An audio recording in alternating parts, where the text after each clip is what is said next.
Hi, welcome back guys. This is your sensei, back with another fanfiction. This is the first part of What If Naruto Fell for Konoha Goddess?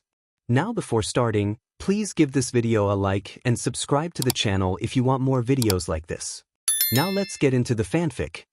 Paku Tanamachi, an 18-year-old with a calm yet bold personality, stood at the counter, paying for a small fruitcake. The sky was overcast, and rain began to fall as she made her way back to her apartment. Once inside, she changed into comfortable clothes and lit a candle on her cake, singing a quiet, happy birthday to herself. Celebrating alone had become a norm for her, but she remained optimistic that her life would change one day. Feeling bored, Paku decided to rewatch Naruto, a series she hadn't seen in years. Surrounded by snacks, she settled in with her plushie and duvet. However, her TV began to glitch, and strange noises filled the room. Confused, she tried to fix it, but her hand unexpectedly passed through the screen. Before she could comprehend what was happening, a bright light enveloped her, and she was pulled into the TV. Paku found herself falling through the sky, panicking as she realized she was in an animated world. Just as she feared hitting the ground, branches and leaves formed wings on her back, allowing her to land safely. Bewildered, she looked around and noticed the familiar gates of Konoha, the hidden leaf village from Naruto. As she stood in front of the gates, trying to process her situation, two guards approached her. "Hey miss, what are you doing here?" one of them asked. Paku, still in shock, managed to ask if she was indeed in Konoha, to which they nodded. "Can I please meet the Hokage? I'm in need of help," she said, and they looked at her a little suspiciously because of her foreign appearance and clothing, but eventually came to a decision. "Sure, follow me," Kotetsu stated, and she nodded at him nervously. "Is it a dream? Or am I really here?" she thought to herself as she followed Kotetsu absent-mindedly. Unknown to her, someone was walking towards her, causing them to bump into each other. She winced as she felt a muscular arm bump her shoulder due to her small height. She was about to say something but stopped when she looked up. A white-haired jonin with his face hidden in a book muttered a small apology and walked away, too focused on his reading. "Wait a minute. Is it Kakashi? How am I even doubting when it's literally him?" She watched the jonin walk away, still engrossed in his book. She was again interrupted by Kotetsu calling out to her from a distance, prompting her to run towards him and walk beside him. She observed the village, seeing people shopping, kids playing, ladies gossiping, and ninjas moving swiftly on the roofs. It was lively.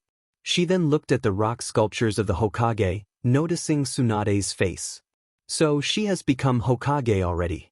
"I wonder in which time PRD I am," she thought to herself, smiling as some villagers looked at her, likely wondering what a foreigner was doing there, while others were enchanted by her beauty.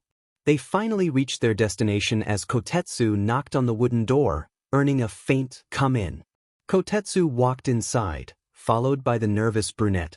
"Lady Hokage, someone came to us asking for your help," Kotetsu said, making her look at him with confusion.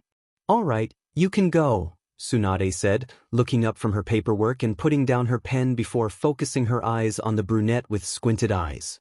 "What's your name?" she asked with a stoic face.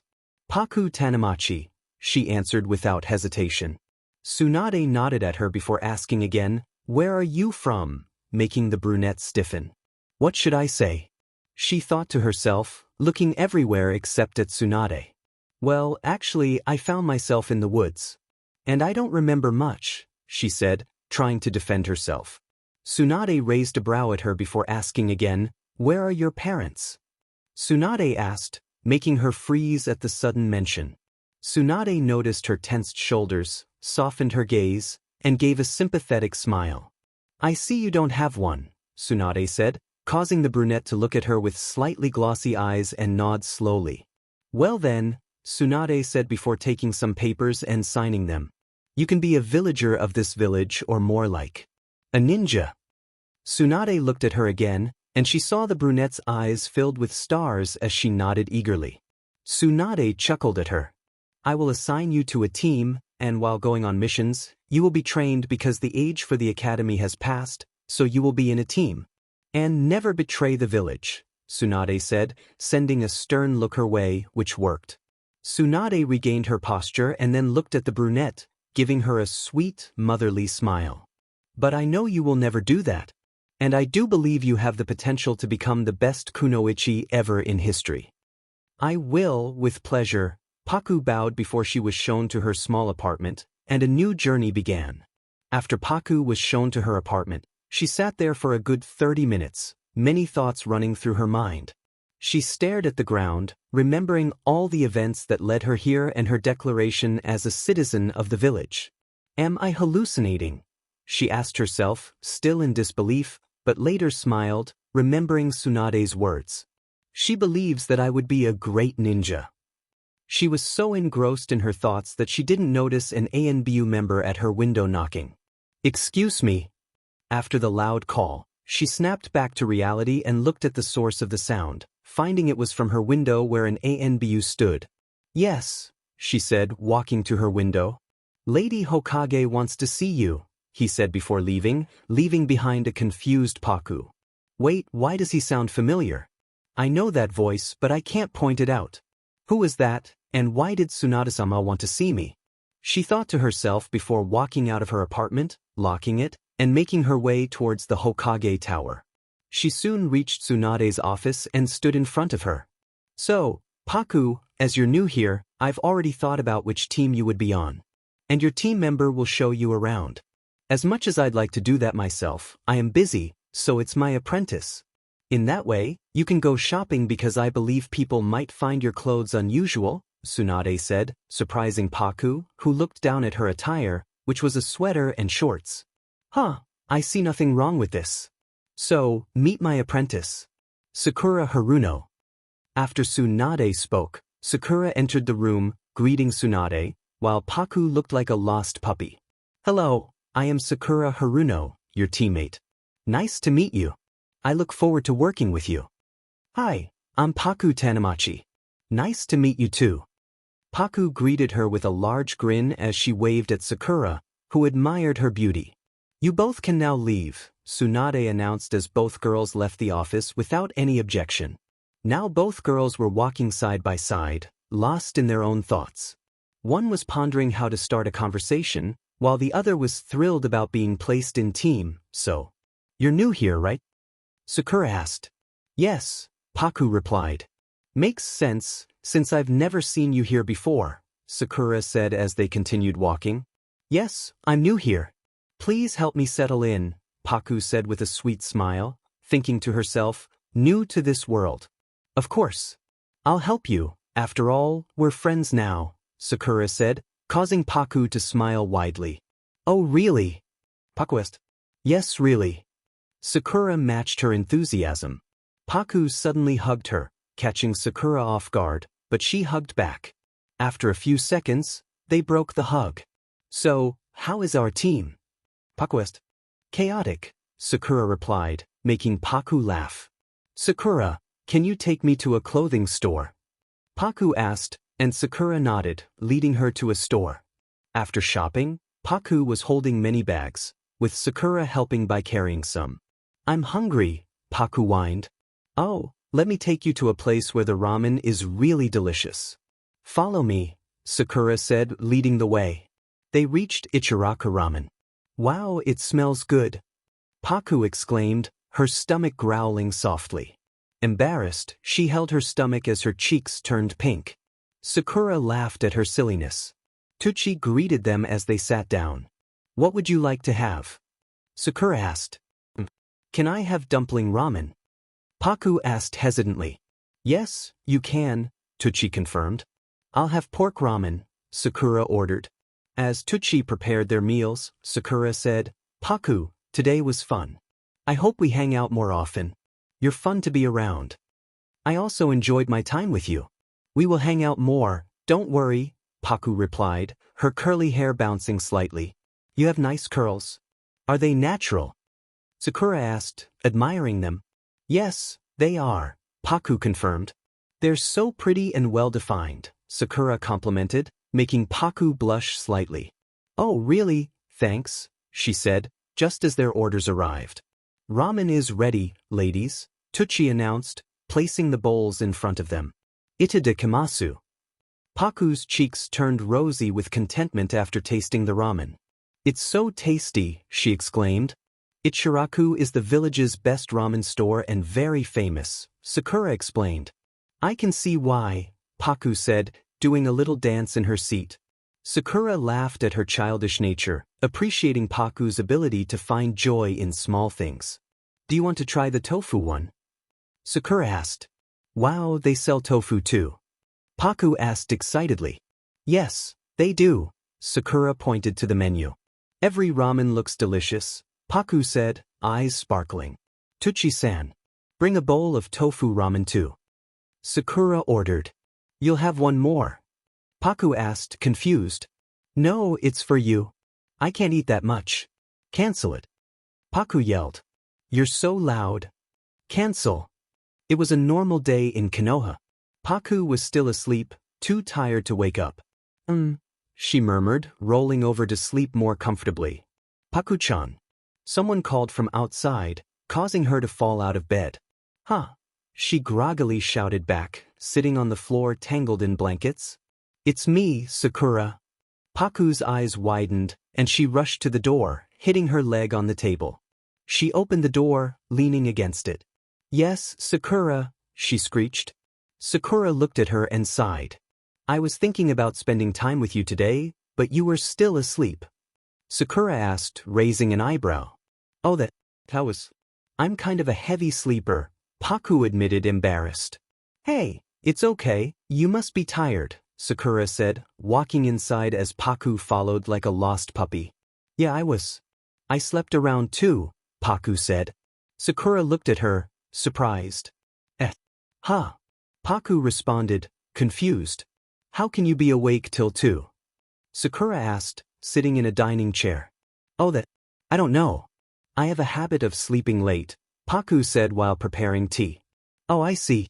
You're somehow sleep-deprived, yet you are not, Sakura mused. I think you could say that, Paku said, pouring tea. Paku-chan, I was thinking about showing you around more and introducing you to some of my friends. What do you say? Sakura asked as Paku placed a cup of tea in front of her with grace, indicating her experience in cooking and serving. Paku sat down with her own cup of tea. She takes a sip before sighing, feeling relaxed with the sweet taste. Nice idea. Will you wait for me while I get ready? She asks, taking another sip from her cup, and Sakura nods at her. By the way, nice tea, Sakura compliments her skill, and Paku gives a proud smile. Yes, I know, Sakura laughs, taking a sip of her tea delightfully. I could say you're even good with cooking. Paku nods at that. Her tea finished, she places the cup on the sink, deciding to wash it later. God, I don't even know how to chop vegetables in fine pieces, Sakura says as she also walks to the sink, placing her empty cup, deciding to wash both cups. Paku chuckles. Oh really? I will teach you then, Paku says. And don't wash it, I will wash it later, Paku says, trying to stop Sakura, who is already washing the cups. Hey, it's okay. You go, get ready. Okay. Paku goes to her bathroom, looks at herself in the mirror before brushing her teeth, and washes her face. She takes a refreshing shower, sighing with bliss. Afterward, she goes to her room and takes out a pair of clothing before moisturizing her skin. She wears black baggy briefs with a black cropped blouse and ties her medium-length brown curly hair into a loose ponytail. She walks out of her room, finding Sakura looking outside the kitchen side window. Sakura, Paku calls out to her friend, who turns towards her before smiling. Oh, you're ready? Let's go, Paku says, dragging Sakura outside the apartment as she locks it. Why are you wearing all black? But I've got to admit you even slay with simple outfits, Sakura asks, complimenting the brunette. I'm just comfortable with it, I guess. Paku says, a bit confused. Alright, let's go. You took so much time. So, we're getting late, Sakura replies and drags Paku towards a nearby kunai shop. Wow. Paku gasps after she enters the shop. Liked the view. Sakura folds her arms over her chest with pride. There are many shinobis there buying shuriken and kunai. Paku's eyes flicker over all the customized kunai. The curly-haired girl's attention is caught by Sakura, who pushes her to a section. Look there. She does as she's told, only for her breath to catch in her throat. There are various kunais. The blades are much sharper, and the handles long enough for a good grip. Compared to others, they look more deadly. Paku grabs a kunai and spins it in her hand. Whoa, they are awesome. Paku looks at it with awe. When I saw them, it reminded me of you in a way, so I brought you here, Sakura says while grabbing a kunai and pointing it towards Paku. Paku then takes the kunai from her and holds it like she's in a fight. They are so cool. I will buy them. Paku goes to the counter. Uncle, can I get some of these kunais? Paku shows the kunai to the shopkeeper who replies with a smile. Of course, my child. She momentarily stops after hearing those words. It was her first time hearing something like this from someone, and she feels very warm about it. What was it? Was it affection from an elderly man who just addressed her as his child? She blinks her eyes, feeling something. Paku is brought out of her daze by Sakura. He is asking. Oh, what? How much do you want? She pulls out money from her wallet, placing it on the desk. This much. The man's sweat drops at the amount. That was quite a lot. He moves towards it, grabbing many of them. Whoa, that's a lot. Sakura looks at the old man who walks towards the counter with the kunais. I will have the normal kunais of 15 pieces, please, she also orders, earning a nod from the store owner. Here. He places the bag in front of her. She pulls out money from the wallet and hands it to him. He smiles at her before taking it. Paku and Sakura both bow a little. Come back again, he gives a fatherly smile, and they return the gesture before walking out of the store. Both the girls walk beside each other, sharing their conversation about Sakura's mission experiences as Paku listens intently. Oh right, you haven't met our teammates yet, right? Sakura asks suddenly, to which Paku nods. Well, I want you to meet them too, but they are out of the village. Kakashi-sensei is out for a mission which will take about a week, and Naruto is gone for training for about 2 years. He will be coming soon, I guess. And Sakura stops suddenly, a sad expression coming over her face. What happened, Sakura? Paku asks, even though she knows what it is about. Sasuke-kun left the village. But I hope he will come back soon, she says while giving a small hopeful smile. Paku looks at her, quite confused about why she didn't tell her why he left the village but decides not to ask about it. Okay, so, Sakura, can you please tell me about my teammates, like how they are? Paku says, trying to change the topic. Well, Kakashi-sensei is really cool. He is really agile and vigilant. I like the way he handles situations, even though he is a bit odd, Sakura says with a playful tone, causing Paku to laugh. How so? He reads unusual books in public. Paku bursts out with laughter because of how Sakura frames the sentence with her playful tone. Oh, I got it. Naruto, well, he is a bit of a goofball, but he has determination and positivity which makes him stand out, Sakura explains, and Paku nods, agreeing with her. Paku listened quietly as Sakura rambled on about Sasuke, trying to understand her friend's enthusiasm. Despite Sakura's excitement, Paku couldn't help but feel a bit uneasy when the conversation turned to her own appearance. You're so awesome and I can't wait to see how you fight, Sakura exclaimed, causing Paku to blush slightly. Why so excited? Paku asked, trying to deflect the attention. Sakura smiled. Paku, your composure and posture scream confidence. Paku was taken aback. What do you mean? Sakura clarified. You're quite appealing, Paku. I'm a bit jealous. Tell me your secret. Paku hesitated, feeling a wave of insecurity. Well, my family always said I should be more feminine. They made fun of me for not fitting their idea of beauty. Sakura gasped, that's so unfair. Can't they see how unique and appealing you are? Paku was surprised by the compliment. Appealing, she whispered. Yes, appealing, Sakura affirmed. It's rare to have such a unique look. Paku blushed at the unexpected praise. It was a stark contrast to the negativity she was used to. Her past was filled with criticism and loneliness, which was why she had moved to Japan, seeking a fresh start. Sakura noticed Paku's thoughtful silence. "Paku," she called gently. "Oh, sorry. I zoned out." "Thanks," Paku replied, feeling a bit shy. Sakura playfully squeezed Paku's cheeks, making her laugh.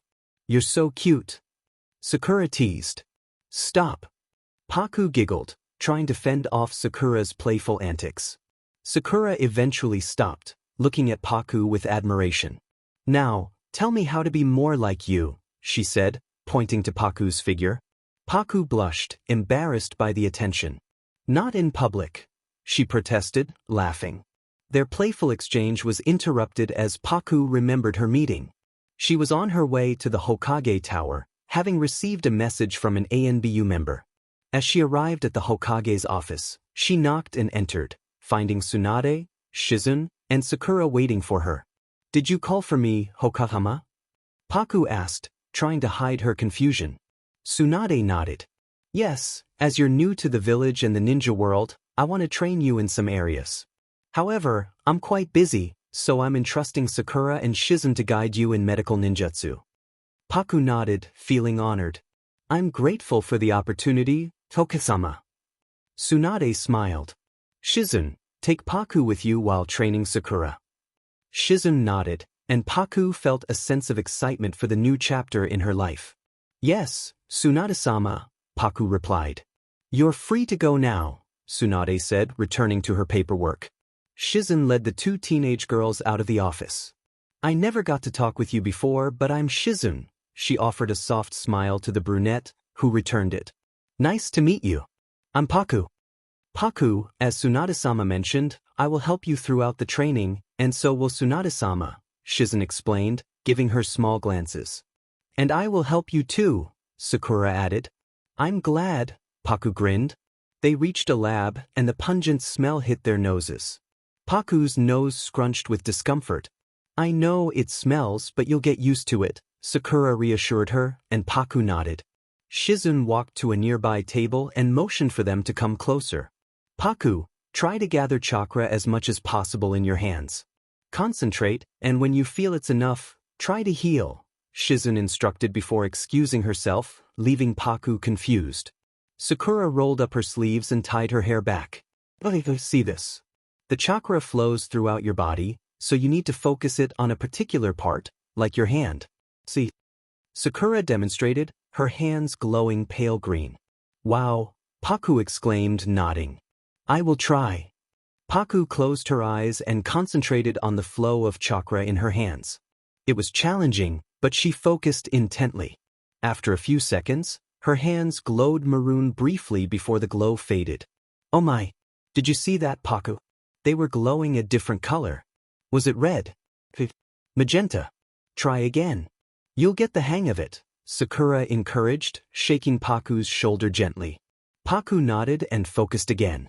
By the time Shizune returned with a small fluff ball in her hands, Sakura was explaining, "Paku managed to concentrate the chakra in her hands, but only for a short time. And her chakra is different." "Different?" Shizune asked, surprised. "Yes, it was a different color compared to a normal shinobi's, and it radiates a bright, warm energy," Sakura whispered. "I should inform Tsunade-sama." "I did it!" Paku suddenly shouted, surprising them. Her hands were surrounded by a bright glow, resembling a flame. "It!" Shizune stammered before coughing. "Here, this cat's belly is wounded, so try to heal it," she said, placing the small white fluff ball, slightly bloodied, in front of Paku. Paku hissed at the cat. "How did it get hurt?" she asked, worried. "This morning I found this cat injured on the street, so I brought it with me. Now you can heal it while training," Shizune pointed to the cat. Paku cradled the cat in her arms, patting its belly soothingly, her hands still glowing. "Hey, you're supposed to heal him, not cuddle him," Sakura interjected, and Paku whined. "But look how cute he is," she said, continuing to pat the cat. Sakura moved forward to analyze the cat's movements. It was so small it fit in her hands. The cat seemed more energetic, as if it hadn't been injured moments ago.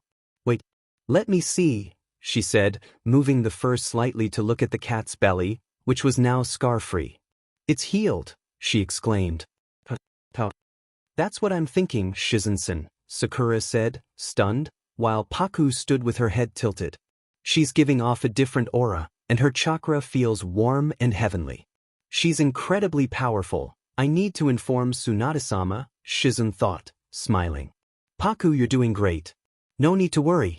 Train more and you'll improve, Shizen encouraged. Really? Yeah, really, Shizen affirmed, glancing at Sakura, who was still contemplating how Paku did it. By the way, Shizen-san, can I take this kitty? Paku asked, her love for cats evident. She was fond of them, and having this small kitty in front of her was irresistible. Yeah, sure you can, Shizen replied. Yeah. Paku shouted, jogging towards Sakura and gently taking the small cat from her hold. Ah, you're so cute, she gushed as the cat tilted its head, large blue eyes staring at her, making Paku coo with delight.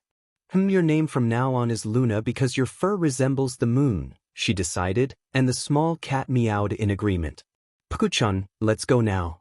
Tomorrow we'll come back for training, Sakura said, watching the girl and cat duo snuggle, while Shizun had already left the room. Oh, I see. You really love cats, she observed with a soft gaze, and Paku shouted a yes. Yes, I do love them. Suddenly, Sakura's mind drifted to thoughts of Sasuke, her shoulders slumping as she recalled the past. I don't know where you are now, Sasuke-kun, but I hope you're doing fine. And Paku, you're the only hope to bring him back. Maybe. Sakura's eyes fixated on the dark-haired girl holding the cat with a joyful smile, filled with hope. Maybe, just maybe, life was going well for Paku in the Hidden Leaf Village. It was always full of excitement and chaos. She was training under Tsunade along with Sakura for medical ninjutsu and was quickly getting the hang of it. Lady Tsunade was impressed by how fast she was learning, though puzzled by how this girl, who had just become a ninja, was progressing at such an extraordinary rate. Paku twirled around in her new summer dress, delighted with how it fit her.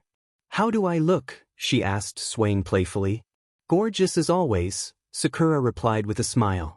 Paku pretended to be shy, covering her face with her hands and hopping around, which made Sakura laugh even more.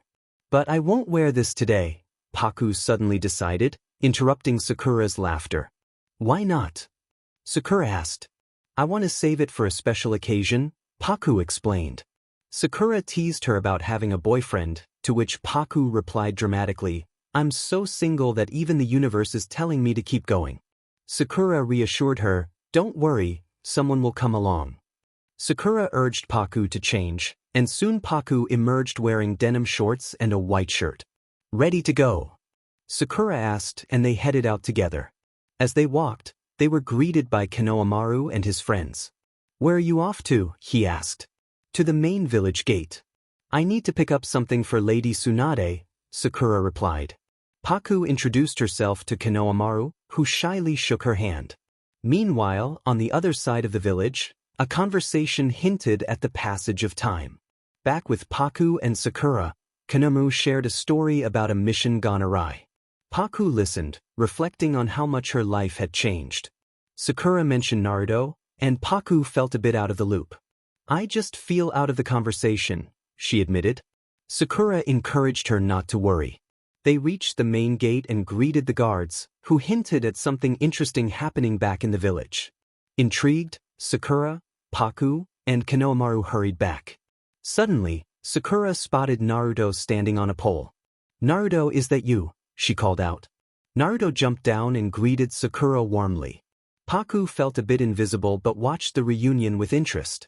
Sakura asked Naruto if she seemed more mature, and Naruto, with his usual straightforwardness, said she hadn't changed much. Konohamaru attempted a jutsu, but Naruto gently advised him against it, showing his growth. Jiraiya introduced himself to Paku, who explained she was a traveler now staying in the village. She mentioned being part of Team 7 with Naruto and Sakura. As the scene unfolded, Paku watched the lively interactions, feeling more at home in the village. Paku, Sakura, Naruto, and Jiraiya were now in Lady Tsunade's office. It's been a long time, you two. I'm sure your training produced good results, right? Tsunade inquired. Do you think we came back without making progress? Jiraiya responded, with Naruto chiming in, it went perfectly. Tsunade leaned forward. Then show me the results immediately. Show you? Naruto asked, confused. You will take on a particular man. I didn't send him on any missions for the past several days and had him stand by for this. But first, meet your new teammate, Tsunade continued. New teammate? Naruto exclaimed. Yes, meet Paku Tanamachi. As her name was mentioned, Paku flinched slightly. Hi, she stepped forward. I'm Paku. From here onwards, I'll be working with you too, she said, bowing. Where did you come from? Naruto asked. I was here with you for a while, but you didn't notice, Paku replied. Along with us. But Sasuke is supposed to work with us, not you. Naruto grumbled.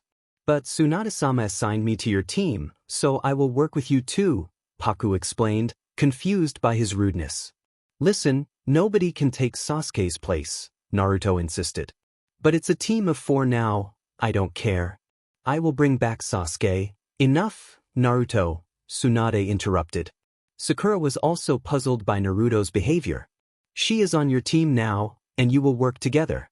No more discussion, Tsunade declared. But Granny Tsunade, you can't give someone else Sasuke's place, Naruto argued. Paku felt hurt by Naruto's reaction. She's the 4th member, not a substitute for Sasuke, Tsunade clarified. But shut up, Naruto. Naruto fell silent, looking away, while Paku felt gloomy, wondering why he was acting so differently. So moving on. Your opponent is? Tsunade began. The door opened, catching everyone's attention. Hello. Shikamaru and Temari entered. Shikamaru. Temari. Look who's here, Sakura pointed to Naruto excitedly. Naruto. Hey, this is you, isn't it? Shikamaru greeted. Shikamaru. Naruto exclaimed, happy to see his old friend. So you're back? Yeah, I got back this morning. You don't look as clueless as before. I mean, have you changed? Naruto grinned. No, he hasn't, Sakura interjected. Oh, I thought so, Naruto's shoulders slumped. Paku sighed, feeling ignored. Tsunade noticed her discomfort. And who is that girl? Shikamaru asked, noticing Paku. Me, she pointed to herself. Yay. I'm Paku, a member of Team 7, she introduced herself with a smile. Naruto grumbled, feeling annoyed. I'm Shikamaru Nara, from Team, an old friend of Naruto and Sakura's.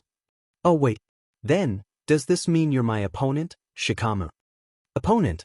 What do you mean? I just came to deliver some documents, Shikamaru replied, confused. You're not my opponent, Shikamaru. Naruto's eyes flickered towards Temari. Who are you again? You don't remember me. Naruto, that's not your opponent. He's out there, Tsunade pointed towards the window. Paku got excited. Naruto walked to the window and pushed it open. You sure got tall. Naruto, a familiar voice said. Yo. Kakashi-sensei. Naruto beamed. Sensei, you haven't changed one bit. He jumped down from the window. Oh wait. Listen, I've got a present for you, Sensei.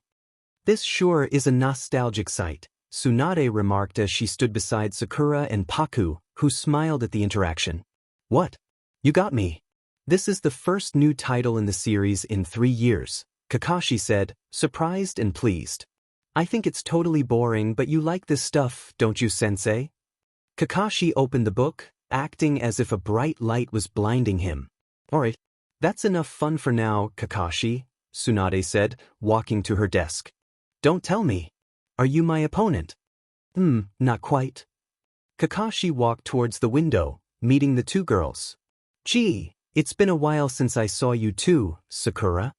Yes, it has, Kakashi-sensei. My opponent will be. Kakashi jumped on the window ledge. His eyes flickered over the girl with dark curls. Naruto, Sakura, and you too. The 3 of you, he completed his sentence. I want to see what you can do against Kakashi. I will determine your status in the future based on the results, Tsunade explained. Shikamaru let out his thoughts. Status. Sakura, show me that you weren't just wasting your time training under me. Yes, ma'am. And Paku, show them what you're capable of. Make me prouder than before. Yes, ma'am, I will not disappoint you, Paku bowed respectfully. Then shall we get right to it? Kakashi suggested. That's what I'd like to say. But since you just got back, Naruto, you must be tired. I will give you a short rest. I'm not particularly tired or anything, Naruto said, feeling energetic. Let's meet up at the third training grounds later. See ya. Kakashi then disappeared. Why is he in such a hurry? Shizen asked. I have a pretty good idea. Tsunade folded her arms. Shikamaru confirmed, he's going to read his book? Naruto emerged with realization. With that look he had, there's no doubt about it, Sakura added. Jiraiya looked proud. No, Sakura, can we have lunch together? Paku asked. Oh sure.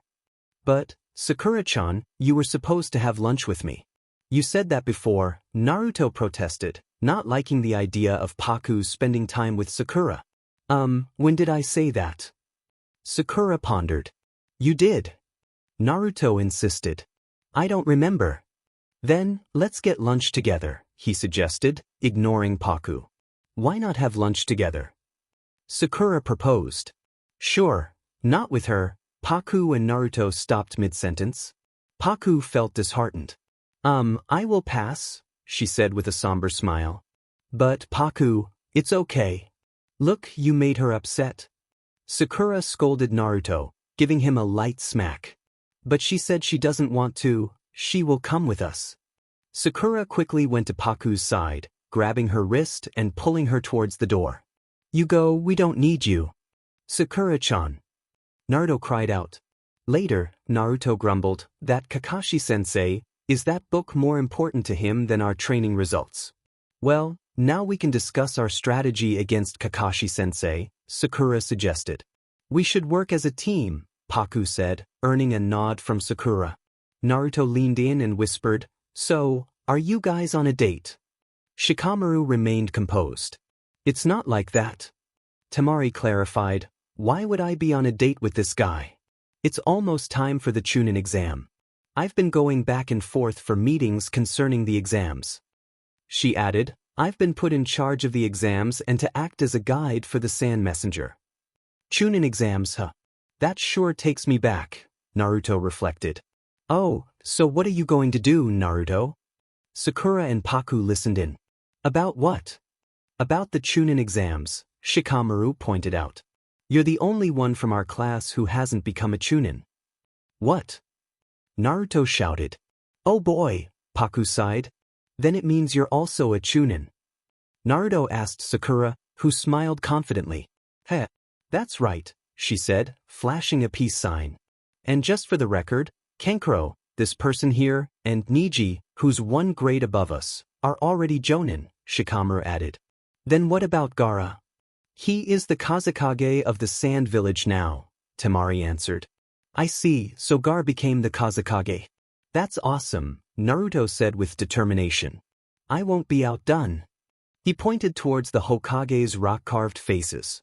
I'll become the Hokage, no matter what. All the best, Paku said, and Naruto looked at her with a mix of annoyance and happiness. Thanks. By the way, I'm also a genin, Paku mentioned. You're new to the village, right? Shikamaru asked. She nodded. Well, you need to train hard to level up now. I will do my best. Just wait and see. You're quite the determined girl, I like your spirit, Temari commented, placing a hand on Paku's shoulder. She gives off a very powerful yet warm energy, Temari thought. I'm hungry, Paku said again. Let's go. We should hurry now, Sakura replied, leading her towards a restaurant. Paku stood with Sakura while Naruto grumbled about Kakashi's lateness. Paku wore casual clothes, her tool pouch filled with training essentials. Is Kakashi-sensei going to make us wait forever? Naruto complained. Well, he's always been like this, Sakura sighed, accustomed to their sensei's behavior. Naruto sat on the ground, grumbling more. Geez, it'd be nice if he'd show a little improvement. A poof of smoke appeared on the fence, drawing their attention. Kakashi was there, holding his book with a closed-eye smile. Oh, sorry about that. I ran into an old woman in trouble on my way here and, before he could continue, Naruto and Sakura interrupted. That's a lie. They shouted in unison. Paku chuckled.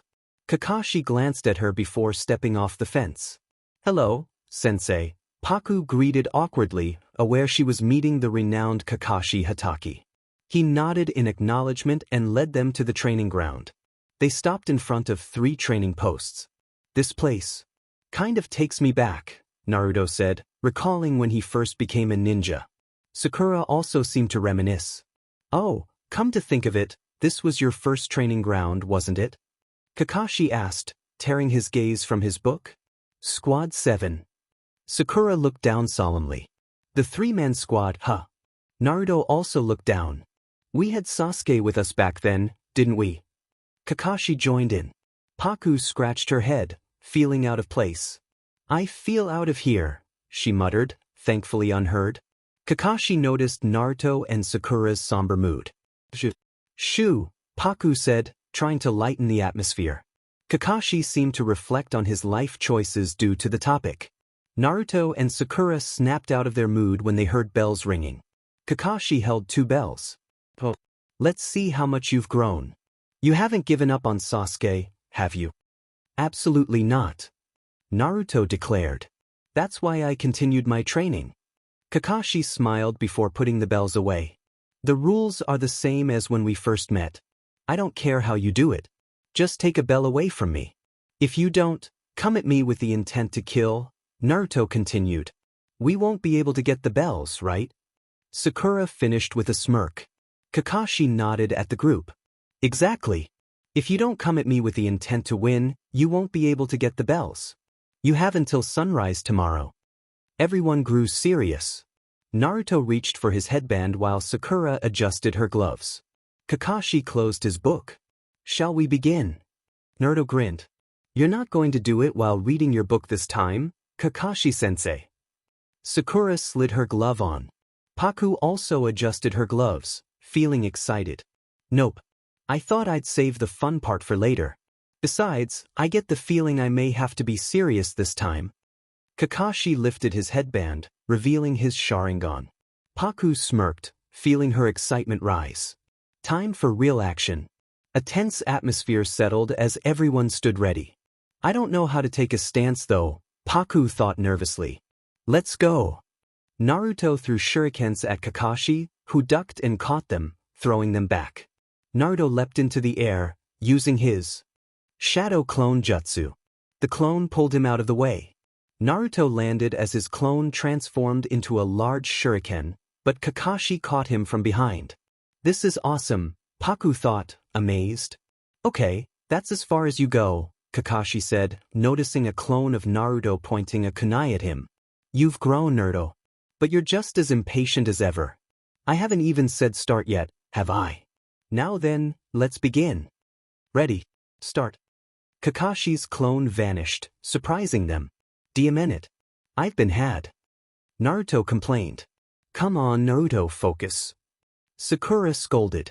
Okay, let's concentrate on defeating Kakashi-sensei, Paku said, cracking her joints. Ah, now I feel lighter. Is she a boy or a girl? Naruto asked, earning a light punch from Sakura. The sun was setting, casting warm rays on them. The trees rustled with a hint of orange. Kakashi was nowhere in sight. They stood alert. Sakura analyzed their surroundings while Paku gathered chakra in her fist. Sakura tightened her fist. Paku, do you know where he is? She asked with a smirk. Yeah, I do. Paku smirked as they punched the ground together, causing it to crack. Naruto stumbled. The smoke cleared, and Kakashi looked startled. What strength? Kakashi-sensei, Sakura called. Huh. I found you. Kakashi jumped from his hiding place. All right, my turn.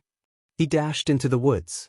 Kakashi stopped behind a bush, sensing their chakra. Naruto hid behind a tree branch, Sakura behind another tree, and Paku crouched on another. Naruto threw kunais at Kakashi, engaging him in a fight. Let me teach you something. Shinobi Battle Skills, Part 1. Taijutsu. Kakashi charged at them, narrowly avoiding Sakura's punch. She hit the tree instead. Now, what about this? Paku ran towards him, confusing him by punching the ground. He lost his balance, and Paku aimed another punch at his face, but he caught her fist. She quickly kicked his side, which he blocked with his arm.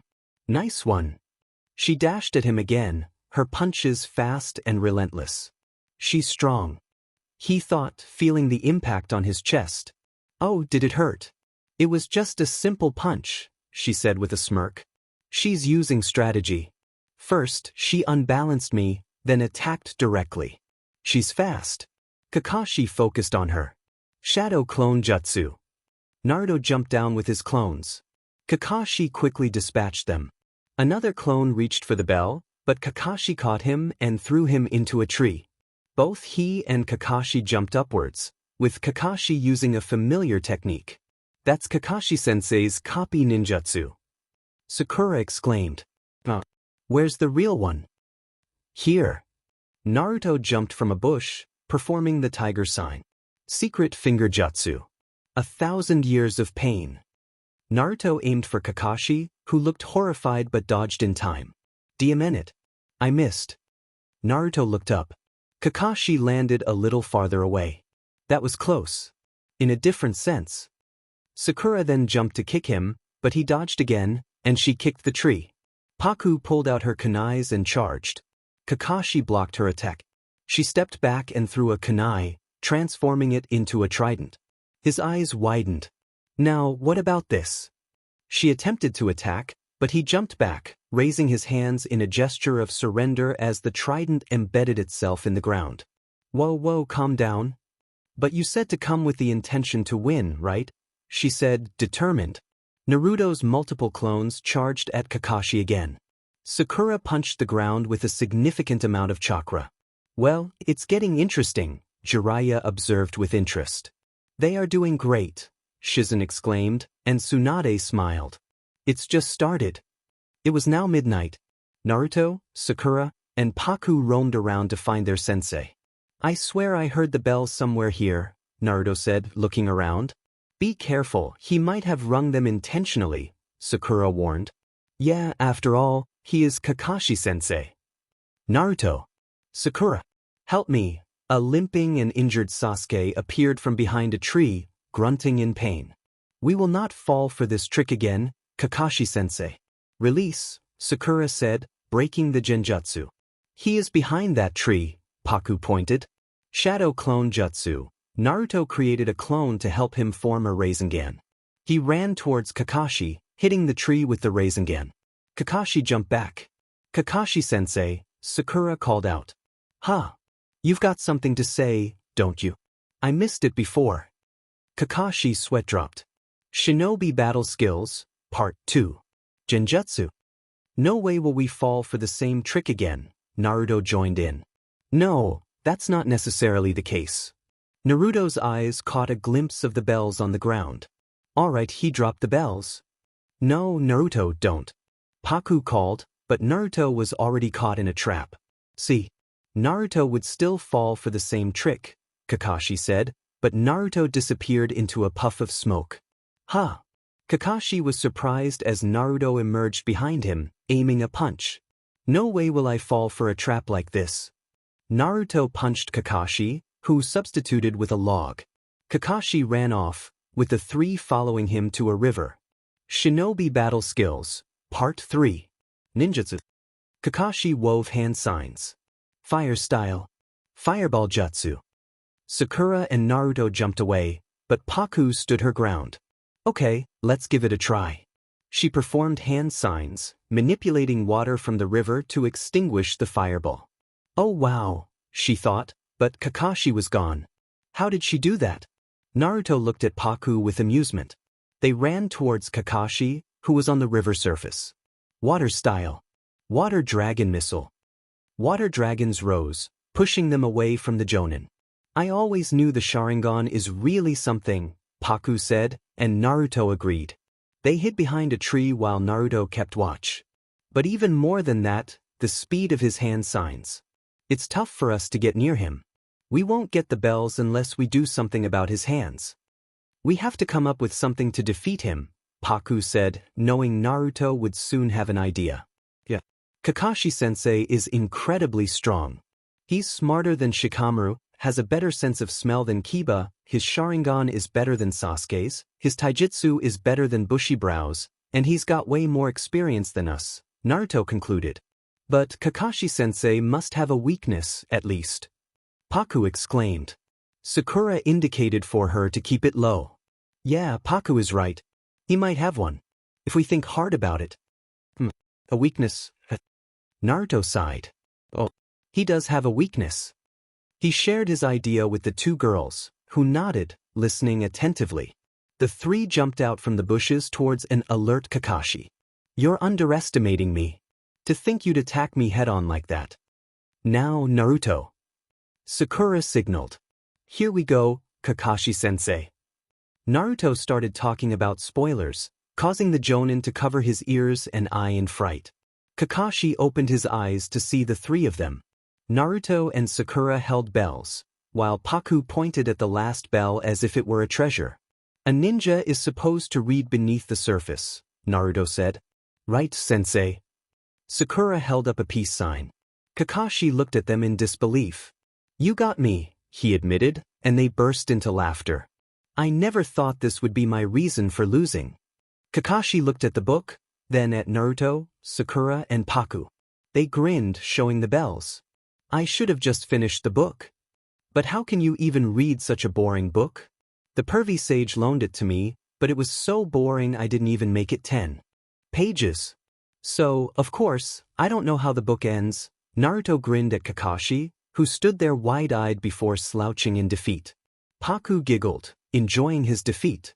Naruto, you will not understand the content of this book, right, Kakashi-sensei? Kakashi looked at her. How do you know? Naruto asked. Paku waved him closer, forgetting their earlier encounter. Mature and adult theme, Paku don't. Kakashi covered her mouth hastily but then removed his hand. Did you just lick me? No, she said innocently, looking away. Ugh, this girl, Kakashi thought. Even without Naruto knowing the ending of the book. We figured you'd respond if we mentioned the name, Makeout Tactics. Pretty good strategy. Kakashi slouched again, feeling unworthy of being called a ninja. About the book, what is it? Naruto asked Paku, who waved her hand dismissively. Leave it. I would say it's really boring. Yeah, I know it. Believe it. You two certainly showed some growth, and you as well, Paku, Tsunade said, walking out of the shadows with Shizune. Kakashi, do you have something to say? Tsunade asked. Well, they did a great job taking the bells away from me, so. Kakashi replied, hinting at his approval. Tsunade nodded, understanding his point. What are you talking about? Naruto looked confused, as did Sakura. We're talking about your status for the future, Shizune clarified. Paku, lost in her thoughts, cheered internally. Paku, pay attention, Tsunade instructed. Paku apologized quickly, flustered. What do you mean by our status? Sakura inquired. Tsunade began calling out names. Naruto Uzumaki. Yes. Naruto responded promptly. Sakura Haruno. Yes. Paku Tanamachi. Yes. The three of you and Kakashi. The four of you shall form Team Kakashi. Tsunade announced. Team Kakashi. What does that mean? Naruto asked.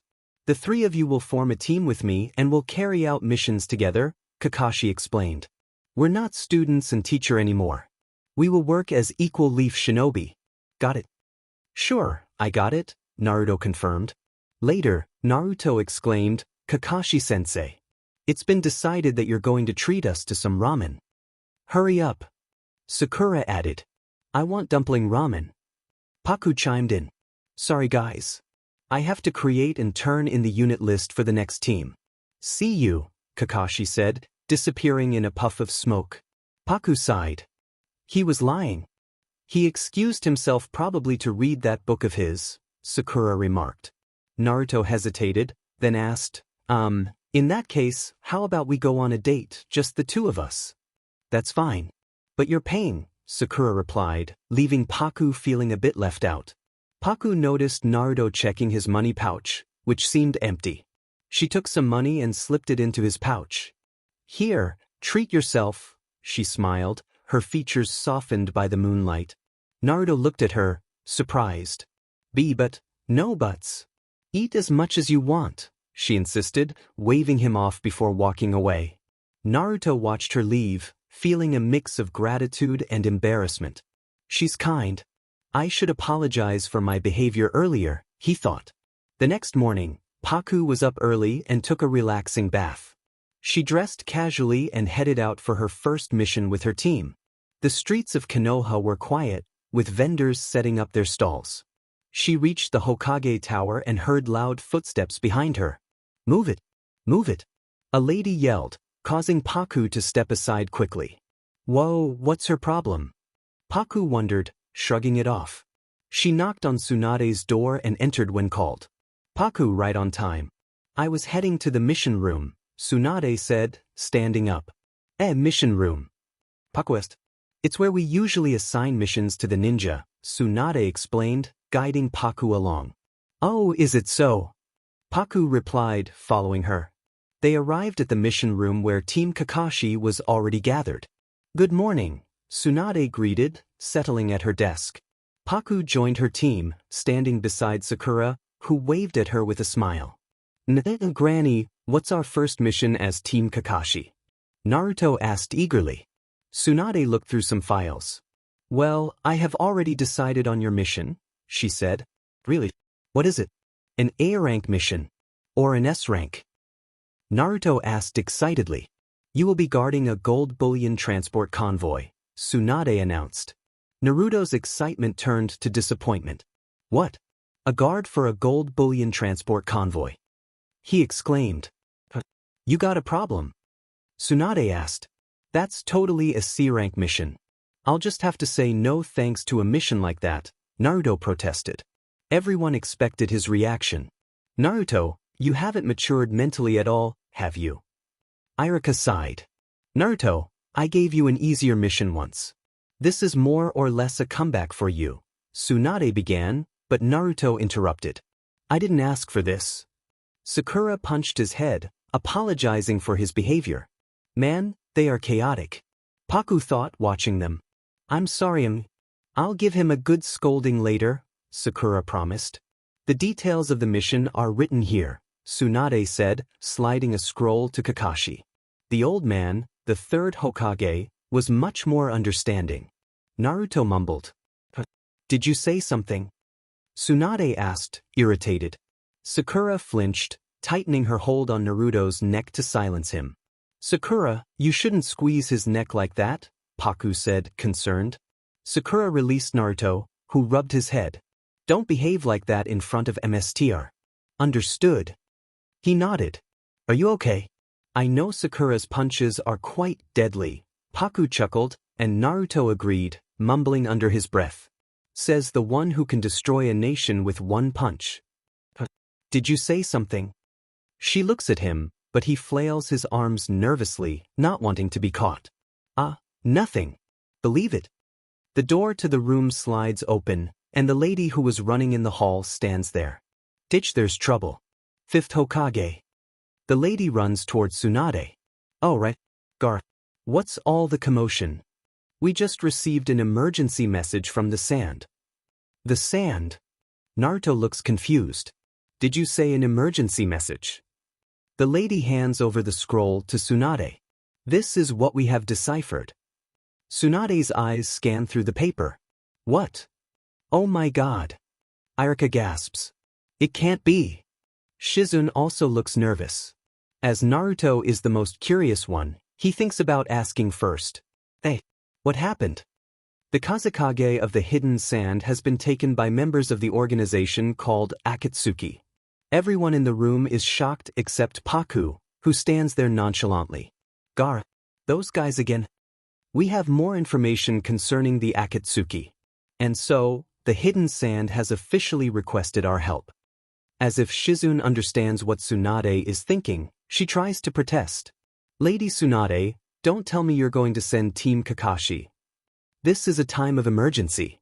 I can't be wasting time on personal selection. And besides, we've got someone here who's actually fought against the Akatsuki, Tsunade reasons. I understand that, but... I will now issue Team Kakashi a new mission. Go to the village hidden in the sand immediately, find out what's going on, and report back to the leaf. After that, you will follow the orders of the hidden sand and provide them with backup. As for Paku, come here. Tsunade calls out. Paku tilts her head in confusion before taking slow steps towards her. Tsunade pulls out a leaf headband from the drawer before handing it to her. Hereby, you're now an official ninja of the Leaf Village. Paku looks surprised as she gazes at the headband with admiration, a strong feeling of pride overtaking her. I will not let you down, Tsunade-ma. She bows down. I know you will not. Congratulations. She looks up to see a smiling Ichiraku who congratulates her. She nods at him with acknowledgement, and Shizune also congratulates her.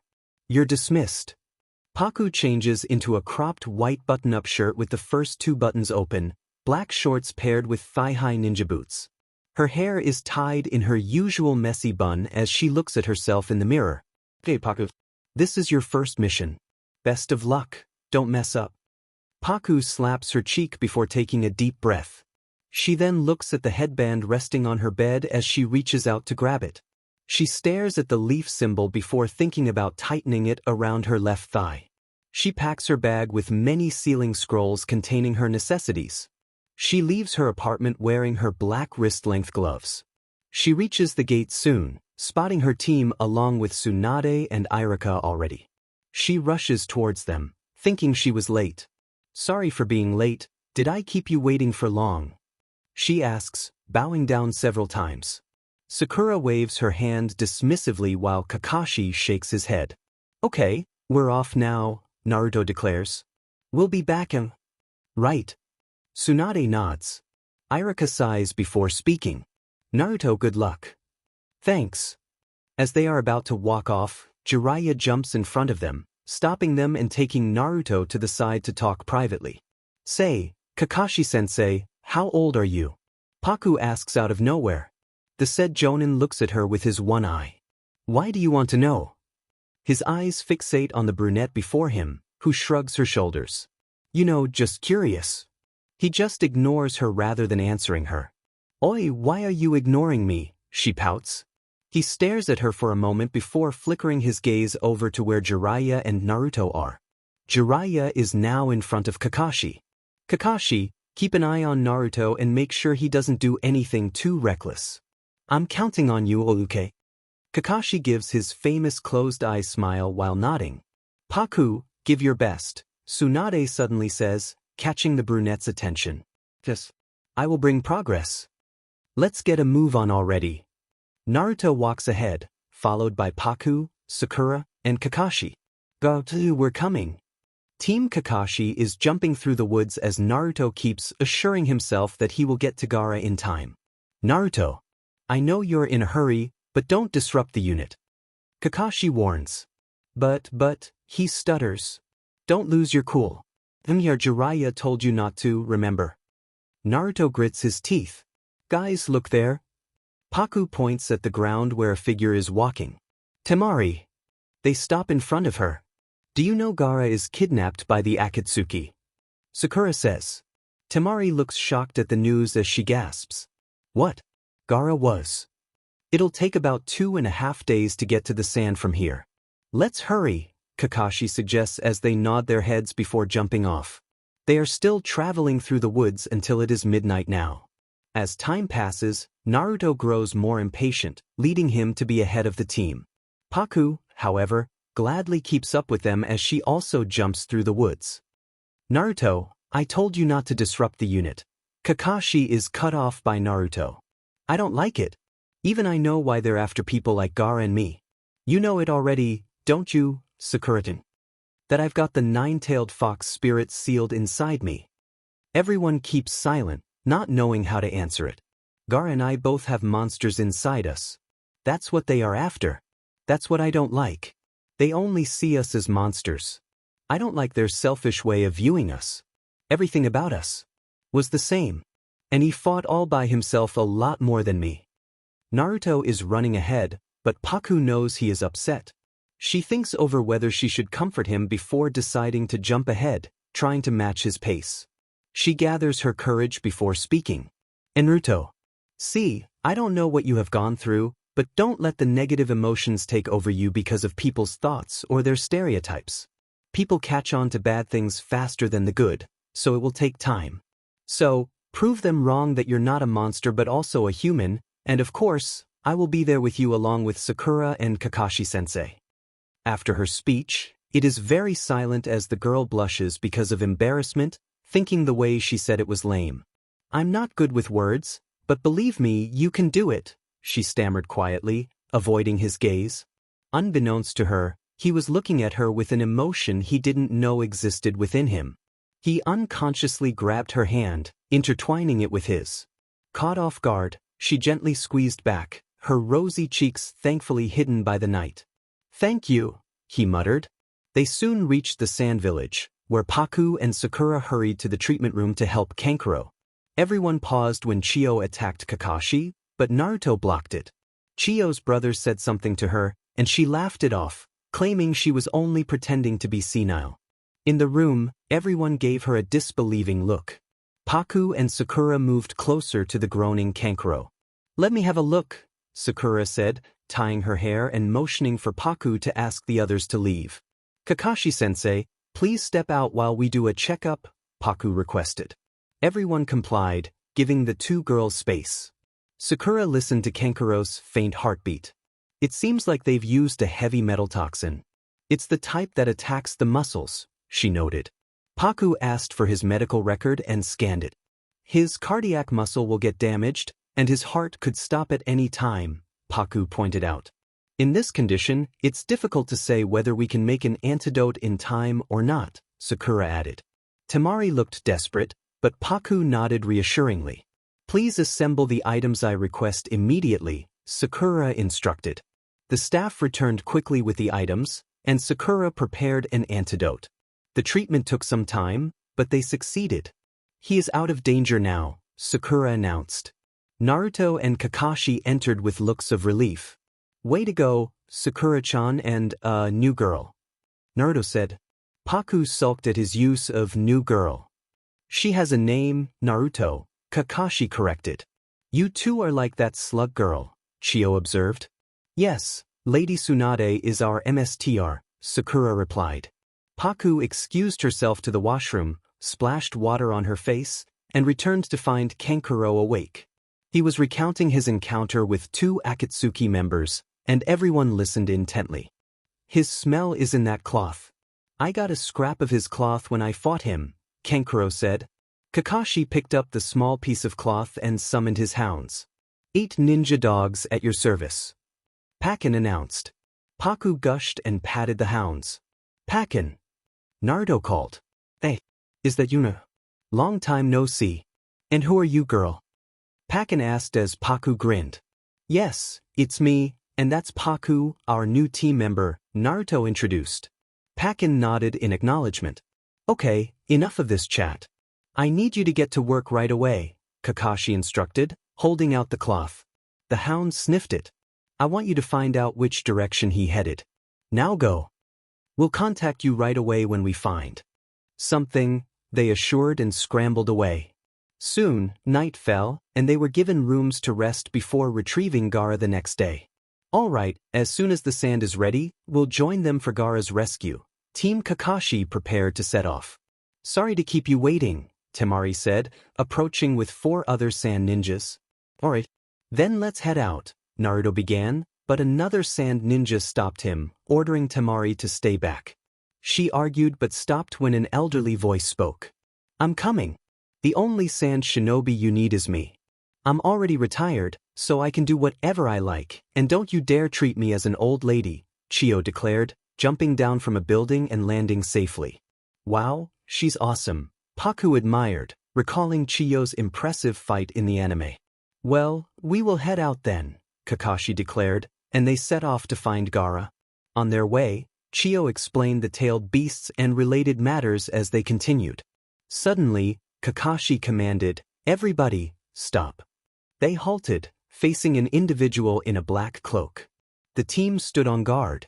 Who is that? Sakura asked sternly. Itachi Uchiha, Naruto answered with a frown. So he is the one who slaughtered his own clan, Chio scoffed. It's been a while, Kakashi, Naruto, Itachi greeted. Naruto grew angrier. You won't get away with this, not Gaara too. Everyone, don't look at his eyes no matter what. Kakashi warned. Paku's eyes darted downwards, avoiding eye contact, knowing he was an illusion. Itachi's genjutsu is visual. Avoid eye contact, and you'll be fine, Kakashi explained. But how do we fight him? Naruto asked. Decipher his actions by looking at his lower body, Kakashi advised, recalling his conversation with Guy. It's a little hard, Paku admitted, trying not to look at his face. Sakura nodded in agreement. Yeah, that's pretty hard. Don't be surprised, but there are techniques to counter this visual jutsu. Chio suddenly spoke, catching Naruto's attention. What should we do? Naruto asked. In the midst of their tense discussion, Chio explained a strategy to Naruto, emphasizing teamwork against a powerful opponent. If it's 1 against 1, then you must flee. If it's 2 against 1, even if one is caught by the genjutsu, the other can break it, she advised. Naruto, still confused, listened intently as Kakashi interjected, warning that their opponent's abilities were more advanced than they realized. Kakashi shared his past experience with Itachi's powerful visual jutsu, revealing its intense effects. It's not a matter of ending the genjutsu, it's about surviving it, he explained. Itachi acknowledged Kakashi's insight, admitting the strain his abilities placed on him. As the battle unfolded, Kakashi and Naruto faced off against Itachi. Naruto, caught in a genjutsu, was quickly aided by Paku, who broke the illusion. The team coordinated their efforts, evading Itachi's attacks and ultimately discovering that their opponent was a disguised ally from their village, manipulated by the enemy. Realizing the urgency, the group pressed on, determined to reach their destination. Chio, curious about Naruto's determination, learned from Kakashi that Naruto shared a connection with Gaara, both being hosts to powerful entities. As they raced forward, Paku tried to comfort Naruto, but he was too focused on their mission, leaving her feeling concerned yet resolute to support him. Yeah, I don't understand anything. But at least don't be in a haste and think wisely, and I do believe Gaara will be fine, and will save him in no time. Yeah, I don't know how it feels to lose someone, but never mind, she tried to comfort him, but her voice grew quiet, unsure of what to say. In reality, Gaara was already gone. Paku thought her reassurance fell on deaf ears, so she slowed down a bit to let him go farther. But Naruto actually listened to her, though he didn't react much and kept going. Kakashi noticed her downcast eyes, deep in thought as she kept on moving. Suddenly she hit her head, or more accurately, a gloved hand. She looked up to meet Kakashi's onyx eyes, which were already staring at her chocolate-brown orbs. Be careful, you were about to hit yourself with a tree branch, which could have led to a concussion. Her eyes flickered to see that he was indeed right. She was about to hit a branch, but Kakashi blocked it with his hand. I'll be careful this time. In return, he nodded at her. Let's go, everyone is ahead of us. She nodded and ran along with him. They soon reached the front of the hideout. Team Guy was already present there. Guy smirked at the arrival of Kakashi and his companions. You're late, Kakashi. Team Kakashi landed in front of them, taking a breath after all the running. Well, you see, we got caught up in some trouble along the way, Kakashi replied. Naruto. Sakura. Who are you? Lee exclaimed. At the first 2 names, Lee was joyous, but after his eyes landed on a brunette, he squinted, not recognizing her since he had never seen her before in the team. Oh well, I'm Paku, a new member of Team Kakashi. She introduced herself and bowed slightly. Lee suddenly blushed after analyzing her. She was indeed very pretty with her fair skin, dark brown hair, and similar chocolate brown eyes shining under the sunlight. He stepped forward with a blush. Would you like to be my friend? I will protect you till my last breath. As he said that, everyone froze in their spots, and Paku blushed with embarrassment due to it being her first proposal ever. Lee. Shut up. Tenten punched his head slightly before apologizing. Sorry, sometimes he blabbers nonsense. Don't mind him, and nice to meet you too. Paku nodded at her. But Lee was about to say something when, in the background, Naruto's eyes twitched for an unknown reason, and Kakashi didn't react much while Sakura chuckled at the familiar scene. Neji looked at Lee with disbelief as he mentally face-bombed. I don't know you at all, but if you want, we can be friends, Paku said politely before giving him a gentle smile, to which he blushed even more and nodded his head. Enough with it. Let's hurry already, Naruto said, dismissing the moment, unknowingly feeling very much irritated. Who is the old lady? Tenten looked at Chiyo with confusion. Oh, this is Lady Chiyo, a consultant of the sand, Sakura introduced her. Chiyo smiled with a peace sign. Now, shall we do this, Kakashi? Kakashi nodded at Guy. It seems like there is a huge cave, but I can't really see anything clearly inside. It looks like there are several people inside, Neji said as he looked at the boulder in front of him, trying to see anything more crucial with his Byakugan. Where is Gaara, Neji? What's happening to Gaara? Naruto asked frantically. Wait, I'm trying to see. What's that? Neji trembled slightly. What is it? What's in there, Neji? Naruto shook Neji, who stood still. What was in there? Sakura asked. It's hard to explain in words. Neji looked down, pondering over what he just saw. Which means, Tenten was cut off by Paku, who held a stern face. Yeah, it means we have to check it out by ourselves. Her voice suddenly lowered with a chilling tone. Then that makes things simple. Guy moved back before he thought it was enough for him to make momentum as he ran at the boulder before giving a harsh punch to it. The barrier. First, we have to remove the barrier then. Guy backed down. How do we do that? Tenten asked. We need to figure out what kind of barrier. It is then. Sakura looked at the barrier before flickering her eyes over Guy. Actually, this is a 5-seal barrier, Paku informed them as Kakashi nodded at her in agreement. I agree, Chiyo also agreed with her. Naruto looked at them with confusion, but soon Kakashi answered his doubt. A 5-seal barrier is created by placing paper tags with forbidden written on them in 5 locations in the area. That's a 5-seal barrier tag in front of us and more in 4 other locations. How can we remove them? Guy asked Kakashi again. We can't remove the barrier unless we remove the tags in all 5 locations simultaneously. Then where can we find the other 4 tags? Naruto asked with realization. Kakashi signaled Neji to activate his Byakugan and find them. A few seconds later, Neji told them about the locations where the tags were. They are pretty far away, Paku spoke with a raised eyebrow. What will be the signal? Sakura also grew concerned about how they would get the signal. Guy grinned and pulled out wireless radios from his bag. So, we'll all stay in communication and find the tags with Neji's directions. Guy gave the wireless radios to Neji, Tenten, Lee, and Kakashi. Out of nowhere, Lee shouted, and the other 4 who wore the radios froze because of the loud voice booming through their system. Paku tried to suppress her laugh at Kakashi, who looked like his soul just left his body. Lee, your mic is too loud, Tenten scolded him, and again, Lee apologized from the bottom of his heart, more like the top of his lungs, once again making them temporarily deaf.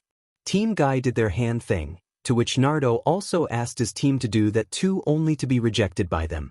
So cool, look at the enthusiasm. Let's do that dash, I'd rather die. Sakura said. Right. Kakashi agrees with her. No, I'm fine being a loner. Paku gives awkward thumbs up. One you fool. Chiyo insulted him, Naruto's shoulders slumped. Okay, as we take off the seal, Paku. Otherwise, Sakura will break the boulder. Kakashi then jumps up and crouched down where the tag was. Sakura, you break the boulder. Paku said, and the pink-haired girl nodded and ran a little far from them to ready herself. Kakashi tears the tag off and signals Sakura to punch, and she ran at full speed and punched the boulder with her monstrous strength. The 5 of them jump inside the cave, and at the sight Naruto frozes, we're too late. Kakashi's voice resounded. Gaara was now sitting on top of a lifeless Gaara, and beside him Sasori was there. Paku's heart stopped for a moment at the sight as her mind suddenly became blank. At the sight of Gaara was disrespecting Gaara. This speech I will kill him myself again. Which one is the Jinchuriki? Deidara asked with a smug look on his face.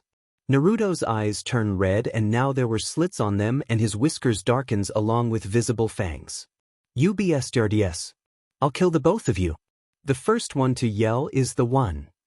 Sasori said with his grumpy and hoarse voice, to which Deidara smirked. It's him. He rose a brow at him. ᧁꫮᦓᦔᦁᦓ. Where do you think you're sitting? Naruto was now filled with rage. He's the Jinchuriki. Itachi is pretty good at describing people. Naruto calls out to Gaara in hope the red-headed male would woke up magically. That's enough, Naruto. You should know. Kakashi stops him. That's right. You know, don't you? That he's already long dead. Deidara mockingly taps Gaara's cheek. Naruto fumes in anger and Deidara was already fueling his boiling anger. Paku's face held a deep frown. She was filled with disgust because of his behavior. She clenches her fist tightly. Give Gaara. ᧁꫮᦓᦗ. Naruto charges but Kakashi blocks his way. Calm down. If you charge ahead without thinking, we'll be annihilated. Naruto grits his teeth while glaring at them, specifically Deidara. Deidara and Sasori talked lowly to themselves about something. My man, I know you will not like it what I am about to say, but I'll take care of that Jinchuriki. Deidara grins. Our mission is one Jinchuriki each. Don't get full of yourself, Deidara. Deidara and Sasori were now bickering over what true art is. Naruto was now at the edge because of their casualty. Trust me, Naruto, I want to murder him brutally. Paku's eyes fixes on the blonde's back. Knock it off. Naruto throws a shuriken but Sasori blocks it with his poison tail and acted like nothing happened. Deidara made a clay bird as the bird swallows Gaara. See you later, my man. And Deidara flew away. Naruto follows Deidara immediately and Kakashi joins him too. Paku looks at Sakura then at Sasori as she clenches her fist. Paku, go with them. Sakura said out of nowhere, which surprised the brunette. Yeah, Sakura is right. We both can handle him. Chio added as her glare intensifies on Sasori. But she was cut off by Sakura. Just go after them.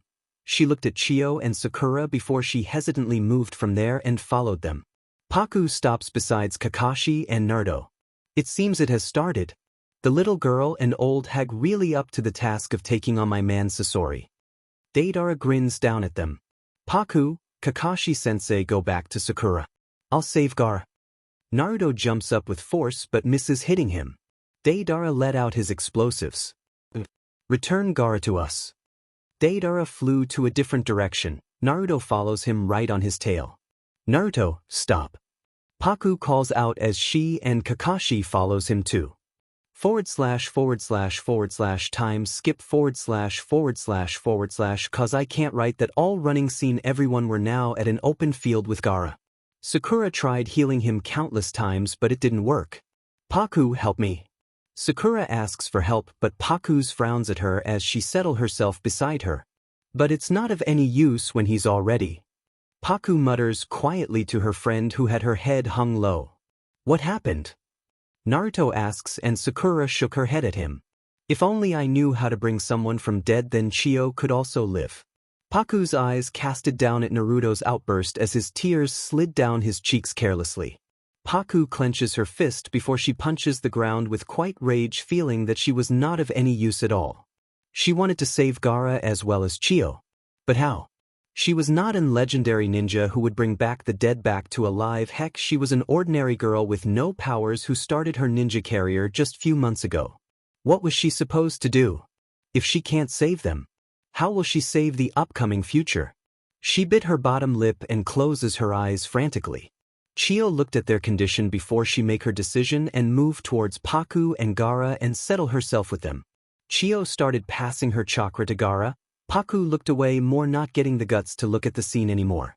Granny Chio, that jutsu will. Sakura tried to stop her but Chio didn't answer and kept going. What are you trying to do? Naruto asks but Sakura held him back. She's going to bring Gaara back to life. Sakura sternly says before she continues with solemn eyes. This is a jutsu only Granny Chio possess. Naruto looked happy with Sakura's statement, not knowing the hidden meaning behind it. She runs out of chakra as the blue emitting light decreases. Chiyo closes her eyes with hopelessness. You can use my chakra. Naruto held out his hand. Naruto helps Chiyo. Paku moved aside to give him more space. She faces the other side to avoid looking at anyone. Amidst this shinobi world created by us foolish old people. I'm glad that a person like you showed up. The things I did in the past were nothing but mistakes. But in my last hour, it seems I shall finally be able to do the right thing. The future is likely to be different from the way things were in our time. Your mysterious power that Kakashi spoke of. That power is likely to alter the future greatly when you become a Hokage like none before. And Sakura, next time hello the person you cherish most, not an old lady with one foot in the grave. You're very much like me. There are not many women who have a man's courage. You will probably become a kunoichi who surpasses her MSTR. Chiyo then glances at the brunette who had her head hung low in another direction beside Naruto. And Paku, I know you're not much sociable with your team, but I can see the care and worries you have for them but not able to express it. But I can guarantee that you will be the best kunoichi ever in the history with your skills alongside your team. Paku's eyes widens at the praise, not expecting that. Her head tilts slightly as she nodded ever so lightly in acknowledgement. Naruto, this old lady has a favor to ask you. You're the one and only person who is capable of knowing the extent of Gaara's pain, and Gaara knows you're too. Please, help Gaara. And she fell limp. By the time the sand ninjas came surrounding them. After few seconds Gaara's eyes flickers open to see a smiling Naruto. Everyone came running here to help you. Paku sat there with Sakura who held a limp Chiyo as her eyes somehow water at the thought. So, this is how it feels to see someone die in front of you, but it's worse when you can't even save them. Paku's eyes remain on Chiyo, then flickers over to Sakura whose tears were sliding down her cheeks uncontrollably. Paku rubs her pink friend's back in hope that it might comfort her. Sakura hugs Chiyo tighter. Naruto was shocked after he heard about Chiyo's sacrifice for Gaara. He stood in his place with visible shock written in his face. Gaara got up and moved to where the two girls were with a dead body. Everyone, let us pray for Granny Chiyo. Everyone closes their eyes and prayed for her soul. Chapter end third person POV. I will be back in a few. Paku excuses herself. Kakashi narrows his brows at her before nodding. Paku took off as fast can to reach the cave. I need to get there sooner than Zetsu and Obito. With that thought in mind, she picked up her pace and ran. The cave was not much in distance as she was soon near the debris. She jumps in the rocks but halts as she hurriedly went behind a huge rock to hide herself and tried to conceal her chakra as much. Zetsu and Obito or Tobi was already there to retrieve Sasori's ring. Obito took out the ring from Sasori's finger and tossed it but didn't catch it. Unknown to herself, she was holding her breath. Come on, let's go. Zetsu said with irritation. Tobi struggled to get the ring but got it before he rushes to Zetsu. The both of them walked out of the cave and Paku sighs in relief. Unknown to her, a red eye stared at the brunette from the corner of his eyes before she was out of his sight. Paku walks up to Sasori's puppet body and sighs before she takes out a scroll and seals him. I don't know what I'm supposed to do, but I will find my way to redeem you all. She then ran out of the cave in a hurry, thinking that her team might grow suspicious of her. Soon, she joined with her team who were ready to head to the Sand Village. It was the day Team Kakashi and Guy were leaving the Sand Village. See you, Gaara said. Naruto nodded, and suddenly there was silence between them before Naruto finally thought about speaking. Normally, I suppose people shake hands and say goodbye, but I'm not really good with that kind of stuff, so I'll just leave it at this dash. Naruto nervously scratches his cheek but eventually stops when he was met with Gaara's hand extended in front of him. Naruto stood there frozen, but then he shakes his hand with a small smile. Now, the two teams were walking back to the village. Kakashi and Guy were a little farther from their students since Guy was helping Kakashi. You guys are too slow. Ten whines. Guy held a struggling look as Kakashi apologized to his rival on troubling him. I'm sorry, Guy. You see, when I use the Sharingan, it takes a toll on my body for quite a while. Hurry, Ten exclaims. Guy grits his teeth before he threw Kakashi midair and adjusted Kakashi on his back, who looked he was done with his life. Paku tried to control the small laugh which was threatening to come out, but except her and Lee, everyone looked at them with a disgusted look. I see. It's training, isn't it? Lee exclaims, and Guy shows his pearly teeth with pride. This way will be faster. Guy took off like a rocket, leaving behind dust. Lee slings his back in front before he shows his back to Neji. Neji dash. Lee was cut off by Neji's harsh refusal. Lee then moves towards the curly brunette who looked at him with a confused look. Paku-chan.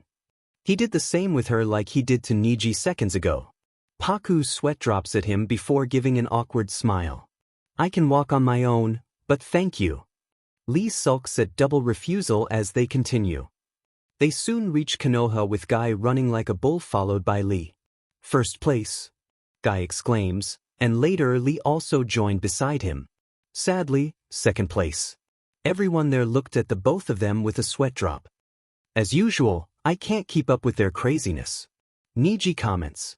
Although we did run along after them. Tenten said. Naruto and Sakura looked annoyed, and Paku was looking half dead because of running this much. I think I have never run like this till yet. Okay, everyone hears. Let's go report to Lady Tsunade right away. Guy said, not noticing the already fainted Kakashi on his back.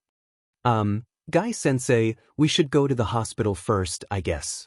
Paku points her finger at his back and Guy realizes. Oh, it seems like it's the hospital before reporting. They were now at the hospital in Kakashi's room waiting for him to wake up. Kakashi's eyes fluttered open to be greeted with the sight of Naruto. Oh, you're awake. Good job, Kakashi. Tsunade enters the room along with Shizune. Kakashi tries to get up, but his body feels heavy due to the fatigue. The blanket covering his face slightly slides down, showing his cheeks. No, Kakashi-sensei. Don't push yourself. Sakura warns him, and Paku nods. It's okay, Kakashi-sensei. You don't need to get up, you should rest.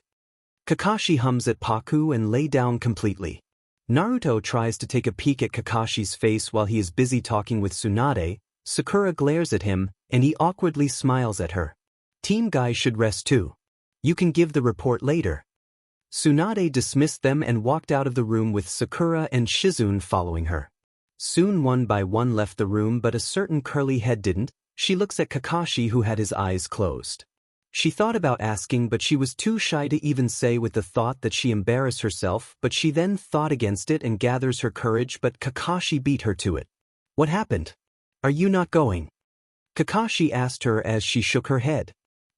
Nothing, I hope you get well soon. She then left the room. Paku-chan. Sakura calls out to the curl brunette who was just about to enter her apartment. Oh, Sakura. What happened? She raises her brow at her. I came here to tell you that we're getting a new teammate and captain, so now we will be meeting them, and I thought you didn't know about it. I came here to inform you. Sakura answers her as Paku's mouth forms an oh, okay. I will be right back. She walked inside her apartment to drink water before she walked out of her apartment again before locking it. Let's go. The two friends walked to the spot where they were supposed to meet. It was a small walk, it didn't take much time, and they reached there before anyone. Right after a few seconds, Naruto came. This is the spot where we're supposed to meet. Naruto looked around the place, spotting no one except the two girls in front of him. Sakura answers him. Nobody's here yet. Did Granny Tsunade really arrange new members for us? Naruto was growing impatient by now. It's okay. We're a little early as per the time. Paku reassured him, and he rubbed his neck. I hope they don't have the habit same as Kakashi-sensei of showing up late. After Naruto finishes, an individual behind the pillar walks out with a fake smile. Hey, it's you. You're the guy who was up on the roof earlier. Naruto points his finger accusingly at him. A brown-haired man then walks out of the pillar behind the before. As of now I will be taking Kakashi's place in Team Kakashi and Dash. The man didn't complete his sentence as he noticed the glaring blonde and smiling male. Naruto pulls out a kunai and Sai pulls out his sword, but they were stopped by the older man. Who are you? Naruto looks at the older male. I'm the replacement for this team while Kakashi is in the hospital. Call me Yamato. Your comrades on the same team, So you guys need to get along. Yamato finishes, surprising both Naruto and Sakura. Comrade, this guy. Naruto points at him as Sai apologizes with a fake smile. Since we're teammates, I just wanted to find out how strong you are. Naruto then stood straight. But you didn't have to go that far. But thanks to that, I now know you're a worthless guy with questionable equipment. Sai gives a smile as Naruto fumes in anger, held back by Sakura and Paku. Hey, what did you say? ᧁꫮᦔᦔᦓ. Hey, we're going to be teammates, so don't act like that. Naruto continued, gritting his teeth. Paku just patted his back. But you're kind of a rotten guy, aren't you? People won't like you if you say stuff like that. Sakura said, and Sai smiled at her before speaking. I like nice, ugly women like you. Now Sakura was held back by Yamato. Sakura was cursing at him, trying to free herself from the hold of Yamato. Sakura, calm down. Just ignore him. Paku said, trying to calm her friend who just huffed and turned her face. Oh, and who are you? Sai asks the curly-haired girl with a fake smile, and Paku smiles back at him. I'm Paku. I newly joined the team. Sai's eyes unconsciously fall on her chest before he gives a smile again. You have big beer dash. Before he could continue, she punches the side of his face, planting him in the ground as she looks down at him with disgust. Never knew you would be that disgusting. Paku looked at him now with a calm face, but in her eyes, it was prominent that she was beyond angered. She bit the inside of her cheek and walked beside Sakura, who stood there frozen along with Naruto. She never acted that before as far as I know. She looks really mad right now. Naruto glances at the brunette who stood there with a straight face but eyes glaring down at Sai, who just give a fake smile while wiping the corner of his mouth. How should I put this? Come on, introduce yourselves, Yamato said as Naruto and Sakura grumbled. Naruto Uzumaki. Naruto glares at Sai. I'm Sakura Haruno. Sakura also did the same as Naruto. Paku Tanamachi. She simply said, not even batting an eye on them, clearly irritated. My name's Sai. He continued, fake smiling. Well, that's enough getting acquainted for now. I will now explain our mission as Team Kakashi. The four of us will head for the Tenchi Bridge, capture the Akatsuki spy who has infiltrated Orochimaru's organization and bring him back here. It's an opportunity for us to get information on Orochimaru and Sasuke Uchiha. We will obtain a precious source of information with which we can draw up plans for both the assassination of Orochimaru and the retrieval of Sasuke. Be sure to proceed with caution. Everyone nodded at him. We'll meet at the main gate in an hour. We'll leave once you've equipped yourselves with your ninja tools. Chapter End. Third-person POV. Paku took a bath and changed into her cleaned ninja attire and packed her necessities and stuffs in the pouch, too lazy to carry a bag. She then set off to the main gates. Everyone were there already except her. Team Kakashi will now set out, and they started their journey. There was a silence between them as they kept walking distant from each other. Naruto and Sakura were still glaring at Sai, who looked unfazed. Paku was on her own. What is it?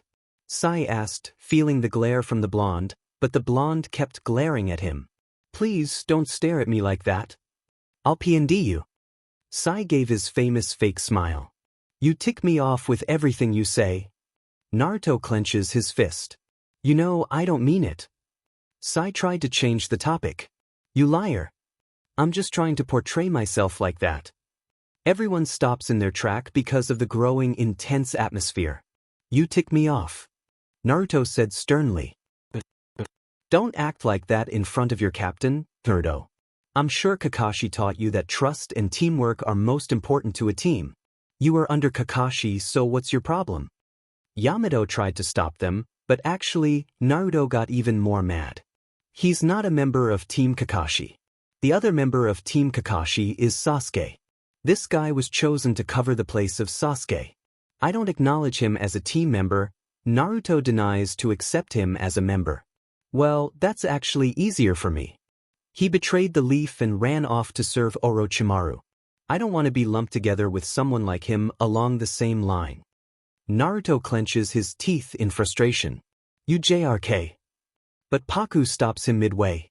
Naruto, just ignore him. Don't listen to whatever he blabbers. If you react anymore, then it will get even worse, so let him be. Paku said, gripping his shoulder, but his jaw tightened. Teamwork is indeed important. Naruto still doesn't know you very well, so he may be out of line.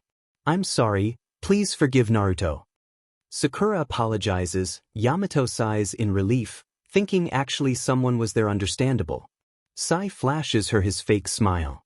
It's okay. It doesn't bother me. Really? Thank goodness. She smiles at him, but right after that, Sakura punches him across his face, throwing him a few feet away. Naruto and Yamato freeze in their spots, not expecting that. Paku raises her eyebrow with interesting before fist bumping with Sakura. Good job, Sakura. She praises her friend who glared at Sai. But you don't have to forgive me. You tricked me good with your fake smile. Sai said. And here you don't even know anything about Sasuke. Don't you ever speak ill about him. If you insult Sasuke again, I won't hold back. Sakura warns him. Fine, I won't say anything like that in front of you. So that's another way of using a fake smile. I'll remember that. How can you grin like that after getting punched? Paku held Naruto's wrist to stop him, but he ignored her. A smile is the best way to go through a tough situation, even if it's a fake smile. Surprisingly, everyone gets fooled by it. That's what it said in the book, but it seems it doesn't really work if I do it, though. Sai smiles. ᧁꫪK. Yamato weaved signs for his wood release. 4-pillar prison jutsu. A wooden prison emerges behind him. Now everyone's attention was on him. I'll really toss you guys into this cell if you keep fighting. We don't have much time until we get to the Tenchi bridge. That thing said we've still got enough time to take a little detour. As your captain, I offer you this recommendation in order to improve your rapport. I can toss you guys into this prison for a full day, or we can stay at a hot spring inn for a night. Which would you prefer? Yamato gave his bug eyes. They were now at a hot spring. The girls and boys went to separate ways to the hot springs. Paku and Sakura enter the hot water with a sigh. Paku's visible tense shoulders relax in the warm water. It's so relaxing. She sighs out in bliss, but she heard a loud shout from the other side.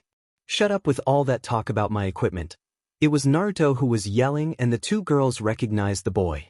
All the girls in the hot spring started laughing. Sakura lowers herself more in the water while Paku played it like she doesn't know him at all. Heck, she was even ignoring the females' laughter. After taking a relaxing bath, the two of them changed into yukata and headed to the room they had rented. Whoa, I've never seen such magnificent food. Sakura exclaims. Man, it sure looks delicious. Naruto drools at the sight and walked to the seat in front of Yamato. Say, Captain Yamato, is it really okay if we eat all this? Sure. Help yourself. Yamato answers him, and Naruto digs in after yelling a thank you. Sakura sat across Sai while Paku sits in the head of the table. If we're going to get food like this in every mission, then Captain Yamato can stay with us forever. Sakura agrees with him. Let's have Kakashi-sensei stay in the hospital a little longer. Paku eats her food, not paying much attention to them. She was actually getting sleepy. She looked tired as her eyes threatened to shut off any time. She ate absent-mindedly, not noticing the blonde who was looking at her. She looks like a pufferfish while eating. She's cute. No, don't. Naruto then snaps out of his thoughts and slaps his cheeks. After they were done eating, they thanked Yamato for the dinner. Now then, after having dinner, I want to discuss something, but the reason we're staying here is to improve our report. Let's forget about the serious stuff for now. The rest of their conversation fell into deaf ears as Paku had her hung low her eyes, barely trying to stay up. And unknowingly, she drifted into sleep like that. Yamato noticed this as he chuckles, seems like someone's tired. He said, looking at the brunette who had her head hung low. Naruto, Sai, and Sakura looked at the said girl who had already passed out in her place. Oh, I think we should go. Sakura got up from her place but stops. What happened? Yamato asks her. Well, I don't really want to wake her up since she was really tired, so. Sakura trails off. There was a silence before Naruto spoke. I will take her to the room. He then got up and gently lifts the girl up in bridal style as she sleepily rested her head on his chest. Sakura thanks him and directed him to where he was supposed to go, and they reached the room as Naruto gently laid the girl on the futon. The moonlight fall on her face due to the open window. Her eyes were closed as she breathed in with a steady pace. Her lush lips were slightly parted to take in more air. Her chest rises and falls in a relaxed state. Her dark curls shine under the moonlight as her features were illuminated by the moon. He was suddenly reminded of the night the same exact moment happened with him a few days ago. He realized that he was staring at her for quite a while as he retracted himself from her slowly yet hesitantly. He looks at the pair of chopsticks in her hair which tied up her hair. His hand twitches to take it off, but he thought against it and hesitantly walks out the room without any words. Sakura looks at him with raised brows at his unusual behavior but shrugs her shoulder and went to sleep too. It was the day when Team Kakashi was supposed to meet Sasori's spy. Yamato disguised himself as Sasori with the help of Sakura and walked to the bridge where he will be meeting his spy.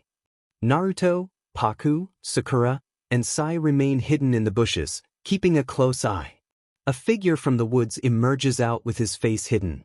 After a while, Yamato also walked to the bridge acting like Sasori. The figure took off their hood, shocking everyone except Paku and Sai. That guy again. Who would have thought that the Akatsuki spy was Kabuto? Sakura looked at them intently, not believing the scene. They kept an eye on them as Kabuto and Yamato kept talking, but they were not able to catch on what they were talking about because of the wind. The sound of the wind is so loud I can't hear anything. Naruto cupped his ears in hope he might catch on something. You idiot. That's why we're this close to them. The wind blows away the noise and smell so we can sit here unnoticed. Sakura explains while scolding him. Paku's eyes squinted as she felt another chakra nearing them. And right after that, Yamato was ready to hit Kabuto, but Orochimaru came into view. Naruto and Sakura were again shocked with the sudden appearance. What do we do now? Naruto looked at his team. We have to wait till things get nasty, so wait for his instructions. Paku said, fully focused on them as her eyebrows squinted. Kabuto attacks Yamato, breaking his disguise. Yamato jumps away from him to avoid hurting himself more. After a while, Yamato gives the signal for them to come out, and in a blink of an eye they were in front of him. It looks like the nine-tailed kid here too. Maybe I'll play with you guys a little. Let's see who has gotten stronger. Or Sasuke. Orochimaru gives his disgusting grin, fueling Naruto's anger more. Give Sasuke. But Naruto's nine-tailed cloak was unleashing as he grits his teeth in rage. Give him back. It is not the way of saying it. Your reasoning is off. Sasuke came to us because he wanted to. For a man, you're too obsessed over the past. Kabuto reasons. Shut up, Fries. You don't even know how Naruto feels. Sakura shuts him off. Orochimaru smirks. If you want to know about Sasuke, then try forcing it out from me. If you can, that is. Naruto growls and attacks Orochimaru, throwing him back several meters back. Everyone stood there frozen in their place. Orochimaru came back again. Naruto growls at his sight. You're starting to become more like a Jinchuriki host, aren't you? Orochimaru then explains about his test subjects and how Yamato was a success for him. Paku grits her teeth. Just shut it. Orochimaru looks at her with a mocking smirk. Impatient, ain't we? She was irritated by his mere presence as she felt the control she had on herself slipping away slowly yet surely. Just shut it, you stinky snake. She insults him back. He lowly chuckles at her. I'd like to test out how strong my Sasuke has become by having him fight against Naruto.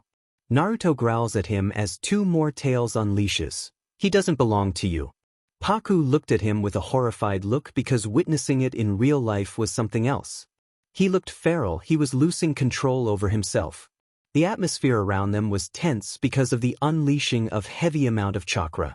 The wind picked up the pace, making it hard for them to even stand firmly.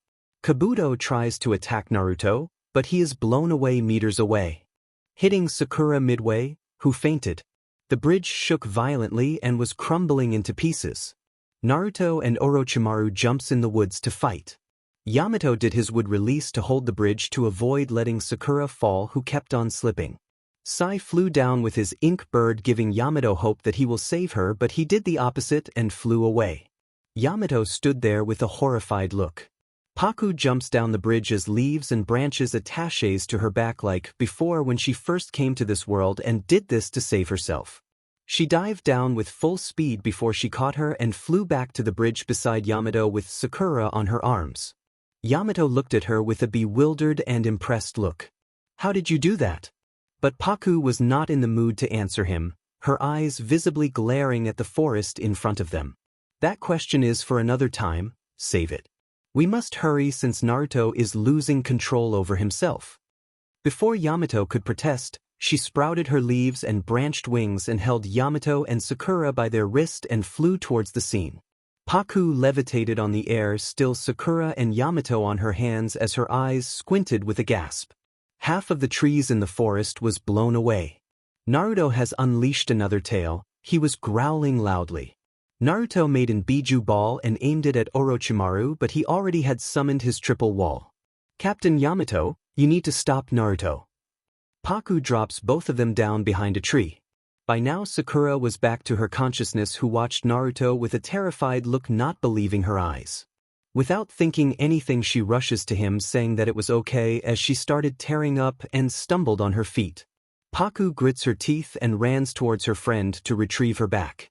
Naruto dash, Sakura was cut off by Paku pushing her away as she was thrown off a little far away because of his tail hitting her arm. She hisses in pain. "Sakura, get out of here and stop being reckless." She scrambles to her feet in hurry and pulls up the girl with her while ignoring her severe wound. Yamato did his wood release to stop Naruto, his wood encasing the feral beast. Yamato activates the seal and stops him as Naruto started to calm down, the tailed beast wearing off slowly. He screams in pain while falling on his knees. The process was over with him having severe wounds and his skin burnt. Paku rushes to Naruto with worry, followed by Sakura and Yamato. Paku starts healing him along with Sakura. Paku applies more of her chakra to make his healing quicker. "Paku, you're wounded too. First heal yourself," Yamato said, but Paku shook her head. "That's a matter to worry later," she said, applying more chakra, not giving a second thought about her well-being. Naruto's skin recovers with their healing. "Captain Yamato, that jutsu you used to stop Naruto earlier. Would you teach me that jutsu?" Sakura asks, asking for impossible. "That's not possible. The only person in the Leaf Village who can use that jutsu is me beside the first Hokage. What that jutsu does is forcibly suppress the Nine Tails chakra. It's impossible for someone without that special power to use it. My power is certainly not on the same level as the first Hokage's." Sakura looks down sadly. Paku moves to his face, healing him. What Naruto has hanging around his neck is something that belonged to the first Hokage. It's a chakra crystal that only resonates to the first Hokage's chakra. With that, one can control a Jinchuriki. "Sakura-chan." Naruto woke up before massaging his head in pain. "What happened to me? I was chasing that JRK Orochimaru, and then what'd I do after that?" Naruto sat up. Paku pursed her lips together before throwing herself back, but to be stopped by Yamato. "Don't hurt yourself anymore," he warns her. She nods with a smile and throws her head back in exhaustion. "Paku-chan, what happened to you? Why is your arm bleeding?" Naruto asks, getting near her. Sakura then starts healing her injured arm. Paku looks at the sky with half-lidded eyes, feeling drowsy. "I'm tired," and black dots clouded her vision. Chapter end. Third-person POV. Meanwhile, in other side of the forest, Sai and Orochimaru were talking. Yamato's clone kept an eye on them, informing Yamato, who was on the other side of the forest with the team. "Yeah, right now, Sai is traveling together with Orochimaru." Sakura and Naruto got shocked after hearing the new information. Naruto held a limp Paku on his arms. He was crouched in the ground. "What does that mean?" Sakura asked, not understanding the situation at all. "Both of you follow me. I will carry Paku." Yamato moves to the unconscious girl. Naruto helps him to get her on his back as Yamato's hands rest under her thighs securely and her arms loosely resting on his shoulder. They made their way to the other side of the forest, stumbling upon Sai's belongings. Before moving from there, Sakura picks up Sai's art book and moved forward. In mid-time, they even ended up going through the pages analyzing what does it really meant. Paku stirs in her much-predicted deep slumber, her eyes flutters open but not fully because of bright sunlight. She squinted her eyes and rubbed her eyes, feeling slightly dizzy, but soon she winces in pain when she felt a strong stinging pain in her arm. "Oh, you're awake," Yamato said while still carrying her. She looked at him, confused about what was going on before realizing she was on his back. Her cheeks dusted in pale pink embarrassment, thinking she might have troubled them. "Paku-chan, you're awake," the blonde yells, but Sakura shush him. Where are we?" she asks with still droopy eyes and rests her head back on Yamato's shoulder. "Paku, get off. You will break my back." She grumbles at him and squeezes his neck in between her arms, cutting off his oxygen. He slightly gasps. "Shut it and carry me through ᧁꪮᦗᦓ." Sakura and Naruto looked at them with a sweat drop. "Paku, it's not time to joke. We're in front of Orochimaru's hideout," he warns her, stopping her midway. She jumped from his back, landing like it was nothing while Yamato stumbles on his feet because of sudden disbalance. "Paku-chan, are you okay? I didn't mean to hurt you." Naruto's voice lowers at the end. He avoided making any eye contact with her. How can he? When he just attacked her, which led her to having a severe wound now, and if it was worse? He can't even think anything. Paku's eyes immediately trailed to Yamato, who flinches at her glare. It was menacing, and she tilted her head somehow, telling him that it said, "How did you dare?" She rose a brow at him with visible annoyance. Now Yamato avoided her eyes and looked somewhere distant. "Naruto, you did it intentionally. It's okay, it's alright. I'm fine. Wounds like this are nothing. Don't blame yourself or get upset and all. You just lose your control over yourself and it was not intentional," she said in a soft tone. It was much more softer than her normal firm yet soft voice. But what if it was worse?" he mutters quietly while looking down. She cups his cheeks in her soft hands and makes him look up at her. His blue sad orbs meeting her warm chocolate brown orbs. "Don't even think. And I do believe you will never do that. Now, I'm not good at comforting, so stop feeling upset. Guilty." Naruto stares at her as she was thinking over how to phrase it. Yamato and Sakura silently looked at the interaction. "Still, I'm sorry," he mutters. Paku sighs and wraps her hand on his shoulder, pulling him closer. "Chill, Naruto. It was nothing serious. Now, take a chill pill. Captain Yamato said we're in front of Orochimaru's hideout, right? Let's go to infiltrate already." She then took a stance with the thought to lighten up Naruto's mood, which actually did. "Yeah, let's go." Paku gives him a side hug and flashes him a smile, to which he also smiles back at her. "Before we go, have this." Yamato extends his hand at them with 3 seeds. Naruto and Sakura looked at it suspiciously, whereas Paku has already swallowed, knowing it was to track her down. Yamato sweat drops at her carelessness. "Paku, you shouldn't swallow anything like that." Sakura scolds her dark-haired friend who, in return, shrugs her shoulder. "It's actually like a transmitter.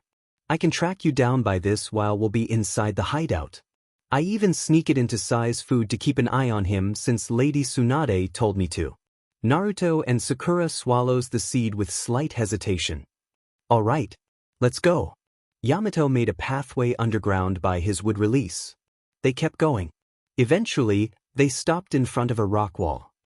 "This is the hideout surrounded by rocks, just as I thought." Yamato points. "I'll smash it right away with my Rasengan."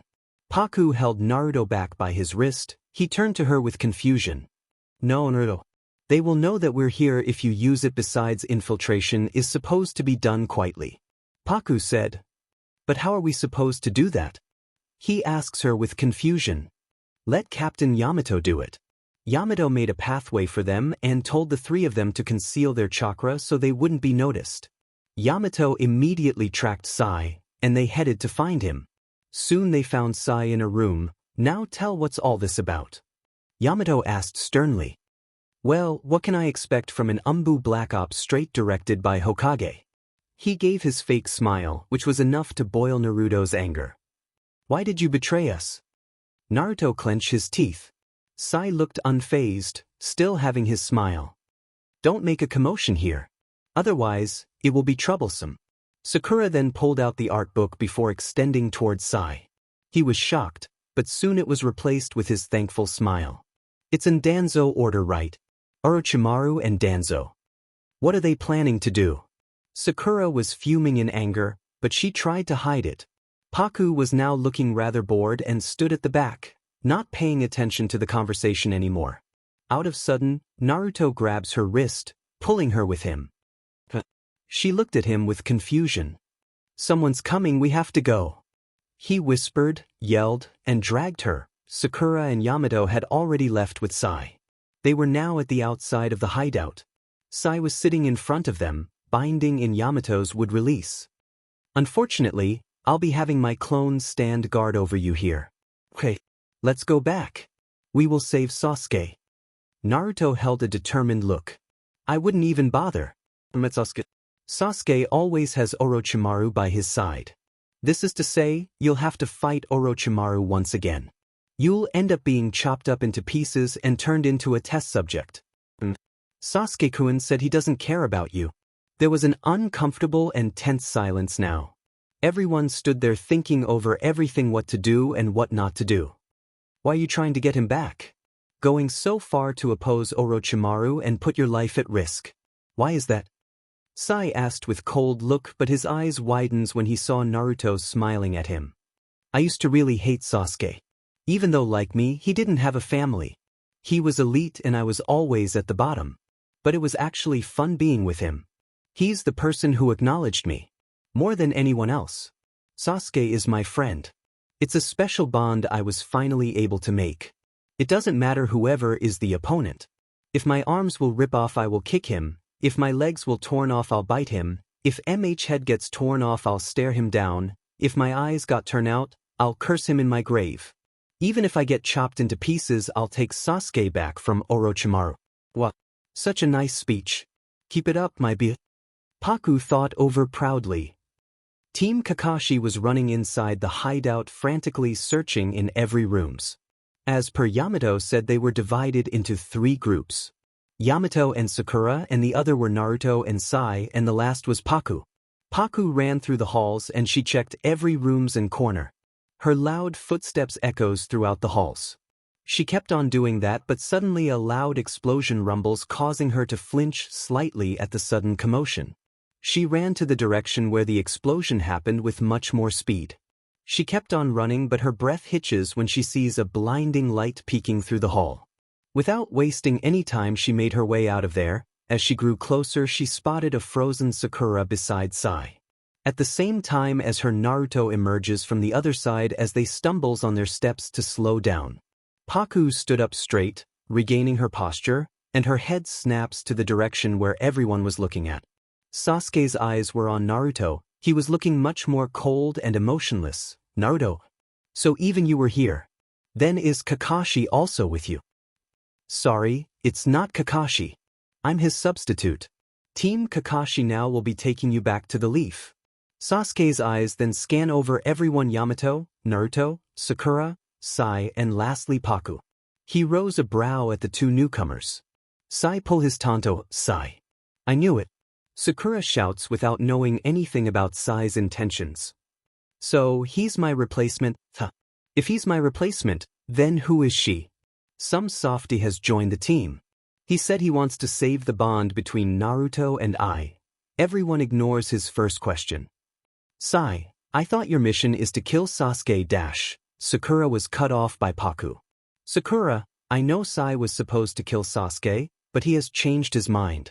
I don't think something like that or say anything without the knowledge. But. Sai then continued. Yes, indeed it was my mission to eliminate Sasuke-kun, but now I don't want to listen to any order, but I will take action on my own from hereby. Sakura didn't say anything. I don't know who are you, but there must be a reason why Naruto and Sakura have pursued you so desperately.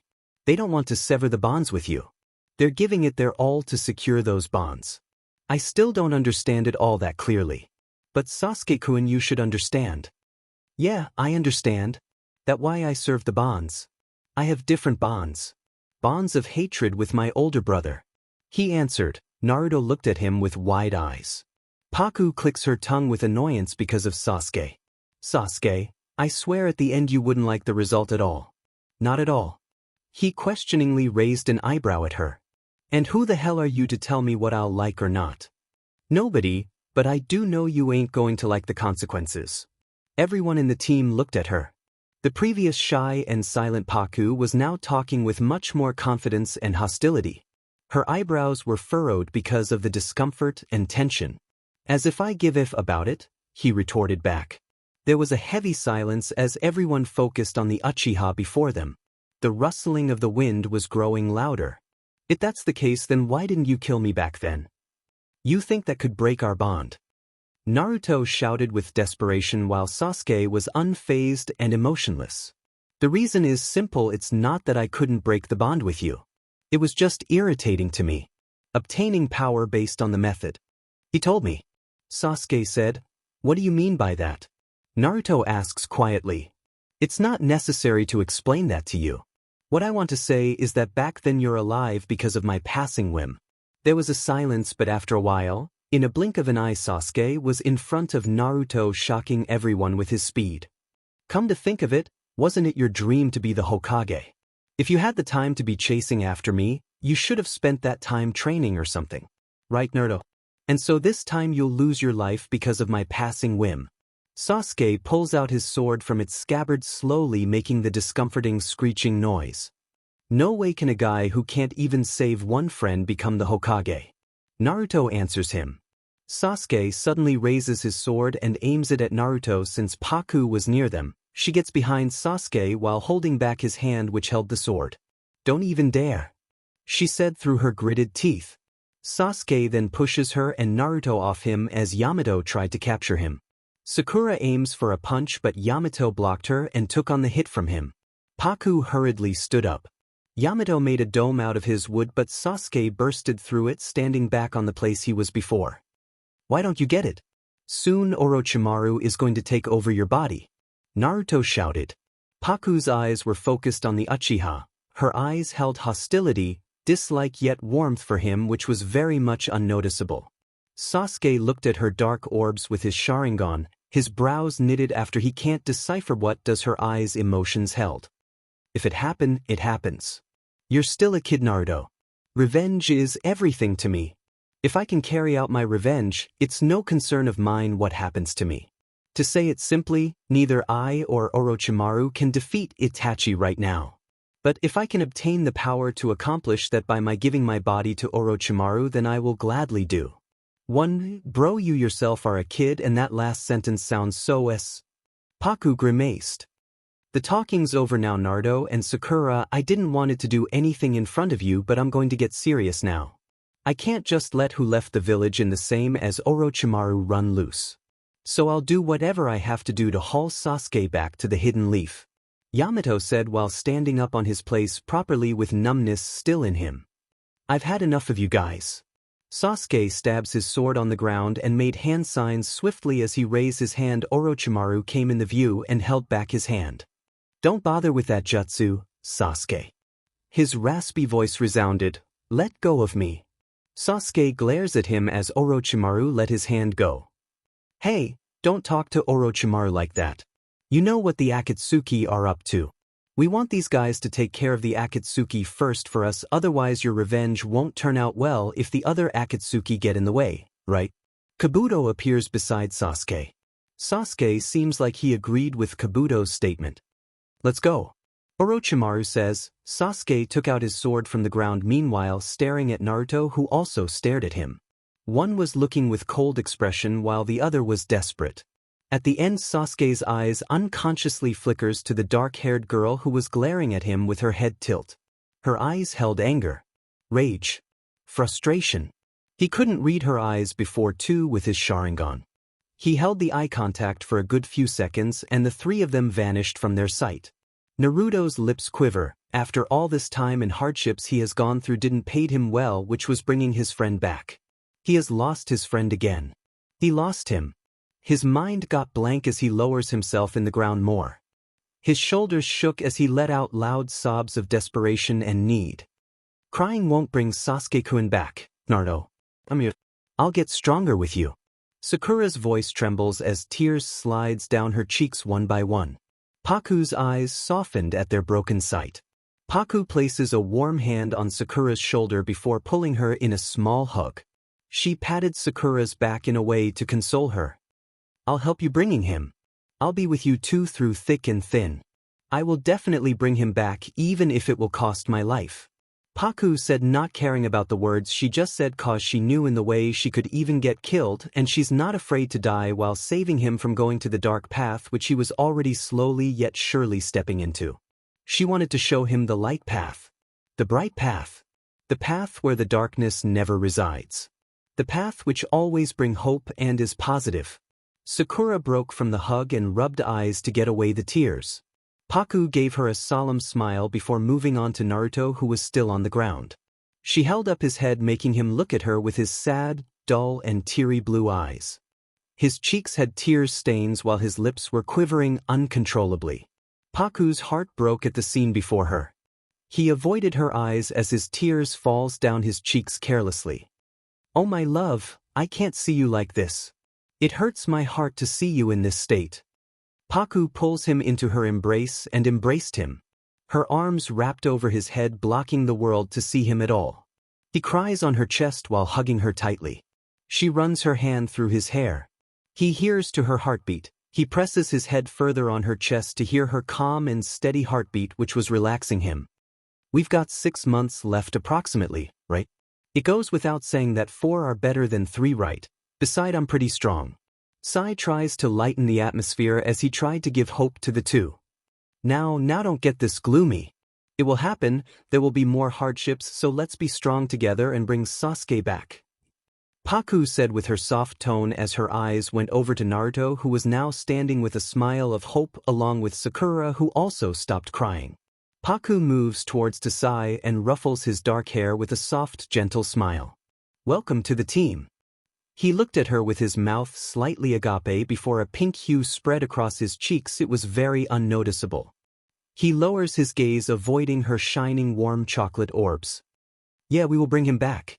Chapter end. Third-person POV. After reporting to Tsunade, Team Kakashi was dismissed.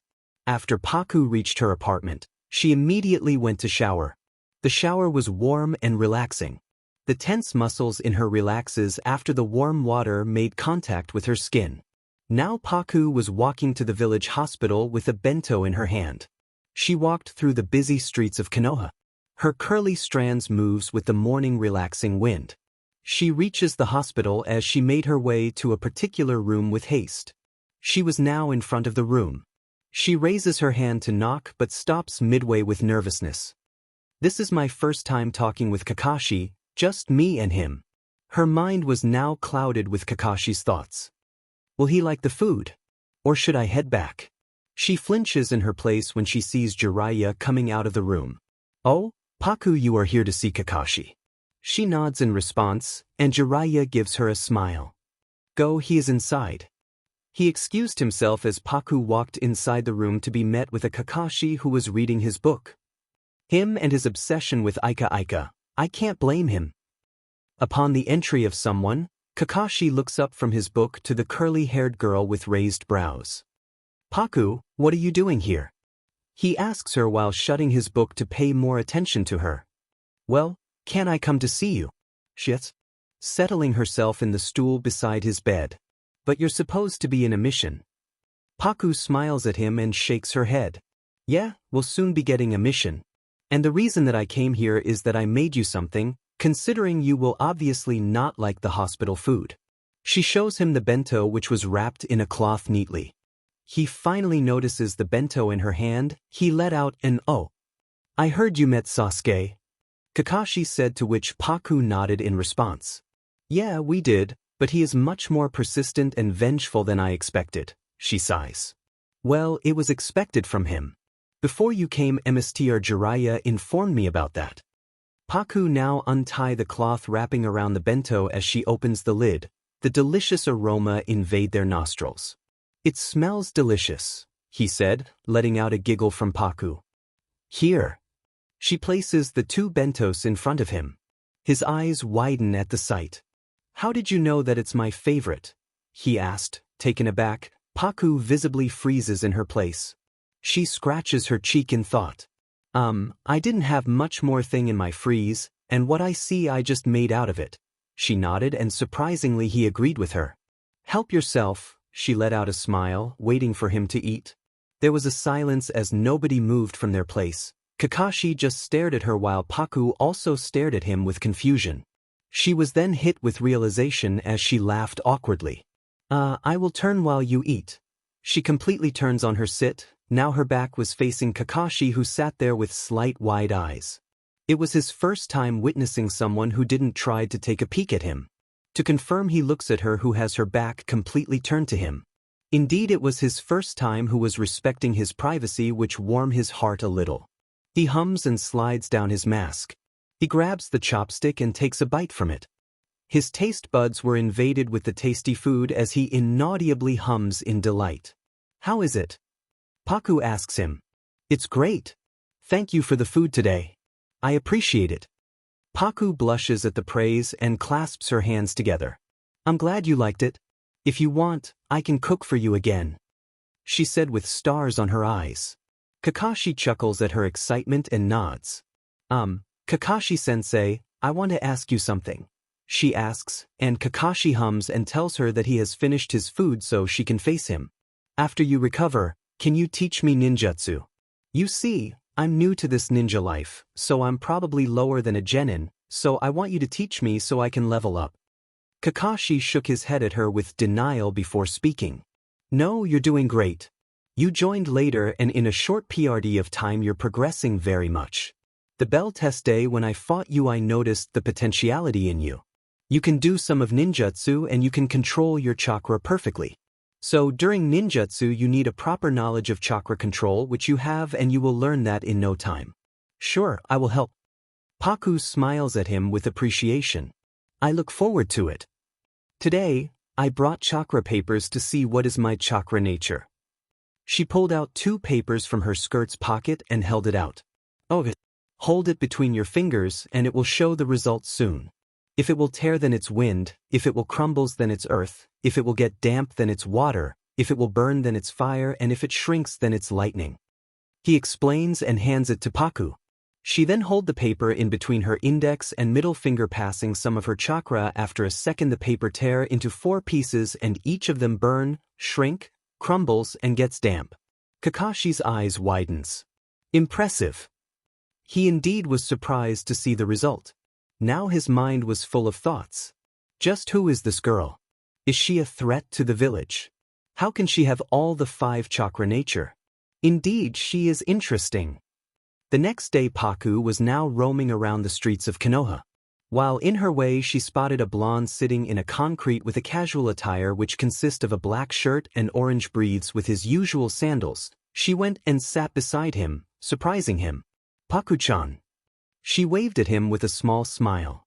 Hey, what are you doing here, Naruto? She asks him, to which he hangs his head low in distress. I got a dream today. It was really odd. There was Sasuke and that dash. He was cut off by a feminine voice calling out his and Paku's name. Naruto. Paku. There stood Sakura with Sai behind him. Everyone was in their casual clothes. Paku was wearing a light blue skirt with a white top with normal sandals rather than her thigh-high ones. What? Sai's with you too? Naruto asks with irritation. I bumped into him in the library. Sakura answered. Oh, and here I thought we could go on a date or something. Naruto grumbles. If you have time to do that, then you should be studying ninjutsu or something. Naruto sulks at the word of study. You should train your mind, not only your body. Sakura sighs. Paku looks at Sai, who is deep in his thoughts. She gets up from her place and heads toward him as she is now in front of him. She waves at him, catching his attention. Hey, Sai. He looks at her and nods slightly in response, then look over her back. He scratches his cheek nervously, probably thinking about how to approach them. Could you guys include me in the conversation too? I read in a book how to open up to people right away, and it told to call people by their first names only and to use nicknames. He ends it with a slight blush. Ah, cutie. Paku gushes. Naruto folds his arms behind his neck while giving his idiotic grin. Oh, so you're concerned about that, huh? Naruto grins. So that's what you were doing in the library? Sakura pondered over. You don't have to read books, your emotions will come out eventually, or you could be more expressive when you spend more time with the people you cherish. Paku said while ruffling his dark locks. He shyly looked down still with a blush on his cheeks. And I was thinking of nicknames and terms of endearings for you guys, but I couldn't really come up with anything good. So, I will just call you with your first names. He gives a smile and stepped forward. By now, Paku was beside him. You don't have to think stuff like that, it happens naturally. Naruto tries to explain he was indeed happy to see him change. For nicknames and terms of endearments, you could use their personality traits. For example, if you're talking about Naruto, Idiot Naruto, or Moron Naruto, or something. Sakura waves her hands smugly while Naruto's back slumped. Sai was deep in thought, probably thinking about what to call them. Sai checks out Sakura from head to toe, making her shy. You don't have to look at me like that. Sakura hugs herself, feeling all shy. Sai nods, coming with an idea as he smiles at her. Thank you, I've got a hang of it now. Ugly. Sakura went in a rampage as Naruto tried to hold back Sakura from pounding Sai, and at last, she punched both Sai and Naruto. Why do I feel scared? Paku backs off, probably trying not to be punched by the pink-haired girl. So, you're the new teammate? Sai, was it? Nice to meet you. Kakashi asked while taking his eyes off from his book to be met with Sai and Naruto, who held their swollen cheeks, along with Paku and Sakura, who gave a smile. Kakashi motions for Sakura to come closer as she did what she was said to. He then whispers something, but Sakura waves it dismissively. While Paku was admiring Kakashi, he was wearing his black, tight mask shirt, which showed his perfect biceps. Paku sighed dreamily, but nobody heard her. Damn, how can I focus when he would be sitting in front of me like that? Oh God, have mercy on me. She cries internally. Kakashi-sensei. About the previous mission. Naruto trails off, but Kakashi cuts his off. I heard about everything from Yamato and Paku. Paku's imagination was cut short when she heard her name rolling out of the Jonin. But I can't bring Sasuke back with the power I have now, he's gotten way more powerful. Naruto looks down with sadness. Well then, you just have to get more powerful, right? Kakashi turns a page of his book. But the speed of Sasuke-kun's development was extraordinary even in my eyes. When I said to Lady Tsunade, she said there's a possibility they're using forbidden jutsu. Sakura thought over while reasoning her opinion. Then we just have to rapidly get more powerful. Kakashi said nonchalantly. But how do we do that? Sakura asks with curiosity. Did you think that I was lying here not thinking anything? I thought about that whole time. And figured it too. However, this approach is suitable for Naruto, or rather say it's an approach only Naruto can do. In that training you might just exceed me, no? The said boy looks at Kakashi with surprise. And what about me? Paku asks with the thought that he might have forgotten about her. I'll be training you too. Don't worry. He reassures her and she nods silently. I'll be with you the whole time on this training. And it will be a different type of training. Kakashi finishes. What are we going to do?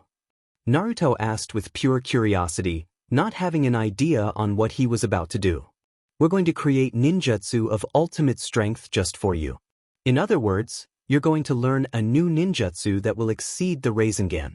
However, for acquisition of that jutsu it will require an enormous amount of time and effort.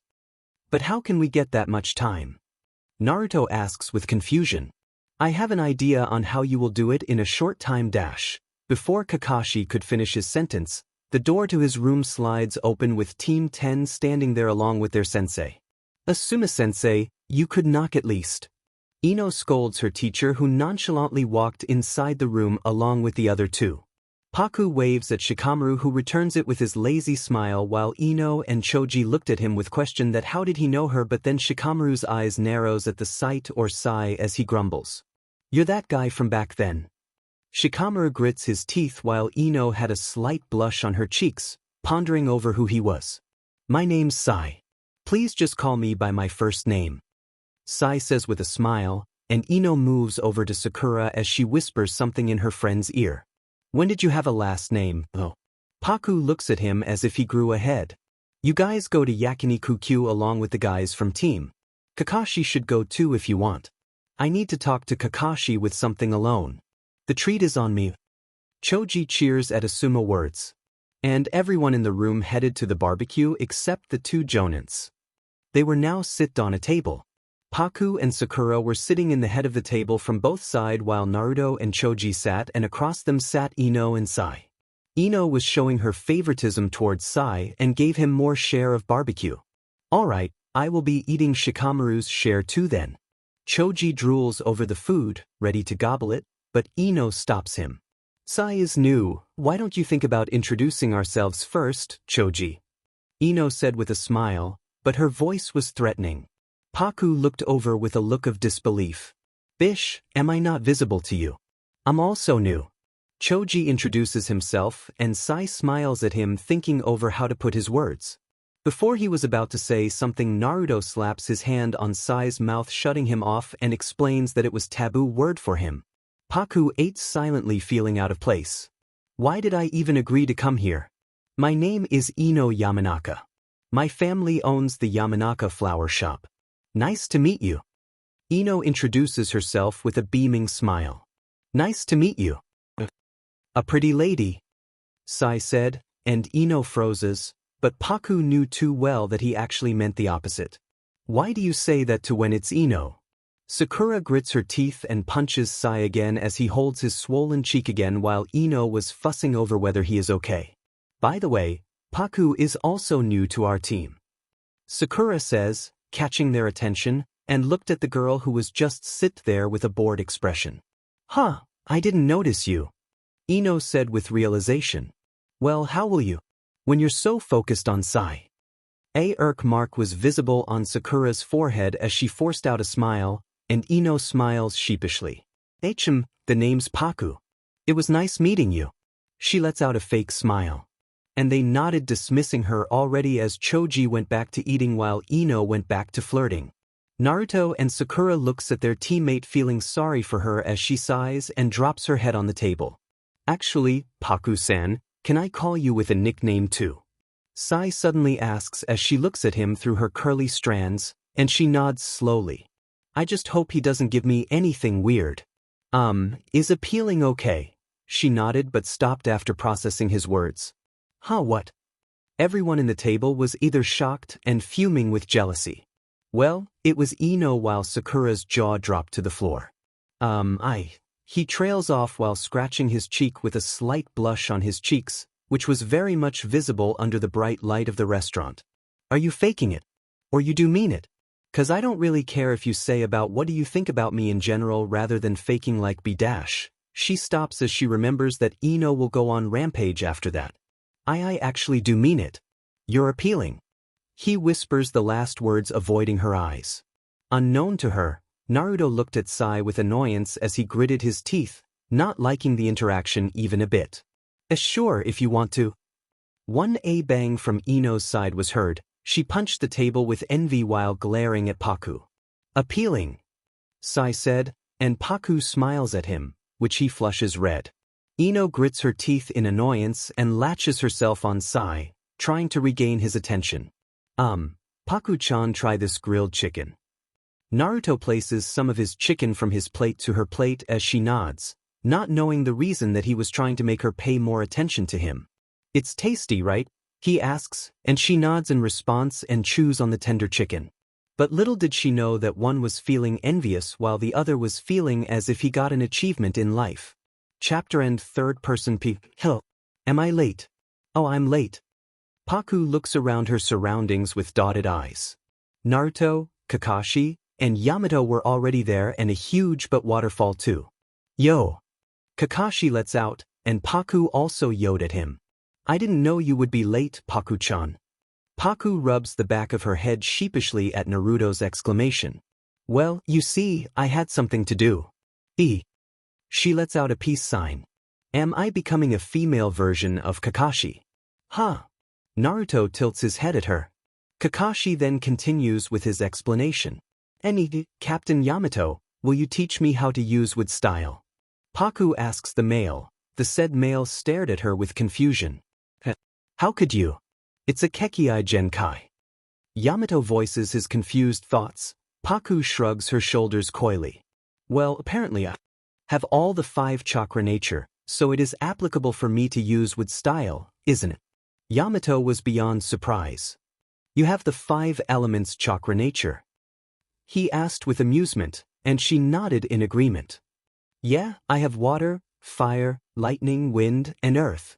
So, wood is made by using earth and water simultaneously, right? He nods again. Well, that's the answer. You will teach me too. She turns around to face Kakashi and Naruto. Behind her, Yamato still looks perplexed with the new information. Paku was met with multiple Narutos or his clones. They were trying to cut the leaf in 2 by sandwiching his palm with the leaf between them. Oh, it started. Paku looks over a tree which was void of any leaves. Under the tree stood Kakashi and Yamato. Kakashi-sensei, stop with your book and train me already. Paku shouts from her place. Kakashi shook his head with displeasure. Paku ran towards them before stopping in front of Kakashi. Please, train me. She made puppy face with a slight pout.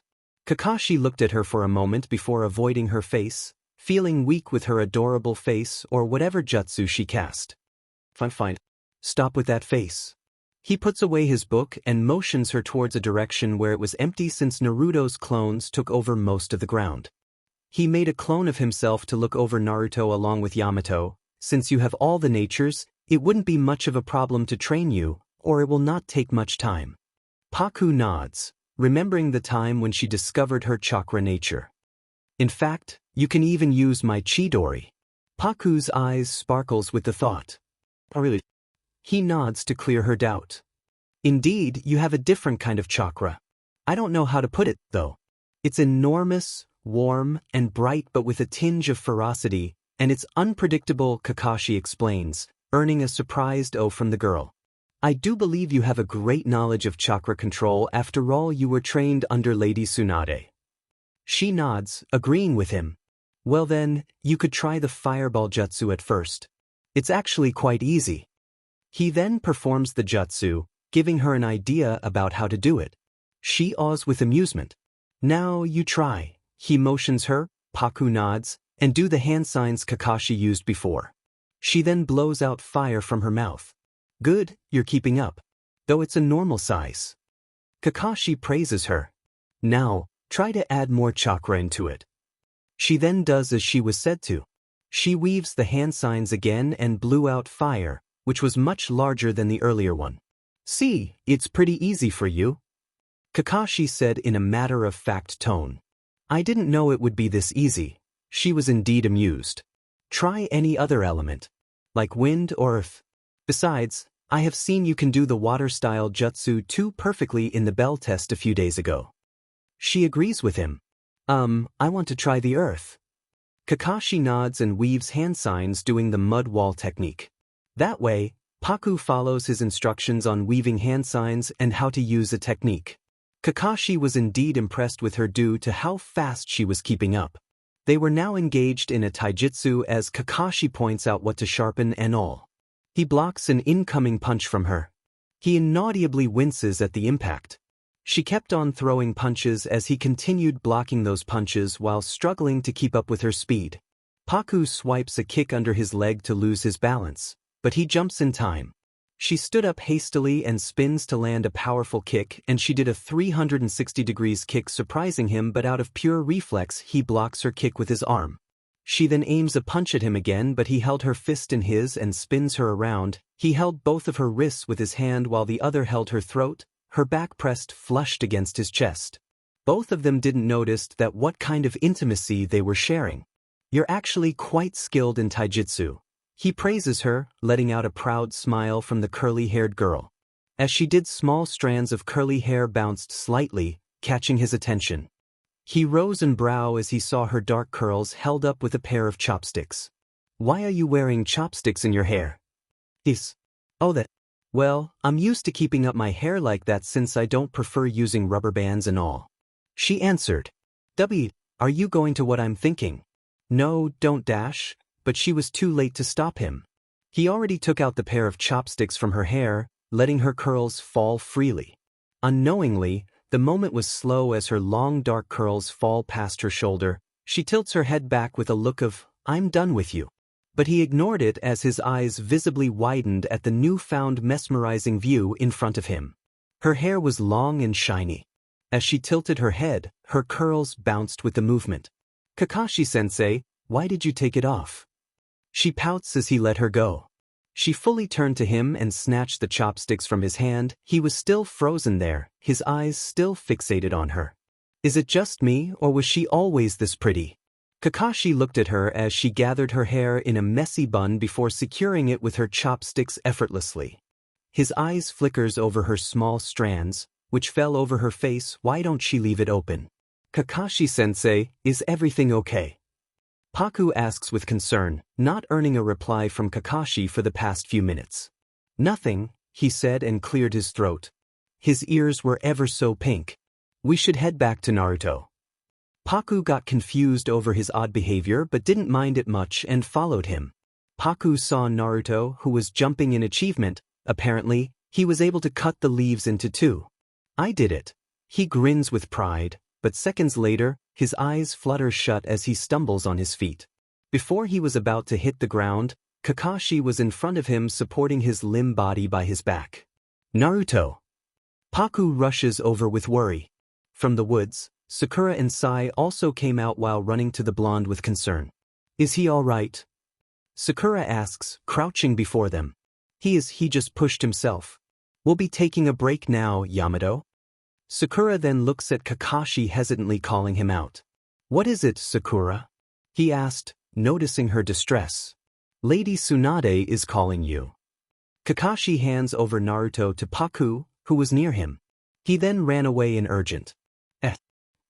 Why do I have to go so far as to suspend my training to head out on a mission?" Naruto complains, displeased with the interference in his training. Currently, they were heading out for a new mission given by Tsunade. Team Kakashi stopped when they spotted Team 10 together. "Yo, Naruto, what about your training?" Shikamaru asks, and Naruto whines about how it was suspended due to a mission. "We're also heading out all together after a long time," Ino said. "You've got a mission, brother Naruto." Konohamaru comes in the scene with his team. "Yeah. What are you doing, by the way?" "Looking for cats again." Naruto asked the smaller boy, who grinned. "That's right. This is already the 7th time. I'm a veteran now." Konohamaru lifts up a cat in his hold. "Well, I'm off to give my report. Good luck, Uncle Asuma." Konohamaru then walks away with his team. Uncle Asuma." Naruto looked confused to the male. "He's Konohamaru's uncle, that's why." Shikamaru reasons. That means Asuma-sensei is the 3rd Hokage's son." Naruto was shocked with the new information. While they were conversing, Paku jumped up to a nearby roof and made a BLD clone of herself, and instructed her clone to follow Team 10 in a far range, and when the situation would be critical, she will interrupt. One Paku was back beside Sai, who got startled because of her sudden appearance. "Oh, you're here at time, we were about to head out, appealing," he said, causing Paku to blush at the use of nickname. She gives an awkward laugh, not knowing what to reply. "All right, Team Yamato. Let's head out on our mission." Naruto rushes to the gates followed by Sakura, Paku, and Sai. Yamato stayed behind a little to talk to Asuma before he joined his team too. "This is the rendezvous point. Some people from the Fire Temple are supposed to come and meet us here." It was now night time. Yamato stopped the team in front of the rendezvous point, he said. Sakura immediately sat down to rest. Naruto also sat beside Sakura, saying he was tired too, but Sakura pushed him aside, making him hit the nearby tree. "You're irritating me. You can sit over there." Sakura exclaims. "Don't make so much noise," Yamato said. Paku sat between Naruto and Sakura while on the other side Yamato and Sai sat while waiting for the people from the Fire Temple. "It's late. I wonder if we've got the wrong landmark. I'm going to have a look over there." Yamato stood up, and Sakura also followed his action. "I will be going too." At that, Naruto also thought about something. "Then I'll go too." "No, you stay with Paku and Sai. In case we might end up missing them," Sakura said, stopping him, and Naruto agreed. It will be okay. I'll stay with you, Toru-kun and Paku-san. Paku nods at Sai's words, not giving any thought. Now Naruto, Paku, and Sai were alone while they were sitting on the ground. Naruto flinches when a flock of birds made some sounds. Paku looked over Sai, who took out a book from his bag as his eyes scans over the page. Sai then stood up and moved to the other side of Naruto since Paku was sitting on his left. He then puts Naruto in a headlock, or more like giving him comfort. His face was nonchalant, but Naruto punched him. "What the hell are you doing?" Naruto shouts. Paku chuckles at their interaction, finding it funny how Sai wants to comfort him whereas Naruto was creeped out. I thought it would be for the best. Sai tries to defend himself. "No way, man. I'm not into stuff like that." Naruto points his finger accusingly. Paku snickers behind. "No, that's not what I meant. In this case of a misunderstanding with a friend." Sai looks over the pages to find something. Naruto then ran away, saying it was dangerous for them to be together. "Naruto-kun." Sai calls out and again schemes over the page to detect his mistake. Paku finally bursts into laughter. Sai looks at her with pure confusion. "Lameo, you both are so funny." Paku stops but again bursts into laughter. But I did what it said in the book," Sai said, showing his book to the girl as she nodded, understanding him. She motions for him to sit beside her, and he did as he was said to. He crawls beside her. "Well, you were trying to console Naruto or tell him that you're by his side, but he misunderstood it something else." Paku lets out a giggle. "I know, but I didn't expect it to turn out to this. I was just trying to help him." Sai looks down disappointed. "It's not done like that. I know you're trying your best to show your emotions and more helpful towards your friends, but you're not supposed to do it like that. It will happen eventually." Paku explains, earning a nod from Sai. "For example, if you want a comforting and warm hand, then do this, not headlock them." She places her hand on his shoulder gently as he looks at her with amused eyes. "What happened?" she asks. "It feels warm and nice." He looks down before flailing his hand, trying to explain. "It's okay. I understand you." She gave a smile to him and ruffled his soft dark locks, which he ever so dearly loved it. Unknown to him, he let out a small and gentle smile which was genuinely adorable as his cheeks tint in a rosy shade. Soon there was silence. Paku was looking up at the sky with bright stars as her eyes twinkles at the sight, while Sai was staring at her twinkling eyes as her face was illuminated by the soft moonlight. But the moment was cut short when Yamato and Sakura came back. "Where's Naruto?" Yamato asked while looking over the area in hope his eyes might catch a glimpse of the blonde. "Oh shit!" Paku exclaims, realizing she just let Naruto run away like that. Something happened and Naruto took off like that. We should search for him," Paku said while sheepishly rubbing her nape. "This idiot never listens to the given orders." Sakura shook her head. "Let's go." Chapter end. Author note: not writing the Sora arc anymore since it's filler, so I will be skipping that arc now. I just wrote a little bit of the starting for the interaction. This chapter will be of Paku's clone. Third-person POV. Paku was now currently witnessing Hideout and Asuma's fight. Her mind was on frenzy about what to do and what not to do as she pondered over how to save Asuma. Fing sheet. What am I supposed to do? Should I let him die? I shouldn't. Should I do something else? But what? But then her eyes widens in realization the most horrific scene she has still yet in her life. She sat in the tree branch frozen and not even seconds later her brain processed. Asuma laid there almost lifeless since Hideout stabbed himself in his abdomen, damaging Asuma's internal organs. I guess I should seal him while faking his death, so Team 10 will take revenge on Hideout and Kakuzu, and then it will be easy for me to seal them too. Other matters will be taken of later. Paku's clone thought over as she saw Team 10 crying over their sensei's death as it rained heavily. But how am I supposed to revive them? There might be any forbidden jutsu. Maybe. Just maybe. She saw as Hideout and Kakuzu were out of sight now. Paku saw them leaving behind Asuma like that, saying they would come back a little later to take his body. As she saw this was her chance, she jumps down from her place heading straight to Asuma's body. On her way, she made one more clone, and the clone turned into an injured Asuma to fake his death as she seals his body. ᧁꪮᦛ᫏. Way to go. She then heads straight to Konoha without wasting any more time.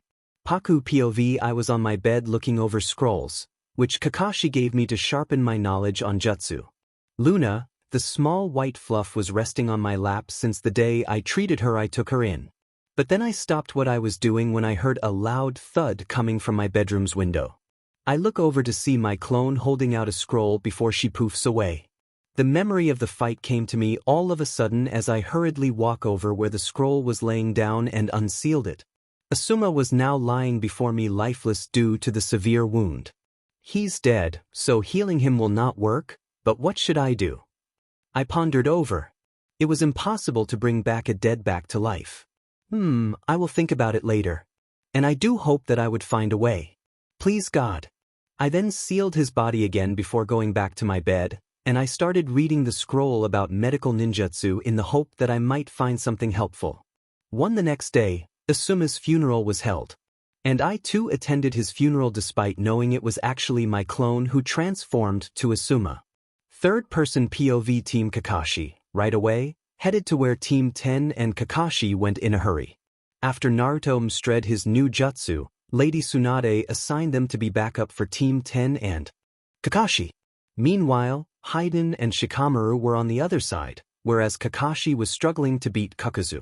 As Kakuzu shoots fire, making Kakashi, Ino and Choji freeze in their places with a blank mind. They were not able to process anything. It was so sudden and the fire was huge to even dodge, and they just accepted their unfortunate fate. But then, wind style, Rasengan. Water style, ripping torrent. Hurricane vortex jutsu. Naruto and Yamato did their jutsus simultaneously, making a large hurricane to stop the fire. The large hurricane extinguishes the fire. The smoke slowly clears as Kakashi, Ino and Choji stood there with shock when they saw who were standing in front of them. Sorry we're late. Kakashi sighed in relief that finally someone was there to give backup. More strange people, and he is pretty messed up already. Kakuzu directed to Naruto as everyone asked him if he was alright. Where's Shikamaru? Naruto asks. He's a little ways off fighting the other enemy. Choji informed him. I want two of you to head towards Shikamaru. Preferably a long-distance fighter and a medic. Kakashi then summons Pakin. Alright, Sai and Sakura follow Pakin's lead and support Shikamaru. Yamato ordered, agreeing to Kakashi's suggestion. What's this unorganized gang trying to do? Now there's more hearts for me to choose from. Kakuzu mocked. Sakura and Sai ran off with the help of Pakin, leaving behind the rest of the team. Bro, my heart is very weak. You will be getting heart attack in every minute. Paku said, to which everyone deadpanned at her. Did you complete it? Kakashi asked Yamato. No, it's only about 50%. But, we'll just watch. Naruto is not the same person he used to be. Yamato said in a proud manner. Naruto made 2 clones of his, but Kakuzu looked unfazed and realized that he was facing the 9 Tails Jinchuriki. Naruto's clones charged recklessly and Kakuzu beat the clones in a second. Naruto stood over there analyzing as he took a deep breath and again did his shadow clone jutsu. This time he made 3 clones, and right after they started making a Rasengan, but his Rasengan changed to his new jutsu, a Rasen Shuriken. It made a high-pitched sound as it grew more. Wind style, Rasen Shuriken. His clones first charged and he was following behind with his new jutsu. The 3 clones attacked him, and Kakuzu held him back, and Naruto was about to hit him, but his jutsu worn off. Kakuzu then wrapped his wire on Naruto, but Kakashi and Yamato backed him up as they distracted Kakuzu, and Kakashi jumps back with Naruto in his arms. Sheet. Paku lets out and rushes to a huffing Naruto. Since you said it's Rasen Shuriken, I thought you have to throw it. Do you really have to run and punch? Choji asked with confusion. Hey. When it hits the target, it causes some serious damage. Naruto argued back. Paku immediately started healing him with the thought that he will feel less fatigued and will do the jutsu. While doing Rasen Shuriken, you must hit at a point-blank range.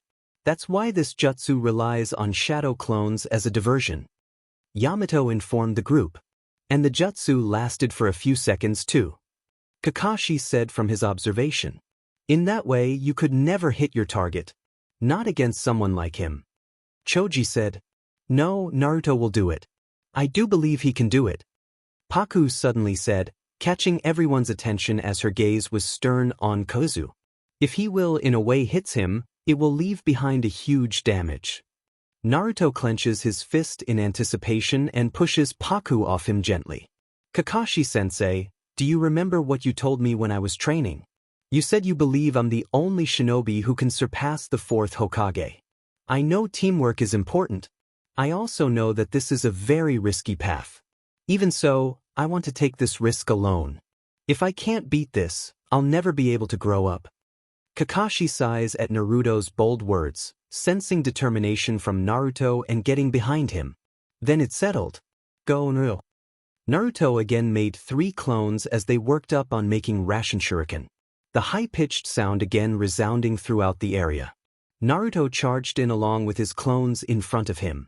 Kakuzu thought it would be over if he kills Naruto, who was charging with his jutsu, and jumps up and extended his wires and attacked Naruto as his wire go through him. Naruto was lying there limp, but it poofs into smoke. The same high-pitched sound came behind Kakuzu, and Naruto smashed his Rasen Shuriken on Kakuzu, throwing him a few meters away. Paku turns around to avoid the dust particles which came from the blast. Kakuzu screams in agony and fell down. Everyone gasps in awe at how amusing Naruto's jutsu was. I did it. Naruto gives a thumbs up from his laid-down position because of exhaustion. Aish. Paku rubs her forehead and headed to him with Ino and Choji following behind her as Naruto was sitting up slowly. I knew it that you could do it. That's my boy.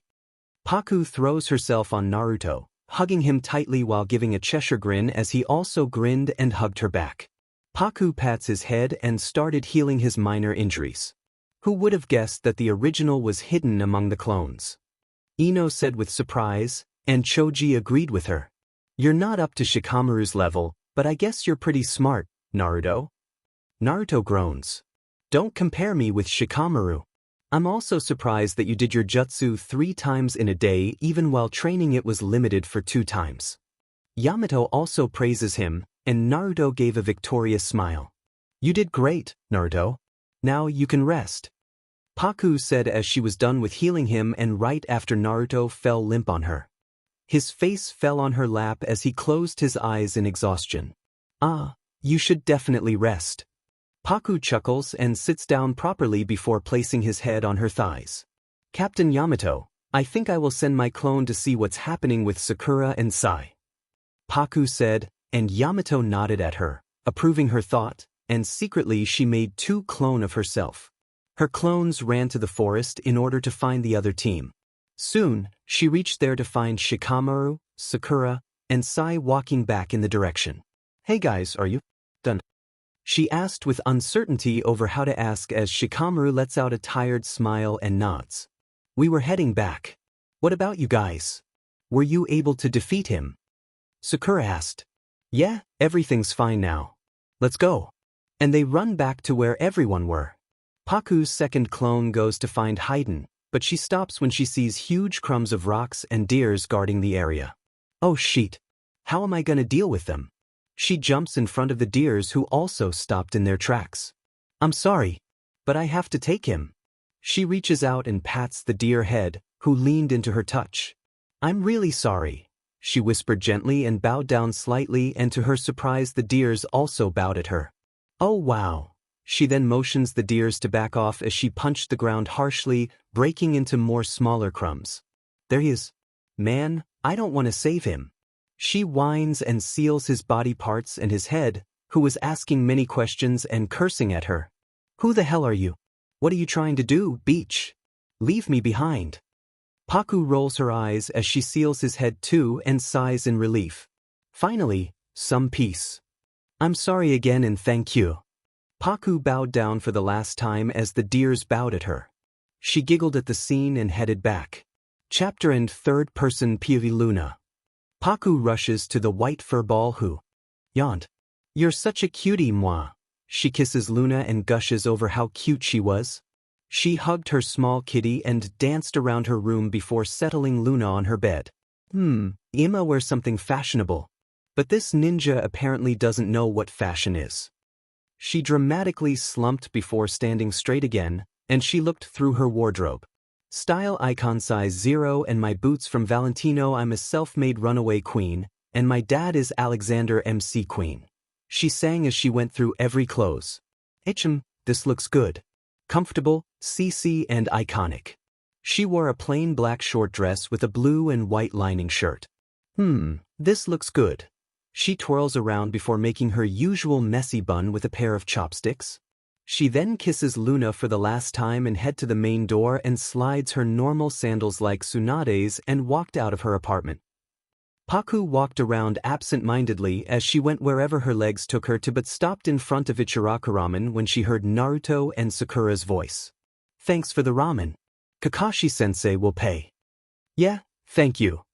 Kakashi's confused voice follows after as Paku feels as if a crater just fell on her. Naruto walks out to be met with Paku. Paku-chan. Paku made a crying face and fake sobs. Why you guys are cruel, you didn't even invited me. So cruel of you to not even think of me. She fakes her crying as she sobs. I didn't mean to. I'm sorry. Paku then turns around, ready to leave. Keep your sorry with you. She was then stopped by Naruto, who grabbed her wrist with his uninjured hand, or you could say left hand, and pulled her gently. Paku-chan, I'm sorry, he said in a gentle tone, which Paku never thought even existed. Yeah, whatever. You will be ditching me again, right? I don't mind. After all, I'm not from this team and outcast. Paku thought she told the statement under her breath, but actually, it was loud enough for Naruto to catch on. No, Paku-chan. You're not an outsider. And you're a part of Team Kakashi too. Don't say like that. He said with his brows knitted together. Paku pulls out her hand from his hold and just flashes him a lazy smile, regretting acting like that. Let it be, it's all right. She said in a soft tone before squishing his cheek gently. He visibly leaned on her touch, feeling all fuzzy and warm in his chest. He really felt comfortable and warmth whenever he was with her. Don't mind me. Sometimes I blabber nonsense. Naruto ne-chan. Konohamaru called out, interrupting their moment. The both of them turned around to see Konohamaru with his clone. Oh, I see. You've learned to do the shadow clone. By now Kakashi, Sai and Sakura were out of the stand.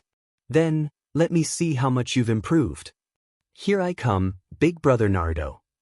Both of he and his clone did the CC jutsu, to which Paku's eye twitch. Whoa, so that's your new move. Naruto yells in excitement, whereas Sakura looked with disbelief and Kakashi sweat dropped, and Sai, well, he was like his unbothered self. What do you think, big brother Naruto? As Sakura was about to punch Konohamaru, Moegi beat her to it as she landed a harsh punch on Konohamaru across his face, and he flew back few feet away. Whoa, damn girl slay. Paku cheers on with a face filled with amusement, and Kakashi sweat dropped. Paku, you are really something, he mutters under his breath and shakes his head in defeat. Hey Moegi, what are you doing? A teary-eyed Konohamaru asked, and Moegi grits her teeth. What are you doing in front of us ladies? Wow, she's definitely a girly's girl. Paku said in a matter-of-factly tone, and Kakashi looked at her with confusion. Girly's girl. She then looked at him before making a realization face. Ah, right, how would you mans know it or go through it? Being man is so boring, right? She said, making a face of displeasure, and Kakashi looked as if he was hit with a huge boulder. Paku, what are you even saying? She waves her hand dismissively. Something which is out of your reach. Kakashi facepalms at her. Jiraiya came to the scene when he spotted Naruto along with his team. Ah, it seems you guys are having fun. Naruto looks over where Jiraiya was standing, and he beamed him a smile. It's the pervy sage. Sakura facepalms for who knows what. Here's another who will fall for that jutsu too, she whispered. Paku ignored them and moved to Sai. Sai.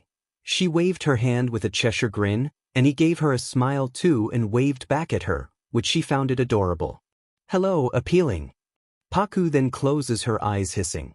Ah, don't I will melt away because of how adorable you're. she said and ruffled his dark locks as he gladly accepted the warm gesture with a smile and blush on his cheeks. Oh, you're looking better than I expected, Naruto. Naruto walked over Jiraiya and showed his bandaged arm. It's nothing really he moved his arm, but later hisses in pain. Sakura scolded him to not move his arm, and Jiraiya laughed boisterously. You haven't changed at all. Jiraiya and Kakashi exchanged looks. It was another lively morning as Paku walked around the village in boredom. I am roaming around for an hour now, but I can't find anything interesting, she whines as she walks through the hustling and bustling streets of Konoha. Paku was left alone. Naruto was training under Jiraiya again. Kakashi was sent off to a mission along with Team 8, and Sai was off alone, too, and even Sakura had something to do. Paku then suddenly bumps into someone, and she immediately apologizes while bowing down. I'm really sorry. I was not paying attention. She was cut off by a deep yet quiet voice. Paku. She looks up to be met with a gentle lavender hues staring at her warm chocolate ones. Oh, Niji. He nods in response. Were you heading to somewhere? He asked. Well, not really. I don't have anything in my mind to do, and I'm kind of bored too. What about you? She said dismissively. I was heading to train. After his words, a thought crossed over her. Wait, can I join you with the training? Huh? He looked at her with confusion, quite not processing her words. We can train together. She chimes in with excitement, and Niji thought over it before agreeing with her idea. Yeah, sure. Then the both of them made their way to the training grounds to train. And they trained for who knows how long. Since Hyugas were known for their unique taijutsu, so Niji trained Paku with taijutsu. After training for a long time, they stopped to take a breath. I feel like my legs got numb. Paku huffs in her place with sweat trickling down her forehead, and Niji too was sweating. I'm hungry now. Paku whines and lays completely on her back. We should head back now, it's almost lunchtime. He said, extending his hand towards her, and she gladly accepted his hand to help herself. Hey, what about we get lunch together? Paku suddenly comes with an idea. Sorry I can't. Apparently, I have to attend a meeting of all Hyugas. We will go for the next time. I promise. He said gently, and Paku pouts at the rejection but nodded. Sure, I look forward to it. They bid bye to each other and part their ways. What should I do now? She walked through the streets again to see Yamato looking around. Captain Yamato. Paku calls out, catching his attention. Paku. I was looking for you. We have to meet at the gate after an hour for a mission. Yamato said, and Paku slumps at the word mission. Already? She made a fake crying face. Yeah, already. Now, go, we will be meeting later. He said about to walk off but stops when Paku held his wrist. Captain Yamato, what about we have ramen together? She asked expectantly, and Yamato refused her right after. Please. I'm so hungry. Please. She made puppy face and blinked twice to cause more effect on him. Hey, don't use that trick on me. It won't work. He said looking away but looked back again to see her pouting. He bit his lip hesitantly before speaking. Alright, let's go. Paku jumps in air with achievement before grabbing his arm and particularly dragged him. Let's go. Yamato sighed in defeat. It's just as I thought. I think it's about 1 kilometer across. 1 kilometer. It must be the work of someone very skilled. Yamato thought over while looking at the crystal barrier. We must break into it. Naruto came with his own idea. Hold on a minute, Naruto. There's a kind of barrier here. We can't risk the possibility that it's been rigged somehow. Yamato then touched the barrier with his wooden finger. It's alright. It doesn't react to an attack from outside. Kakashi-senpai and the others must be trapped inside. If they're trapped inside, that's fine. But if there's a trap set up inside, this is going to be trouble. Sakura said. Maybe they're already trapped inside. Paku implies on. Captain Yamato, can't we bust down the wall? The way we did when we snuck into Orochimaru's hideout?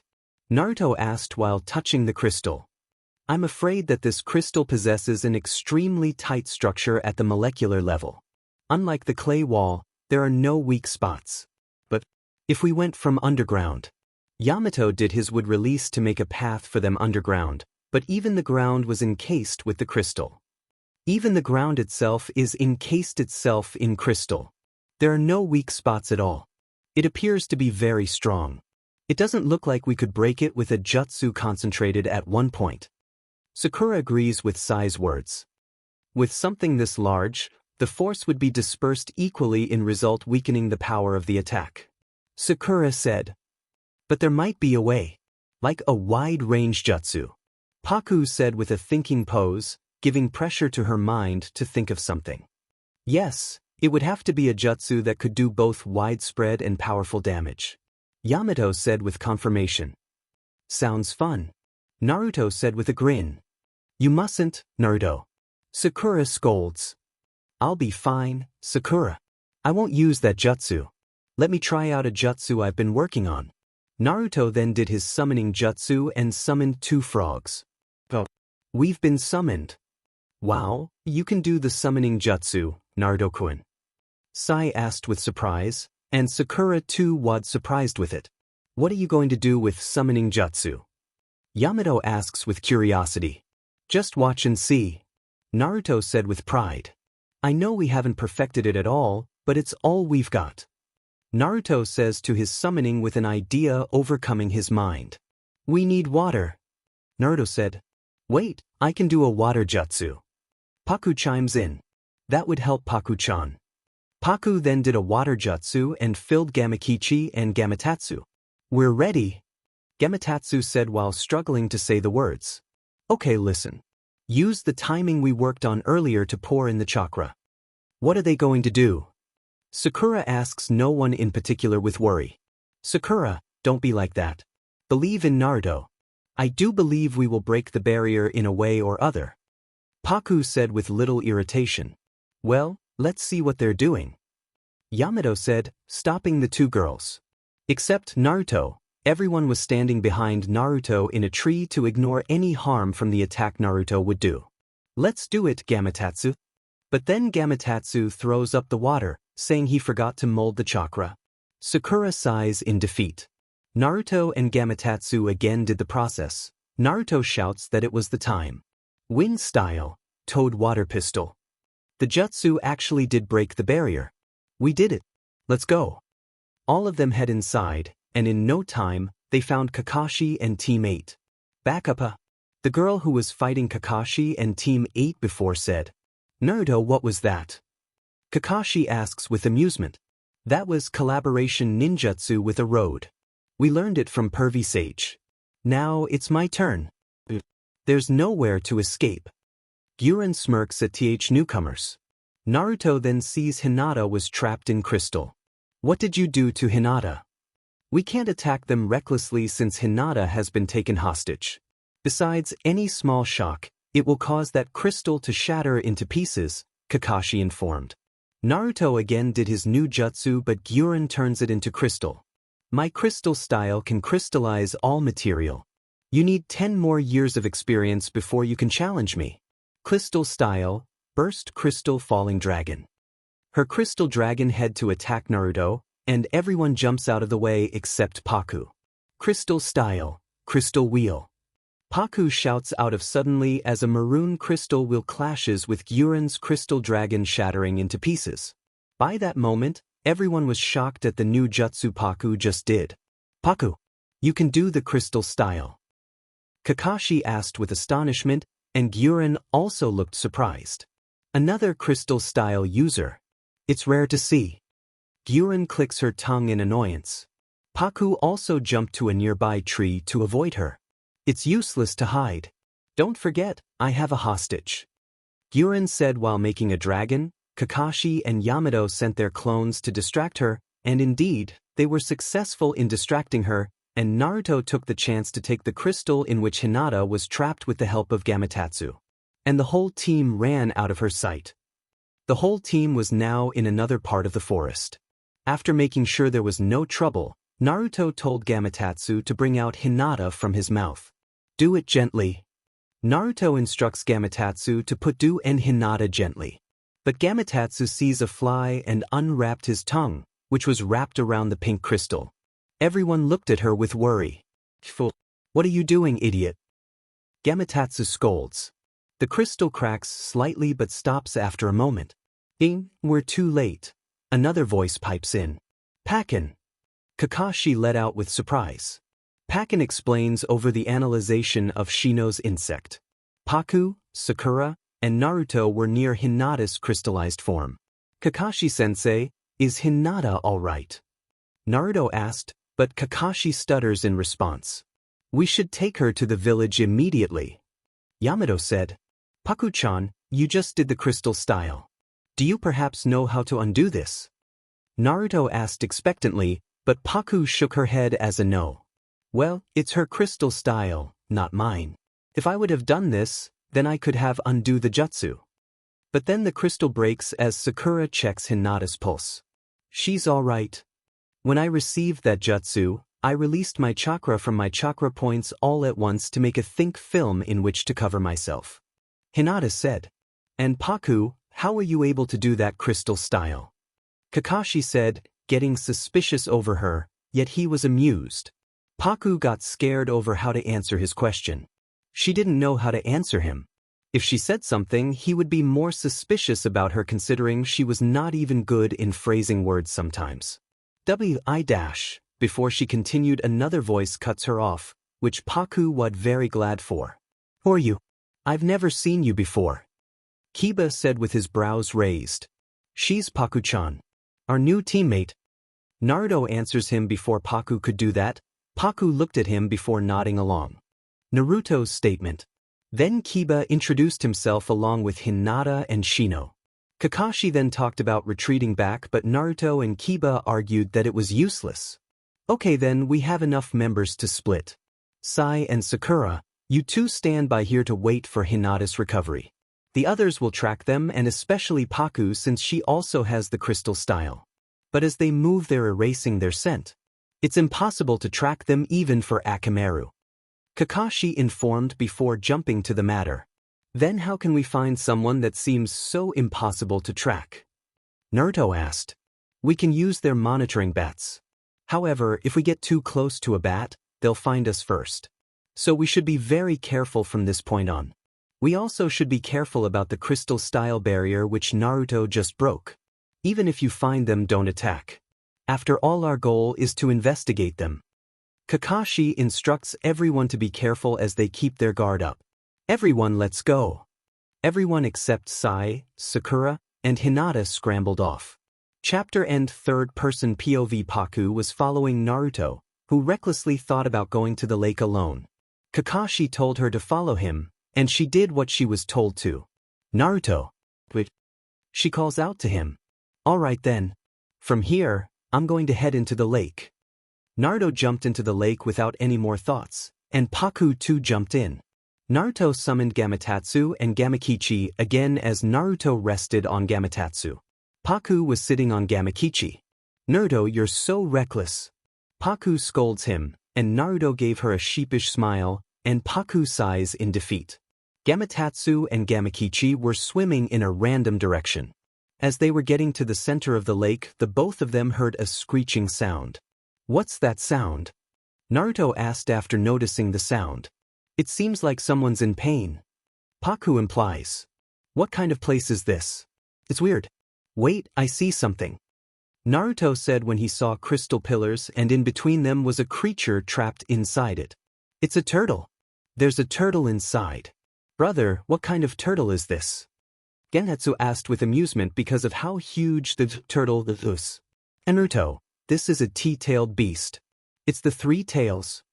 Gamakichi stutters as Naruto visibly freezes when he sees the three tails' eyes on him, and the crystal barrier breaks into pieces.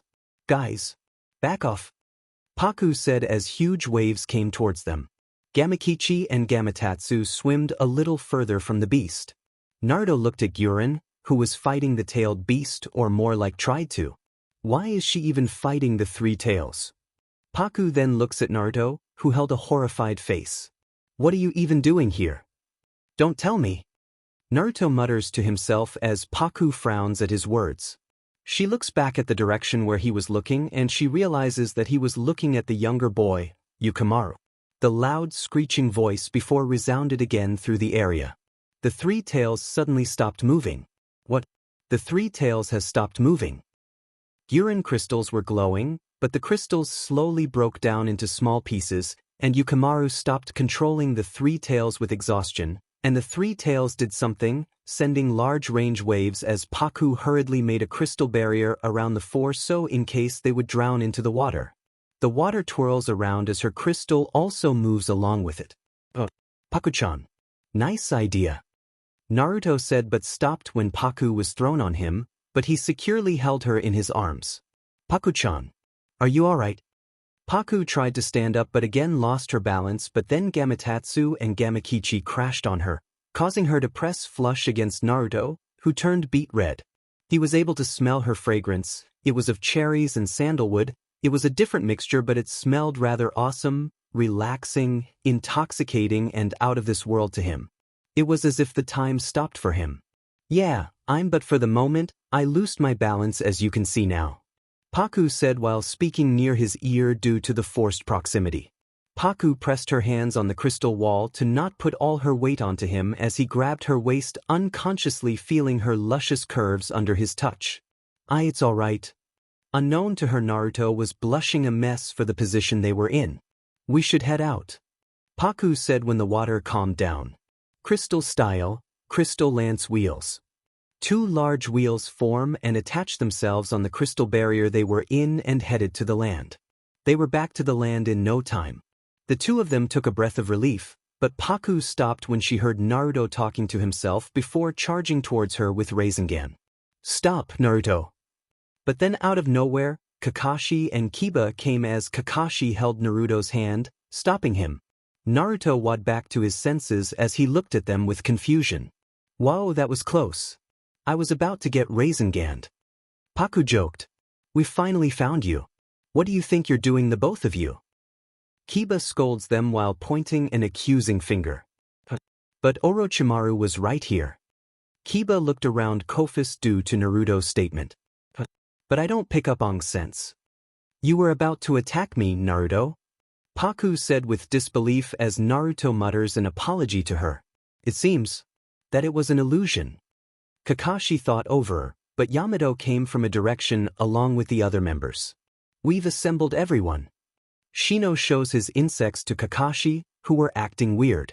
It started after the fog became thicker. Meanwhile, here Naruto was in an illusion. It seems this fog is not ordinary. Naruto. What do you both see on the lake? Kakashi asked, expecting answers from both of them. Well, we saw a giant rampaging turtle, and those guys we fought earlier were fighting it. Kiba looked at Naruto with disbelief. What? A turtle? You're saying that we're sensing a large amount of chakra from a turtle? Kiba asked, not believing his words. Hey, believe me. The turtle caused that giant wave too. Naruto said while flailing his hands. Well, apparently, it was not an ordinary turtle. Actually, it's the three tails. Paku said, shocking everyone except Naruto. Yeah, Gamakichi saw that thing and said that it was a three tails. Naruto said while agreeing with Paku. Just when we thought we got the target, we got another puzzling thing. Yamato said, in any case, we must retreat to somewhere this fog can't reach us. We'll go through all our data and plan our next strategy. Hinata and Sai were sent out to look for something with Sai's ink. Later the both of them came back. How did it go? Kakashi asked. That is surely no ordinary fog. There's quite a bit of chakra inside it. Furthermore, it has totally enveloped the lake. It's a considerable amount of chakra. Hinata explains from her observation. I guess we're right to conclude that the fog was produced by the three tails. Yamato said with a conclusion. Yes, according to what Naruto and Paku said, that fog has the power to make you hallucinate. It's kind of a barrier. Kakashi said after dotting every observation and occurrence together. That's bad. He's still inside there. Naruto exclaims, confusing others because of the new person coming in the scene. Remember Sakura? I told you before. I met him on the way here. Naruto said, trying to make Sakura remember his words before. Oh, that's right. Sakura agrees. He's still inside the lake. Naruto exclaims. The lake? Kakashi asks. Yes, in the lake. Poe-chan and I saw him. Please, Kakashi-sensei. He's not a ninja. We've got to find out if he's okay. Sorry, Naruto. I can't allow it. Kakashi answered, raging Naruto. But the problem is, what do we do now? Whatever has developed, we've fallen far off track from searching for Orochimaru's hideout. Kiba said, well, the situation has gotten too big for me to make arbitrary decisions. And I've already sent Paku back to Konoha. We'll wait here until we get orders from Lady Tsunade. In the meantime, stay outside the perimeter of the fog and keep an eye on the Three Tails and those others. Kakashi concluded as everyone agreed. For the night, Yamato made a house from his wood release so the whole team would rest. By the time, the team Guy, Ino and Shizune came too. Lee and Naruto greeted each other. Meanwhile, Ino and Sakura started bickering again. Paku sighs as she saw Sai jotting down something in a notebook. What are you writing? Paku said while peeking from Sai's shoulder. Their nicknames. So, their nicknames are Billboard Brow and Ino Pig. Paku's sweat drops as she felt two pairs of eyes looking in their direction. Paku was shoved away by Sakura, who then punched Sai along with Ino. What did I did? Paku hisses at the bruise in his both cheeks. Sheesh, you shouldn't be saying things loudly. Paku suggested and rubbed his swollen cheek. But I want to make a bond with everyone. I didn't know calling them by their nicknames would trigger them. Sai said in a quiet tone. Paku shook her head while sighing as she grabbed both of his cheeks on her hold and did mystical palm technique. How is it now? She asks and strokes his cheek in a gentle manner, eliciting a blissful sigh from him. Better. His voice lowers as he relished in the moment. Shizune, Kakashi, and Yamato were in another room to discuss the plan, leaving the other members by themselves. Paku-chan. A voice calls out behind her. The said girl looked behind, only to be tackled in a hug by Lee. How you doing? She asked as Lee tightened his hold around her and hid his head in the crook of her neck. I'm doing good. You are youthful as ever. Paku's sweat drops at his words and patted his back, telling him to get off her. Unknown to them, two pairs of eyes were digging glares at Lee in pure envy. Lee, get off her. Niji said while pulling Lee back, who whines in protest. But I missed Paku-chan. Paku was helped up by Sai, who asked her whether if she was all right, and she nodded. Idiot. In the name of missing, you literally jumped on her. Niji started scolding Lee as Paku sighs. After a while, Shizune, Kakashi and Yamato come out of the room after discussing over the plan. Shizune then started to explain. Let me go over Lady Tsunade's orders regarding the strategy and a change in team formation. The search and air mission to Orochimaru's hideout is now over. Sakura, Hinata and Ino, you will be under my command and Kakashi will lead the rest. After Shizune, Kakashi continues. Our new mission is to seal the tailed beast, the Three Tails. And Aro protect the child from the enemy. He seems to be connected in some way to this tailed beast. It is not just the Akatsuki who covet the tailed beast. If it becomes known that there is a tailed beast that has no Jinchuriki, other nations are bound to join the hunt. So that boy was brought here to turn him into a Jinchuriki. Right, Naruto? At Sai's words, Sakura told him to shut up, but he continued. Alright, you're a Jinchuriki too, ᧁꫮᦓ. Naruto elbows Sai in his rib. You always say things without thinking. Still, you're right about what you said. Sealing the Three Tails and protecting that kid. That's so he doesn't end up like Gaara and me, right, Shizune? Shizune agrees with Naruto, and she continues after. Yes, that's right. Our goal is not to capture the tailed beast, even if we seal the beast. We will make it disappear into a space where no one else can touch it. That is the Lady Hokage's will. But the tailed beast has a huge mass of chakra, right? I don't see how we can put a seal on it. Kiba pondered over. Yes, it will take an extremely delicate amount of chakra control and concentration. Sakura, Ino, and Paku, the three of your training in medical ninjutsu. Your experience will be very useful. But Paku will be in Kakashi's unit since she's also good in battle as much as medical ninjutsu, so you will be under Kakashi's lead. The said three girls nod at the planning. And Hinata nods. But I don't have any experience in medical ninjutsu. Hinata said politely. What's important is your ability to control chakra. You may not know medical ninjutsu, but your mastery of the gentle fist and your Byakugan, which can see the flow of the chakra, will be useful. You'll be fine. Hinata nods in understanding. I guess girls are better at delicate chakra control. Yup. Naruto thinks before looking at Tenten. But Tenten, how come she hasn't been chosen? Almost all the girls are on the sealing team. I guess my chakra control is clumsy. Tenten said and pulled out a ᧁꫮ᫏ out of nowhere and twirled it in her hand while smiling threateningly at Naruto, who backs away. Kakashi then speaks, drawing everyone's attention to himself. The rest of you will work under Yamato and I to provide protection. I'm sure you've already thought about it. But those guys who are after the three tails won't sit by and watch while we finish sealing the beast. They are bound to attack. But how will we team up for this? Tenten asks. Yeah, about that. I have an idea. Kakashi said and didn't say anything further about the team formation. Come on, don't hold back. Tell us. Naruto insisted Kakashi say about the whole plan. The most critical part of this battle is to stop the crystal-style user. However, if we all confront her, the sealing team won't have protection. So, I'm thinking of splitting up this team into two, with one team focusing on her. Naruto, Sai, Paku and Shino. You four will work under me to fight the crystal-style user. As for the rest, Yamato, you guys take care of them. Understood. Okay, those who weren't called gather. Yamato said, and everyone splits up. Chapter end. Third-person POV. You've tricked Orochimaru into believing that you're a friend. Naruto exclaims, and Gyurin grits her teeth in frustration. Shut up.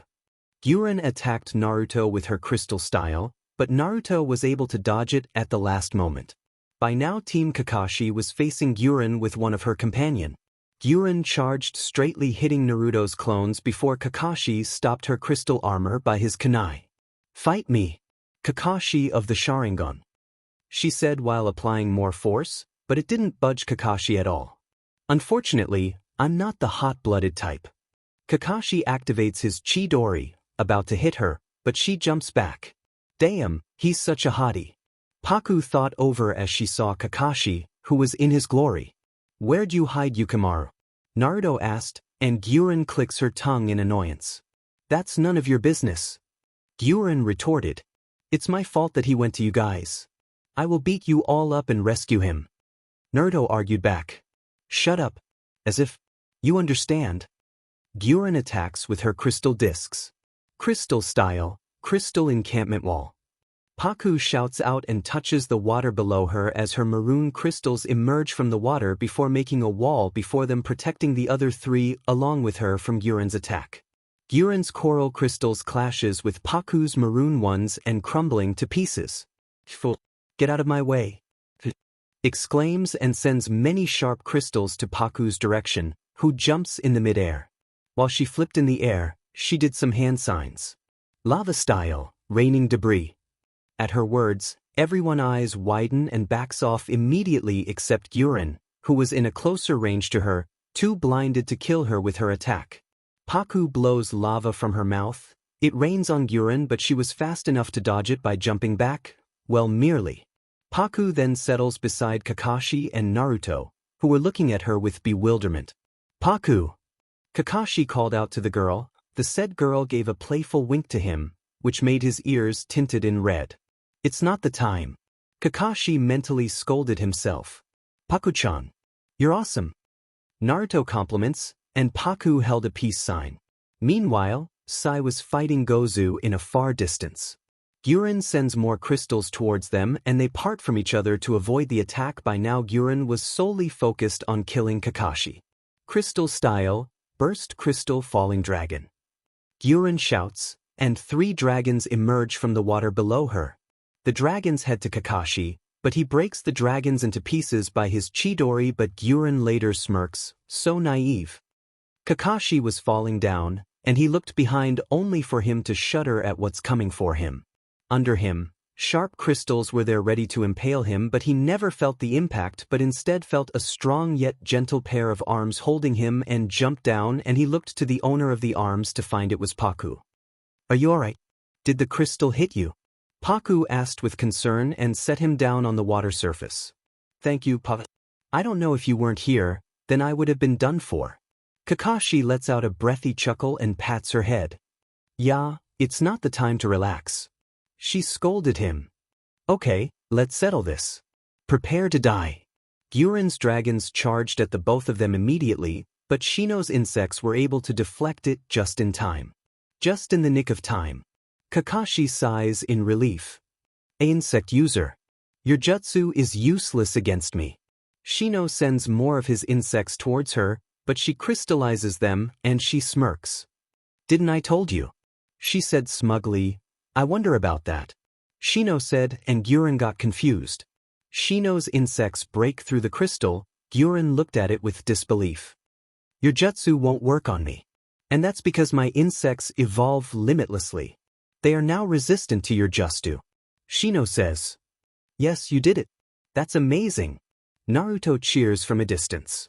"That's impossible. My crystal style can't be defeated." Then they see Naruto behind Guren making the hand sign of multi-shadow clone jutsu. His clones made Raisengans to attack. Guren looked around to escape, but she was surrounded by Naruto's clones, Kakashi, Paku and Shino with his insects. "Where is Orochimaru?" Naruto asked with anticipation, but Guren smirked at him. "You want that boy's power too." Guren mocked him, raging Naruto. "I don't need anything like that." Shino signaled his insects to surround her, and they did, stopping her to do anything. Naruto charges with his Rasengan, and Guren was barely able to dodge it and shield herself by making a barrier. It seems her crystal mends by itself. Shino, focus the insect's attack on one spot. Kakashi instructed and charged at her with his Chidori. His Chidori was about to hit her, but suddenly a mud wall stopped him. The man named as Gozu was the reason for it. Gozu extended his mud and set Guren somewhere in a far range. Kakashi added more chakra on his Chidori and destroyed the mud as it melted on the liquid below. Paku and Naruto rushed to him. He was breathing in exhaustion. "Are you all right, Kakashi-sense?" Naruto asked with concern. "Yeah, but Guren got away." Kakashi looked at the island where Guren was supposed to be. She was the key to finding Orochimaru. Naruto exclaims. "All right, we'll split up and search. Naruto and Paku, you go with Shino. Sai, you follow me." As per Kakashi Sai, they split up for the search. The three tails broke the barrier and it was sending large shock waves, almost disbalancing Paku. "Paku-chan." Naruto grabbed her wrist firmly to balance her as he also wobbled. "What kind of dangerous place did you summon us to this time?" Gamakichi yells at Naruto, who held Paku beside him with support. "This isn't the time to talk like that," Naruto said. From the water body, Guren emerged out with her crystal dragon and another companion. "We've achieved our goal to make your plan on sealing the three tails unsuccessful." Guren smirks. But then the three tails attacked with a chakra ball, sending powerful and large waves that drown them. Paku struggles to get out of the water, but the force didn't let her to. She didn't know how to swim. She cursed herself for not learning. She was even out of oxygen, making it hard for her. She flails in the water deep inside and tried to get up, but it was useless. She was drowning deeper and deeper as the seconds passed by. She extends out her hand towards the surface of the water, which was out of her reach. "Is it my end? Am I going to die?" The sky turned dark and gloomy before it started to rumble loudly. And not even seconds later, it started raining. It was almost a sudden change in the atmosphere. The raindrops hit the water body, making a relaxing pitter-patter sound. Right now the sealing team was again back to sealing the Three Tails beast. Naruto and Guren was out of the Three Tails too by the help of the other team members. And everyone were fighting the other four guys who came to fight them with holding more power than before, in an attempt to make the Konoha's shinobi's work unsuccessful. And at last Kakashi's clone was swimming under the water to find a certain curly-haired girl which he hasn't seen for a while now. As time passed, he was getting more worried. Hours ago, she was fine, but now he didn't even have a glimpse of her in the water body. His clone looked around frantically and goes more deeper to find the girl with hope. But the once calm water was rumbling along with the ground, which was shaking vigorously. Kakashi's clone hurriedly made its way to the surface of the water body only to stop. By now it was thundering, and the pitter-patter of the raindrops while making contact with the water surface made a much more louder noise. Paku was now walking out of the water slowly, as if the water was not holding her down. It was as if there was a staircase for her to walk up. She walked out of the water while holding a long sword, and it looked like water was twirling around her grasp. Her once tied hair was let open freely as it bounced with her every step till she was standing on the water surface. The other 4 from Guren's team abruptly stopped at the newcomer. On the side of Paku's hair, a lotus forms to adorn her dark curls, and it was made out purely out of the element water. "Stop it already," she mutters as she grazed at the sharp weapon in her hand. "Huh, who are you?" one of the Orochimaru's subjects said with disinterest. "I told you to stop." The 4 of them laughed at her, thinking that she was acting tough. "What's happening to Paku?" Yamato asked with concern. "I too don't know. But I can't feel her. Sakura at all. It's so weird," Kakashi said while observing her with his Sharingan. But then their eyes widened when Paku lifted up her sword and water twirled around her sword in an appealing dance, but what shocked them the most was the ground shaking under them vigorously, making high water current. A loud roar resounded under them, almost shooking them from their core. The roar was enough to kill anyone with its intensity and ferocity. Behind Paku, a creature emerged from the water, taking its time to come out. Kakashi's eyes widened in realization. It was a dragon. A water dragon. At the creature's arrival, the other 4 from Guren's side shuddered in their places. "Who are you?" One of them had enough guts to ask her as she raised her sword, ready to swing. "That's none of your business." She then swings her sword. The water beneath them moved along with her movement and hit the 4 of them harshly as they were thrown back to several feet away. Kakashi and Yamato looked at the girl with mouth agape. Even though they knew it was Paku at the same time, she was giving another worldly aura. She moved with fluidity with sword as the huge creature behind her danced around along with her. She was giving the aura of an god, as if she was the creator, the destroyer, and the preserver. Her chakra totally vanished from her, and chakra points making her void of any chakra. She was in a rage, but the way she expressed it by being in a dance along with the element water was called appealing. Her movements were fluid, graceful, and divinely. "Spare us, please," one of them pleaded, but she didn't respond. Instead, she swinged her sword in one fluid movement, cutting their heads smoothly. "Enough blabbering," she said, and the 4 of them disintegrate into ash, even the slimy, disgusting guy. After all of this, Kakashi, Yamato, and everyone except Naruto and the ceiling team freeze in their spots, not able to form any words or specifically not believing what just happened. The water dragon behind her roared in rage. "Paku!" Kakashi called out to her, but his calls fall on deaf ears. She suddenly started towards a random direction where they heard a piercing scream coming from. All of them followed her, afraid that they would lose sight of her. "What happened to Paku?" Tenten asked with pure worry. "I too don't know," Kakashi mutters. Unknown to them, an individual was looking up from the mountain at the curly-haired girl with visible interest. "She's interesting. She might be useful in the project." His deep voice rumbled as he continued watching the girl's every movement. Paku stopped in front of the 3 tails who was on a rampage. The beast undid the seal long ago and dangerously swimming to Orochimaru, who was shouting because of the agonizing pain. Naruto was trying his best to snap him out of his daze, but he failed. The 3 tails continued swimming but stopped when he saw the curly-haired girl blocking the path. With a loud roar, it was about to attack her but momentarily stopped when she raised her left hand in motion to stop while her right hand held her sword. Without any word, the creature before her visibly relaxes under her warm and bright eyes, which were twinkling with worry. Everyone in the sight watched her with calculating gaze as half them held a perplexed look while others were worried for her. She walked to the 3 tails with the dragons still behind her.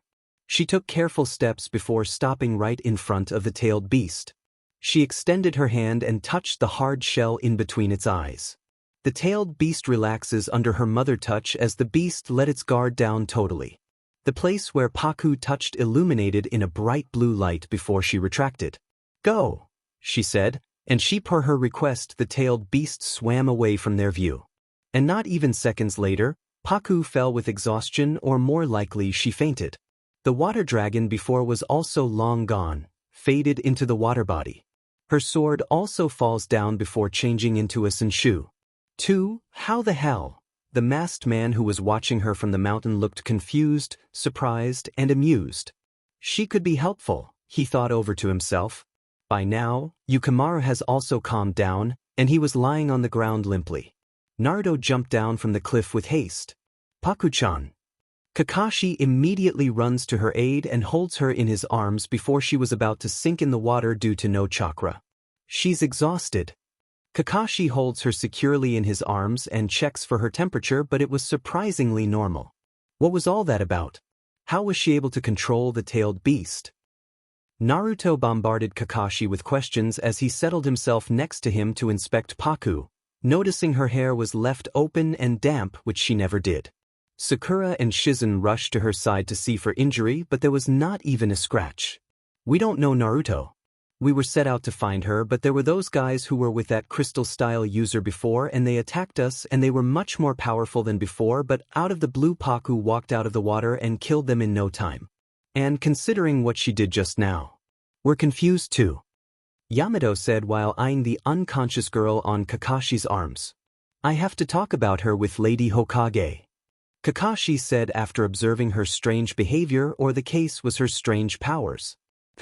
"We're set to return to the village," Kakashi orders. Chapter end. Author note: don't forget to vote and comment on your favorite parts. As for Paku's ninja outfit, the picture is just above this. And yes, she wears the garter like this picture, and just below, she wears the ninja pouch. I want to change the black wrist gloves to the length like in the picture since it looks more cool. Third-person POV. Paku groans in pain as she throws her hands over her head. "It hurts," she mutters and rubs her temples. She tried to open her eyes but quickly shuts them and hisses with discomfort. "Too bright." She rubs her eyes and again opens them and blinked for a few times to adjust to the brightness. She gets up from her lying position while hissing with discomfort. "You're awake." A deep voice resonated throughout the room, and Paku felt shivers went down her spine. She looked at the direction where the sound came from to find that it was from the door of the room, or you could say hospital room.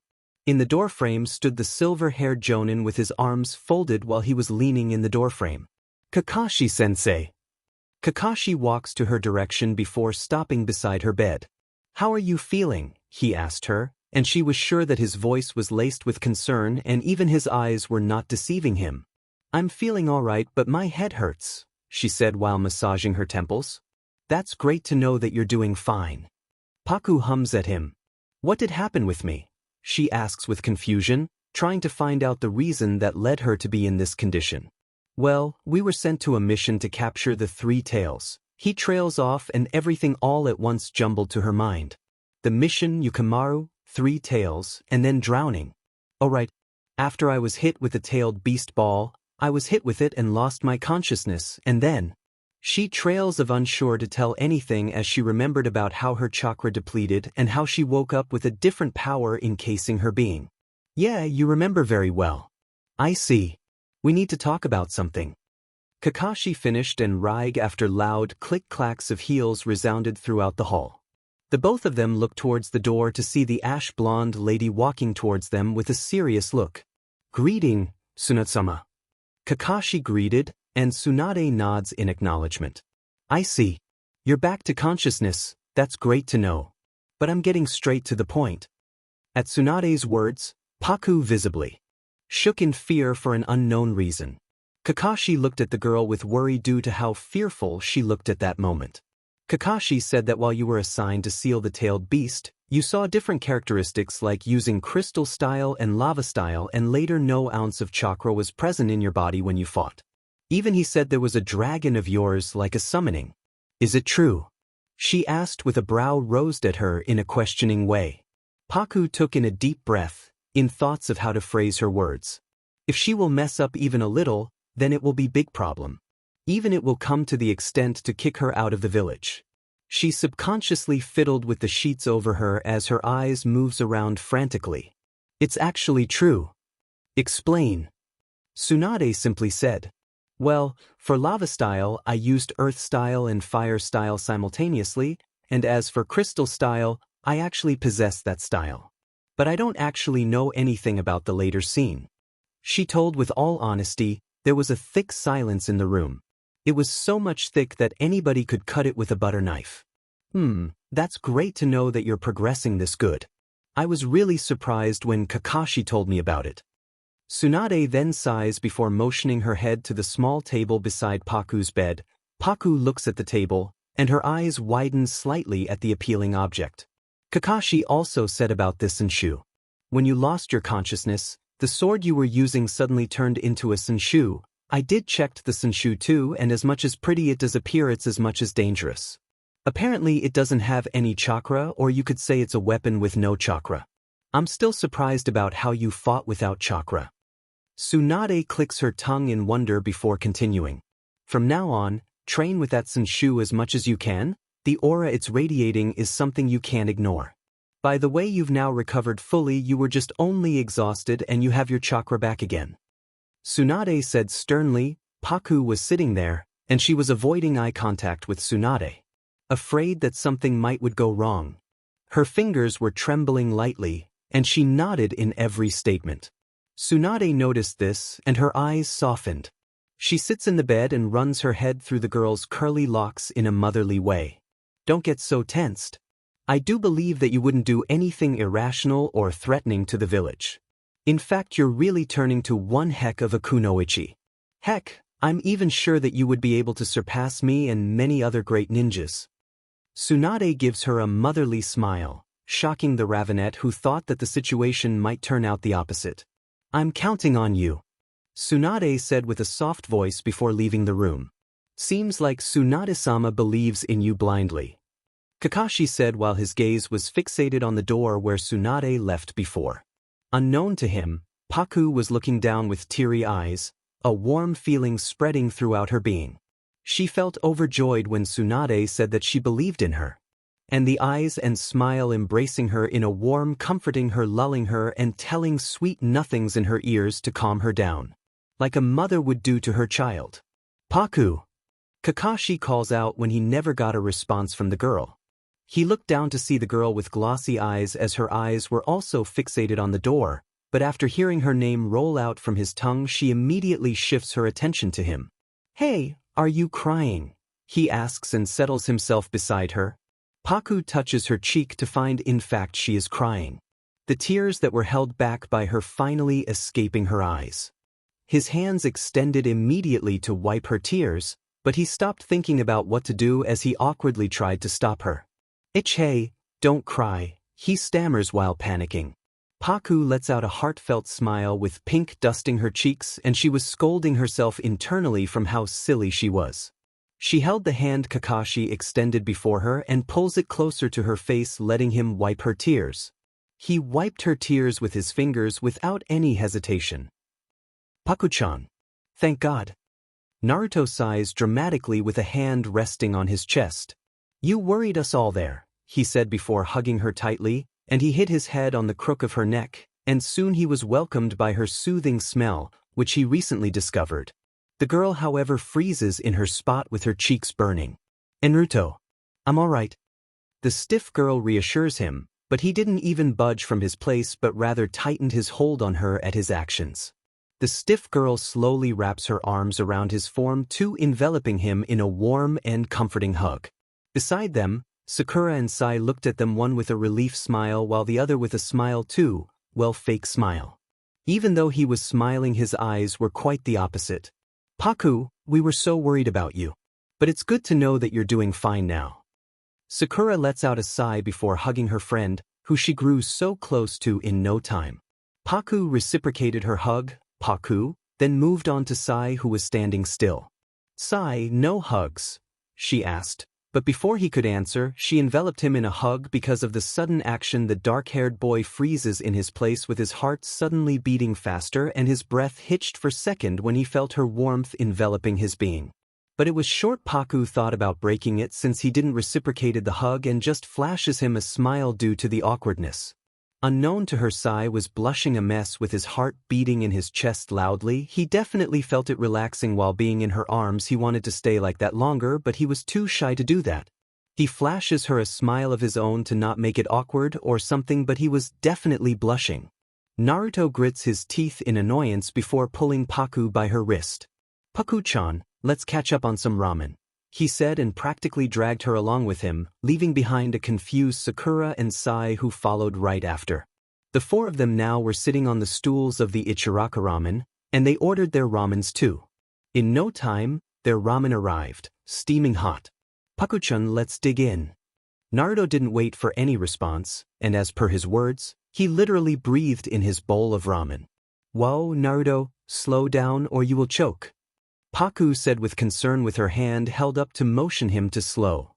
"Paku, you're worried for Naruto as always." Sakura laughs coyly. Unknown to them, Sakura was shipping Naruto and Paku from a long time now. The way they care for each other, the way they would put each other before them, the way they protect each other, and the look in their eyes when they looked at each other. It was so cute to witness. Sai was on his own, not paying any attention to them, and ate his ramen silently. "Yeah, obviously. He is so clumsy. Oh my god."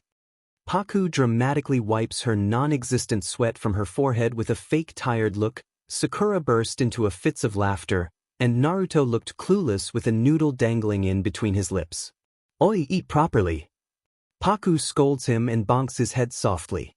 He rubs the spot with a sheepish grin. "Naruto, here, take this." Paku placed two of her dumplings from her ramen in Naruto's ramen bowl, who looked at it but later smiles like an idiot.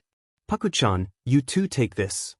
As he was about to give his pork too, Paku stops him with a horrified look.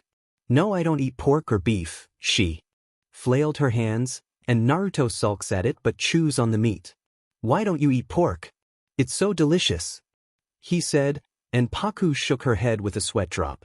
"It's just I don't like it, and never force me to eat it too," Paku said while joining her hands.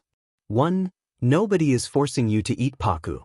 Everyone has their own preferences, it's okay," Sakura interjected, and Naruto nodded with her statement. Paku went back to eating her ramen but choked on it when she swallowed a dumpling unconsciously, which she chewed partially. She started to coughing while slightly slapping just below her throat. Out of pure worry, Naruto lifts his glass of water to offer her, but his legs slightly tangle with the stool, causing his hand to tilt, and emptied his glass of water on Paku. The liquid poured on Paku, completely soaking her. "Paku, are you all right?" Sakura asked with worry to see a frozen Paku giving her back to her. Sai looked up from his bowl of ramen to the commotion happening just beside him. Sakura and Sai saw a Naruto who was blushing a mess with his mouth wide open and as well as his eyes. In Naruto's view, he was seeing Paku with her eyes closed and frozen, but the thing he was blushing on was something else. Apparently, Paku was wearing a loose thin white shirt with a long black loose breathes. Her thin white shirt perfectly was clinging to her upper front, letting him see her red garment underneath. Paku sat there with embarrassment dusting her cheeks, her coughing long forgotten. Sakura stood up from her place with Sai to see but stopped. Sakura eyes widened, and she right away punched Naruto. "You pervert! Rather than gawking at her, why are you not helping her?" Sakura shouts, and Naruto apologizes for uncountable times. Sai also stood there with a huge blush coating his cheeks. Paku stood up from her place, ready to leave the ramen stand, but she was stopped by Naruto. "Paku-chan, wait," he said while freeing himself from Sakura's deathly grip. He took off his jacket before extending towards her with an evident blush on his cheeks, and he avoided her eyes while scratching his cheek nervously. "Here, you can return me back later," he stutters, and Paku takes the jacket gladly and puts on the jacket immediately. "Thank you, Naruto. I owe you," she said before making her decision. She steps forward just to get closer to Naruto and kisses his whiskered cheek before leaving the ramen stand immediately. Sakura stood there with a dumbfounded look with her mouth wide open. Sai froze in his SPO, a weird feeling overtaking him as he grits his teeth in rage and envy.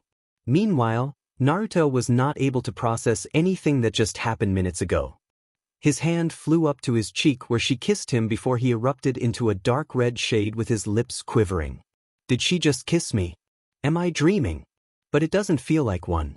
Did she really? Naruto thought over, ready to faint in any time. One chapter end, third-person POV. Team Kakashi, along with Yamato and Team 8, was standing in front of the main gate of Konoha. All of them were wearing a white cloak to shield themselves from the downpour. Tsunade and Jiraiya were also there to instruct them about the given mission to the members. Well, we're about ready to set out, but I don't like this weather, Kakashi said while looking up at the gloomy sky. The rain is perfect for cooling off someone so fired up, Kiba said while patting Akamaru. Okay, I'm issuing you all for a mission to locate and detain Itachi Uchiha. All of you be extremely careful and carry out your duties, Tsunade said sternly, and the team went out to search Itachi Uchiha. Alright. Starting now, our mission is to find Itachi and take him into custody. Akatsuki's goal is to round up the tailed beasts. It is believed that they already have the 3 tails. According to the data obtained by Jiraiya, it's possible they have infiltrated the Land of Fire and will target Naruto. Itachi in particular is originally from the Leaf Village. 3 years ago, he returned to the village and attempted to take Naruto. Kakashi explained, but then Sai interrupted. So he's headed for the Leaf Village again? Sai asked. As well as Sasuke, who is after Itachi. Sakura narrowed her brows. Alright, I'm gonna meet up with Sasuke no matter what. Naruto was serious about the situation, and Paku didn't say anything, not knowing how to phrase her words and all. Well, let's just take it one step at a time. Here's the plan. Using this as the central point, we'll search all 4 directions for 5 kilometers. If we find nothing, then we'll move the central point and spread out 5 kilometers from there. We'll keep repeating this strategy. Kakashi explains the plan. 5 kilometers. Our wireless radio will be out of range. And if we're separate, it'll be dangerous. Sakura said, more like shouts, slightly in disbelief. Hey, he might have a plan, Paku said while placing a comforting hand on Sakura's shoulder. The rules state that all patrols must be done by 2-man cells, Kakashi said, but Sakura looked hesitant. She was about to say something, but Yamato interrupts her. Sakura, don't get so worried. Yamato tried to reassure her. Just watch. Kakashi weaves hand signs and summons his ninja hounds.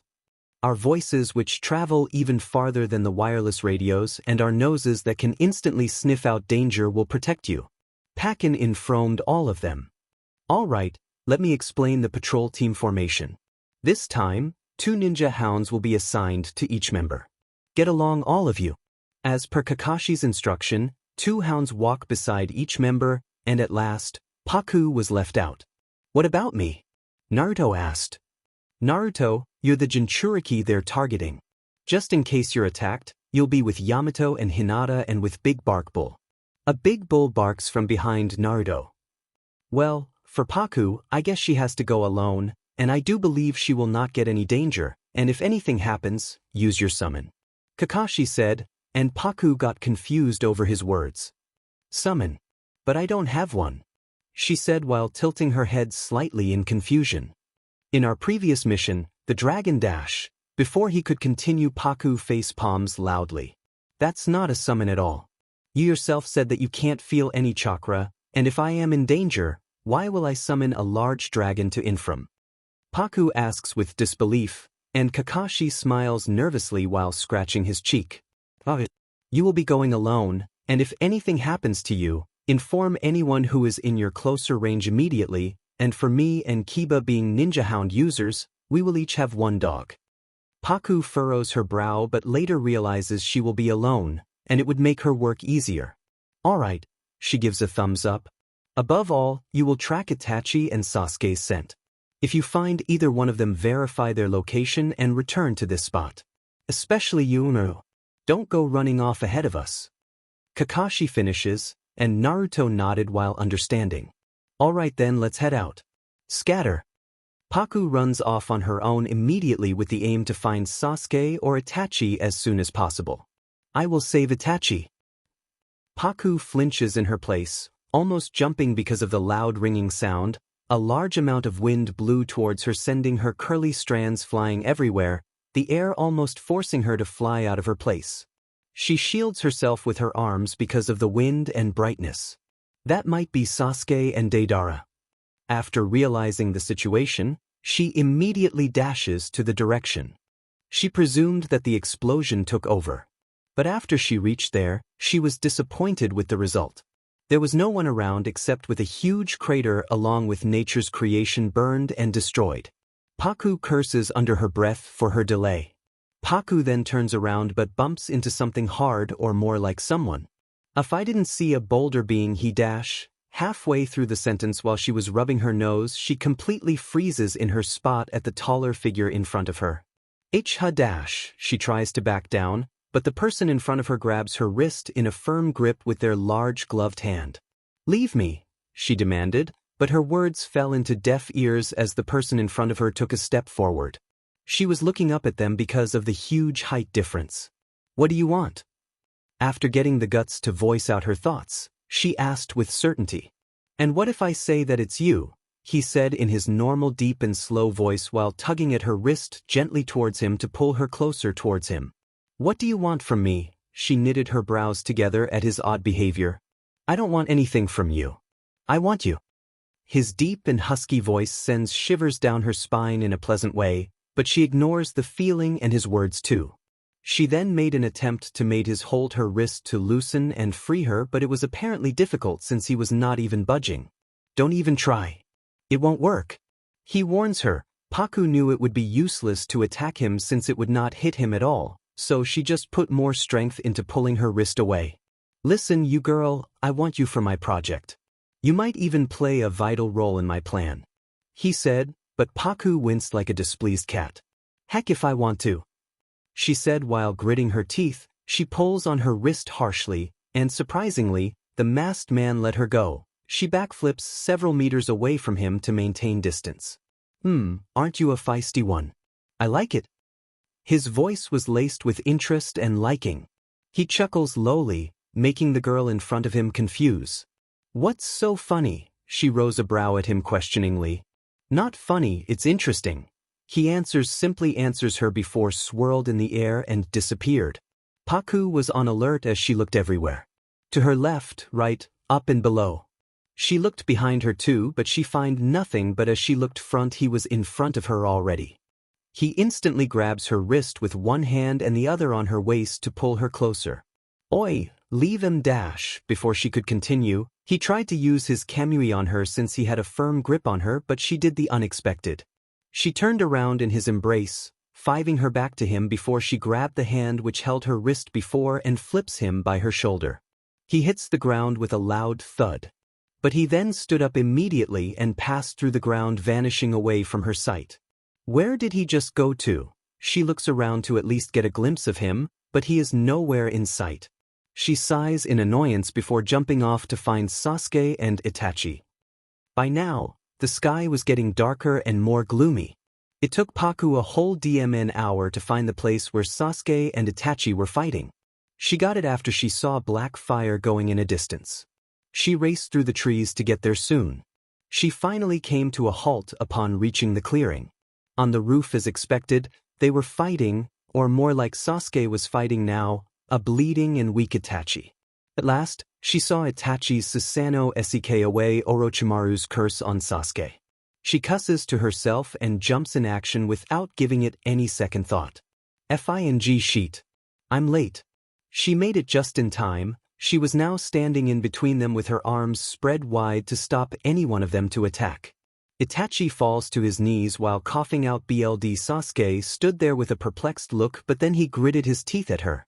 Paku immediately went to help Itachi, who was coughing more blood. Itachi. At least can you hold up for a moment?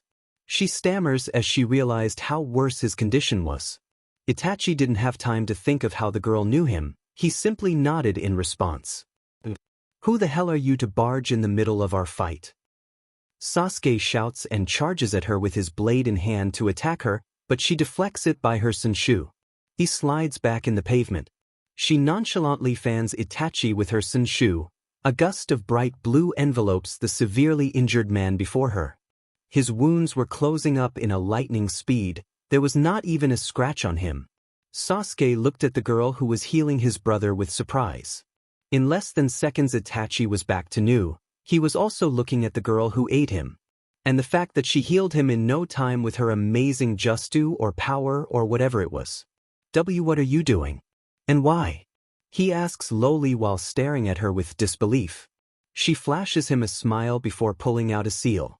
I'm sorry, but I have to seal you away, she informed him. Itachi looked at her before looking down at the scroll, and then again he looked up at her and nodded, trusting her. Without any further delay, she sealed him and places the seal back inside her pouch. When Paku was told about her senshu, the sword which turned into a senshu, she was told to train with it, and she did. She was indeed able to fight with the senshu effortlessly and was able to land damage on the person before her. But one day when she was training she found out her senshu has incredible power to heal anything. Burn, gash, cut, severe injury, anything. It happened at the very beginning, but the girl never really noticed or catch on it. But just a few days ago she found it. When she was training she stumbled on a rock causing her to roll down a lake. It was not too deep, which saved her. After that she found out the cuts and bruises littered her body. Without minding anything, too pumped with adrenaline, she goes back to training with her senshu, but with one blow of her senshu healed her immediately. Her once cut and bruised skin was back to new as if nothing happened to her. After sealing Itachi, Paku stood up, but she was immediately lifted up by Sasuke, who held her up by her throat, cutting the supply of oxygen for her. She choked because of the sudden action and held his hand, which held her up by her both hands, trying to pry herself free from his deathly grip. By now, it was raining. Who the hell do you think of yourself? He shouts at her face while increasing the grip on her neck. She gasps for air. I trained all this year to get stronger to fight him. And I was successful until you showed you beach. He was filled with rage. He was acting out of character, the rage inside him. The rage and frustration he held inside him for yourself. Why you don't know the truth? Paku struggles to let the words out. She stutters raspily with her eyes blurring because of the tears gathering at the corner of her eyes. You don't know anything. The things he did for you. You're blinded by revenge. Have you ever thought about looking after the real reason for why he did that? She rasps out while crying, making it more harder for her to breathe. The lump on her throat was growing. It was now getting too much for her. Her mind was on a frenzy. Even though she had the upper hand, she didn't fight back. I don't know. You don't know anything. You don't know what he did to our parents. You don't know how it feels to lose someone. You don't know his dids. He shouts with tears streaming down his face now. How would you know? Do you even have any parents? The struggles I have to go through all these years for this day, to kill him, to erase him from existence, but you ruined it. Just who the hell do you think of yourself? He shakes her slightly with his voice, raising at each passing seconds. Paku gasps for air and digs her nails on his hand with hope that he might loosen his grip on her throat, but it was not working at all. Leave me. You wimp. You don't anything about why your brother, she said through half-lidded eyes. With her words, she was adding more fuel to the raging fire in front of her. I will kill you, he said while pulling out a kunai to slash her throat open while his grip on her slowly increased more enough to kill her in no time. But then he was stopped by someone. The person hits the pressure point on Sasuke's arms, making him lose his grip on her. The person then jumps back with the unconscious girl in his arms. Sasuke, don't act with haste. The new person's deep voice resounded through the area. Sasuke grits his teeth and dashes forward to the man with the girl in his arms, but Sasuke stopped midway and his eyes roll back before he fell face first with exhaustion. The man sighs in relief. Finally he calmed down. And she's with me too. He looked down at the unconscious girl in his arms. Even though she was unconscious, her brows were knitted together with her lips parted slightly. Her clothes were damp, so it were clinging on her curves perfectly, with her small curly fringes were sticking to her forehead and the back of her neck. His eyes slides down to her neck, which was imprinted with finger marks around her neck. It was bruising slowly but surely. At the sight, unknowingly, he was filled with rage and protectiveness. He was angered with how Sasuke almost killed her when she was such an asset for him, or was she something else? But nonetheless, at the very moment he wanted to kill Sasuke, and the reason was unknown to him. His grip on her tightened as he pulled her closer to himself before throwing her over his shoulder. He moved to the limp Sasuke and lifted him up too before swirling away.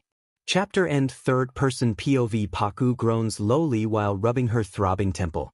She wakes up after hearing voices near her, forcing her to wake up from her slumber.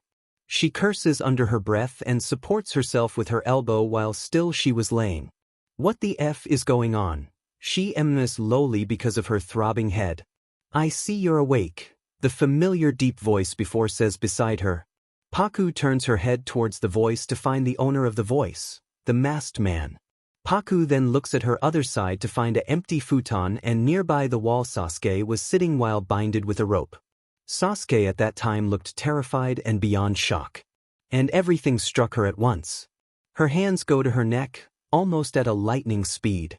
Under her touch, she feels bandages wrapped around her neck. She looked at the masked man questioningly. Yeah, that was me, he said with his arms folded in front of his buff chest. Paku then noticed that he was not wearing his cloak like he usually did. Instead, he was wearing the tight black shirt he was wearing under his cloak. At this, she immediately flushes red and looks away from his gaze. Thanks, she murmurs with an inappropriate image flashing in her mind with the man for a second. The red hue on her cheeks got worse. And she was sure that she heard the man chuckling lowly to himself, which didn't help her much. Whatever, she mutters embarrassedly. My mask K&K with tight shirt. So where were we before? Right, Itachi? The masked man said from his place while glancing at the younger Uchiha who was looking at the ground devastated. All the things I said is the truth. The mission to save the Leaf Village to Itachi was only known to only 4 persons from the village. And he did all of this to just protect you. He came to the conclusion, he started taking slow steps towards them. You were not able to see through the illusion Itachi created at all. Itachi killed his friends, his superiors, his lover, his father and his mother. But he couldn't kill his little brother. He cried tears of BGMI. He killed every shred of feeling he had inside him, then he killed his brethren for the sake of the village. But he just couldn't kill you. He explains everything. Now he was in front of Sasuke and freed his bindings with the help of his kunai. He remained crouching in front of the younger Uchiha. Paku looked at them attentively before looking down. Do you understand what that means? To him, your life was more precious than the village. Even in the moment of his death, it was all for you. By making you defeat him, he had avenged the Uchiha clan. In order to raise and make Ho the hero of the village. His body was ravaged by illness and he knew he was near death even if he had to rely on drags to prolong his life. For the sake of his beloved brother. The man finishes. Sasuke sat there motionless with his eyes void of any emotion. His mind was racing with various thoughts, but still, it felt blank. How? How did you know? How did she know? Why did he? He didn't finish his words as his eyes looked over the curly-haired girl desperate who stared back at him with sadness looming over her. Sasuke crawls over her before grabbing her by her shoulders. How did you know? Why didn't you tell me before? The first time we met, the things you said before. It was meant for this. He shakes her by her shoulders, and she holds on to his hands to stop him, but he keeps going. Why didn't you tell me before? Give me my brother back. No. As if it was a déjà vu now, Sasuke again wraps his hands around her bandaged neck to choke her. She gasps loudly. Give me my brother back. You beach, give him back. He shouts with tears streaming down his face. The masked man immediately sprung into action. He grabbed Sasuke and pulled him back before pressing his pressure points loosen his grip on her. He pulled back a crying Sasuke and grabbed his chin harshly to make him lock up at his masked face. Don't you even dare to touch her like that, you imbecile. His voice was very low and laced with menace and intimidating. His Mangekyo Sharingan flashing under his mask. He released Sasuke's jaw harshly, who looked down with more tears in his eyes.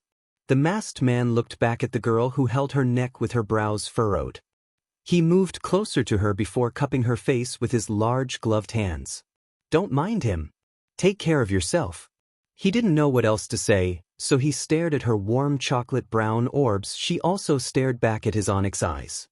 He slightly grazed her soft, warming cheek slowly since she was blushing because of the action. She closes her eyes, visibly relaxing under his gaze and comfort. Even though he was wearing gloves, he was able to feel her soft and velvety texture of her skin. He suddenly snaps back to reality before pulling back from her. What the F am I doing? He curses himself internally and maintained distance between them. He stood up from his place and walked towards the desk he was leaning before. Paku's curious eyes follows his actions. She bit her lip nervously. She stood up from her place slowly and headed towards the masked man who was now back to leaning on the desk like before.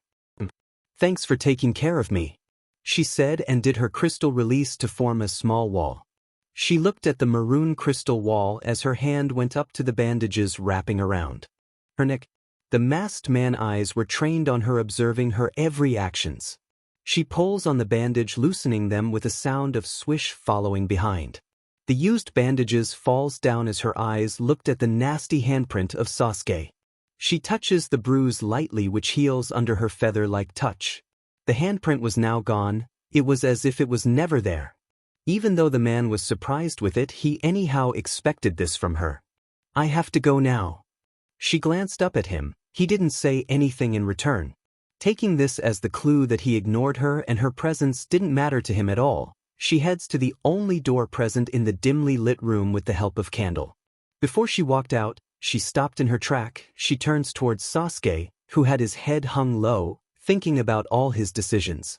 Paku walked over to him and stopped beside her because of the moment going on beside Sasuke. He looks up at her with teary eyes.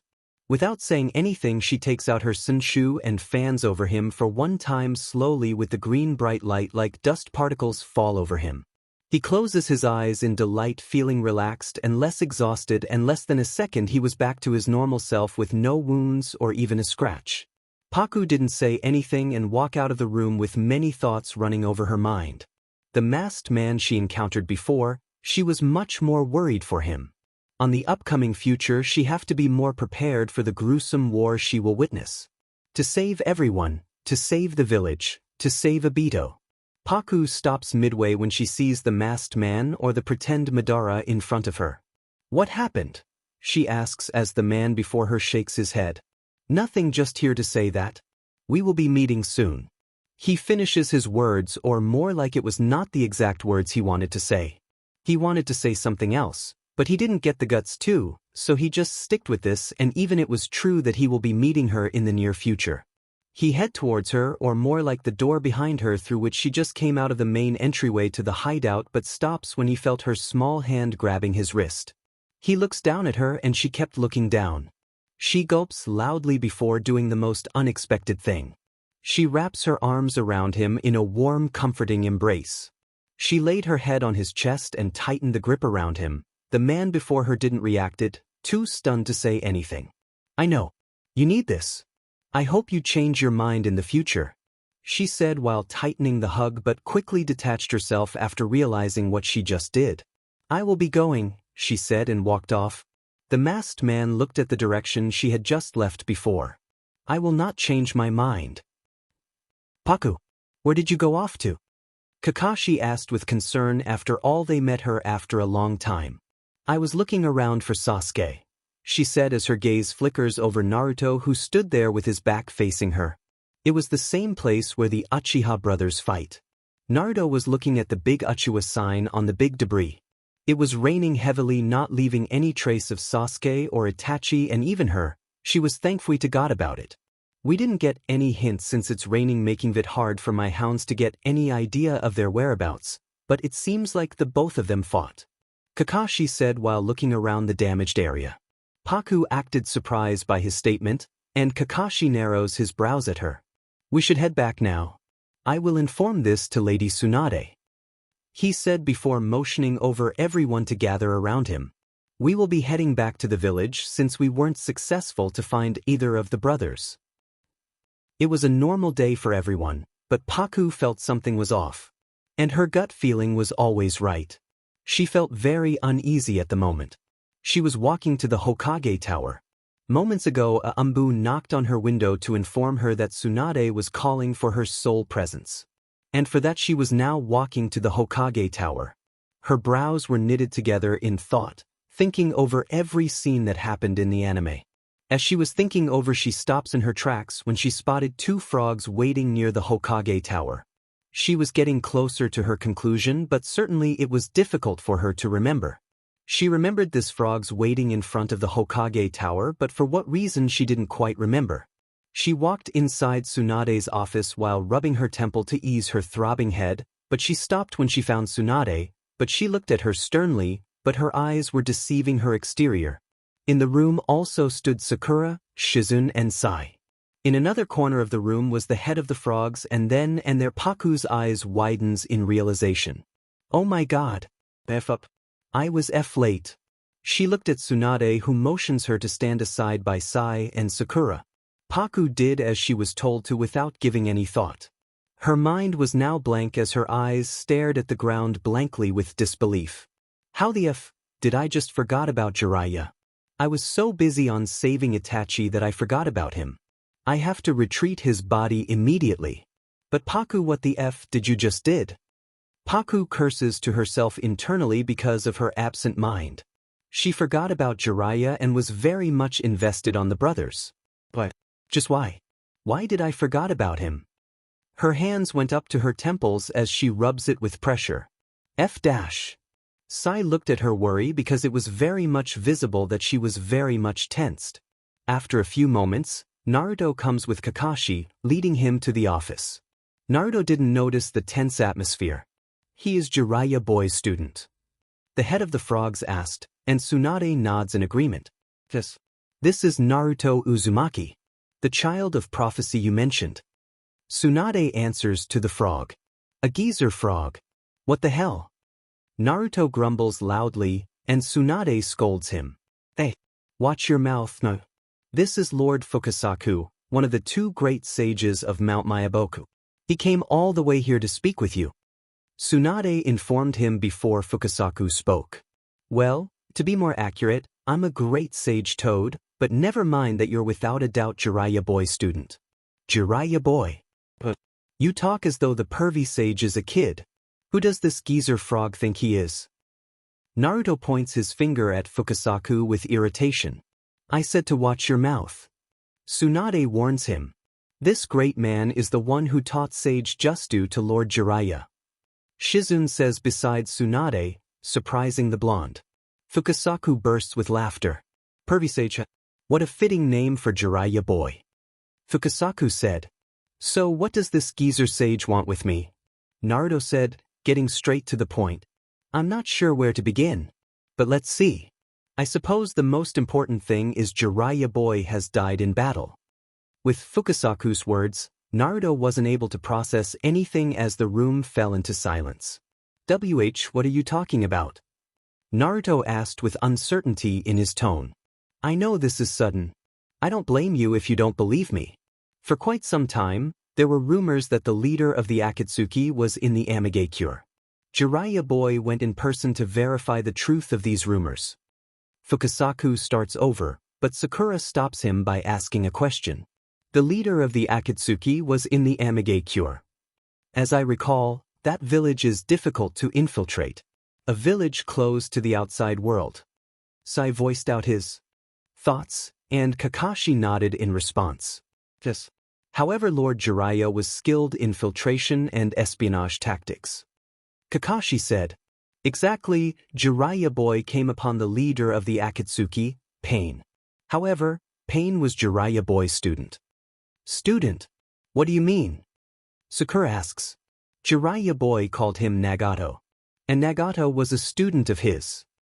Fukasaku answers her. However, to corner a ninja like Lord Jiraiya. How did this Pain? Kakashi folds his arms with confusion. He possessed the Rinnegan. Kakashi's eyes widen at the news, but Sakura was confused. Paku stood there with nothing in mind to exchange words.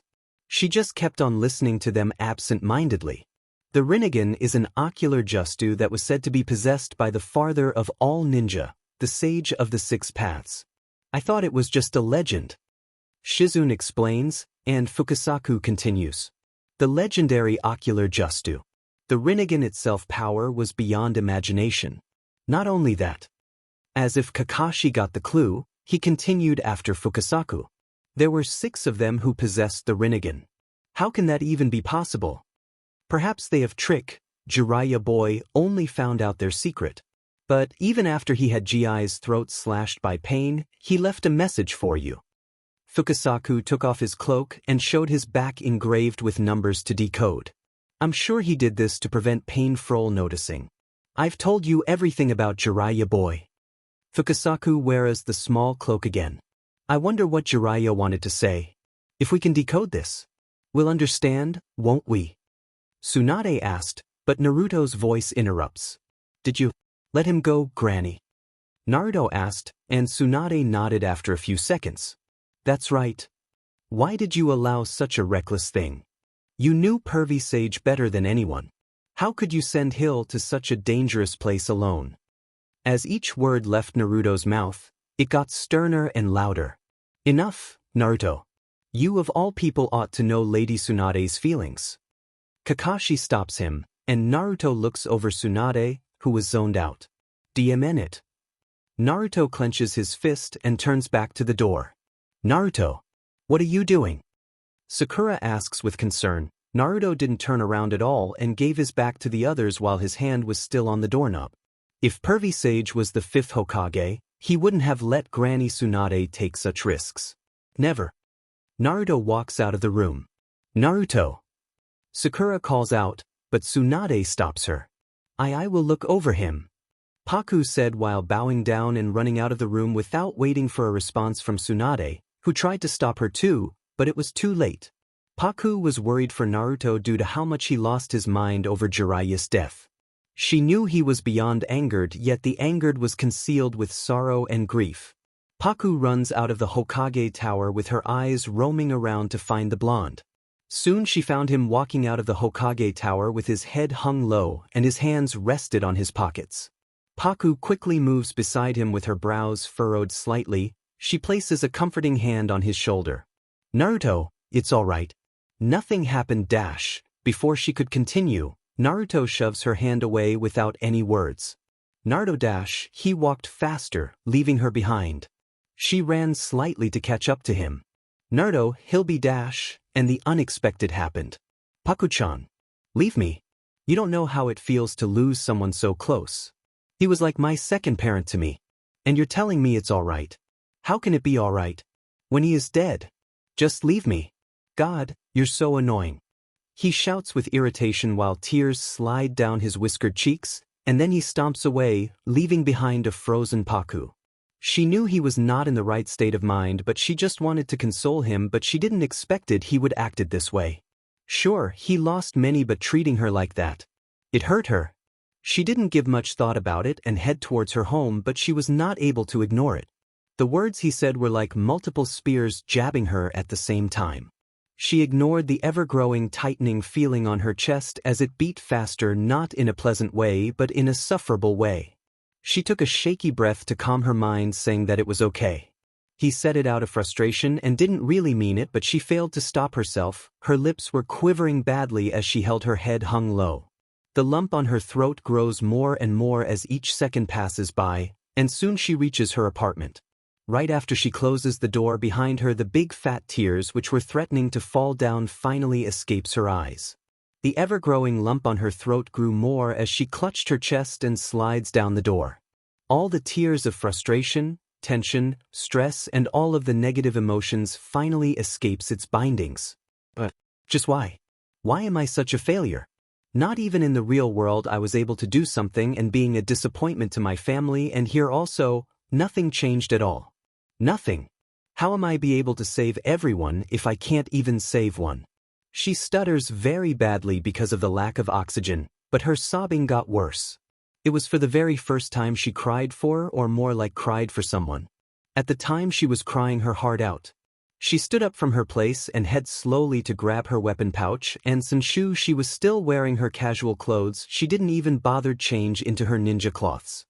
She looked over to her small cat, who was sleeping on her bed peacefully before jumping out of her bedroom's window, and she sprinted for her new mission assigned by herself.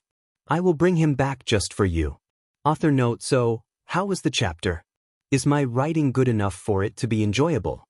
Do I need more improvement? If yes, then inform me, I will try to fix it. 2. And if you like the chapter, then please do vote and comment on your favorite parts. Kissy face, and I'm really sorry if my grammar is wrong since English is not my first language. I'm sorry. Chapter end. Third-person POV. It has become a week since Naruto left the village to train Sage Mode on Mount Mayaboku, and Paku also didn't see or talk to him yet. Paku was walking around the village absent-mindedly while looking up at the sky. It was a normal day for her since Tsunade didn't give their team any mission. So she was out of her ninja attire and it was replaced with a black fishnet top with a black tube top underneath paired with a black skirt falling on her mid-thighs, and of course she was wearing a black shorts underneath her skirt. She kept on walking while looking around the village but stopped when she spots a certain silver-haired jonin walking out of the bookstore. A smile made its way to her lips before she rushed towards him. Kakashi-sensei. Kakashi tilts his head towards the direction where he heard the voice coming from. Oh, Paku. He turns around, fully flashing her his famous closed-eye smile, but stops after noticing her attire, taken aback with it as his eyes widen at the scene before. Paku. His voice shakes slightly, confusingly the curly-haired girl before him. Huh, is something wrong? She asked with her brows raised questioningly. Never mind. He lets out a breathy laugh while rubbing his nape sheepishly. Let's walk together, Paku said without waiting to hear his response. She grabs a hold of Bicep before dragging him along with herself. Unknown to her, Kakashi's face erupted into flames by the action, making him flustered and stiffen. He was thankful that he was wearing his mask. Thank God the mask came handy. Paku, slow down. I'm not going anywhere, he said, trying to calm the enthusiastic girl who beams at him, and all of a sudden, everything got slow for him, and the only thing he could see was Paku. Her little strands of curly hair which wasn't secured by her bun danced with the wind rhythmically along with her eyes shining under the warm sunlight. Her skin was glowing under the warmth of the sun as he drowns himself in her genuine smile. Is it just me, or I never realized that Paku was this appealing? He kept looking at her with slightly wide eyes with heat rushing up from his neck. It was the best moment till yet in his life to witness a goddess smiling at him who was down to earth. For him, Paku was just the most perfect being in his eyes. She was perfect but with her own flaws. He knew she had her downfalls too, but she never showed them in reality, not even showing an ounce of negative emotion. She was working hard to make this cursed world peaceful and pure, but little did he know it was impossible, but only thing he could do was fight along with her. While she was working harder, unknowingly she was telling everyone to rely on her by her actions. She was giving every reason to him to believe her blindly, and he does. He knew she was not good with her words and she was not good with expressing herself, but she was expressing it with her action, and he also wanted to help her badly.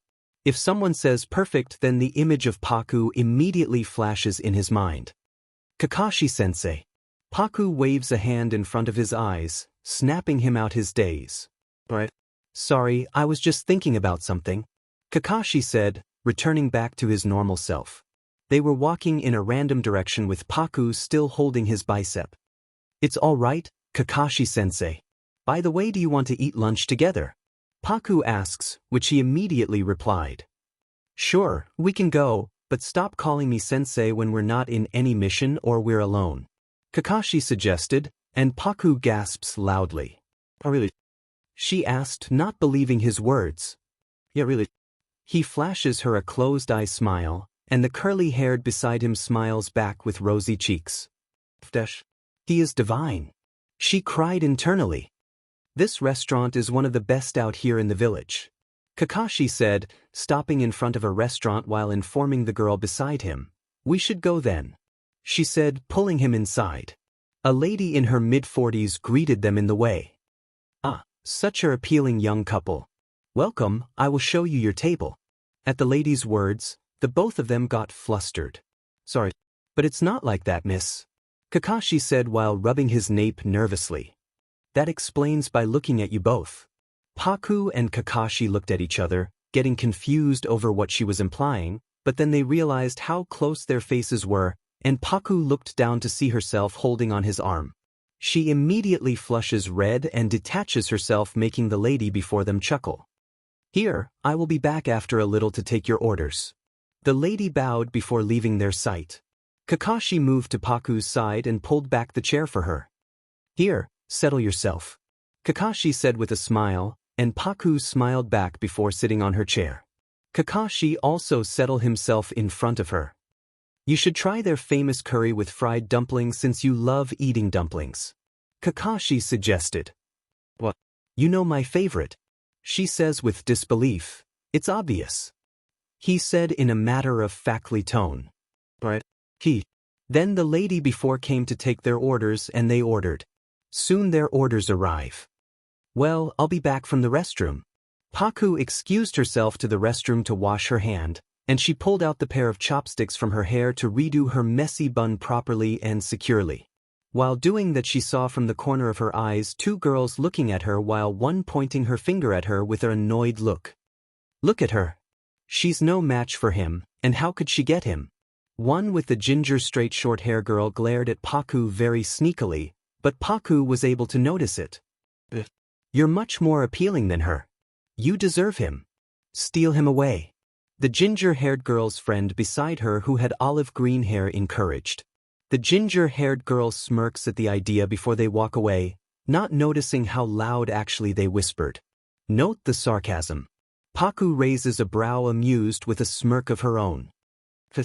She walks out of the restroom and heads over the table to see Kakashi already finished with his food. He gave her a closed-eye smile. Welcome. Welcome. The food is absolutely awesome. Dig in already, Kakashi said, and Paku looked at him with a dumbfounded look. Her mouth opens and closes like a globe fish. Whatever. She rolls her eyes and starts eating her food. After a while, she heard a voice from Kakashi's side. Kakashi-kun. It's been a while since we both saw each other. The girl before from the bathroom suddenly emerges out of nowhere with her minion beside Kakashi. I'm sorry. I don't know you. He looked confused with the two girls' appearance. Oh, stop acting, Kakashi-kun. We were both in the same class during academy. We used to sit with each other, the gingered hair girl said while eyeing Paku, who nonchalantly kept eating.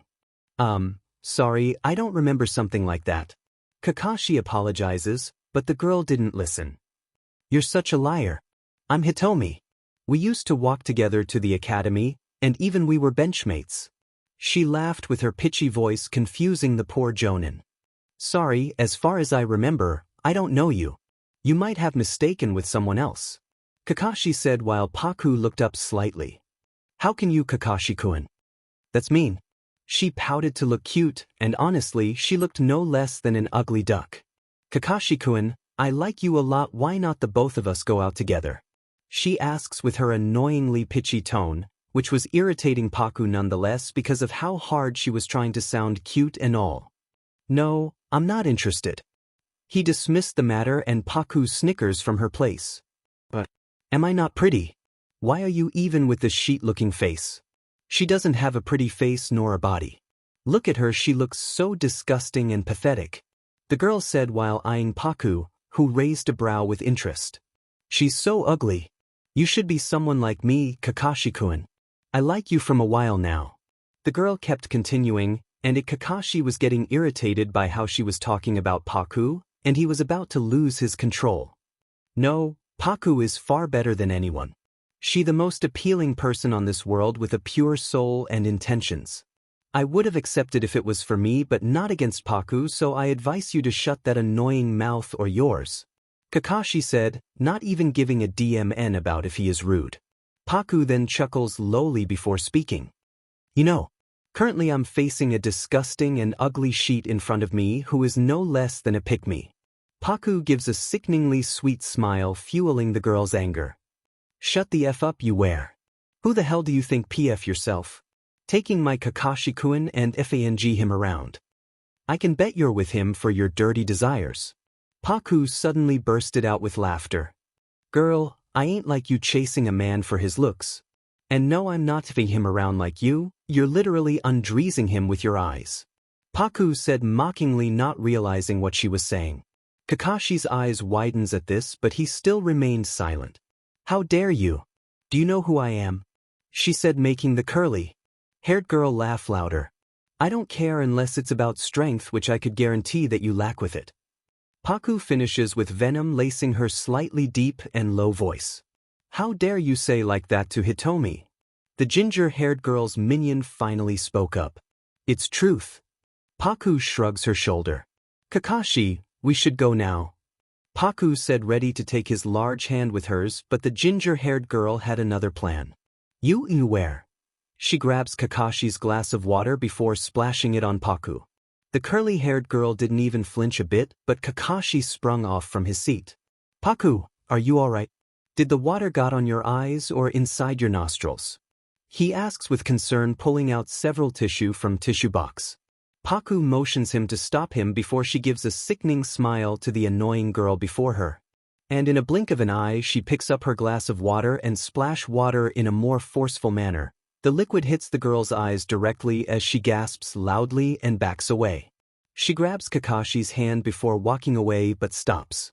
You know, girls like you are annoying. If you're smart enough, then I do believe you know what's the reason. Paku then leaves the table along with Kakashi. The restaurant was actually empty with minimal people, so it was not much of a commotion. I will pay, Kakashi said, pulling out his wallet, but Paku stopped him. No, I will pay, she said, pulling out money from her wallet. No, what a man will be to not pay for my lady's expenses, Kakashi said while giving her his closed eyes smile, and Paku's mind almost short-circuited. Meanwhile, in her daze, Kakashi pays for the bill with no delay. She asks with heat rushing up her cheeks. You heard it right, he replied. But I will pay, Paku said while looking up. I already did. No, get your money back. I will do. Paku turns to the lady who just smiled at her. No, sweetie, a gentleman should pay for the bills. The lady dismissed the matter in no time. What kind of logic is that? Paku sighs with defeat. Okay, whatever you want. Paku waves her hand dismissively and walks out of the restaurant with Kakashi following behind. Paku, I'm sorry if that girl before made you uncomfortable with her words, and I don't even know her. She just popped out of nowhere and started spouting nonsense.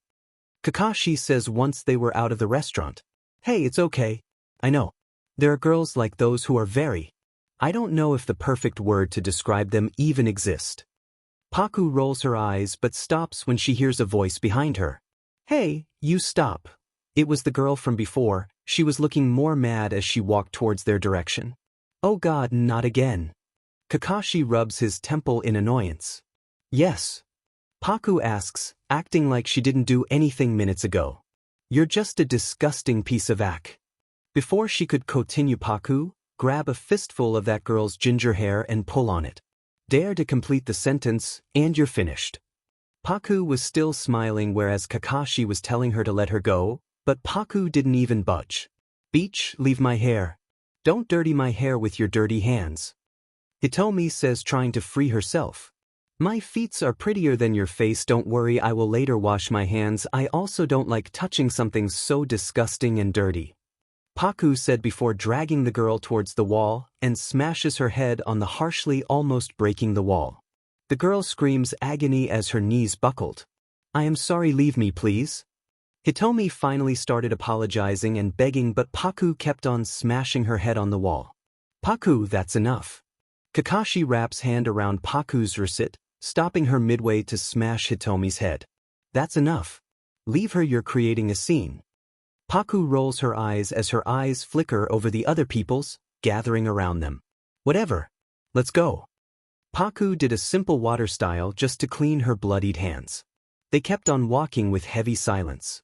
Kakashi kept glancing from time to time at the curly-haired girl beside him. I don't like it how she's all over you and all. Paku breaks the silence while she glares at the road ahead.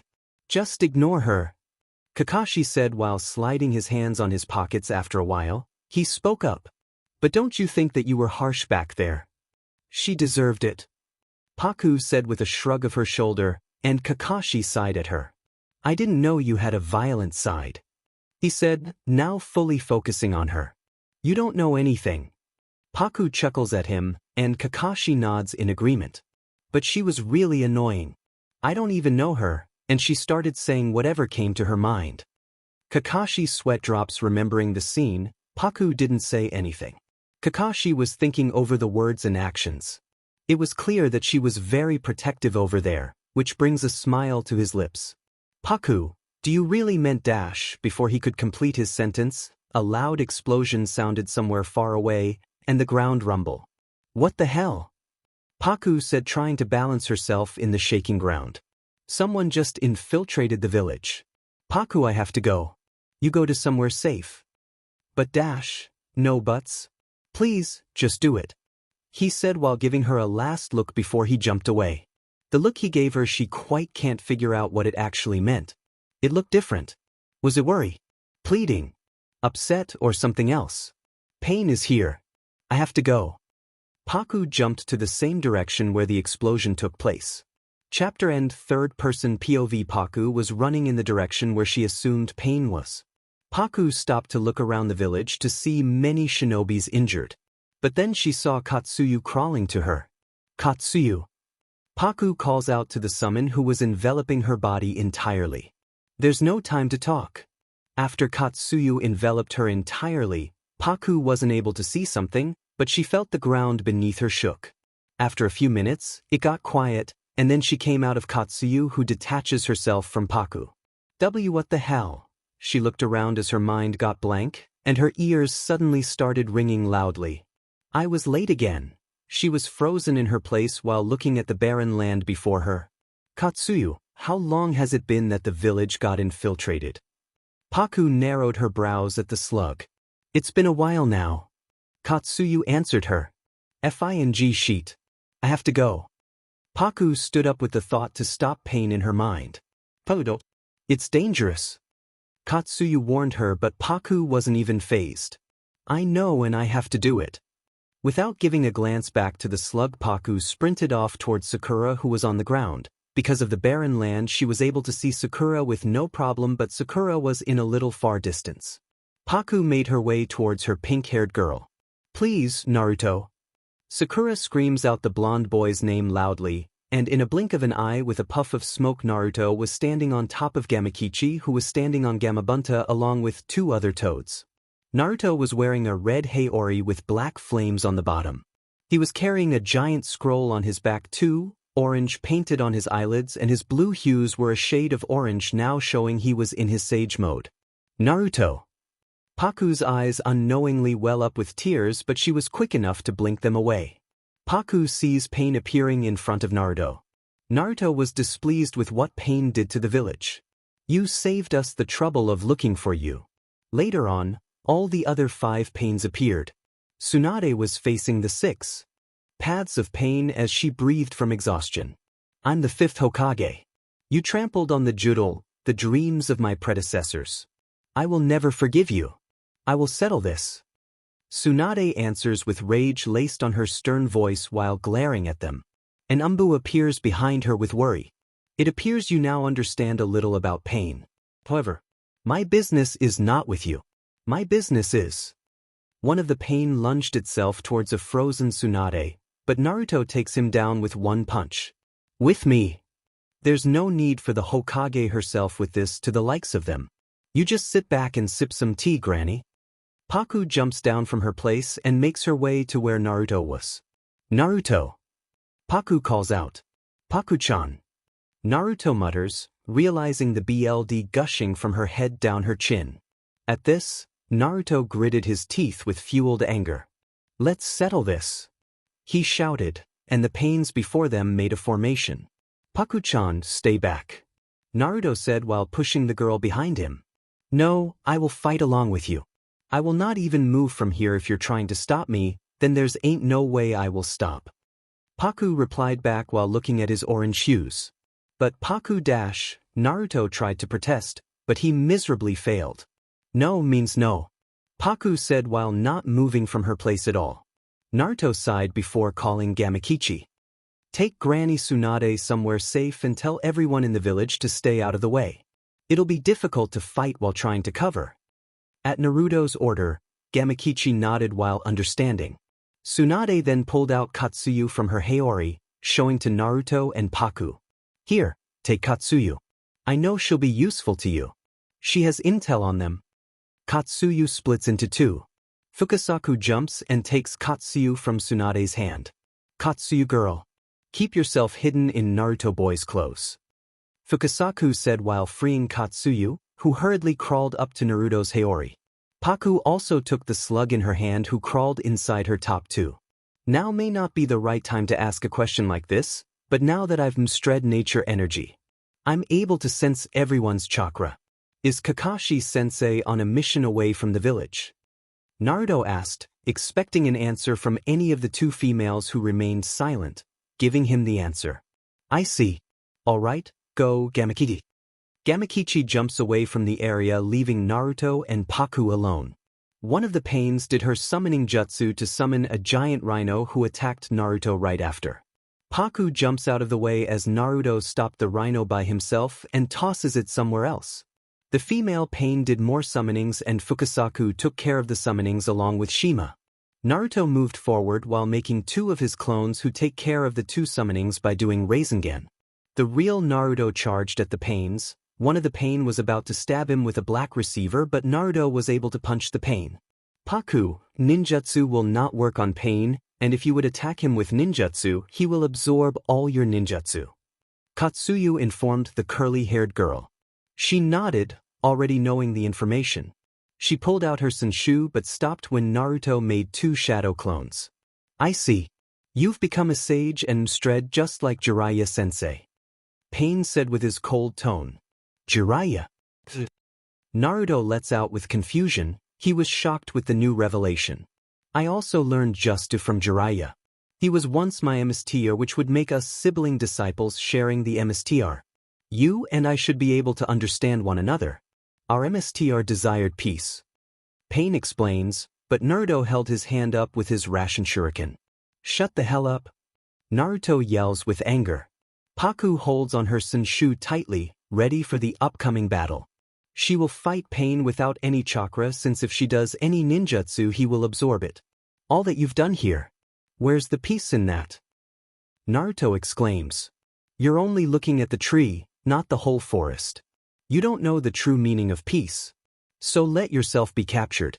Your death will lead to peace.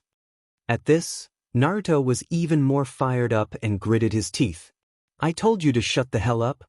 He throws his Rasen Shuriken, and the remaining four pains got out of the way, but one of them got caught in the Jutsu, which later on expanded.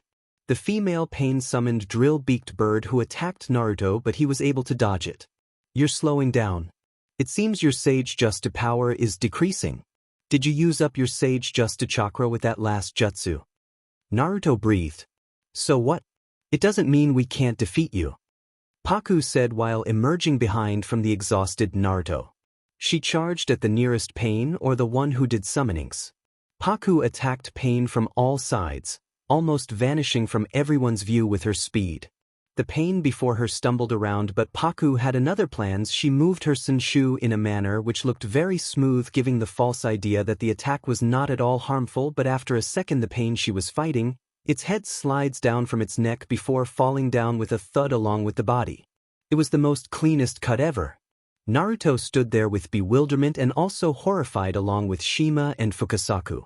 Whereas, Pain's eyes widens ever so slightly. There were only two of them now. As long as I'm here, I won't let you touch even a single strand of Naruto's hair. She said with a threatening voice, which sounded very much icy. Naruto was witnessing the new side of Paku. The once sweet Paku was replaced with an angered and protective Paku who wanted to protect him at any cost. You'll be out in no time. Pain said and charged at the two of them in the same time. Naruto's Sage Mode was worn off. One of the Pain head for Paku, whereas another for Naruto.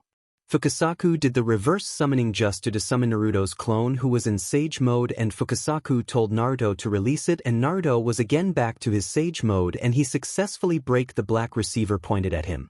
Meanwhile, Paku pulls out her kunai, which later on transformed into a trident. She blocked his attacks or the black receivers with her trident skillfully. She twirled the trident in her hand to leave deep cuts on his body. Naruto then throws a ration shuriken at the main pain, who did not move an inch, but the pain before who Naruto first took care appeared in front of him and absorbed Naruto's jutsu. Naruto stood there perplexed before his eyes flickered over to the pain who was fighting Paku before resurrect the absorbing ninjutsu one, and Paku was looking at the man perplexed because of how he suddenly jumped away.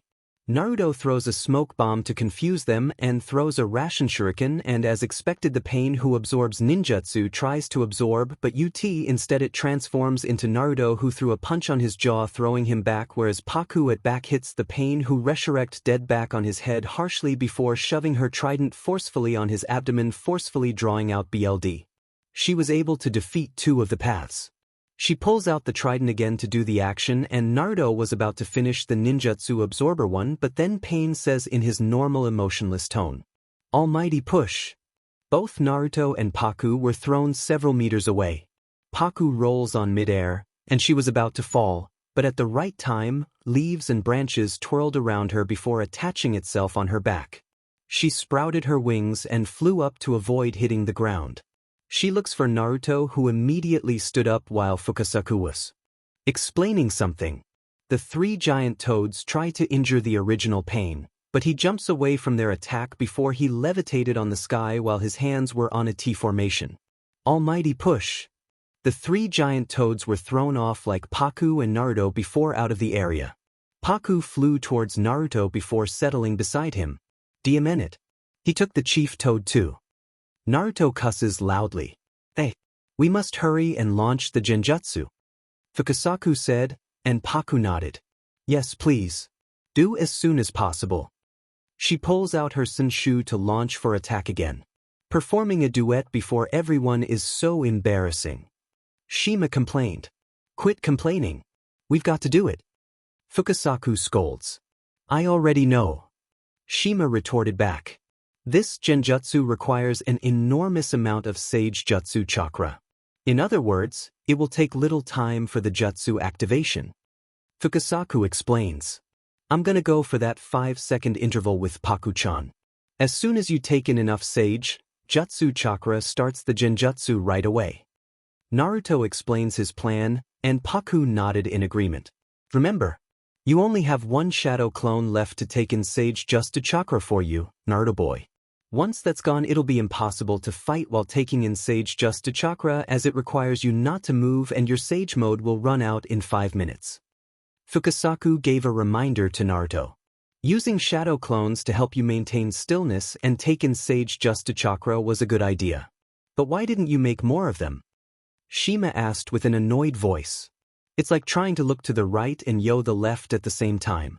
We've decided the task, but taking in sage jutsu chakra is extremely difficult. At Naruto boy's current level, 2 shadow clones were his limit. Fukasaku explains. On top of that, I can only produce 3 shadow clones for battle. Any more would interfere with those taking in sage jutsu chakra. Naruto explains his situation. I see. Either way, prolonging things isn't to our advantage. Shima said. You both are strong. This is the farthest Pain that has been pushed. However, universal pull. Paku and Naruto were pulled by a blind energy. One of them holds onto Naruto while the main Pain holds onto Paku by her waist. That's enough. Don't worry, I won't kill you. You're a precious Jinchuriki. Pain narrows his eyes at him. Paku tries to wiggle out of his grasp, but it was of no use as his hold on her tightens. It doesn't hurt at all. Don't underestimate my sage mode. Now, it's my turn to dash. Naruto stops once he realizes the Pain that was holding him was sking out his sage jutsu. Naruto's eyes turned back to normal and he fell limp on the Pain's arms. Naruto. Paku calls out worriedly. Capture of the 9 tails, accomplished. You don't have me yet? Naruto stutters tiredly. Quite tenacious, aren't you? Pain asked. After a while, Naruto smirks with realization, and later on the Pain behind him turns into a frog and stiffen. Don't you know? Too much nature energy is really hard to control. Naruto smirks and frees himself from the hold. Pain looked at him with surprise, but soon he recovered. Sage Justu Chakra has its risks after all. Pain looked down at the breathing Naruto. Now it's just you. Give Paku-chan back. Naruto stood up. Not quite well. Pain looked unfazed and Katsuyu emerges from Naruto's Haori. This is not the real pain. There is another manipulating these pains. These pains are just puppets. Katsuyu informs him. Paku looks at the direction of Fukasaku and Shima. Alright, we're done. Fukasaku said while giving a glance towards Paku. Paku nods in affirmation, ready to flip Pain over her shoulder, but it happened all of a sudden. Pain used his universal pull on Fukasaku. Geezer Sage. Naruto moved forward to stop the incoming change. No, don't. Paku holds onto his arm to pull his arm back, but she was too late. Pain stabs Fukasaku with his black receiver. Naruto falls down after he realizes he was too late. Paku was too stunned that she wasn't able to avoid it. She saw Fukasaku's stomach was still embedded with the black receiver. UBSTRD. Naruto ran to Pain again, but Pain throws the toad to Naruto, who caught him and pushes Paku off harshly. Universal pull. Naruto was again pulled by him. Pain grabs him by his throat and slams Naruto down. Pain flips Naruto on his stomach and took both of his hands before stabbing them on the ground with a black receiver. A loud yell of agony escapes Naruto's mouth. Does this Tenju Nine Tails? What are you? Just what do you want? Why are you doing all of this? Naruto snaps at him. Why, you ask? Things always happen without warning. And the reason becomes apparent afterwards. This situation. Perhaps I will explain to you. You asked me why am I doing all of this. Even if I told you why, I doubt that would change anything. But what if we tried to have a discussion once more? Pain asked. We don't need your explanation. For your selfish longing or the so-called peace you're searching for, you're doing it by killing others' lives but not by accepting the reality. What kind of stupid you are? Paku retorted behind him through gritted teeth. My goal is something even Jiraiya-sensei was unable to achieve. As I mentioned before, creating peace, bringing about justice. Pain looked down, and Paku got in front of Naruto protectively. Bring peace. Bring justice. Don't make me laugh. Paku lets out a dry chuckle. The only thing I see is instead of bringing peace, you're causing destruction. Is this what Jiraiya-sensei wanted? To create destruction in the name of peace? Paku asks with keeping Pain under her scrutiny. Pain looked at her. Destruction is the only solution for peace, and if I have to sacrifice lives for this, then I will gladly do. Paku frowns at his statement. Don't give me that CRP. My senses, my friends, my village. After everything you've done, don't you dare talk about peace and justice. Naruto growls. Then tell me, what is your goal? Pain asked. My goal is to bring peace without the use of violence. Paku said with a tone that was laced with menace and power. First, I will kill you. Then I will bring back peace to the ninja world. Naruto shouted. I see. Pain said, and he then began to tell about justice for his family, friends, and village. The suffering they have gone through. He explained how other nations waged war on the smaller lands, and Amigakure being one of them. When the war ended, they would left with no care about the destruction and devastation they caused or the many lives they killed. Paku knew he was speaking the truth. He indeed has gone through so much suffering, but that doesn't mean you will bring back peace by killing others. There are other methods too. He has suffered to the point he didn't even had an ounce of hope. She knew Nagato along with Yahiko and Konan. They had a very rough childhood. Nagato knew Yahiko was dead, but he didn't know who caused his death. Pain then came to the topic on why he formed the Akatsuki to stop the wars and bring peace to this cursed world. In order to bring peace, he must collect all the tailed beasts to make something that can wipe out an entire nation. I will then show the world what true pain is. They should know pain, feel pain, accept pain, and stop all the wars using terror on them. I shall lead the world down to stability. Pain spoke like a man who lost his sanity long ago, and he actually did.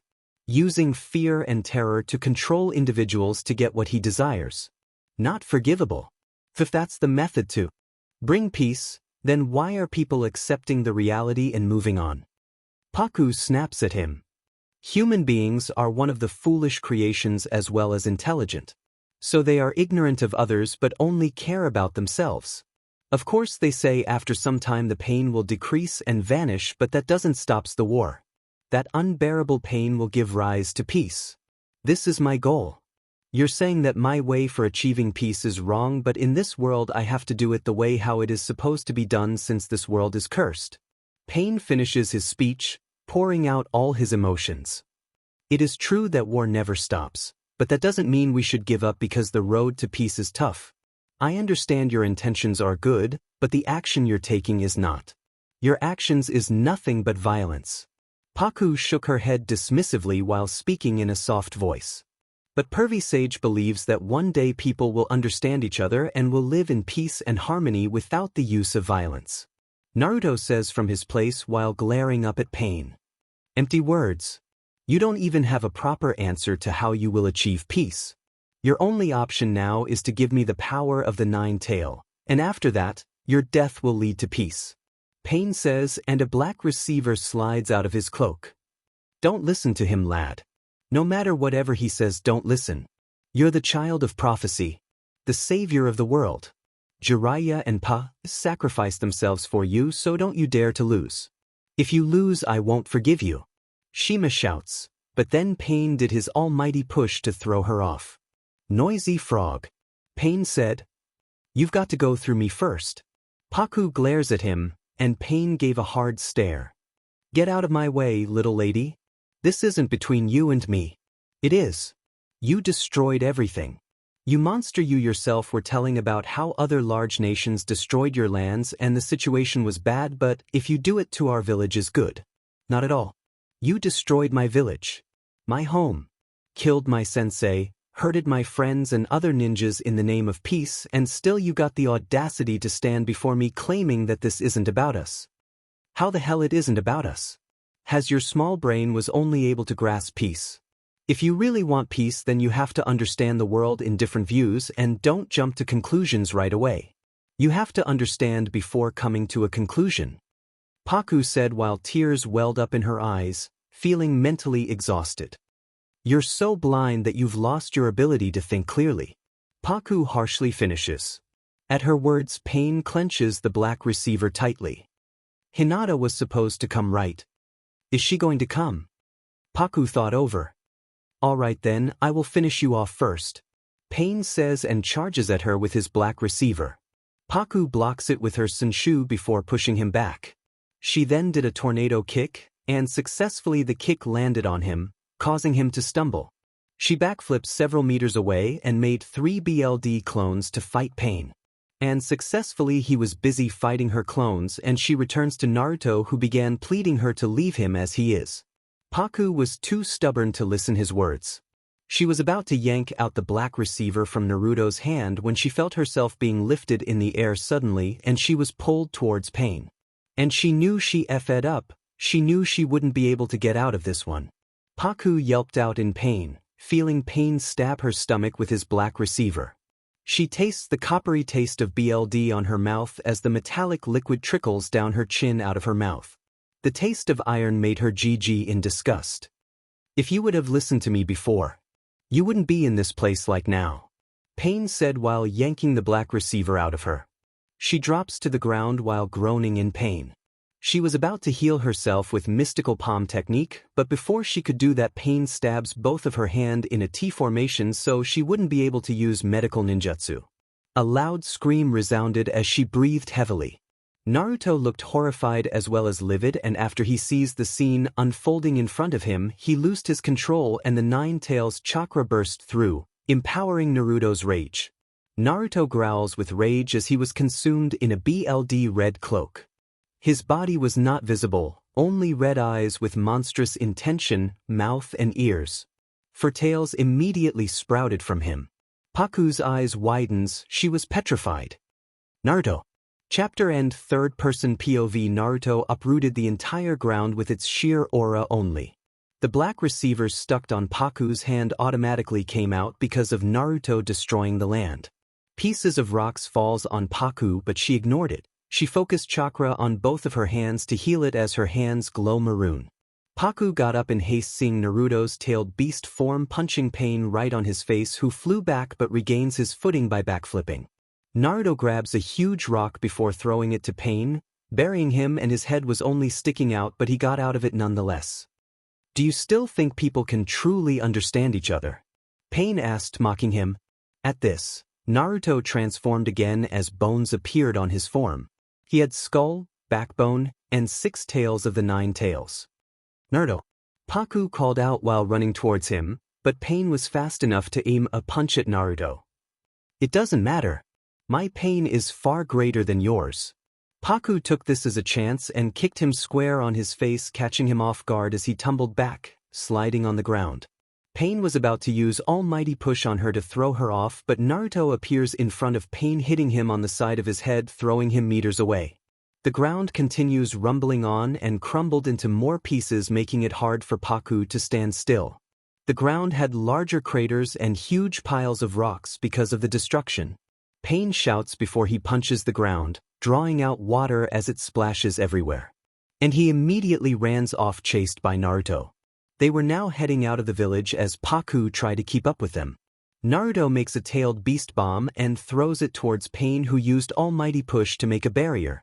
Naruto was about to throw another tailed beast bomb at Pain, but Pain dropped a huge rock on him. Later on, Naruto popped out of it while roaring, almost shaking the ground.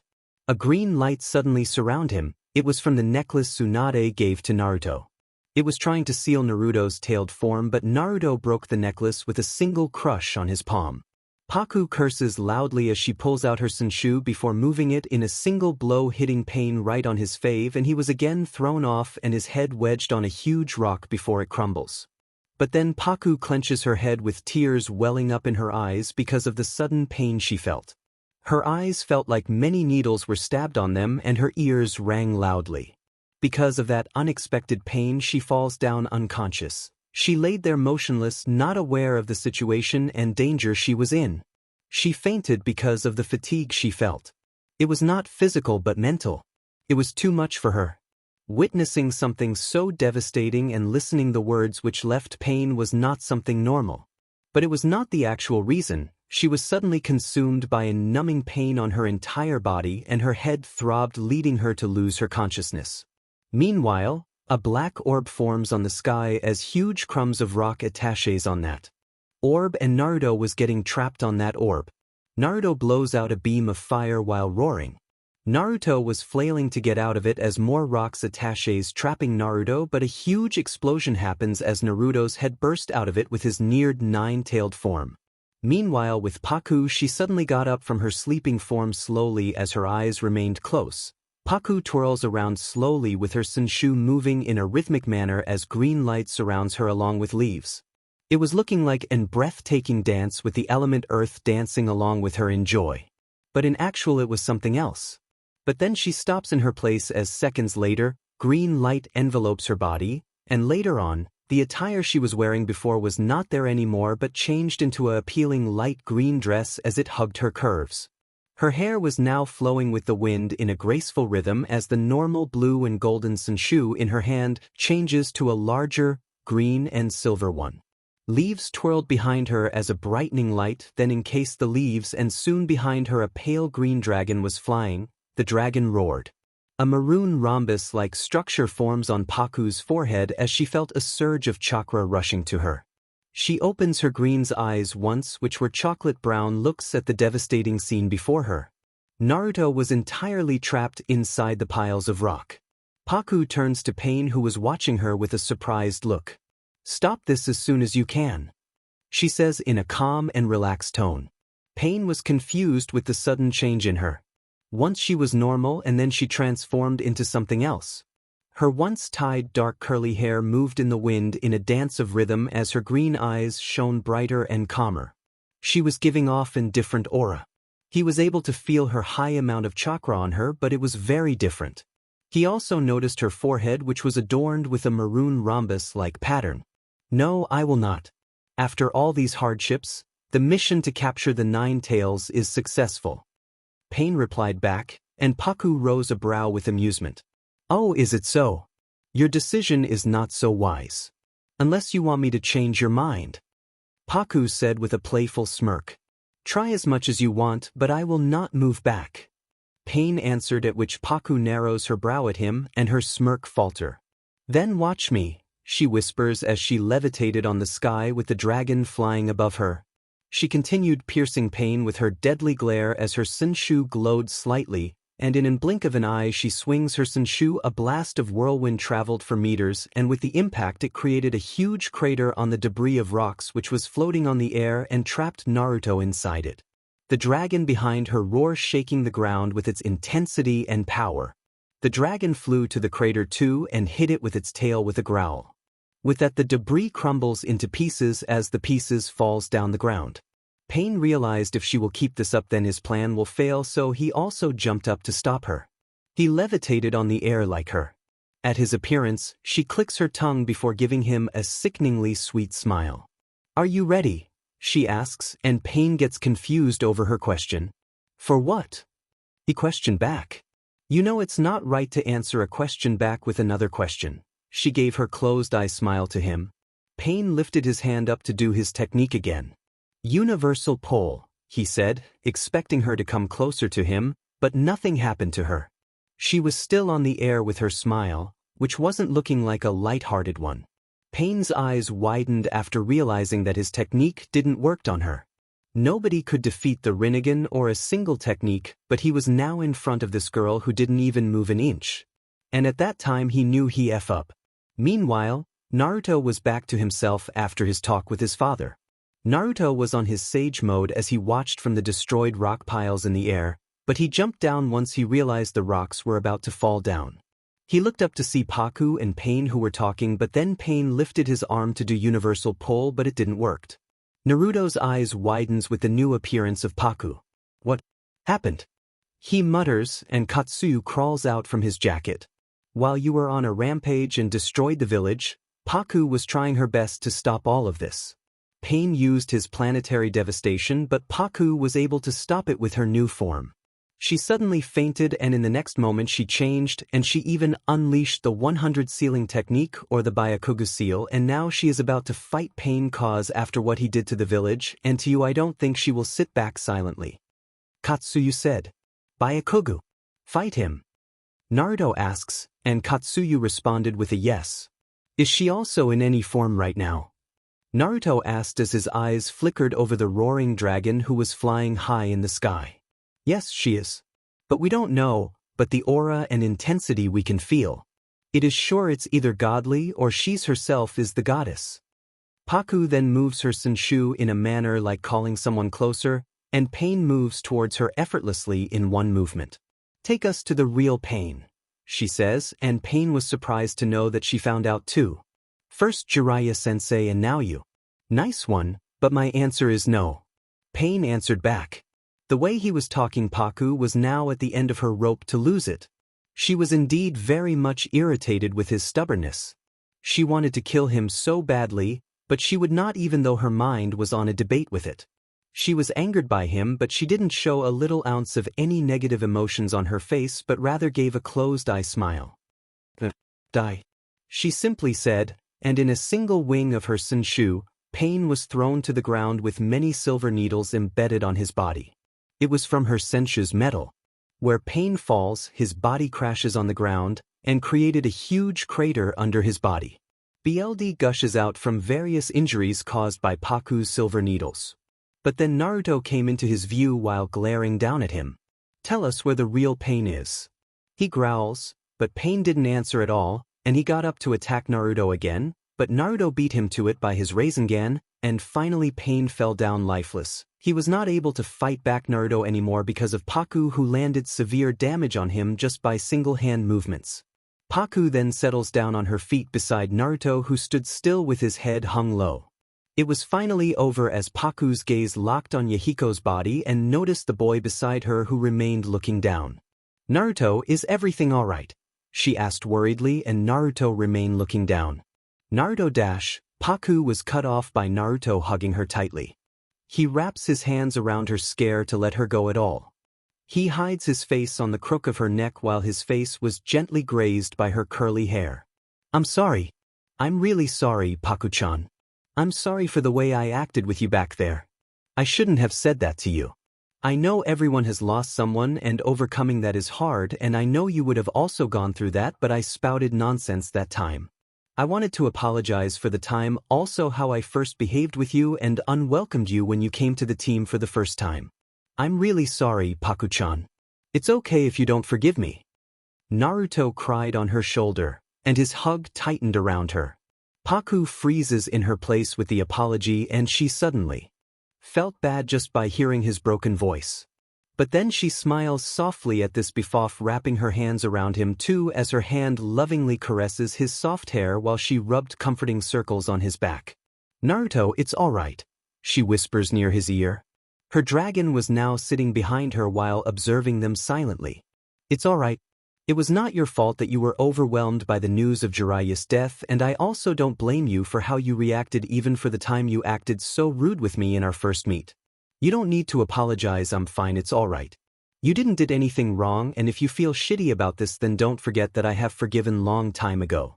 She said, and Naruto looks at her. Since they were the same height he was able to directly see her in her eyes. Really? But I acted so rudely with you. His eyes then flickers down with tears streaming down his whiskered cheeks. Paku sighs at this before she grabbed his cheeks and wipes away his tears with the help of her thumb. Meanwhile, Naruto admired her silently. She then pulls his face closer before giving a long yet soft kiss on his forehead. He closes his eyes, immediately relaxing on her sign of affection. His ocean blue eyes meets her green emerald eyes. He was looking at her in a way which Paku was not so familiar with. His eyes were filled with love, care, affection, protectiveness, and warmth. Unknowingly, he was about to say something which he didn't thought it was the correct time to. Naruto's hand went to the back of her neck as he pulls her closer and his fingers mingled with her hair. He was still staring at her green eyes. Paku-chan. I. Naruto mutters, and Paku was slowly heating Yuo because of the close proximity increasing between them. But then he fought against it and instead kissed the corner of her mouth as he remained there for a few seconds. He then pulls back from her and walked to Pain's body with a red tint on his cheeks as his mind went to a frenzy. He pulled out a black receiver from him. I think we should go to find the real Pain now, he said, and while stabbing his hand and he hisses with pain. Paku stood there with shock as more heat rushes up her cheeks and her mind suddenly short-circuited. Naruto was avoiding her eyes, feeling too shy to face her, whereas the curly-haired girl herself was too stunned to speak. She didn't say anything and moves beside him. She took his palm on her and swings her Senshu, which glowed a pale green, and Naruto's hand healed immediately. There was not even a scratch. Whoa, Paku-chan. That was awesome. Naruto gasps beside her. Paku erupted into a small gentle smile and she pulls out all the black receivers from Pain's body with the help of Naruto. She then swings her Senshu at Pain or Yahiko's body for one time and his body was turned back to new. His skin was much more softer and it was not looking pale anymore. The holes where he had piercings even closed up. Paku then touches her Senshu with Yahiko's body as his body glowed brightly and his body vanishes from their sight. Huh? Where did he went? He was here, just now. Naruto looked around but Paku entwined her hand with his. I just sealed him away, Paku said, and Naruto oh-hate. But then Naruto noticed the maroon rhombus-like pattern on her forehead. Paku-chan, what's that on your forehead? Naruto points at her forehead.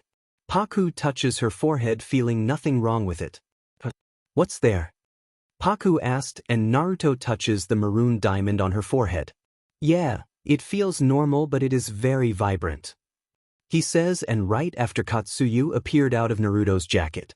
That's the Byakugo seal I was telling about before, Katsuyu said, and Naruto hums in understanding, and Paku was beyond shocked with the news. Oh, so that's the seal. It's like Granny Tsunade, but Paku's one is maroon whereas Granny Tsunade's is violet. Naruto points out, and Paku touches her forehead again.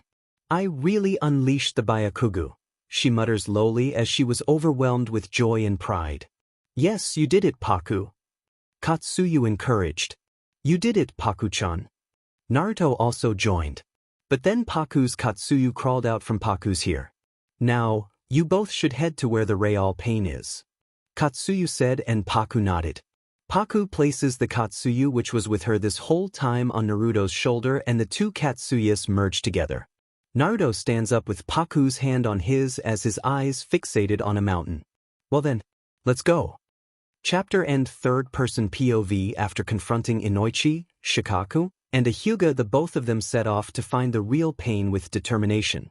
It took a lot to convince them to let them go, and later the elders agreed. And now Naruto and Paku were standing in front of the paper tree as Naruto walks inside, followed behind by Paku. Konan ran in front of Nagato protectively. Konan, stay out of this. Nagato ordered raspily. Konan was hesitant to move out of this, but she did so. Are you the real pain? Naruto questioned as his eyes fixated on the ill and skinny red-haired male before him. So the both of you finally came. Nagato said while looking at them with his Rinnegan. Naruto was shaking with anger. Tell me, do you hate me now? After what I did to your village, you hate me. Do you wish to take revenge? At Nagato's question, the both of them didn't utter anything but rather listened to him silently. I don't hate you. Everyone stops as their eyes flickers over the curly-haired girl who just muttered those words. I don't hate people. I hate what they did, not the person, and there's a difference in it. I know you've gone through so much and you had your reasons to take this step just to bring back peace, but it was in the wrong way. But at last I feel whatever happened with you, it was unfair and you should get justice. Paku said, and Nagato's eyes widened slightly. Are you pitying me? I don't need your pity. Nagato rasped out, but Paku shook her head in denial. It's not about pity. I'm not good with my words, but I do know you felt angry at this selfish world and decided to take it out on others. You're not the only one who lost people. There are others too. All around the world everyone lost someone in their lives. But will hating the world for the loss of your close ones will make it any better? No, it'll make it more worse. Paku's eyes softens as she notices how Nagato's eyes are downcast with sadness. Sometimes, when you lose someone, you have to learn that it was the past and move on with it. Why blame the world for this? She asks while tilting her head. Her eyes were filled with sadness itself. Nagato looked shocked, but he kept looking down. Paku-chan is right. I wanted to know something. Naruto says from his place. Check what? Nagato asked. I wanted to see how it feels when I stood before my enemy. I wondered what would I do if I was in your presence. Naruto looks down and clenches his fist. And what are you feeling right now? Nagato asked. Naruto was shaking with his quiet rage. I really can't forgive you. I want to kill you so badly right now. Naruto bursted. Nagato's and Konan's eyes widened with his outburst. Paku looked at Naruto, who was shaking with anger. He stepped forward to aim a punch at Nagato but nonetheless stopped. Pervy Sage truly believed that day would come when everyone understands each other. To tell the truth, I wasn't really paying attention what he always used to say. He said he would pass his quest to me. I was excited about it, thinking he was only complimenting me as his student, but no. Thinking back now, I finally understand what he really meant. Naruto said, that still doesn't change the fact that you hate me. Jiraiya-sensei's words reflect an idealism from an era long ago. I think I heard you saying that you'll kill me and bring peace to the shinobi world. But those are nothing but empty words. All you really want is to personal revenge. If that's your idea of justice, then be on it. Now that you face the reality, can you truly believe in Jiraiya-sensei's words and outdated thoughts? Nagato questioned with a brow raised at Naruto. He has lost hope. Paku's eyes saddens over the thought. When I found out about you were Pervy Sage's students too, I thought of something I'd meaning to ask you. Naruto said, and Nagato motioned for him to continue. How is it possible that you were his student and turned out the way you are now? I can see you're not like those other Akatsuki members. The ones who enjoy killing, and still I don't know anything about you, but I can say you're not the type to enjoy this. So, we want to hear your story so later we can give our final reasons. Naruto said, and Nagato agrees with it after a while. Chapter End. Third-person POV. After hearing the news from Kiba that Danzo became the 6th Hokage and Sasuke was listed as Rouge Ninja, this boiled Naruto's anger. Paku, Naruto and Sakura were searching for a certain someone and later on they spotted the individual walking normally. Sakura calls out as Paku and Naruto stop behind her, also facing Sai. We were looking for you. We need to talk to you. Sakura says, and Sai nodded, indicating that he was listening. Tell us what you know about Danzo. Sakura narrows her brows at him, but Sai didn't look like he was about to say something. That's impossible. Sai said. But Naruto asks. Don't tell me you're working for him again. Sakura said. No, he is not. Actually, he has his own reasons. Paku says beside Sakura. No, it's nothing like that, and as Paku-san said, I've my reasons. It's not possible for me to say a word about Lord Danzo. Due to this. Sai sticks out his tongue, showing the curse mark. What the hell is that? Naruto asks with surprise. Is it a curse mark? Sakura asks. Yes, it's a curse mark placed by Lord Danzo. If I start to talk about Lord Danzo, my entire body will become numb, and I won't be able to move or talk. This is truth of all who belong to the Foundation. He's a cautious man. Sakura lets out. Lord Danzo and the Foundations engage in espionage. They've done a lot of dirty work behind the scenes in order to protect the village. This can't be revealed, so even if one is captured, not a word will be uttered. Sai explains. But what's the thing to put a curse mark on one's own subordinate? Sakura questioned. It's what has protected Konoha. Their methods may have been unscrupulous, but their love for the village is no different from yours. Sai explains again. Sounds like a piece of shit to me. Paku retorted. Then why did he overturn Lady Tsunade's decision about Sasuke? Isn't he planning to dispatch tracking ninja to go after? Sakura snaps at him. Is that so? Sai stammers. I haven't heard anything regarding Sasuke. Before he could continue, a red-haired girl was pointing her sword at Paku since she was closer. Along with the red-haired girl was a white-haired boy. You can tell us all about this Sasuke fellow. You seem to be his friends. But before she could say anything else, Naruto's protectiveness took over him when he saw a random girl coming out of nowhere and pointing her sword at Paku. Naruto pulls out Sai's tanto from its scabbard from his back and strikes the girl's sword. The white-haired boy tries to stop him with his sword's handle. Naruto makes a shadow clone. Don't kill him. The boy says, getting a "I know" from his teammate. The red-haired girl flips on his back to the other side to attack Naruto, but his clone caught it in no time. Sakura, Sai, and Paku also rushes to help Naruto, but Sakura got kicked by the white-haired boy and the both of them jumped back to river behind them. Judging from their headbands, they're ninja from the ᧁꫮᦗᦔꫀ᫏. Sakura says who was held by Paku. What the hell do you guys want? Naruto exclaims. You were just talking about Sasuke. Tell us what you were saying. The white-haired male says. It's got nothing to do with you. Paku says calmly. It's got everything to do with us. Sasuke Uchiha of the Konoha attacked our village. The white-haired male points a finger at them accusingly. Your Rouge ninja abducted our MSTR. We don't even know if our MSTR is dead or alive, you idiots. The red-haired girl then shouts. That's a lie. Sakura stammers as she looked horrified about it. Paku places a comforting hand on her shoulder. Why would Sasuke do such a thing? Sakura asks, not believing anything at all. Like we'd know what Akatsuki's motives are. The white-haired male snaps at her. Naruto's eyes widen after realization. Akatsuki? What do you mean? Don't joke around. Sasuke is a member of the Akatsuki. The girl in front of them informs about the new revelation. You guys let your Rouge ninja roam free, so Lord Reikage ordered us to come here. And we've gotten your Hokage's permission to get rid of the Uchiha. We'll get Sasuke.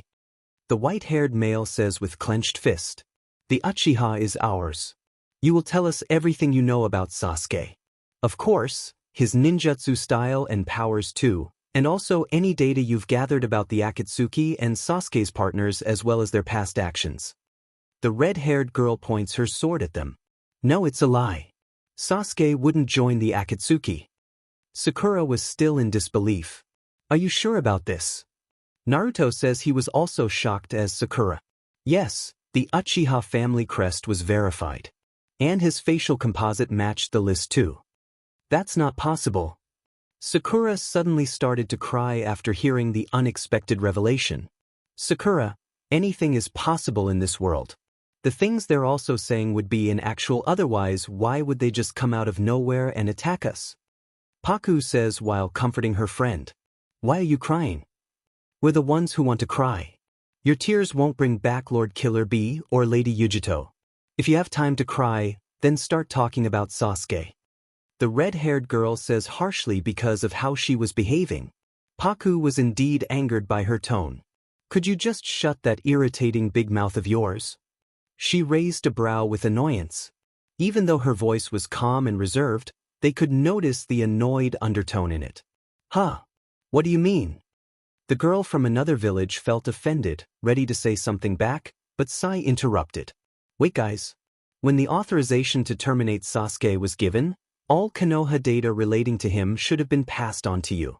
It's not necessary to press these two any further. Sai reasons, which was indeed truth. Oh, you're right. Our captain is now waiting for it. We were just trying to get whatever other information was available. The red-haired girl says, and later on, her brother joins her too. You can't expect us to stay still. We don't even know how our MSTR's doing. So what? Is anybody stopping you from not getting the information about your MSTR? Gosh, you're just so. I don't even have the correct word to say that. If you want to search for your MSTR, then go already. Why tagging around here wasting your time on us? And your MSTR is alive, by the way. Paku rolls her eyes. To be honest, the whole ordeal was giving her a headache now. And why we would believe you? Are you an idiot? Of course, how will we get to Sasuke if we don't get enough information? The white-haired male shouts at her, which Paku again gave a hard eye roll in return. You already have enough information. You said his facial composite matches the list and even knows about in which organization he joined in. That's enough for you to find him. You don't need his all-personal data to know him. She says in a matter-of-factly tone. Paku-chan, what are you even saying? If they will catch Sasuke by any chance, then. Naruto beside her tugs on her loose light blue shirt. Don't worry. They will not. They don't have that much pow dash. Before she could continue, the red-haired girl before her shakes in rage. Shut the hell up. Who the hell are you to say that, you beach? She clenches her fist with gritted teeth. Oh please, accept the fact already and at least put bad before the beach. She smirks slightly, leaving their jaws dropped on the ground and even teammates' jaw dropped. How dare you dash? The red-haired girl was about to charge at her, but the white-haired male beside her held her back. Karui, don't loose yourself here. He glares at Paku, who didn't even give a DMN about it. You're not involved in this, so you wouldn't understand how we feel. Is your MSTR a Jinchuriki? Naruto asks from nowhere, but they were surprised. How did you know? The male asked. I'm a Jinchuriki too. The Akatsuki is after the Jinchuriki. So actually, I'm involved. The Akatsuki will always capture a Jinchuriki alive. As Paku-chan said before, your MSTR is not dead. Never mind Sasuke. You need to save your MSTR first. Naruto says, and Paku joins too, but this time in a soft voice. Yeah, whatever he said is right. You should be worried about your MSTR first, cause if you will delay any more, trust me, you won't like the consequences at all. Paku said in a softer tone. Are you really sure? Like really sure? The white-haired male's voice changes into of a worry and hope. Didn't I tell you? Our MSTR wouldn't die so easily. The female beside him chimes in. I'll help you rescue your MSTR and I'll give you whatever information we have on the Akatsuki. Naruto says. Hey Blondie, you're quick enough to understand. Come with us and tell us about Sasuke. The red-haired girl from Kumogakure says. And if possible, I will also help you. Paku said, but Naruto grasps her hand while shaking his head. Leave it to me, Paku-chan. Naruto said in a gentle yet tense tone. What's your name? Naruto Uzumaki. The both of them from Kumogakure village took Naruto for personal interrogation, and Paku told them she would tag along. They were behind a house as the red-haired girl presses her forearm on Naruto's neck, encasing him with her forearm and the wall which was behind him. All right, let's hear about Sasuke, she says, and at this, Paku gritted her teeth. "Oi, get your hands off of him," she said with a deadly glare digging on her back, her voice laced with deadly poison-like tone, almost like how a snake would sound when it's alert and basked in quiet rage. The white-haired male from behind held her hand, harshly tugging her back. "Don't interfere," her eyes widen with more anger. "You sheet dash." Before she could continue, Naruto interrupted her. "Paku-chan, don't interfere, it's a matter between us." His voice sounded sad. Of course, why will it sound happy when he get to know about Sasuke's new status and Paku being held up by another man didn't help him. "But how dare she lay her hand on you?" Her eyes burn with fury, yes, she was losing her control over herself. "Let her, Paku-chan, I deserve it." He shuts her with his single sentence. The red-haired female smirks with victory. Paku lets out a shaky sigh while poking her tongue on her cheek with annoyance as she pulls her hand back from the white-haired male. "You talk," she said sternly before walking little steps farther from them, but it was not much till she can't see them. She was able to see them clearly, but she was not in the mood to deal with them and let Naruto talk.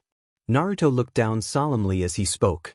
Paku's eyes soften at this, feeling very sad as she wanted to hug him really tight while saying sweet words next to his ear to calm him down and give him the warmth and comfort. She always wanted him to rely on her, and unknown to her he actually did and trusted her more than he did on himself. She wanted to give him the reassurance, making his all worries vanish in thin air. He has suffered through so much, and he was there for others, telling them to rely on and believe on him, but was there someone who said him the same thing? Nobody did. Even she didn't said, but her actions said something else, but she wanted to make it clear to him. She can't see him like this, all sad and filled with grief, when he is the biggest ball of sunshine who always have hope and is determined to do anything for others even if it is sacrificing himself. I want to hug him so bad and whisper sweet nothings to him while he relaxes on my arms, feeling a little light. She was interrupted from her thoughts by a loud punch echoing through the air around them. She turns around to see the red-haired girl, or Karui, on top of Naruto while he laid down helpless, and Karui was punching him while spouting about why he don't want to say anything.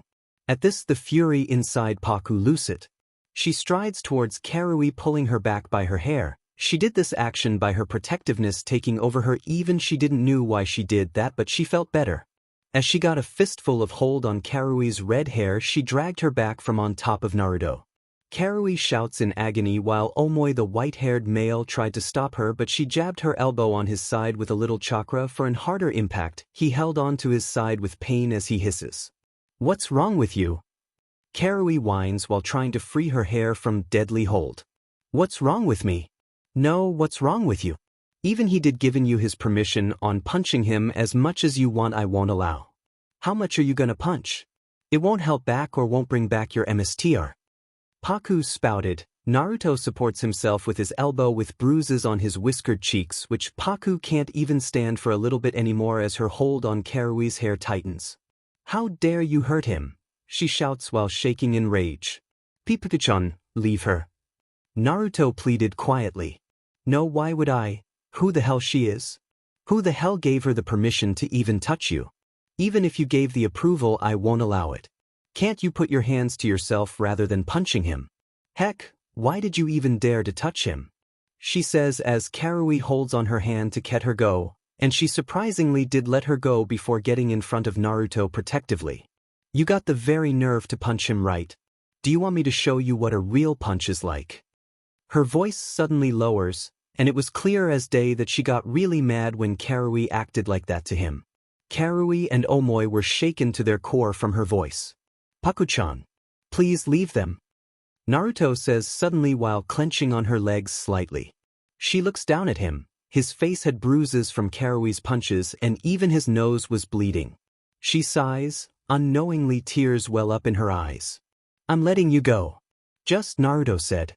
"But if he didn't stop me, I would have digged your grave by now," she says as her slightly teary eyes sent daggers on them, who shook with fear, terrified to face her anymore.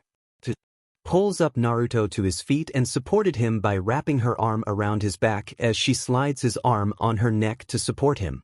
"Let's go," she said while walking with Naruto, who just looked down somberly, not noticing Paku's distress and sadness itself. "Echei, don't take him. We still have our business with him." Karui said, still trembling but concealed it with her tough voice. Whatever business you had, it's over. At the moment he said he can't say anything about Sasuke, your business was over there, so go head back to find your emissary back or something. If you dare to lay even a finger on him again, or even his hair strand, I will not let you go and consider yourself that you made the deal with the devil itself. She says the last sentence really calmly yet lowly. Her voice was cold as ice and apparently her threat was not fake at all. She meant it. If they will harm Naruto even a little or even seize a single scratch on him, then they are dead. Let's go. She hums slightly while taking him away from their view. Karui's and Omoi's mouth were left hanging open. They were now terrified, and the very least they didn't want to do was never mess with her. Chapter end. Third-person POV. Paku tagged along with Naruto, Kakashi, and Yamato to the Land of Iron. Naruto personally wanted to talk to the Raikage after all about Sasuke. And he even talked with the Raikage, but he didn't even budge in his decision even with Naruto's pleading, and left Naruto on his own as he was sobbing with his head hung low. Paku's eyes visibly saddens at this as Kakashi told Naruto to calm down. Paku looks away, feeling her already broken heart crumble into more pieces by seeing his vulnerable side. Naruto, enough already. Raise your head. Kakashi said with a solemn tone. Naruto clenches his fist in anticipation and punches the snowy ground. And by his sobbing, Paku could assume he was even not able to breathe properly because of how hard he was crying. Paku lets out a shaky breath before crouching beside Naruto. Naruto, get up. You did your best. Don't let yourself down. We will find a way out of this, she said while slightly rubbing his back. He still trembled under her touch and cusses lowly under his breath. Paku is right. No. We will find a way out of this in a way or other. For now, let's get some rest since we have been traveling for quite a while now. Kakashi also tries to comfort him. After a few more seconds, which felt like hours, Naruto slowly got up with his head hung low and turned his back to them, not feeling like even confront them. Let's go, he said before walking off, followed by Kakashi, Yamato, and Paku behind. Paku was told by Kakashi to be beside Naruto in case something happens, while he and Yamato remained outside of the small house Yamato made for them. Paku took off her white cloak and gloves before placing it beside her. She looks back to Naruto, who laid on his back with his eyes focused on the ceiling. Paku-chan, he calls out lowly. Paku hums softly while lying down, but she is facing him as her eyes fixated on his divinely yet sad face. Will I be able to bring back Sasuke? He mutters, still his eyes were fixated on the ceiling. Yes, you will, she said with confidence with herself. How are you so sure? He stammers. I'm sure because it's you, Naruto. If you make your mind about doing something, then you won't let it go until you end it. I believe in you that you will bring back Sasuke and everything will be back to normal, she says with a soft and gentle tone while admiring his side profile. At her words, Naruto's eyes widen, and it was not unnoticed by her. But all I did was being a failure. He even got stronger than me, and I still can't make his mind to return back to the village. He trails off, but Paku shook her head, and Naruto looks at her with the corner of his eyes.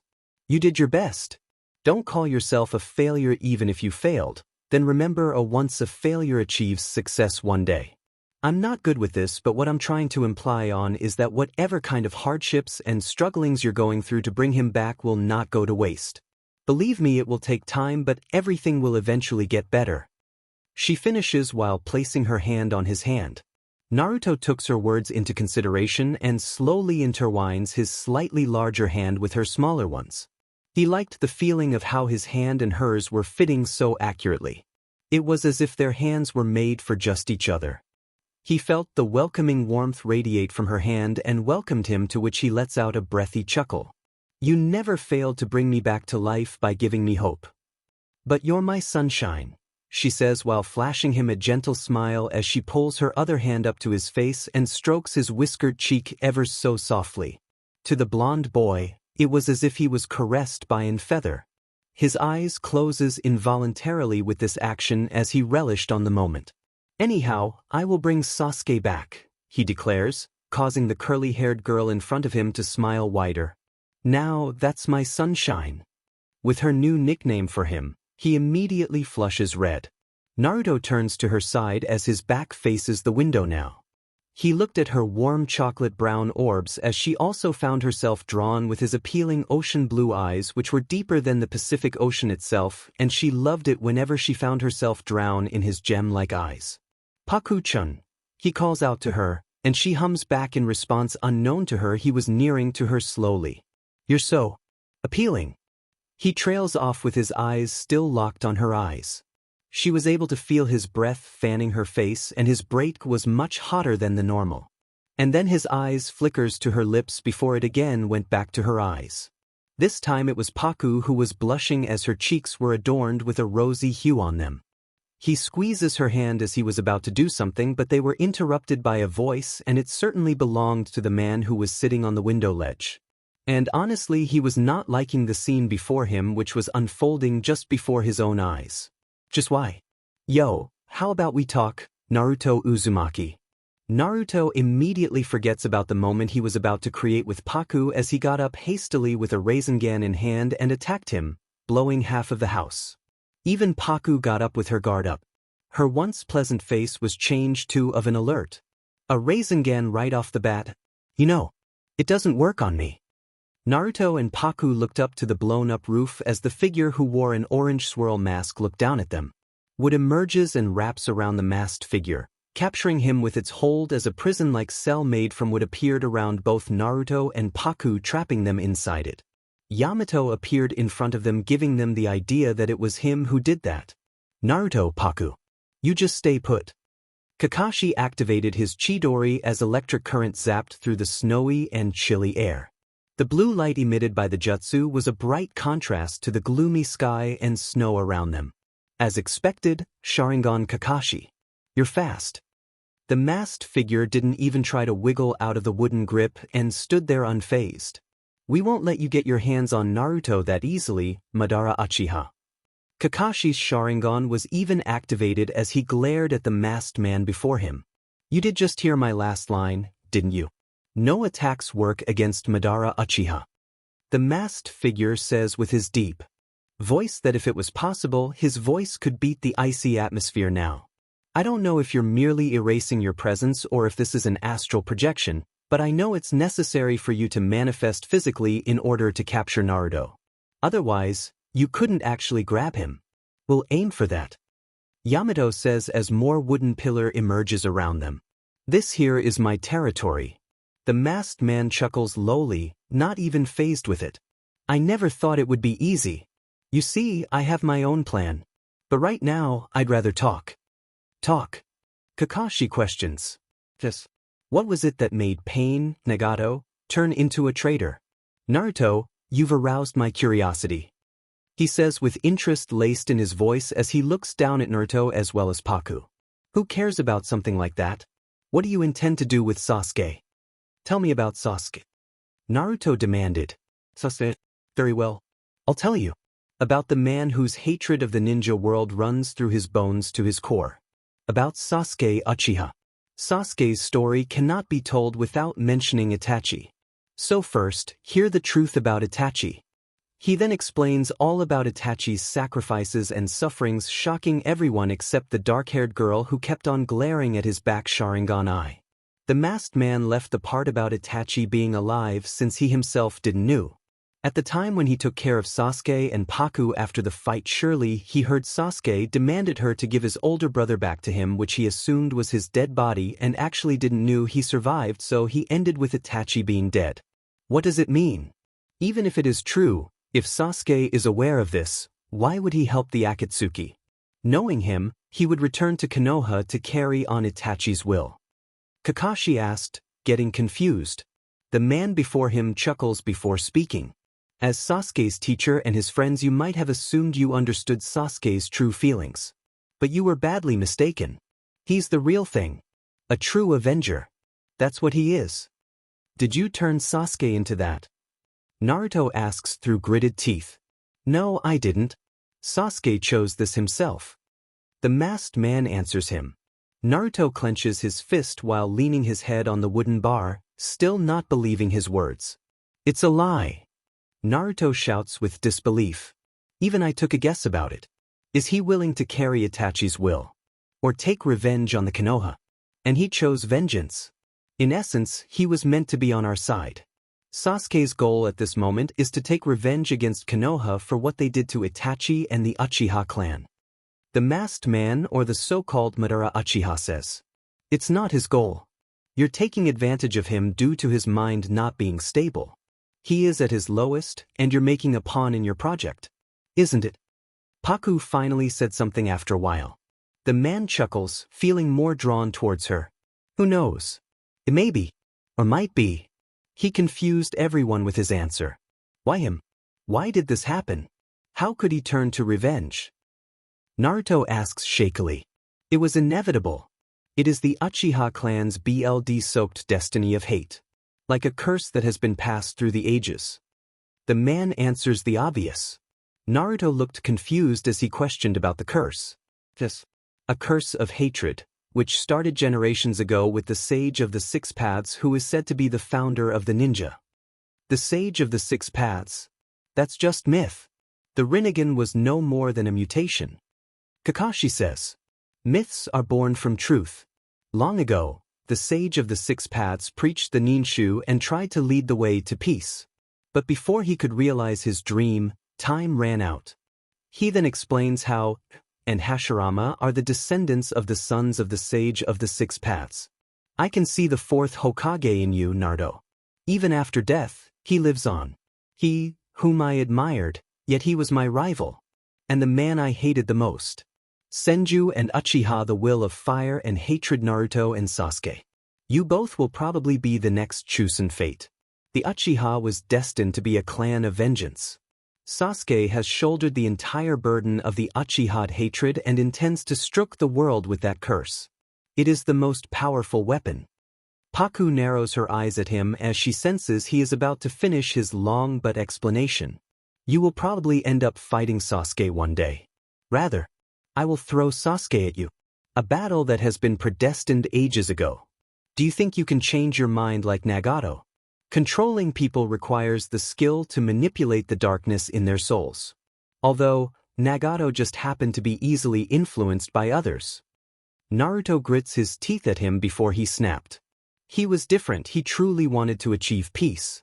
You're different. Naruto exclaims, and the man before them chuckles. You're right. Talking to you is meaningless. I'll explain more in an appropriate place. Our conversation was fun. He then swirled away, leaving them on their own. What did you just say, Sakura-chan? I think I heard wrong. Could you say it again? Naruto asks, still confused with the sudden change of events.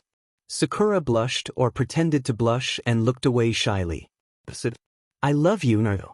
I said Sasuke-kun doesn't mean anything to me anymore. I must have been crazy to carry a torch for him for so long. Listen carefully when someone confess feelings for you. Naruto's mouth was agape at the sudden confession before his face etched with an angered look as he narrows his brows at her. But why? What for? This isn't the place or time to be joking around. It's not funny, Sakura-chan. What was going on? Naruto explains. Paku just remained silent and watched beside Kakashi. Nothing really. I just woke up. Why should I love a rouge ninja who's a criminal? I'm not a child anymore. I can face reality. So Naruto, you can forget about that promise you made to me. You can stop chasing after Sasuke, alright? Sakura said, giving him a cheerful smile, but it was very much noticeable that it was a fake forced smile. Yamato stepped forward to stop them, but Kakashi held him back. Sakura then hugs Naruto, but he didn't reciprocate. Sasuke-kun keeps getting farther and farther away from me. But Naruto, you've always stuck by my side and cheered me up. I finally realized your true self. Even that time with pain, you returned when you were needed most. The hero protected the village. Today everyone in the village admires you, and simply I'm one of them. You used to be a prank-loving loser. But now you've become a wonderful person.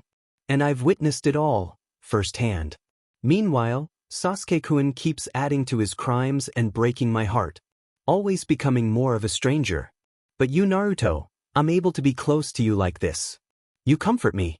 I care about you from the bottom of my heart. Before Sakura could continue anymore, Naruto grabs her by her shoulders, pulling her. Cut it out, Sakura-chan. This joke isn't funny at all. What are you talking about? And why are you so sad? I'm just telling you that I like you now instead of Sasuke-kun. You know the saying. Women are as fickle as the autumn weather. Sakura tries to convince him, but Naruto looked serious, not liking the moment at all. I hate people who lie to themselves. Naruto says sternly. I'm lying to you. I'm the one who decides how I feel. If you hate me, just come out and say no. Don't just make up a convenient excuse. Sakura snaps back at him. Paku was also not liking this whole ordeal. She didn't like it at all how Sakura was lying to herself. Naruto was right. Was lying to herself, but it was for Naruto since he is so resolved on bringing back Sasuke, and now she was regretting on the promise she asked for, and in order to break it she was lying. Paku turns around, walking off to a little distance to not listen in the convo anymore. Kakashi notices her and thought about accompanying her. She stands off to a distance and looks up at the sky as snow dust falls on her. She looks beside her to find Kakashi looking at Naruto and Sakura from the distance as he felt someone stare on him. What? He asks, but she shakes her head. They remain silent. One paying attention, and the other just looks around, not feeling like it. But then Kakashi speaks up. It was all for Naruto's sake. She tried to divert his mind, but he caught her lie in an instant. But she did it just for him, even suppressing her undying love for Sasuke, he says, and his eyes were still fixated on them. Paku looks at his godly side profile but diverted to the snow ground. She wasn't supposed to do this. Even though it was for his sake, it's not right. Kakashi entwined his larger and cold hand with her smaller and warm hands. He liked the warmth welcoming him, but the situation was not right. He squeezes on her hand to give her some sort of comfort. Paku gladly took in the invitation and let him do that. Kakashi's eyes were now fixated on her as he noticed her deep frown, which was living on her face more than usual, showing how tensed and stressed she was. Because of the icy weather, her cheeks and nose were tinted red due to her having really sensitive skin. Small ice particles were sticking on her messily tied curly hair. He even noticed her shoulders were very tensed, and he didn't like it at all that she was this much tensed about this. He soothingly rubbed circles on her knuckles, which she found very much relaxing, and let him do that. She lets out a sigh, and ever so slightly her shoulders trembled, and it was noticed by Kakashi. Yeah, I can understand, but she didn't have any choice. Kakashi tries to reason, but Paku just let out a dry chuckle. I don't care. Whatever happens in the way, I hereby make and promise that I will bring back Sasuke with the help of Naruto in a way or other, she says before pulling her hand out of his and made her way to Naruto, who stood there staring off at the direction Sakura left with Lee, Kiba, and Sai just seconds ago. On her midway, she stops and tilts her head slightly before speaking. Now, you can't stop me with my decision by your pesky lies. And then she walks off, leaving behind a Kakashi who was more than worried for her and even curious. He was overwhelmed by many emotions. Worry, concern and curiosity, and even more that he never thought ever existed, and one thing was prominent: protectiveness. He wanted to protect her and keep her safe, away from all evil eyes, away from all this selfish people. Even he was being selfish in love. Author note: don't forget to vote and comment. I think this book is coming slowly to its end, not so fast, baby girls. But after I finish this book, I will write another Naruto fic, and I'm very excited about it, yeah. Okay then, take care. Don't forget to comment on your favorite parts, cause I love reading them. Chapter end. Third-person POV. After Sakura left, Sai's clone came out of its hiding spot and told Naruto about the truth, how Sakura wanted him to stop this by her fake confession, and how the Leaf Village wanted to take care of Sasuke. And he even said Sakura wanted to deal with Sasuke personally. At this, Kakashi came to a decision as he ordered Yamato. Yamato, take Naruto and Paku back to the village. I'll bring Sakura back. Sakura is no match for Sasuke. It would be like she's going there to die. I'll dispatch the ninja hounds with a report about the summit since it's urgent. Yamato nodded in response, indicating that he understood. Sai, take me to Sakura. And with that, Kakashi left with Sai in search of Sakura. Now only Yamato, Naruto, and Paku were left. You both should rest now, then later we will leave for the village. Yamato suggested, and they agreed with no problem. When they were resting, Naruto asked Yamato to let him go, but Yamato didn't let him at all. Naruto sighed and goes back to resting beside Paku, who was lying there with half-lidded eyes. Yamato was gone to do something. He then came back later with 2 bowls of porridge. Here, help yourself. I asked something for the both of you to eat from the house in front. Yamato says. Naruto remained laying down and pulls up his blanket more. Paku looked at the bowl, but she wasn't even hungry to eat something because of the dire situation they were in. She turns her back to Yamato and she faces Naruto. I'm not hungry, she said, and Naruto replies the same. Yamato sighs at this before reassuring them that it would be fine. Later, after a few minutes, Yamato was knocked out as he snored slightly. He was too much tired and unknowingly his eyes closes, taking him to his dreamland. He fought all along to keep his eyes open, but at last he gave up. While he was asleep, he didn't know what he missed as an idea pops up in Naruto's mind. Paku and Naruto ran in a hurry as the snow under their weight crisps and made it a little bit harder for them to run. Paku shivered slightly because of the chilly weather since she was not wearing her white cloak, and it was same with Naruto. Paku's cheeks and nose were very red because of the cold, but Naruto's was normal. Apparently, they were sleeping moments ago or acted to sleep while Yamato took a nap because of the fatigue. Naruto and Paku made a shadow clone of themselves who were still sleeping on that futon to fool Yamato. Meanwhile, Naruto made a hole in the ground to slip past there. Naruto's clone held the blanket up to cover the ground, and the both of them successfully slipped out of Yamato's watchful eyes without any suspicion, leading them to now running. Naruto was so much in a hurry that he didn't even grab his cloak and neither let Paku to heck, she was not even wearing her gloves. Naruto, is it the right path? Paku asks while running with him. They were on sync, and they kept on running. Naruto had a look of determination as he answered. Yeah, it is. We will reach there in no time. Meanwhile, Sasuke was fighting with Kakashi. Sakura took it as her opportunity to attack him and pointed her kunai at his back, but her hand didn't move further and stopped. After Sasuke realized what she was doing, he turned around and grabs her by her throat and lifted her up, and his other hand snatches the poisoned kunai from her hold and swings it at her. Kakashi shouted behind Sasuke to stop, and he was not too fast to stop him. But Naruto and Paku arrives just in time, and Naruto jumps into action immediately as he took Sakura from Sasuke's hold and the kunai slightly grazes his cheek. Kakashi and Sasuke then engaged in taijutsu and walked up the wall of the bridge. When they reached the top, Sasuke dives down and Kakashi also follows his action, and the both of them landed safely. Kakashi stood in front of his team and Sasuke stood opposite to them. Your timing is better than mine, no. I never imagined you coming here. You're a lifesaver. Kakashi praises. Naruto puts down Sakura gently as she thanks him. Paku looks over at Naruto. She was about to say something, but he motions her to stop and glared at Sasuke. Sakura is a member from Team 7. Naruto says, and Sasuke lets out a smirk. Was a fellow ninja. I no longer belong. Sasuke corrected him. Now, do you understand, Naruto? Sakura.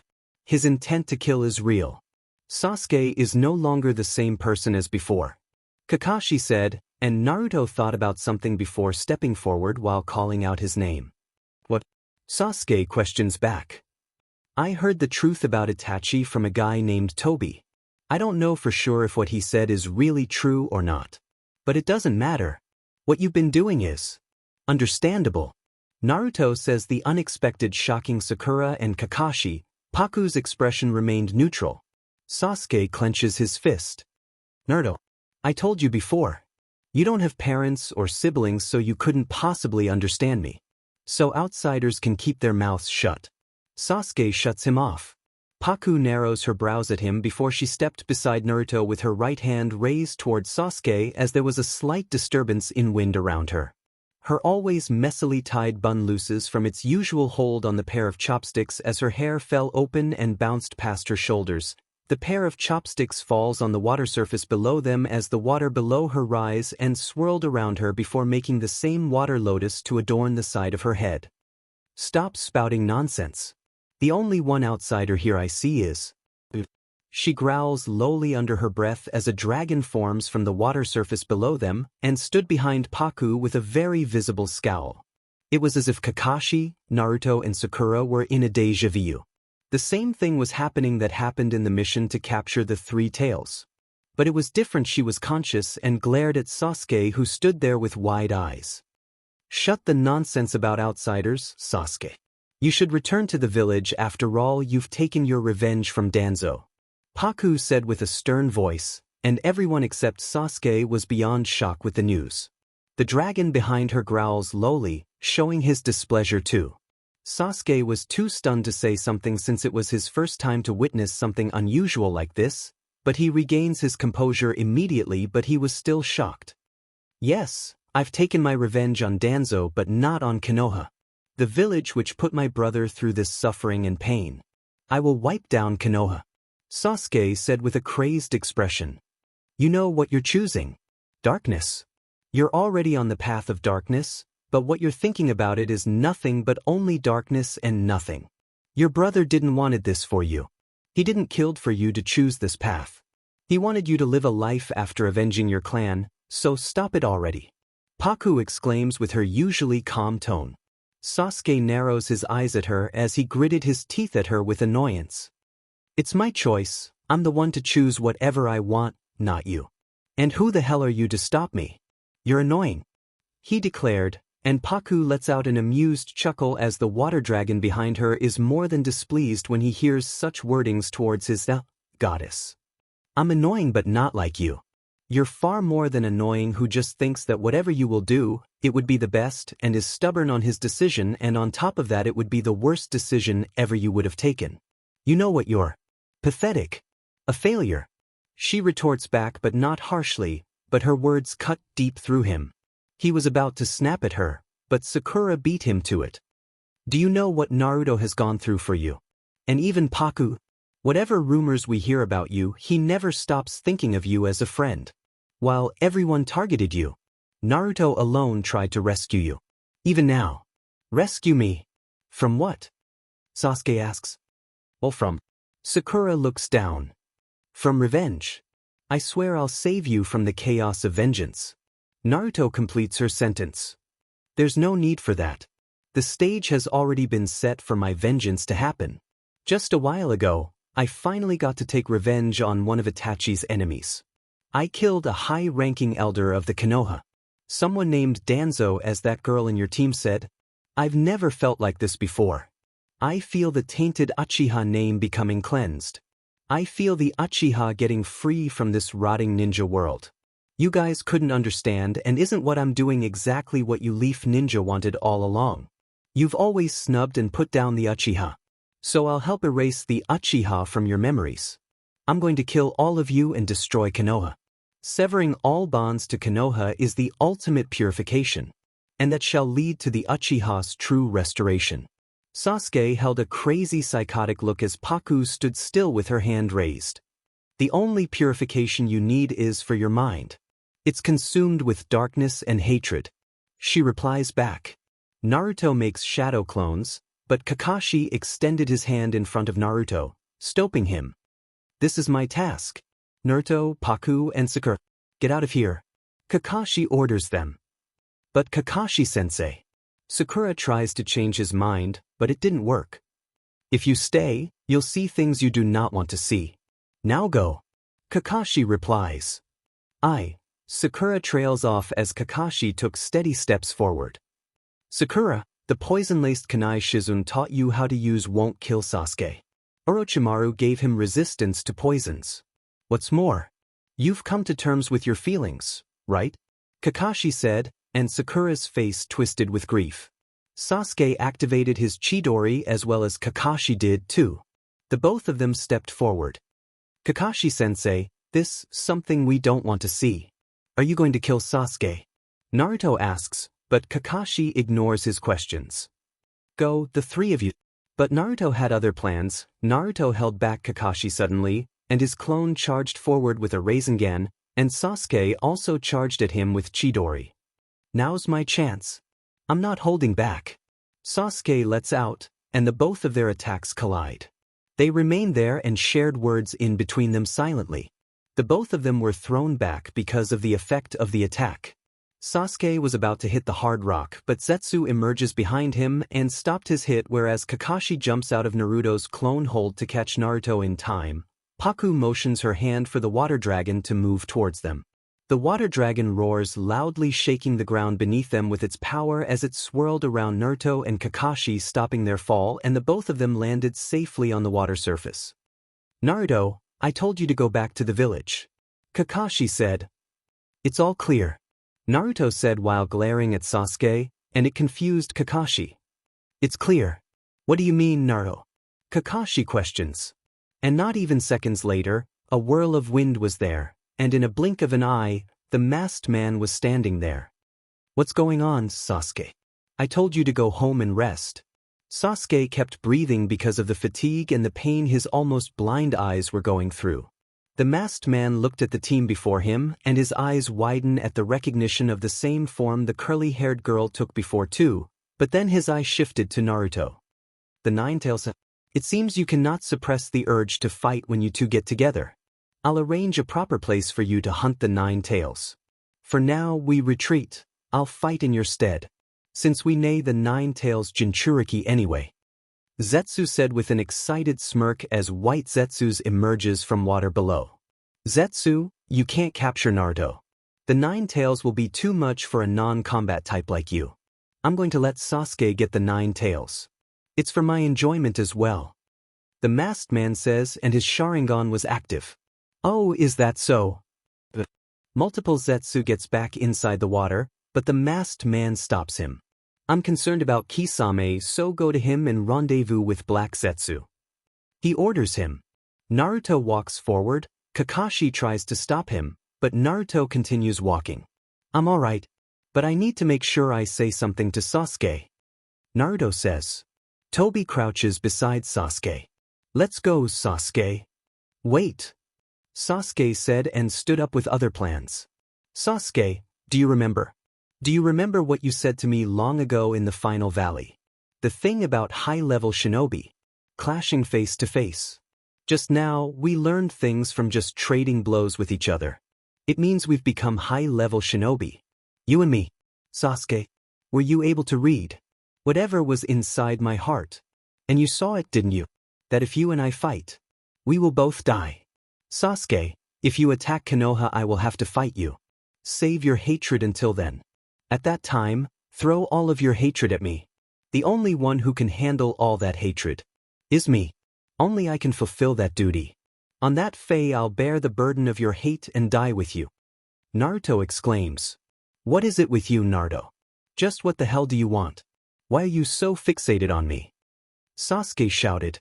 "Because you're my friend," Naruto declares with a smile on his face. "Sasuke, I knew for the moment we first met that it was going to take more than just ordinary means to understand you.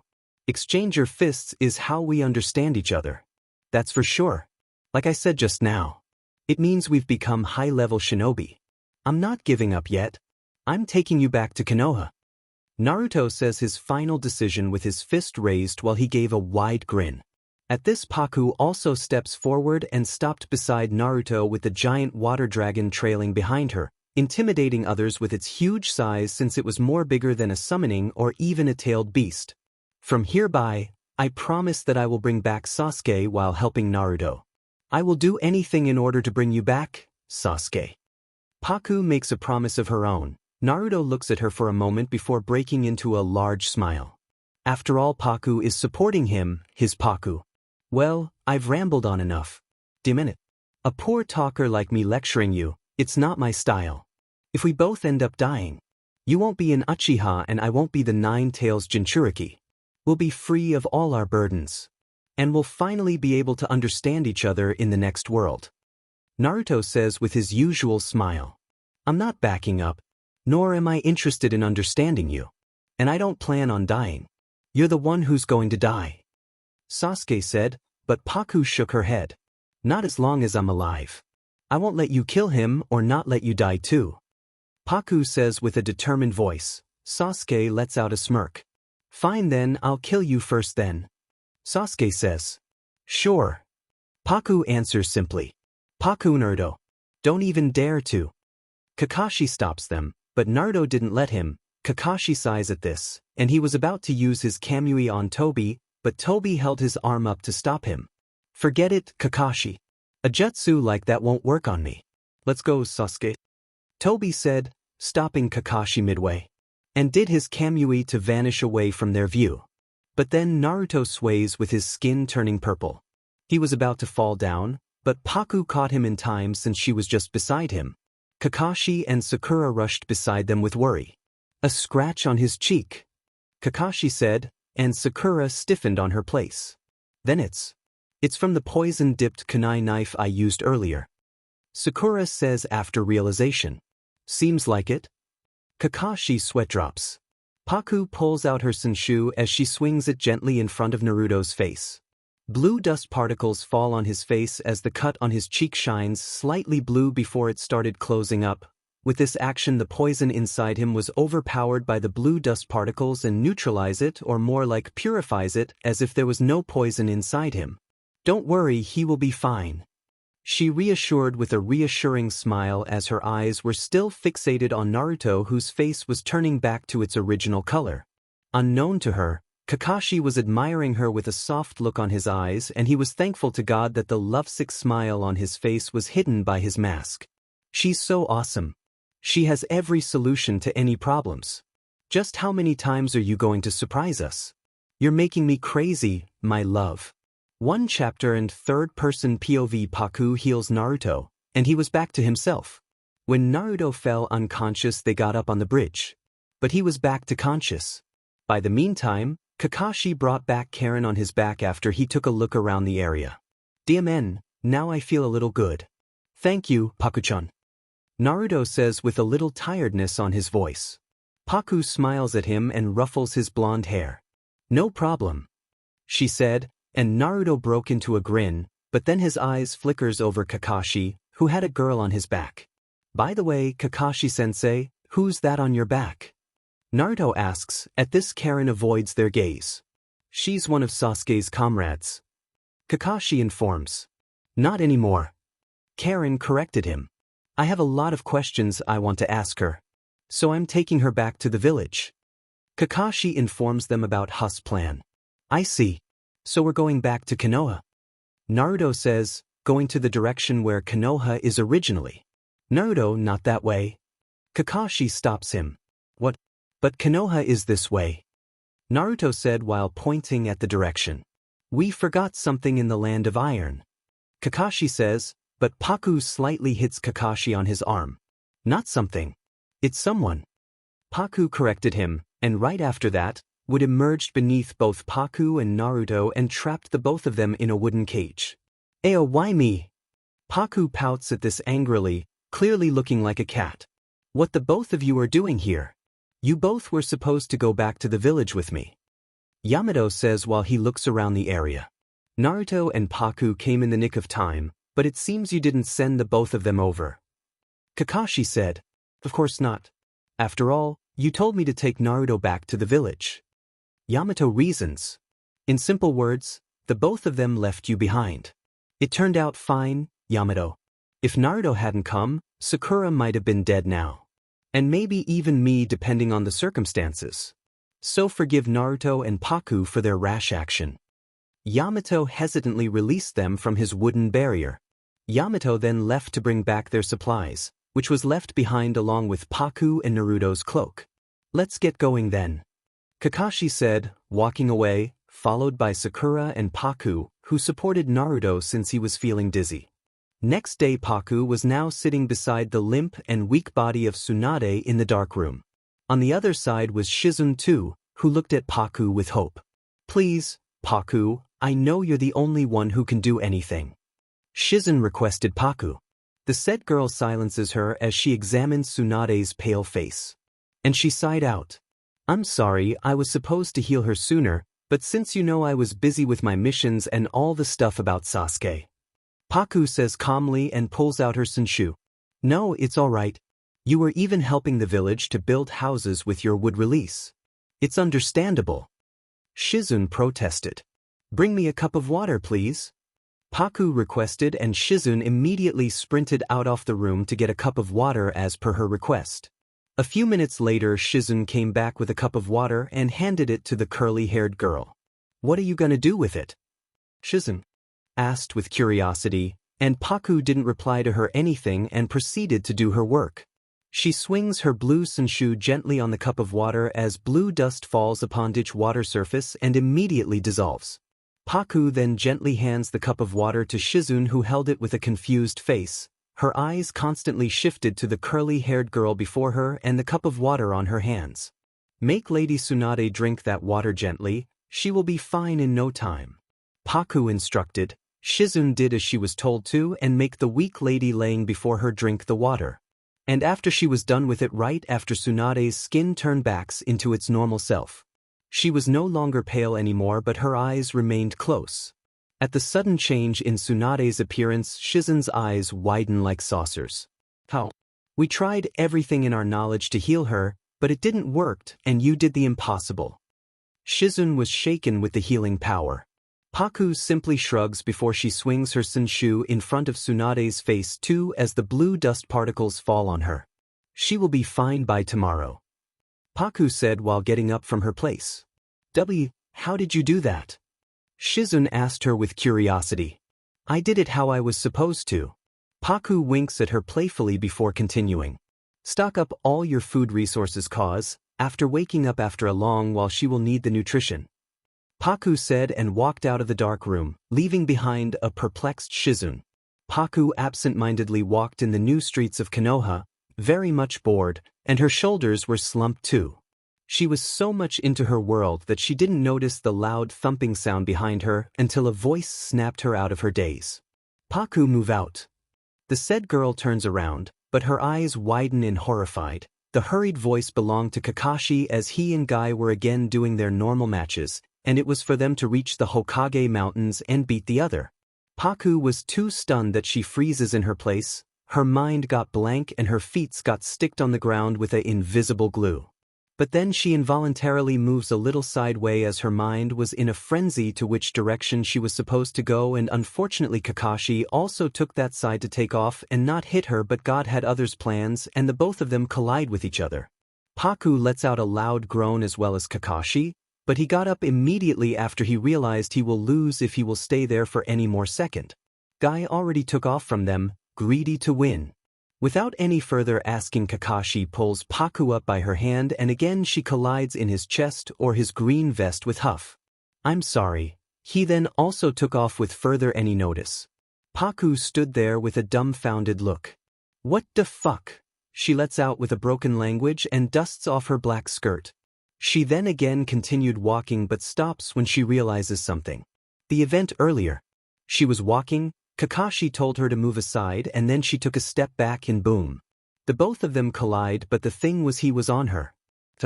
And the position was too close, and even his hand was on the back of her head to prevent herself from hitting. "Wait, what the F dash? Kakashi on top of me. Kakashi Hatake was on top of me. He was so effing close to my face. God, he is so bloody handsome." Paku screams in her head as steam comes out of her ears with a red blush coating her cheeks. Whereas, even Kakashi's ears were tinted slightly after he just realized. It was after a few days. Tsunade woke up right after Paku treated her, and the news spread like fire. And as per Paku's words, Tsunade ate almost all the resources, but still the village was glad about it. Kakashi was even relieved that he wouldn't be given the stressful duty of being the 6th Hokage. Everything was going fine, but Tsunade came with an idea to send Naruto away from the land as the war was about to commence. Paku tried to change her decision, but Tsunade stuck to it. And today was the day when Naruto was supposed to leave for his long so-called mission. As Paku ran through the streets of Konoha while avoiding bumping on others, and even if she did, she let out apologies. Soon she climbs up the stairs to the village gate, since after Pain's attack the village was little at the bottom, and to reach the main gates a staircase was made. "Naruto!" Paku calls out to the blonde who was ready to take off. "Paku-chan." With no further delay, Naruto took a few large steps towards her before embracing her in a warm hug, and this time, she immediately hugged him back. Behind Naruto, The two other ninjas, including Guy's mouth hung open at their interaction. I'm going for a long mission. I will not be able to meet you. His hands tighten around her waist. Paku reassuringly ran her hand through his blonde locks. I will miss you, Paku-chan. He mutters under his breath, but Paku was able to hear it as clear as the sunny day. I will miss you too, she said near his ear, and he blushed slightly with his face hidden in her neck, which held a contagious smile. Paku was able to feel his lips hovering over her neck, and she shrugged it, thinking that he was hugging her, so it was normal, but Naruto did the unexpected. He gave a soft yet long lingering kiss on her neck, but as he was almost hiding his face on the crook of her neck, nobody noticed his action, but the curly-haired did. Her face immediately went to flames at this. Naruto, she exclaims. Naruto pulls from her with a grin of his which didn't have any trace about what he just did seconds ago. Take care, Paku-chan, Naruto said before grabbing her face and gave a soft kiss on her forehead. Bye. He waves at the stunned Paku and walks out of the village with his companions. Paku was still too shocked and confused. He was acting weird all of a sudden. Not only that she was really close to him, Kakashi and Naruto. She was not aware of the situation that she has now hearts of many, not only from her village but also from the organization, Akatsuki. She was simply there with the motive to save everyone, but in the way something else was also adding itself, and of course Paku will always welcome the feeling, but right now she was too dense, or there was so much in her mind for her to think properly. Paku shrugs her shoulders dismissively and walks back to the village. As usual, she was walking absent-mindedly, not really minding her surroundings, and life flashes before her eyes when she bumps into a strong muscular arm. Dang it. Why am I always bumping into everyone? Paku curses and rubs her side and looks up to be met with an onyx eye as the person before her also stared back at her. And the time freezes as she remembers what happened just few days ago. And as soon as she looks up at him at that time, she looked away, totally showing how embarrassed she was. I was looking for you only. One and only Kakashi was standing before her while staring down at her with his iconic smile. His smell invading her senses. He smelled like minty and earthy. Nonetheless, it was relaxing and was calming her nerves. Kakashi, the said man hums softly in response before grabbing her wrist. Let's go, he said while pulling her in a random direction. Kakashi, where are we going? The curly-haired girl asks, expecting for an answer, and yeah, he answered, but something else. Just wait, you'll see. Have patience, he said while he continued leading the way. This time, he slipped his larger hand from her wrist to her small hand and intertwines it, saying how much he cherishes her, but it was with a gesture, not words. Paku's eyes were fixed on him with perplexity as well as admire. She always admired how Kakashi was always composed and never let his past slow him down. Yeah, he has his own sufferings and trauma, but he faced them and came through it. And here he was, built to a perfect fine man and admired among the shinobis. After the death of Obito, Rin and his sensei, he changed drastically for his better predicament. But he was missing on something. As he was gaining more supporters and peoples to cherish and got out of his darkness, there was someone who was consumed by the darkness and have no one to cherish, or someone who will support him or in this case guide him. If that someone had someone who would have guided him and made him realize what he was doing, he would have never chose this path, or the future wouldn't have been like this. And the future was nothing but the fourth great ninja war. She sighs in bliss. After all, it was Kakashi who was holding her hand lovingly. It was as if dream becoming true, and she mentally cries about it. She was too busy in her mindscape that she didn't notice someone was coming from the other side too, and the both of their shoulders bump. Paku lets out an annoyed sigh. Why am I always bumping into people? She grumbles lowly, not even giving a glance to the person. Hey! A girly voice calls out. Paku and Kakashi halts in their steps as Paku looks up to be met by the girl whom she argued with in the restaurant before. Huh? Paku lets out confusedly, and the girl looks away with an embarrassed look. I just wanted to apologize to you for the way I behaved to you and Kakashi-kun back then. She apologized, which Paku didn't believe at all. You what? Paku blinks once, twice and thrice. The ginger-haired girl, what she called since she forgot her name, nodded. I wanted to apologize back then. You're a really strong individual. I never realized I behaved like this to someone who saved the village. I'm grateful that you saved the village. The ginger-haired girl says, but Paku flails her hand, which was free since Kakashi was holding her hand. No, it was not me who saved the village, it was Naruto, she protested. Yeah, he saved the village, but you played a big role by helping him. Everyone in the village is grateful to you and admires you, she said, surprising the curly-haired girl. Really? She asks. Yes, really. This time, Kakashi replies beside her while giving her hand a gentle squeeze. Whoa, she just stood there awkwardly. That's it. I just wanted to apologize to you. And Kakashi-kun. The ginger-haired girl looks at the silver male before her who had a genuine closed eye which she pondered over what was the reason. Her eyes then flickers over their intertwined hand and she knew didn't have chance at all.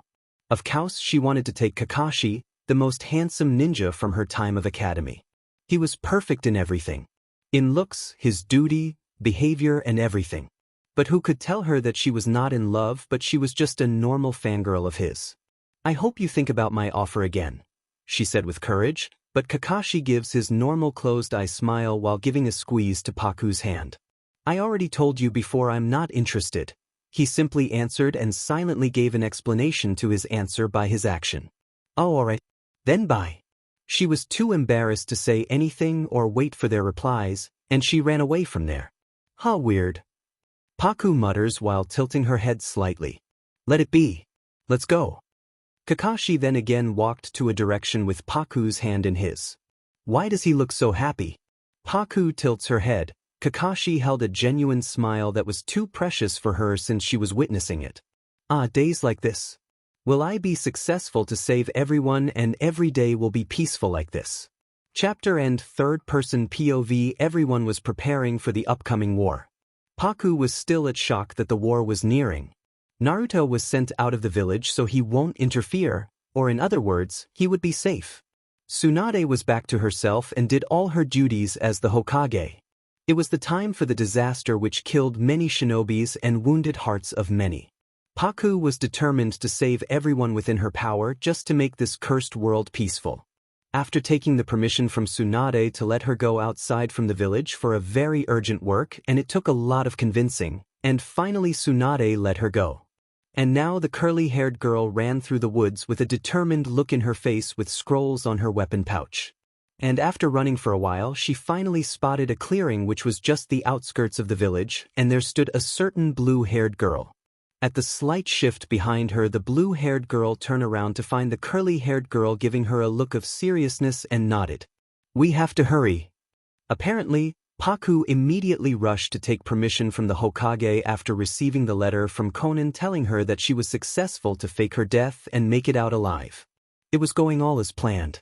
Konan wrote the exact location in the letter for Paku to know and send the letter immediately, so now after receiving the letter she asked for Tsunade's permission, and after she got the approval, she didn't waste any time and head out.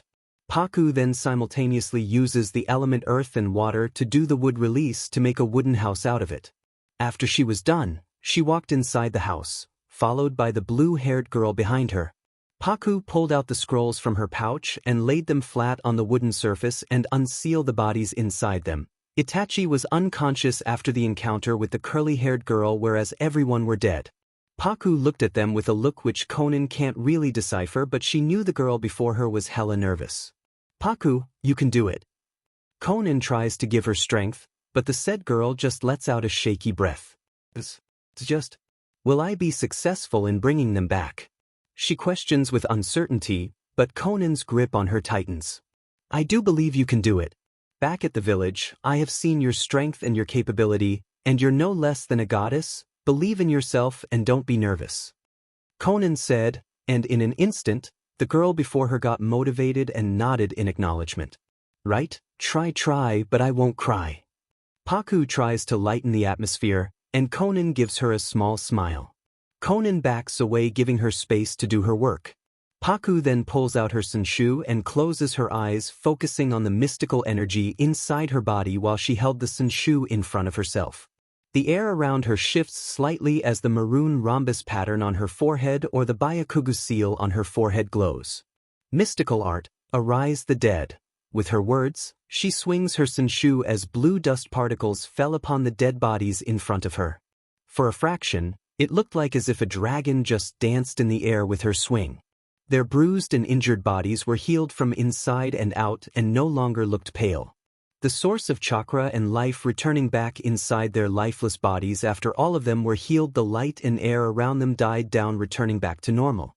After a few seconds, some of them gasped, whereas some of them groaned while holding their temple. At the success, Paku sighs and laid down on the surface while sweating slightly. She was not perspiring from the method but from the nervous she felt before, and the method wasn't that much of a problem, and rather it was easy for her. Nagato groans beside Yahiko, who also slowly sits up in confusion. Conan, what's going on? I thought ᧁꫪ. Before Nagato could continue, Conan rushes to the both of them while encasing the both of them in a tight hug. The tears she held back for years finally slides down. The tears of misery. The tears of loss. The tears of frustration. ᧁꫪ. Conan, why you crying? And I was killed, right? Yahiko questioned her. Whereas the other Akatsuki members were also back to themselves. And right after they woke up, they were making a fuss, or more like the explosion art guy and a Jashin worshipper, and Paku care less about their noises. What the hell? I was exploded to pieces. It might be Jashin who brings me back to life. Oh my Jashin. Thank you. Haydn gets on his knees while he joins his hands dramatically. Why are you so loud? I would like to explode you myself, ᧁꫪ scolded him, and Sasori looked like his normal self and looked around himself to find many individuals. Itachi was also awake with his eyesight far better than the one he had before. Unknown to him, the illness he had in him was also healed permanently. He was very confused over the new life he got and how fresh he felt, almost as he took rebirth. Paku got up from her place and made her way beside Asuma and Jiraiya, who also looked very confused about the situation. I remember you taking me somewhere before I lose my consciousness or life. Asuma himself was so confused. He was in need of a brief explanation. I was killed by pain, but how am I alive? Jiraiya asked while looking down at his tattered clothes, but his skin was more than better. Actually, I bring you back to life. Paku says calmly at this.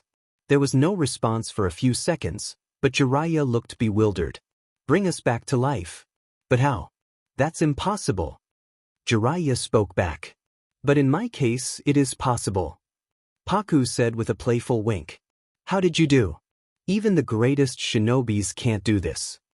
Asuma asked. He was still in shock with the news. Well, I did it. Paku shrugs her shoulders before standing in front of everyone. The room was a chaotic mess. Some were confused, and someone was crying while some were bickering. Paku let out a smile of relief before speaking. Alright, everyone. Hold up your horses and listen to me. Paku says, or more like shouted slightly to catch their attention, and indeed, she was successful. Everyone's eyes went to her. Some were confused while some recognized her. Hey, you're that girl who was with the Nine Tails, right? Deidara asked, recognizing the girl before him. She nodded in response with a playful smile. Wait, who are you? Yahiko questioned her, but Paku held her hands up. I will tell. Have patience, darling. Paku said with no hesitation, and even the orange-haired male felt heat rush up to his cheeks. What? Whoa, you're hot. Haydn suddenly said while eyeing her curves with a perverted smirk. At this, Paku fumed in anger. She sighed with her fist clenching. Stop undressing me with your filthy eyes before I gauge them out. Paku gave her sickeningly sweet smile to him, and he shuddered in his place, feeling intimidated. Paku, why did you do this? Why did you bring us back to life? Nagato asks. You were the one who healed me back there, right? Thank you so much. Take my gratitude and respect towards you. I'm very much thankful for your kindness. I don't know how to make it up to you, but I owe you a big one. Itachi said from his place while doing a 90-degree bow, genuinely showing his respect towards the girl before him. Ayo, you don't need to bow for this. It was noting. Paku gives him an awkward smile since it was her first time when someone was bowing in front of her.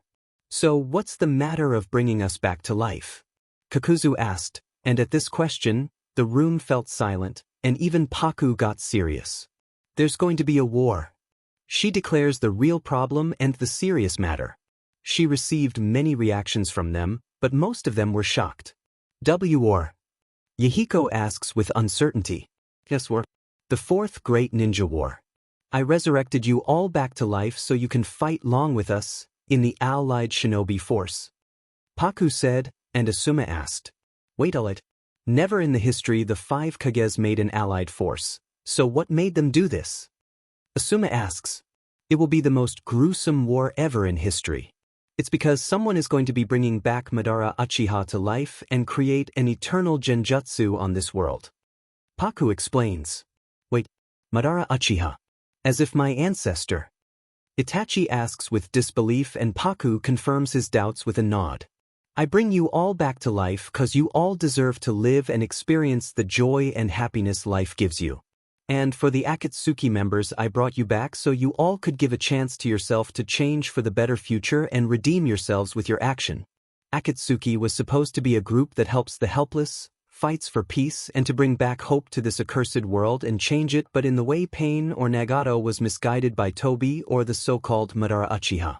Nagato was manipulated by Tobi and later on Nagato manipulated the group until it changed into a S-rank criminal organization. Tobi used Nagato to capture all the tailed beasts for his own good, whereas Nagato did it without deciphering what it really meant. Paku takes a breath as she contemplated on whether she should tell the truth or not, but settles on to telling the truth. Tobi or Madara Uchiha. He is actually not the real Madara Uchiha. Konan gasps and Nagato narrows his brows at this. After all, he was being manipulated by nobody. Tobi is actually someone from the Uchiha clan but not Madara Uchiha.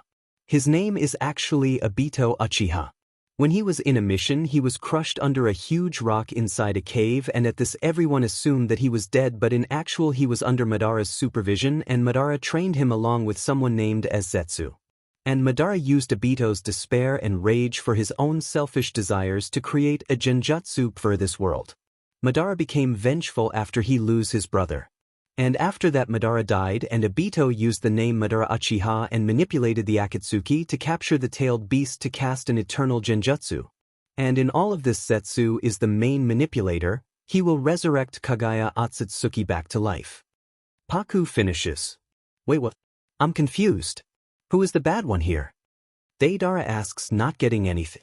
Well, Madara's original plan was for Obito to make Nagato revive him back from the dead, but Nagato used Samsara of the heavenly technique to revive everyone he killed in the village Konoha. When Madara passed away, he gave his goal to Obito until he will be revived. Paku then takes a breath in exasperation. In simple words, Madara Uchiha will be revived and he will cast the infinite Tsukuyomi on everyone after he will turn into the 10 tails. That's why he used Obito to collect the tailed beasts for him. There was a complete silence as everyone took in the new information. It was too much for them, everything was happening all at once. They were in shock, disbelief and confused. So all this time Akatsuki was nothing but pawns. A war. You said he plans to cast the infinite Tsukuyomi, but how is he going to? Itachi breathed out, not believing any words. The infinite Tsukuyomi is an eternal genjutsu. But to cast the genjutsu, Obito needs the Rinnegan. Paku then turns to Nagato. Rinnegan you actually have is originally belongs to Madara Uchiha. What? Jiraiya spoke with disbelief while looking at his student. It's impossible. I never met him. Nagato tried to defend and shook his head, not believing her words. Madara implanted his eyes when you were a child. He did this so you would use it to restore him back to life. Obito believes that you're dead, so he will come to take the Rinnegan. Paku said, and Nagato places his hands over his eyes. No, I won't let him. Nagato frowned at this. He didn't want this. The war will happen if Obito had his eyes, and originally he will be the cause of this war. So the real Madara Uchiha is using Obito to revive himself so later he can cast the eternal genjutsu, and Obito doesn't know his real intention. Asuma asked. Yes, but Madara and Obito are only being used for their desperation and hopelessness. The real perpetrator or the main person behind all of this is Zetsu. Paku said, and finally they were getting the hang of it. Wait, I'm confused. Obito was being used by Madara and Madara was used by Zetsu. Yahiko asks with confusion. Yes, you understood right. Paku confirms him. But who is Zetsu? Jiraiya asks. He was in Akatsuki before. Nagato answers. But what can he do really? Sasori asked. And who is Kaguya? Itachi asks, remembering the name she took minutes ago.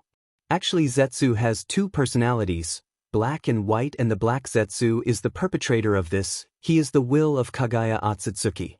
He is manipulating Madara and Ichigo into believing that they are doing all of this to bring back peace by casting infinite Tsukuyomi, but in reality after the Genjutsu is casted he will revive Kaguya so she can take back all the chakra through Madara as a medium. Paku finishes. Everyone was again horrified. What? Jiraiya asks with disbelief. After all this was too much information to process for their short-circuited minds. I never would have thought Zetsu would be the cause of all this chaos. Kakuzu said, even he was also in disbelief that silent aloe vera was cunning. 1. We should inform Tsunade. If we're going to face the war then we'll need to be prepared. Jiraiya spoke in a serious tone.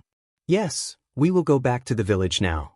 I know it will take a lot of convincing to let the Akatsuki fight along with us but eventually agree since all the ninjas will be united to fight. Paku said before continuing. In this war, a man named as Kabuto is going to play a huge role. He will revive all the previous Kage, the Jinchuriki and the Seven Swordsmen using the reanimation jutsu. If you were also dead then he would have done the same with you all. Paku said with a stern voice. Kabuto. As in my spy. Sasori asks and Paku nodded. Holy shit. Haydn cursed. After all it was too much information for his pea-sized brain. Don't worry. We'll able to stop them. As of right now focus on honing your skills cause you're gonna need it. Paku advised them with a look of seriousness. And if possible I guess I would be able to convince Obito and Madara, if luck is at my side at that before Zetsu revives Kaguya. Paku concluded. So we're against so many? Itachi asks and Paku nods. Yes, so many. So now, let's return to the village Konoha and confront Lady Tsunade so we all can fight along. We have to save the world after all. Paku said while getting closer to the door but she was stopped by a warm yet larger hand grasp her wrist with anticipation. But how did you bring us back to life? Yahiko asks, finally getting the courage to ask the confusing question. It's for me to know and for you to never find it out. Paku playfully winks at him and walks outside of the wooden cabin along with Yahiko since he was still holding her wrist, but rather, he was in a daze. Whoa, she's pretty. Chapter End. Third-person POV. Paku stood before Tsunade with a neutral yet confident face, but inside, she was freaking out. The reason was that after explaining everything to the Akatsuki, she returned back to the village along with them. And on the way she got many glances and attention because of an organization following her or the most wanted criminal organization. And now she was standing in front of Tsunade with the hope that she would agree with her reasoning. Whereas, Tsunade's fingers were laced together in front of her lips, and she held a stern look thinking over Paku's proposal. When Paku entered Tsunade's office with no notice, Tsunade didn't have any problem, but when her eyes darted behind her, her eyes were about to come out of their sockets because of the shocking revelation. There stood all the dead people, or in this case everyone assumed were dead. Jiraiya, Asuma, Itachi, the Akatsuki. And Paku explained everything about how she sealed their body to resurrect them back to life and her purpose. Tsunade gives a hard stare at the group behind the curly-haired girl. Deidara shuddered under her gaze and sneakily hid behind Sasori who let out an unpleasant grunt. But the amount of heinous crimes they have done is unforgivable, and you're expecting me to just let them in. No, Pa. It's impossible. Tsunade said and waved her hand dismissively before grabbing a sheet of paper to continue on her previous works, completely saying the case was closed, but Paku was not a girl who would be convinced this easily. But Tsunade-sama, they were manipulated by Tobi, and they had nothing to do rather than follow his orders. Paku reasons with her. Even though they were being manipulated, they have their own mind to think over what they are doing is right or wrong, or they don't have any brain too. Tsunade said, glancing up at her. Paku's mouth opens and closes like a pufferfish. Speechless. I see. Tsunade said while looking down at her paperwork. There was a small silence before Paku decided to speak again. But just give them a chance to prove themselves. I know they did many crimes, but at the very least, they also deserve a chance to prove themselves. I resurrect them back to life, not for this. They also want to make up for their previous life's deeds. They want to redeem themselves. Paku said in reasoning voice, but in her tone, anybody could notice that she was pleading and trying her best. They looked at her, feeling shame that she just forgave them and took their side. Jiraiya then stepped forward. As Paku is saying, just give them a chance. I do believe they are also guilty for their action. Yes, just give them a chance, and if they do anything wrong, then I will be responsible. You can eliminate me, but just give them a chance. Please, Tsunade-sama. Paku's eyes saddens, but they still held their little hope. Her lips ever so slightly quiver. The Akatsuki members were taken aback by her declaration. What did they do to deserve this much kindness from a girl? And she was taking their responsibility. Unbelievable. If there was someone else, then they wouldn't go to this extent to save them, give them a new life, and give them a chance to redeem themselves. Please, I know it's too much to ask, but believe in us. We will not repeat the things we did before. Perhaps we want to be a member of this village and serve it. Yahiko stepped forward with his thoughts. Later on, even the unexpected one joined in. Yes, just give us a chance. We will serve the village Konoha till our last breath. Hayden says, surprising everyone, even Paku, who looked with her mouth agape. Hokage-sama, please let us in, and my only intention is to serve this village even if I have to sacrifice my life again. Itachi said from his place in a polite manner. My, so many words coming from you all. Tsunade chuckles under her breath. Shizen watched the scene with a nervous look. Jiraiya breaks into a smile. Now, you can't even say no rather than giving them a chance. Jiraiya gives Tsunade a cunning smile, indicating she has no way out. Tsunade sighs, but she herself breaks into a smile. Really, there's no way out, huh? Tsunade shook her head before directing her gaze to the group behind them. From today onwards you all are a part of this village. I can't really say no to Paku and Jiraiya, and also given by your determination I just can't come to refuse it. But if you do anything wrong then you will experience your worst nightmare ever. Tsunade says in a stern voice while giving a sweet smile. The males shuddered under her gaze and nodded. But Tsunade, Shizen behind her tries to protest, but Tsunade held her hand up, stopping her mid-sentence. Don't interfere when I'm talking. Shizune utters an apology and stood silently beside her. Well then you all are dismissive. And the Akatsuki will also join us for the war, so prepare yourself for the worst. Tsunade said while going back to her paperwork. Paku beams at her with slightly teary eyes. Thank you. She bowed down to show her respect from the bottom of her heart. Thank you very much. She repeated quietly. Tsunade lets out a motherly smile. Now go, I have many arrangements to do for the war. And that way, the shinobi forces got new comrades. Paku settled herself down under the starry night. It was past midnight, but she was not able to sleep, considering her kindest sleep deprivation. She sighs in relief when the chilly air caressed her skin ever so gently. She was sitting on her roof under the breathtaking view of the starry night and chilly temperature which she found contentment. She hugs her knees and rested her head on them with many thoughts swirling inside her head. Since she took the responsibility of the Akatsuki, they are said to live with her till the war ends, and later on a separate house for them will be made. Order from the great fifth Hokage. Paku didn't had any problem and accepted. She only has to make her house little bigger than the usual one which she did with her would release. And that night they had a dinner together which was actually fun. But not as much for Paku considering the upcoming disaster was nearing. She sighed, feeling somewhat pressurized but didn't complain about it. She only needs someone to whom she will let her guard down and rest assured. Are they her dreams? Being in her loved one's arms. But it didn't seem like anyone would love her or that what she thought. Who knows who likes her or even love her? The possibilities is maybe or might be. Anyways, who knows? Paku hears slight rustles beside her, She glanced slightly at her side to spot Itachi sitting beside her with his eyes locked on the view above them. "Can't sleep?" Paku asks. "Yeah, what about you?" He asked her with his gentle voice, which Paku found very relieving. "Same goes for me," she said, lays her head on her knees again, feeling tired yet not sleepy.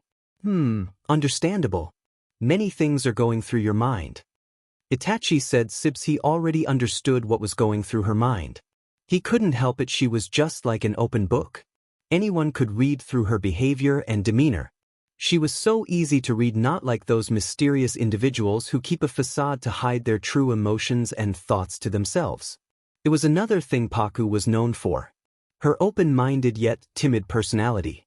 What a weird combination. At one point she's very thoughtful and open-minded, yet she don't know how to be expressive. There was a long, comfortable silence. Nobody dared to utter a word.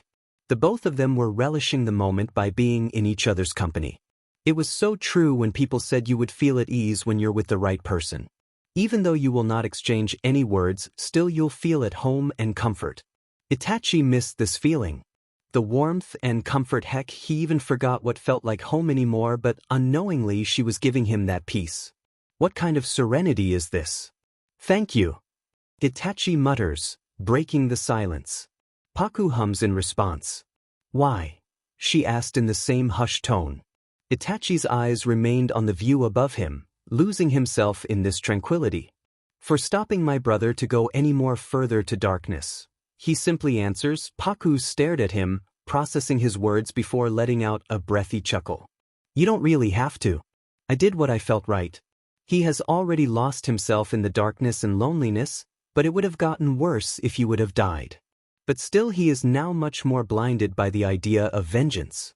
He wanted to take his revenge on the whole Leaf Village after he got to know what the village put you through.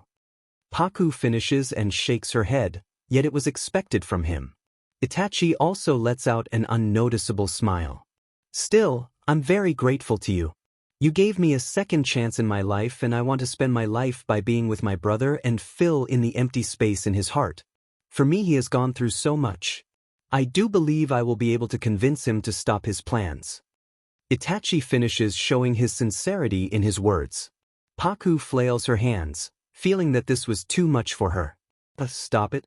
You already thanked me enough." "Yet they're not enough," Itachi replied back. "You're stubborn." Paku gives a side eye before going back to stargazing. "Hey, what are your hobbies?"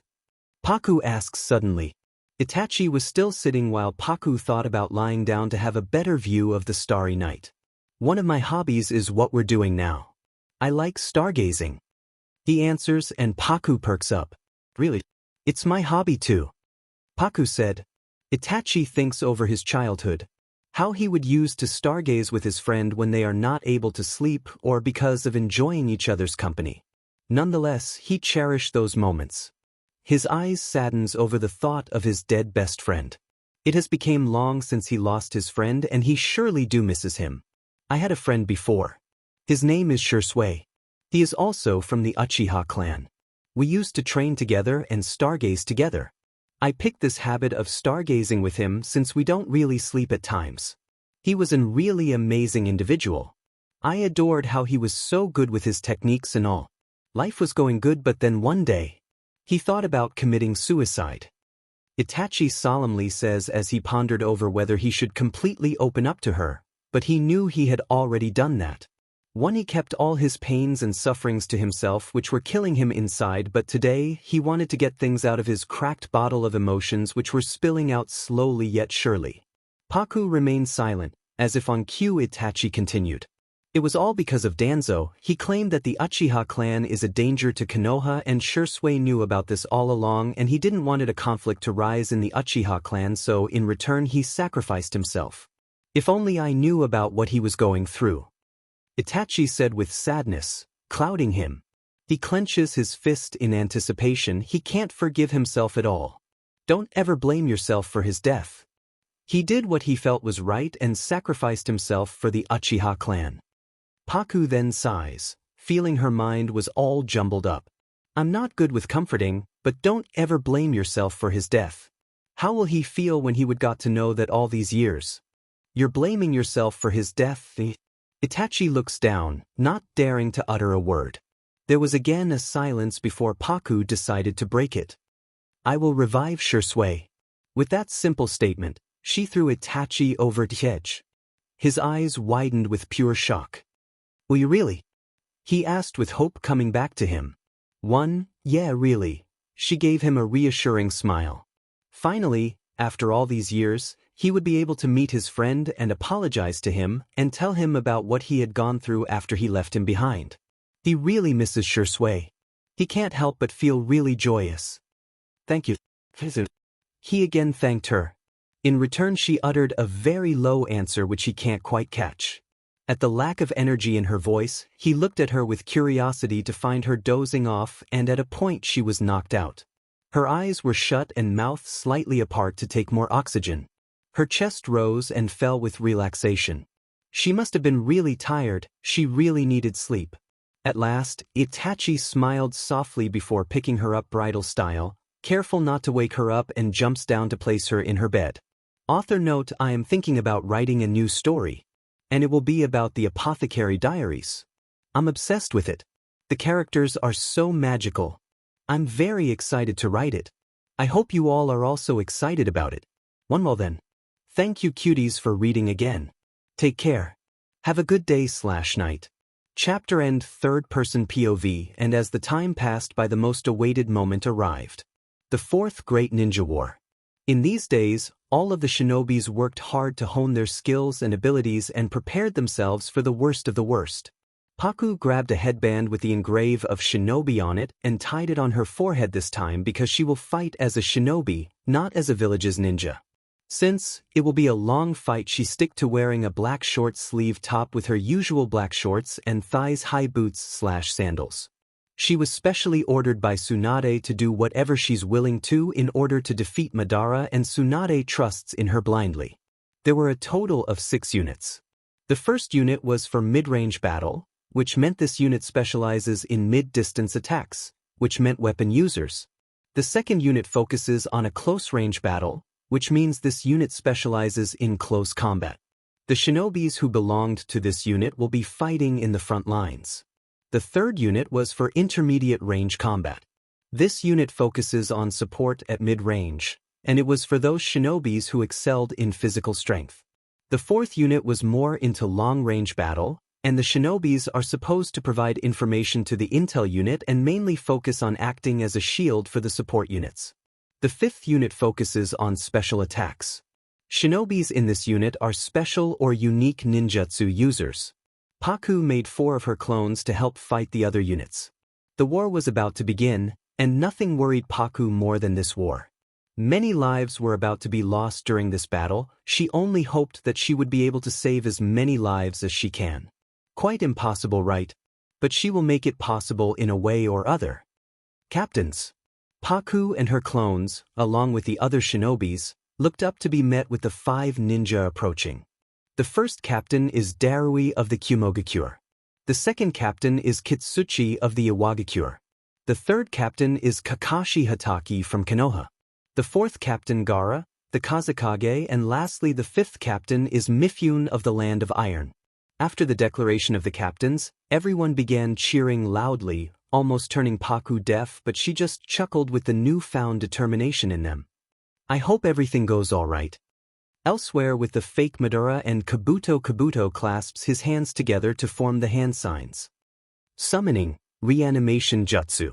Many wooden coffins emerged out of the ground, but Kabuto pauses in his procedure with a frown on his face after realizing something very crucial. Tobi noticed his change in demeanor and narrowed his eyes at him with the sudden pause. What's wrong?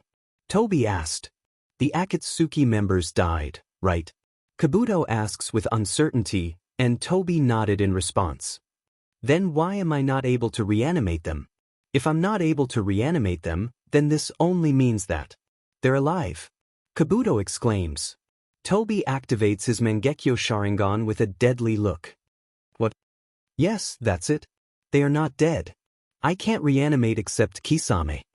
Kabuto said, and Tobi's eyes widened ever so slightly when he was not able to shake off a feeling, or more like realize something. His voice lowers and was laced with venom in it. Kabuto looks at him with curiosity but confuses over what just Tobi uttered, but well remembering the said girl. You mean the girl who newly joined Naruto's team? That's impossible. They were dead, so how was she able to revive them back to life? That's impossible. No doubt she must have convinced them to join her. Kabuto was somehow getting agitated. Tobi clenches his fists when he was able to join ⧁. No wonder I was not able to find Nagato. She knows I will be needing his Rinnegan, so somehow revived him along with the other Akatsuki members and has them somewhere hidden. She's really observing that she was able to know my plans. Very impressive. Never knew a woman like her could be so deadly, just like a rose. A rose with thorns. Tobi says in his deep voice while thinking over how to get her. What's the plan now? Kabuto asks, noticing his quiet rage. Paku is mine to deal with. She can be a great asset if I can make her take our side. Tobi chuckles, thinking it would be busy to manipulate her. But oh boy, how wrong he was. If we don't have the Akatsuki, we have other assets such as the past Hokages, the former Kazekage, Kimimaro of the Kagaya clan, the Seven Swordsmen, and more. Kabuto chuckles. Crush her. She will be taken care of like how she is supposed to be. With Paku sneezes and rubs her slightly itchy nose as her mind feels fuzzy. I wonder if someone is thinking about me. Paku's eyes shift behind her and see now almost every shinobi's arguing over themselves. Paku rubs her temple, already expecting this. Ah, narrow-minded peoples. Enough! Gaara shouted, silencing everyone. Gaara then continued. In the name of gain and profit for one's nation and village, we shinobis have hated and hurt each other for our selfish reasons to protect our village. From the very first and third great ninja wars was only war but with no resolution. And in that process I was born. In the past I too was hated. I was a Jinchuriki and I hated this world and the humans more than anything and thought about destroying it for multiple times. However, in the way I met a Konoha shinobi and he stopped me. Gaara closes his eyes, relishing on the moments with Naruto. He became his friend and shown him what a true friendship felt like and made him realize that he wasn't alone anymore. Gaara opened his eyes and continued. He cried for me, he helped me get through this. Even though I was with the mind to kill him, he called me his friend. We both share a common trait, we were Jinchuriki. He was always there for me. No one is an enemy here. Because we all have gone through our own pain, but we have to fight along. The enemy is now trying to capture my friend. If they get him, this world will be over. I want to protect him. I want to protect the world. I won't let it go into devastation. So, I beg all of you, please lend me your thread. Please. Gaara bows down with utmost vulnerability with his eyes shut close. At this everyone started cheering, finding the new determination as some shinobis hugged each other and apologized for their behavior earlier. Paku sighs in relief before diverting her attention towards the Akatsuki or the ex-members. Each of them were wearing a headband with the craving shinobi on it. Do you all know in which units you're? Paku asked for confirmation. They responded either with a nod or a simple yes. Alright then, that's good. Paku trails off and without her knowledge she was rubbing on her arms seeking for warmth and comfort. Itachi noticed her discomfort and his brows furrowed at this. Paku-san, are you alright? Itachi asked while taking a small step towards her. No, nothing. I just hope everything will go alright. She says and take a deep breath, trying to control her palpitating heart which picked up its pace suddenly. Everything will be alright. I will kick Tobi's butt this time. Deidara said with a clenched fist to ease her up. Paku just lets out a shaky breath while nodding at him. Remember Nagato, never let Tobi get your Rinnegan from you. Try to avoid him as much as possible. Paku says, reminding his duty. I will be careful. Paku then turns to Itachi. Please Itachi, try to stop Kabuto from regenerating more of the legendary shinobis. It will play a big role in this. She looked at him with hopeful eyes even though she knew he will do it. He nodded, reassuring her. I will do it.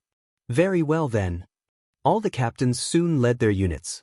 Paku and her 4 BLD clones divided into the units. She catches up to Kakashi, who gave her an worried glance.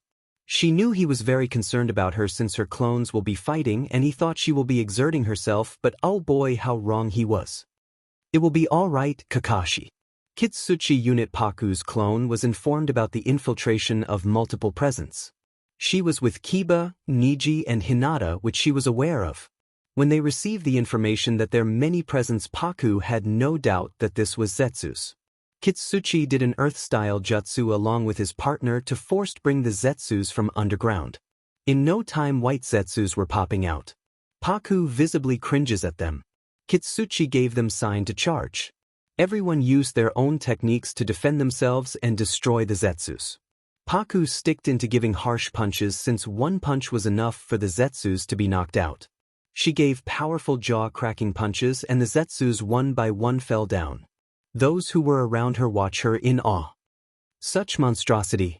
Niji looks at her in awe, slightly letting his guard down. The Zetsu he was fighting smirked, thinking it was an opening for him to hurt him, but before he could do anything to Niji, Paku did some flips to get there more faster, and in the mid-air when she was just above the Zetsu she landed a punch on his face. It was too powerful that his head detaches itself from his body. Niji flinches at the impact when he felt his hair being swapped harshly.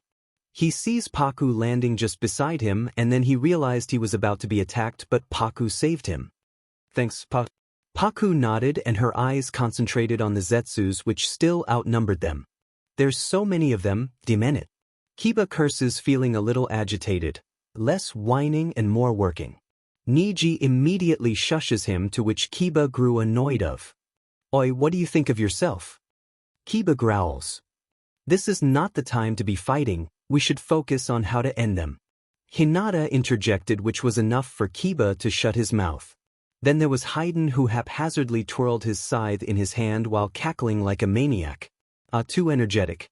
With his actions many Zetsus were knocked, which somehow was helping in a way. He continued on slashing them recklessly. The Zetsus kept on popping out, which was getting Paku more irritated and impatient. Look, I will end this in once. She says and takes out her Senshu. Everyone get back. Keep a far-range distance. As per her instructions, some of them tried to get rid of the Zetsus and got back, keeping a large distance with the ever-growing Zetsus who were walking closer with a creepy smile. Paku then swings her Senshu, shooting out silver poison-infused needles which didn't miss their targets. The Zetsus fell down and turned into trees. They are so disgusting. Haiden dramatically GGS. Don't worry, my thoughts are same as you. Paku's clone takes a stance, ready to attack any time. More Zetsus comes out of the ground and Paku sighs. Everyone be careful. These creatures can consume anyone's chakra and change itself to the person whose chakra he has absorbed, which means their technique and even chakra signals, so don't be fooled by him. Everyone was shocked and bewildered with the new revelation. Is it even possible? Kiba asked. Apparently, it's possible for him. Paku simply answers and move forward to fight with the Zetsus. It's just the beginning. Chapter End. Third-person POV. Kakashi Unit Paku's clone was fighting alongside Kakashi and Guy. They tried to hold back Pakura of the Sand, who had Scorch Style, and Gari, who wielded Explosion Release. Paku performed many water release techniques to block Pakura's attack. Meanwhile, Kakashi and Guy were dealing with Gari. When they were fighting, Paku noticed Pakura stumbling and struggling on her steps while clutching her head, and Gari was in the same condition. Kabuto was definitely turning them into puppets. Paku growled lowly at his and charged towards Pakura, who also charged forward with her Scorch Release, and Paku successfully blocked the incoming attack with her Water Release. Pakura tried to throw a punch towards Paku, but she ducked down and swiped her leg to disbalance Pakura, which somehow worked. Even though Pakura was on the ground, she threw more of Scorch Ball towards Paku, but she easily dodged them. And in a blink of an eye, Paku was in front of Pakura while kneeing her stomach. Because of the sudden force acting on the dead shinobi, she was not able to block the attack and fell down. But soon Pakura charged with a kunai in her hand and Paku pulls out her Senshu, clashing it with Pakura's kunai, who added more force into her kunai. Paku tried to land a chakra-infused punch, but Pakura backflips and stood alongside Gari. Kakashi and Guy looked confused. Pakura and Gari did summoning jutsu and several coffins emerged out of the ground. The lid opened up and there stood the 7 swordsmen. That's Dash, one of the shinobi muttered out with fright as he immediately recognized the swordsman. The 7 swordsmen of the mist. Paku confirmed them. Then many small clay birds fell on the swordsman before a voice said, "Katsu!" It was Deidara who was in one of his clay birds. All of them blew into pieces but later revived back to how it was, showing it didn't affect at all. Deidara groans and throws more explosives, but Jinpachi, one of the swordsmen, uses his sword shibuki to deflect it easily. "We have to seal them.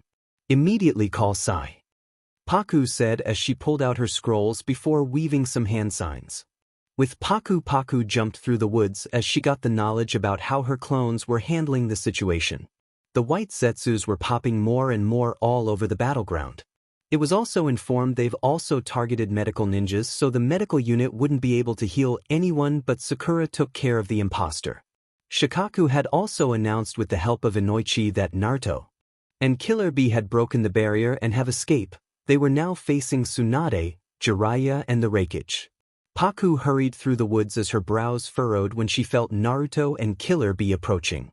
She made an extra clone of her to fight alongside Kakashi unit and she was in search of Naruto or Obito, in hope she might stumble upon him. Paku stops midway when she felt the enormous chakra Naruto was releasing and he was nearing to her, and no less than a minute Naruto jumped in front of her with the 8-tailed beast's host. Naruto deactivated his tailed beast mode. "Paku-chan." Naruto jumps in her arms with no warning, which made the curly-haired girl slightly stumble on her feet, but soon she got a hang of it. "Naruto." She also calls out to the guy whose head was resting on the crook of her neck, inhaling her oddly familiar smell, which brings solace to his soul. "Paku-chan. Thank you so much." Naruto refused to look up at her and just stick to hiding his face. Paku noticed his sudden change in demeanor and entangled her slim fingers through his soft blonde locks as she massages his head with her nails soothingly. "So you met him?" It was enough for Naruto to understand what she was indicating to, and even for Paku when he jumped on her arms, thanking her. "Yeah, I met him. I don't know how to owe you. You revived someone who is important to me." Naruto croaked out, and the curly-haired girl just let out a small smile and continued massaging his head, noticing how relaxed he looked in her arms. "I can't stand it when you're grieving and sad. I could go to any limits just to see you smile. You have already lost your parents. I don't want you to lose anyone else who you dearly love." This statement broke him more as moments flashes in his mind, reminding him of how rudely he behaved with her from the very first time and how he always pushed her away, but she was always there for him no matter what, no matter how much he pushed her away, no matter how badly he behaved with her. She was always there for him from the very beginning she came into his life, and he just treated her harshly. Does he deserve her love? The love which came with affection, care and support. "Why are you so kind to me when in return I was so rude to you? Why are you so kind to a beast like me? Or maybe are you just showing me pity?" Naruto stutters out bit. Paku chuckles at his words. "Pity? Why would I? If I have pitied you, then I would have helped you for once and all and never glanced at your way. How could I leave you brooding?" Paku pulls him from her embrace and notices his vulnerability, which was very much prominent in his face. "Don't cry, my sunshine. Tears doesn't look good on you." She held him by his shoulders and gazed at his teary eyes. "Don't cry, Naruto. We have to defeat Madara," Killer Bee said from behind in a faster manner. But Naruto ignored him like he did moments ago and again hugged the girl before him dearly. "Thank you for always being on my side, Paku-chan." "I don't deserve you," Naruto muttered, which was barely audible since his voice was muffled since he was resting his head on the crook of her neck. "Now, don't shed tears. We have to go." Naruto pulls away with a determined look and smiles at her. "Yes, let's go." Paku smiles and ruffles his soft lock. "That's my boy. Octopops, let's go." Naruto activates his tailed beast mode but finds it odd when Killer Bee didn't reply back. He keenly observed Killer Bee, who was staring at Paku, or more specifically, her chest, while pointing at it with a blush. It's dash. Before he could continue, Paku was in front of him in a blink of an eye with her sickeningly sweet smile, and before he could process, she aimed a normal punch on his jaw, throwing him a few feet away. He held his bruised or almost broken jaw with teary eyes. What did I do, woman? Paku turns away and grips Naruto's hand on the way before jumping to a nearby tree. You do very well know. In case if you don't, then ask yourself. Naruto's sweat dropped remembering the time when she punched Sai for the same exact reason. Of course he was also angered when he got to know that Killer Bee was staring at her chest shamelessly, but before he could take any action Paku beat him to it. Guess, she knows how to protect herself from creeps. Oi, don't leave me behind. Killer Bee shouted while getting up. If you want to come, then follow us. Otherwise, you can rot over there gladly. Paku said while not even glancing at his way as she continued jumping through the woods while interlocking her fingers with Naruto's. She was too preoccupied for her to notice the flush on his cheeks. Oi, woman! Killer Bee called out while jumping through the woods. As they were on their way, Paku noticed two familiar chakras heading to their direction. Paku suddenly stopped in a tree with her hands still intertwined with Naruto, who halted in his place. What's wrong? Killer Bee asked behind them. They are coming. Paku trailed off and not even seconds later Itachi and Nagato were in their range of view. Paku waved for them to notice and the both of them halt in front of her. Naruto was too stunned to even utter a word. Are you guys on your way? Paku inquired, and Nagato nodded in agreement. We have sensed his chakra, but he is really in a far range. Nagato proclaimed, and Itachi continued after. I will stop him to do the reanimation jutsu. Itachi had his Sharingan activated, and from the day Paku healed him he was able to use his Sharingan with no consequences or negative effect. He was really thankful for her help because he was not suffering from his illness anymore and she was the reason behind it. Wait, did you revive the Akatsuki too? Naruto asked with wide eyes in disbelief. Yeah, I did. She replied with a gentle smile. They don't deserve to die. Paku added. We're very thankful to Paku. Because of her, we got this second chance in life, and we don't want to waste it by being someone's pawn. We will bring true peace to this world by right ways. Nagato said, and Itachi continued after. And because of her giving us a second life, we are willing to risk our lives just to protect her. Itachi remarked. You don't have to, I can protect myself. Paku held up her hands with a sweat drop. No, Paku-san. You did so much for us, and it's nothing compared to what you did. At least let us do this for you.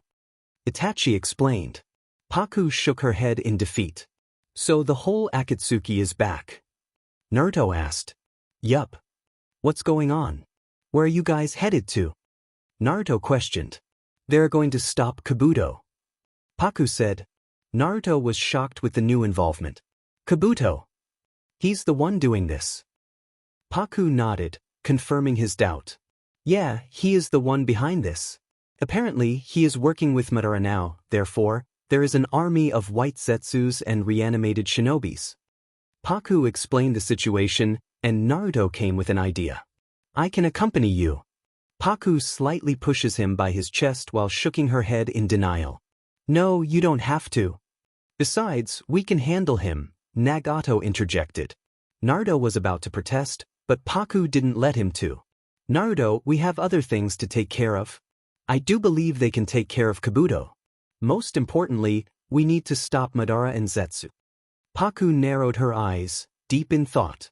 Paku-san, you should go. We will also head to Kabuto's location. Itachi suggested, and Paku agreed. Naruto, let's go. Paku turned around, ready to go, but her eyes widened in realization when she felt a presence behind her. The curly-haired girl hurriedly jumped back, landing on a tree's surface. My, attentive ain't we? Tobi's deep voice resonated throughout the forest, alerting everyone of his arrival. Naruto activated his tailed beast mode, whereas Nagato and Itachi activated their dojutsus. Don't you come near, Paku-chan. Naruto exclaimed, and Tobi let out a deep chuckle. That's my very intention. Taking her away with me. Tobi rasped out, and Naruto charged at him with a Rasen Shuriken at his hand later threw it towards him, but it only passes through him. Naruto gritted his teeth in annoyance. Nagato, I need something which you have in your possession, and I will do anything to take it from you. Tobi announced, and Nagato narrowed his eyes before shaking his head in denial. I won't let you. Almighty push. Tobi used Kamui and went underground before appearing behind Nagato, ready to gauge his eyes out, but Paku attacked him from behind with a kick. Nagato backed away to give them space. Before she could land a hit, Tobi caught her leg in his hold, but Paku twisted in his hold and aimed for another kick with her other leg, but Tobi caught it too. But then ⧁ attacked in his eight-tailed form, which made Tobi to use Kamui and again went underground, and Paku fell down with a thud. Paku groaned but got up quickly, ignoring the pain in her butt. But then they heard a yell of pain which made everyone to look towards Nagato's direction to see him clutching his right eye as it bled. My eye! He cried out, and Paku took in a deep breath while frowning. I told you, I get it what I intend to get. Tobi chuckled before jumping back. Itachi did a fire-style jutsu since Tobi was not using Kamui, but at the very end moment, he jumped away and landed behind Paku in a blink of an eye. I will be taking you away. Tobi whispered close to her ear, sending shivers down her spine as her breath hitched. Tobi smirked under his mask. Paku then aimed a punch at his mask, but he caught her fist and pulled her closer by grabbing her waist with his other hand. I need to teach you lesson for interrupting my plan. Tobi whispered huskily, slightly squeezing her waist as Paku squeaked from being ticklish. Tobi lifted his hand to her hair and Paku's eyes widened when she realized what he was about to do. What are you doing? Stop. But he didn't listen to her, and Tobi pulled out the pair of chopsticks from her hair, undoing her well-done bun as her long curls freely fall over her shoulders. Let your hair open. They are just like the midnight sea waves. Tobi trailed off as he admired the girl in his arms. He didn't mean to stare at her for long, he never did, but she was so appealing like that, he couldn't help it.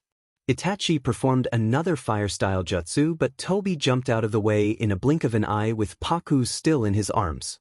I got what I wanted. The Rinnegan as well as Paku. Let's meet in the war then. Tobi was about to Kamui away, but Paku used her other hand to push him away since he held her other hand and his other hand held her waist. But as she pushed him by his chest, he didn't completely let go of her like she imagined him to. Tobi, leave me. She struggled. I won't let you, my little rose. He tightened his grip on her, but then Naruto aimed with a Rasengan, and Tobi was unable to foresaw his move, and out of worry he pushed Paku so she won't get hurt by Naruto, and the blonde-haired guy wasn't able to control himself as he used Rasengan on the ground. Itachi stood in front of Paku in a defensive manner with his Mangekyo Sharingan activated. I won't let you take her. Tobi chuckled as his eyes remained fixed on the curly-haired as her long dark curls danced with the wind freely. It was the first time he saw her with her hair open, and it was much more pleasant than he imagined initially. No worries. I will take her away next time. Tobi chuckled and disappeared from their view. Paku stood still with a thin layer of sweat in her forehead as she processed his words. Paku, are you all right? Nagato asked while clutching his right eye as he hissed in pain sometimes. Paku was back to her consciousness as she nodded. Yes, I'm all right. But you're not. Let's out-heal your eye. Paku took out her senshu and fanned it over his eye as blue dust softly fell on his eyes. Seconds later, he opened his eyes while blinking several times to adjust with the light. Others except Paku looked at Nagato with amusement as he now had a new eye. Whoa, Paku-chan. You always amaze me with your healing abilities. Naruto awed at Paku, who smirked triumphantly, but she noticed Nagato's regrettable expression. Hey, it's all right, Paku said, while rubbing his arm to make him feel better. But I wasn't supposed to let him take the Rinnegan. I tried to pry him off but took it anyway. I'm so hopeless. Nagato looked down, thinking over if he took more advanced steps then Tobi might not be able to take the Rinnegan. It's all right. We can't do anything about it. So what if he has the Rinnegan? We will stop him anyway or other. Paku comforted him. And he's after you now, Paku-sen. Itachi added from his observation, and Paku again thought back to his little odd behavior. Right, I have to be more careful. We should go. ⧁ said from a tree, and they agreed. Paku-san, be more careful. Here onwards, Tobi's intention is to take you too because of the unique strength you have in you. Itachi stated with worry lacing his every words. Yeah, I will. Paku reassured him before turning to Nagato and making him look into her eyes. Don't worry. It's not your fault. Don't think over it much and focus on the work at hand right now. Nagato nodded in apprehension. As Paku-chan said, don't worry yourself. Me and Paku-chan will beat him even if he does have the Rinnegan. Naruto determinedly said. Itachi gazed at Naruto and Paku with admiration. Sasuke is very lucky to have you both by his side. Itachi smiled gently while Nagato looked at Naruto with newfound hope in himself. All right then, you both go while we head to the battleground. Paku stated. Everyone nodded with seriousness. Be careful, Paku-san. Itachi said before jumping away with Nagato to find Kabuto. Let's go to the field, guys. Paku said, and Naruto nodded. Come on, Octopops. Naruto called out before the three of them jumped away to the battleground. What are your intentions, Obito? I hope I will be able to save you. Chapter end. Third-person POV time skip. Every unit was fighting to stop the reanimated shinobis. They were able to seal many of them. Whereas, Naruto met with Gaara and he went to Niji's unit. Paku stayed behind with Gaara because she felt an immense presence in the battleground. He's here. Meanwhile, the second Tsuchikage was being controlled by Kabuto. He summoned a wooden coffin, which soon exploded. He jumped away to avoid it. A tall, muscular figure with long raven hair walked out of the coffin. Finally, looks like he managed to groom that brat, Nagato. The individual said in a deep baritone voice. I don't think I'd be summoning you. The Tsuchikage trailed off. If I'm not mistaken, you're. The user of this reanimation jutsu has a keen understanding of war. To think of using you. Did you just say reanimation? The individual asked while looking down at its gloved hands. This is not the Rinne rebirth jutsu. With Paku sensed the immense chakra approaching along with someone else. Paku looked up as one of the sensory ninja profusely sweat. What is this? Inoki looked at him. What's wrong? The sensory ninja pointed up. Everyone looked up at the rock where the sensory ninja pointed to see the second Tsuchikage approaching. That's Dash. Naruto looked at Gaara. I thought you sealed him away. Even I saw it with my eyes. He must have used fragmentation. Inoki stated. What's that? Gaara asked. He's able to make clones by splitting his body. He can split his body though half of his strength is reduced. Paku explained before Inoki could. Right. Inoki agreed. Paku's heart was palpitating. She knew who was about to show up after him. The dangerous war potential. There's someone else. The sensory ninja spoke in a panicking way. All eyes watched as the second person approaches. Paku narrowed her eyes, feeling her legs getting numb. Madara stared down at all the shinobis with arrogance, his bright red Sharingan eyes scanning every face with disinterest until it stopped in a certain foreign face. Paku watched with apprehension. He smirked with interest. Who is she? The woman with long curls. Madara asked with his deep voice as interest was prominent in his voice and behavior. Her name is Paku. She is one of a kind. She has enormous chakra, but she also utilized by not using it with exceptional healing abilities, and she can also bring back someone back to life. My reanimation jutsu is nowhere near hers. Kabuto answered. Madara listened intently, getting more curious about her. Nowhere near reanimation. He questioned. Yes, she's different with all her advanced jutsus and healing techniques. Kabuto explained while still controlling the Tsuchikage. Interesting. Madara smirked. If he's the real Madara, then the guy we thought was Madara isn't Madara. Naruto's clone questioned with an anxious look on him. It seems. Gaara trailed off. Paku narrowed her eyes at Madara, ignoring the conversation going on. It doesn't matter if that masked guy isn't Madara, we still have to stop him. Inoki says with his eyes locked on Madara. Their headbands say shinobi. They wear shinobi headband distinct from each village. Is this a new allied force? Madara said with observation. It does appear we're at war. The Tsuchikage states. Coming from him, he must have something in mind. But things don't seem like they're going according to the plan. Why else would he revive me in this state? Madara frowns while still looking at the army. Who is the caster of this jutsu? Madara questioned. Who knows?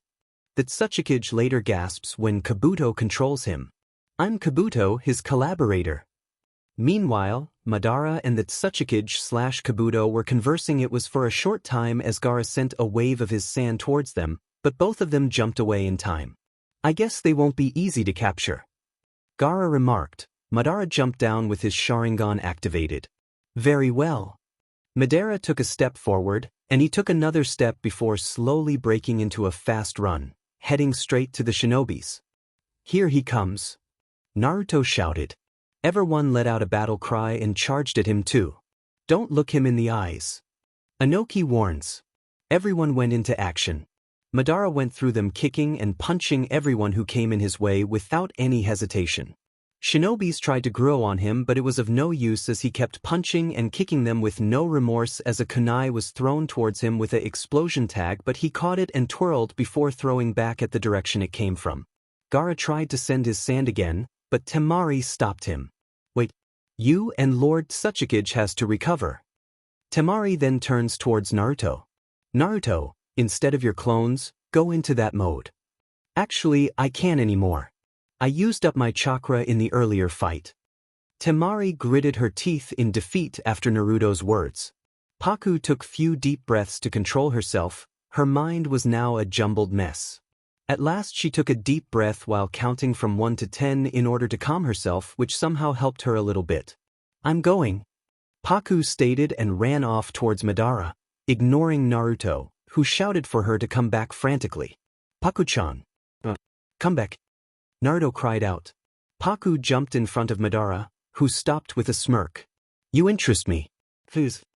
Paku scoffed and aimed for a powerful punch on his chest, but he blocked it. She sent another punch, and he was able to block it again, and not seconds later they were engaged in a heated taijutsu. Both of them simultaneously threw punches and kicks towards each other. Paku easily deflected every punch Madara attempted to aim at her because of her small frame. She managed to land some of hits on him with struggle, but she was able to keep up with his immense speed.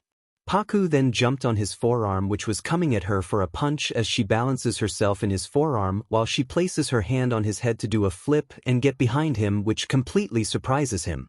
He turned around only to be met with a punch in his face as she backflipped, kicking him in the chin before placing her hands on the ground for support as she aimed for another kick on his side since she was shorter than him, but before she could land a hit, he grabbed her ankle, but she smirked before using this as advantage and twisted her body in his hold before landing a kick on his face perfectly.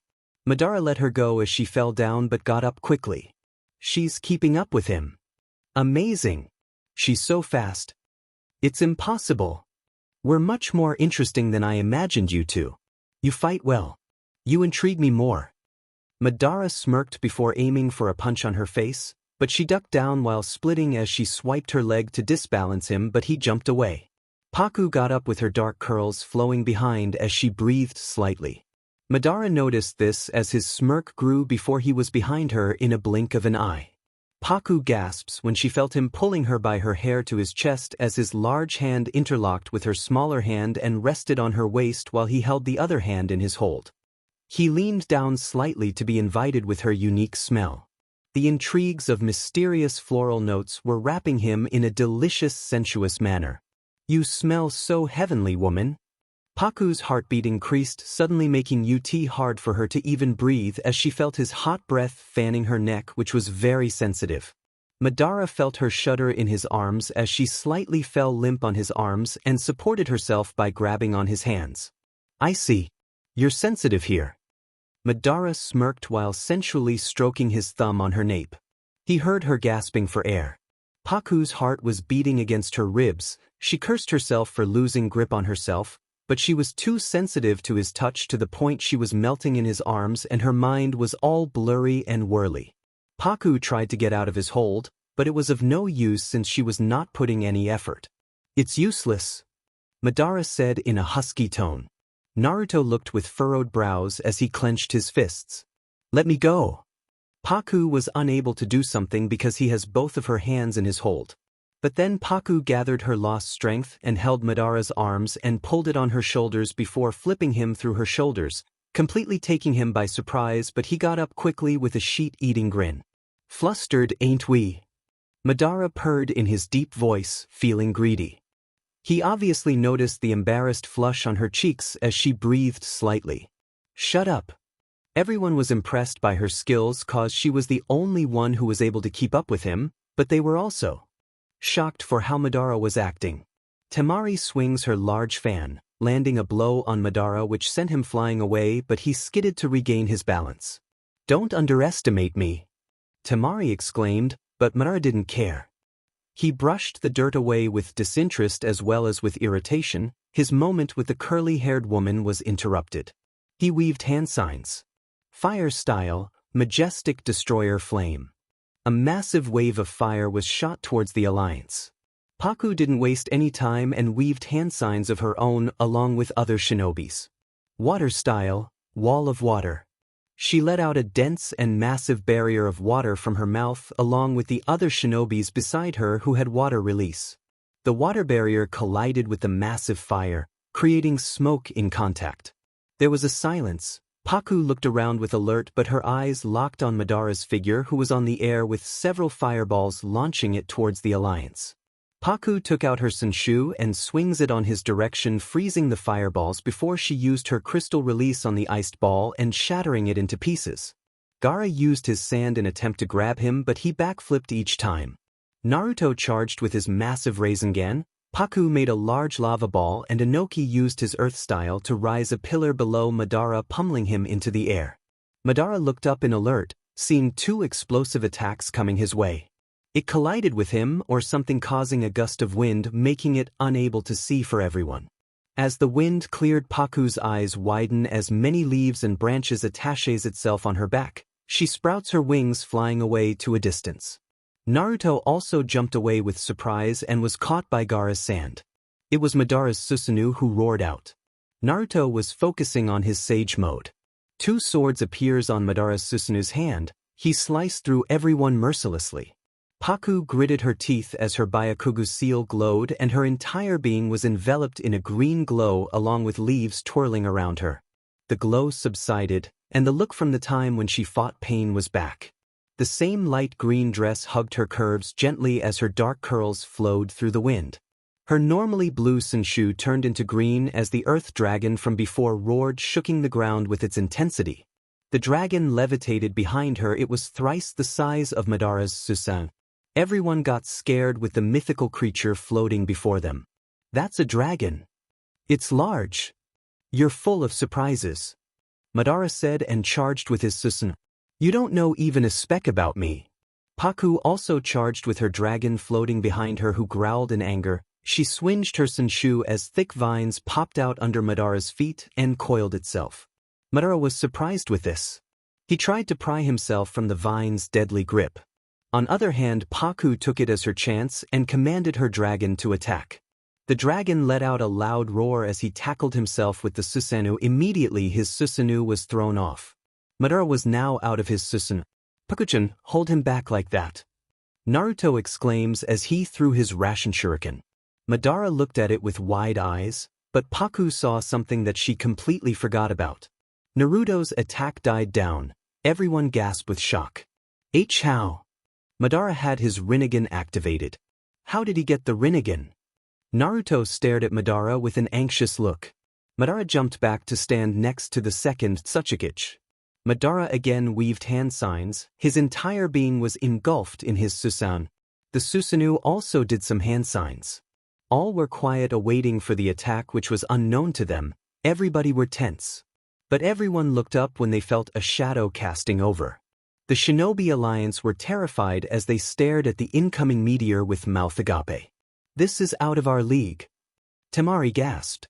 "Is this the power of God?" Gaara asked. Everybody felt dread. They were too shocked to take any action.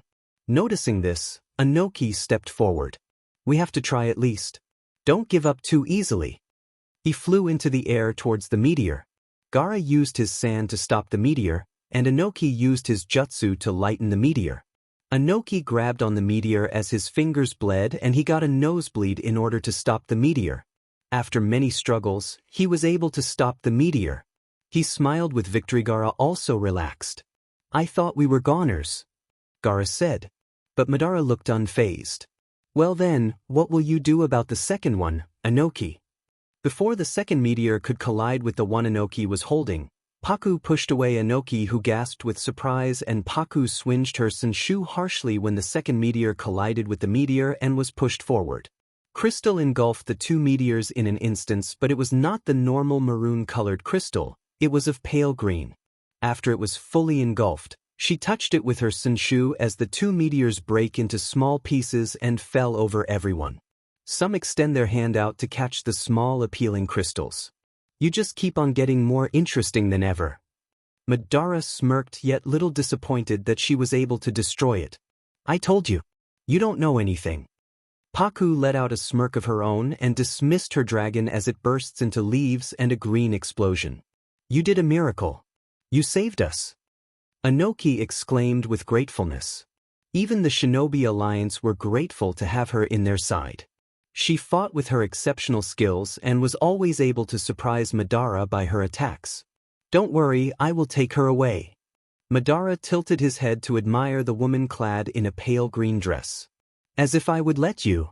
Naruto shouted through his gritted teeth, but Madara didn't care about anything. Can't let her skills to go into waste, Madara said, and threw a smoke ball, temporarily blinding everyone. The curly-haired girl was surprised. She coughed and tried to look through the smoke, but it was hard for her. She swinged her Senshu around but squeaked when she felt a presence behind her and muscular arms enveloped her from behind, letting out such sounds just by a mere touch. You intrigue me very much. Madara turned her body around and threw her on his shoulder and jumped back to the second ᧁꫮᦗ. Paku wriggled in his hold, but the smoke on her eyes made it difficult for her. Naruto looked at Paku, feeling confused yet worried for her. You're an asset to the Alliance, and I have to agree you have awesome and exceptional skills. You saved them, Madara said, and clutched her legs tighter as she continued wriggling in his arms. Madara grew little annoyed by her useless protest and smacked her, but making her let out an embarrassed squeak. Shut that pretty mouth of yours, Madara said while Paku punched his back, but it was of no use. Take your hands off me, you pervert, Paku remarked with embarrassment. If I will let you go, you will fall down. Madara gave a squeeze to her thigh, letting out a squeak from her again. You're so shy, Madara teased. Paku covered her face to hide her heating cheeks. Let her go, Naruto shouted with rage. Madara let out a deep chuckle. An idea popped in Paku's mind. Madara. Paku slightly got up from her laid-down position in his shoulder as Madara hummed in response. She leaned down slightly to his cheek, and Madara waited for her bold move, thinking she was getting over her shyness, but he was met a punch on the side of his face, making him let of her immediately. He held the spot where she punched with a hiss, and Paku backed away with it. Since the red flush on her cheeks were prominent. That was one hell of a punch. You've just got a taste of it. Chapter End. Third-person POV. Madara's eyes were locked on the curly-haired woman who jumped away towards Naruto. Naruto hugged her, instantly asking for her well-being. I should have known that woman wouldn't stay still for her own good. Madara's smirk was still plastered on his lips. Each seconds were passing, he was getting more intrigued and attracted to her. Now, what will you do? The ᧁꫮᦗ asked beside him. Madara stepped forward while looking down at the Shinobi Alliance. There's a jutsu I wanted to try. He weaved hand signs announcing the name. Wood style, deep forest emergence. Trees began to come out from the ground. This is it for us, one of the ninja exclaims with fright. Paku glanced at Naruto, who nodded at her. He ran towards the ever-growing roots and trees and attacked with his giant Rasengan, whereas Paku swinged her Senshu, creating a whirl of wind before the roots were engulfed into green crystals and shattering into smithereens. The ninjas from the Alliance stood steady on the ground with the help of their chakra to being swept by Paku's enormous wind blast. And just like before, appealing pale green crystals fell over everyone. Everyone was in awe of her technique. Naruto fell on his knees while breathing. Paku rushed to him with worry. If I continue with this, then I will disappear soon. Naruto rasped out while taking heavy breaths. You both. It's enough. I'll take over from here. Inoki said, stepping forward. But you're not in the good shape. Paku stated with worry. You two have done enough. I'll fight him. Inoki replied. Paku sighs out in defeat before walking towards Inoki. Let me heal you, Gramps. The brunette then did a hand sign before a soft green glow engulfed Inoki, and soon the glow died down. Inoki stood there with no wounds or blood dripping from his wounds. His entire being was revived as he felt a sudden surge of chakra on himself. Thank you. This will help a lot. I like to try out more jutsus, but I don't think you can dance anymore. Can you, Inoki? Madara asked with a smirk, earning a glare from Inoki. The curly-haired girl felt her blood boil because of how arrogant he was. She showed him a middle finger, and Madara's eye twitched. Aren't you such a mannered-less woman? Madara's eyes were still twitching. He was trying to keep his cool, but again he was met with another middle finger. This time he thought about ignoring her. What's with that look? Years ago, I showed you the difference in our strength. Madara shifted his attention to Inoki. We shinobis are tired of this fighting. We kept on fighting for the sake of our nations and villages without a care of what nation or village. We just take. We take away, they take away. It's an endless sick. Hatred has caused 3 wars till now. That is life. I can't believe you've lived this long yet, not learn a thing from the pain of the past. Madara said nonchalantly with his arms crossed over his chest. I've lived longer than you and learned twice than you did. It's because I've experienced pain in the past that enables me to make better choices for the future. Inoki argued back and explained how this war is different from the rest. As the time was passing, people's thinking capability was evolving. Everyone is coming together to fight for a common goal, and it was for their better future and peace for this world. There's no need for the world to mature anymore. It can slumber in the genjutsu of the eternal Tsukuyami. Madara proclaimed with a look of seriousness. To achieve peace, eternal Tsukuyami is not the only solution. True peace will never be achieved in that way. Instead, we all should forget about our past and come together for new changes and bring revolution to this cursed world. Paku reasoned with a certain gentleness in her voice, even her eyes glint with hope. This time, all the shinobi is coming to realize that true peace can be achieved by forgiving each other and starting from new. Not by some genjutsu method. Paku completed with a fiery glint on her eyes. Madara noticed the determined look on her warm brown eyes. Madara somehow thought back to when he and Hashirama became enemies and everything went downhill. If he had made peace with his friend, then he wouldn't have turned so vengeful. But it was too late. Madara frowned with the thoughts in his mind. Dimming her to make him think over his past and regret. Paku's sweat dropped, her eye twitched with annoyance. She literally ignored her embarrassment for doing big talks only for him to let out a dry but reply, I'm going to kill him again and again and again. She's right. We will fight for our better future and bring peace to this world. Inoki said sternly with a newfound determination. I'll defeat you here and reclaim myself. Inoki announced, and Gaara's sand wrapped around Inoki in a gentle embrace. I will help you to reclaim yourself. It seems they can all dance, perhaps. Madara looked down at all of them. For myself. For the future. I will bring you down. Inoki sternly proclaimed. Madara and the Tsuchikage jumped towards the small bunch. Everybody was ready to defend themselves, but a bright light blinded everyone. When the bright light died down, there was Tsunade who kicked Madara while the Reikage punched the Tsuchikage, throwing them back. Tsunade made a hand sign. Reserve seal, release. Ninja art of mitotic regeneration. Her cuts healed with the technique. The Reikage questioned for her well-being later. Seconds later, Mei appeared, the Mizukage along with Genma and the other 2 Jounins. Tsunade-sama. Paku rushed toward Tsunade's side, who looked down at the female. Paku, you did well so far. And right now, your safety is also our priority. Keep Naruto out of any danger. She ordered. But, I want to dash. Paku was cut off by Inoki. This war is no longer protecting Naruto. It's about protecting each other. Let us fight with you. Paku objected, and Naruto too joined. We will fight Madara alongside you. Inoki then spoke up. This war we are fighting, I agreed in the Kage submit to form this alliance just to defeat Akatsuki, but as the time grew and I fought alongside with you both, I started seeing things differently and felt differently too. I want to fight as the Tsuchikage of the allied force, not any normal shinobi. All the shinobi villages joined together with the hope that the methods of this shinobi world can change. Let us deal with this Madara for all and once. It will be our first step in stopping the curse of hatred we've been under until now. Rest assured and leave this to us while you both take care of the fake Madara. That's right. You have done enough for us, Paku. You came out of nowhere, and you're risking your life to save this cursed world from being completely destroyed. We'll protect you both while you both also protect us in the other way. Tsunade said before she looked down at Paku while patting her head soothingly. Tsunade's eyes glimmer with a motherly glint. Don't die on me, my girl.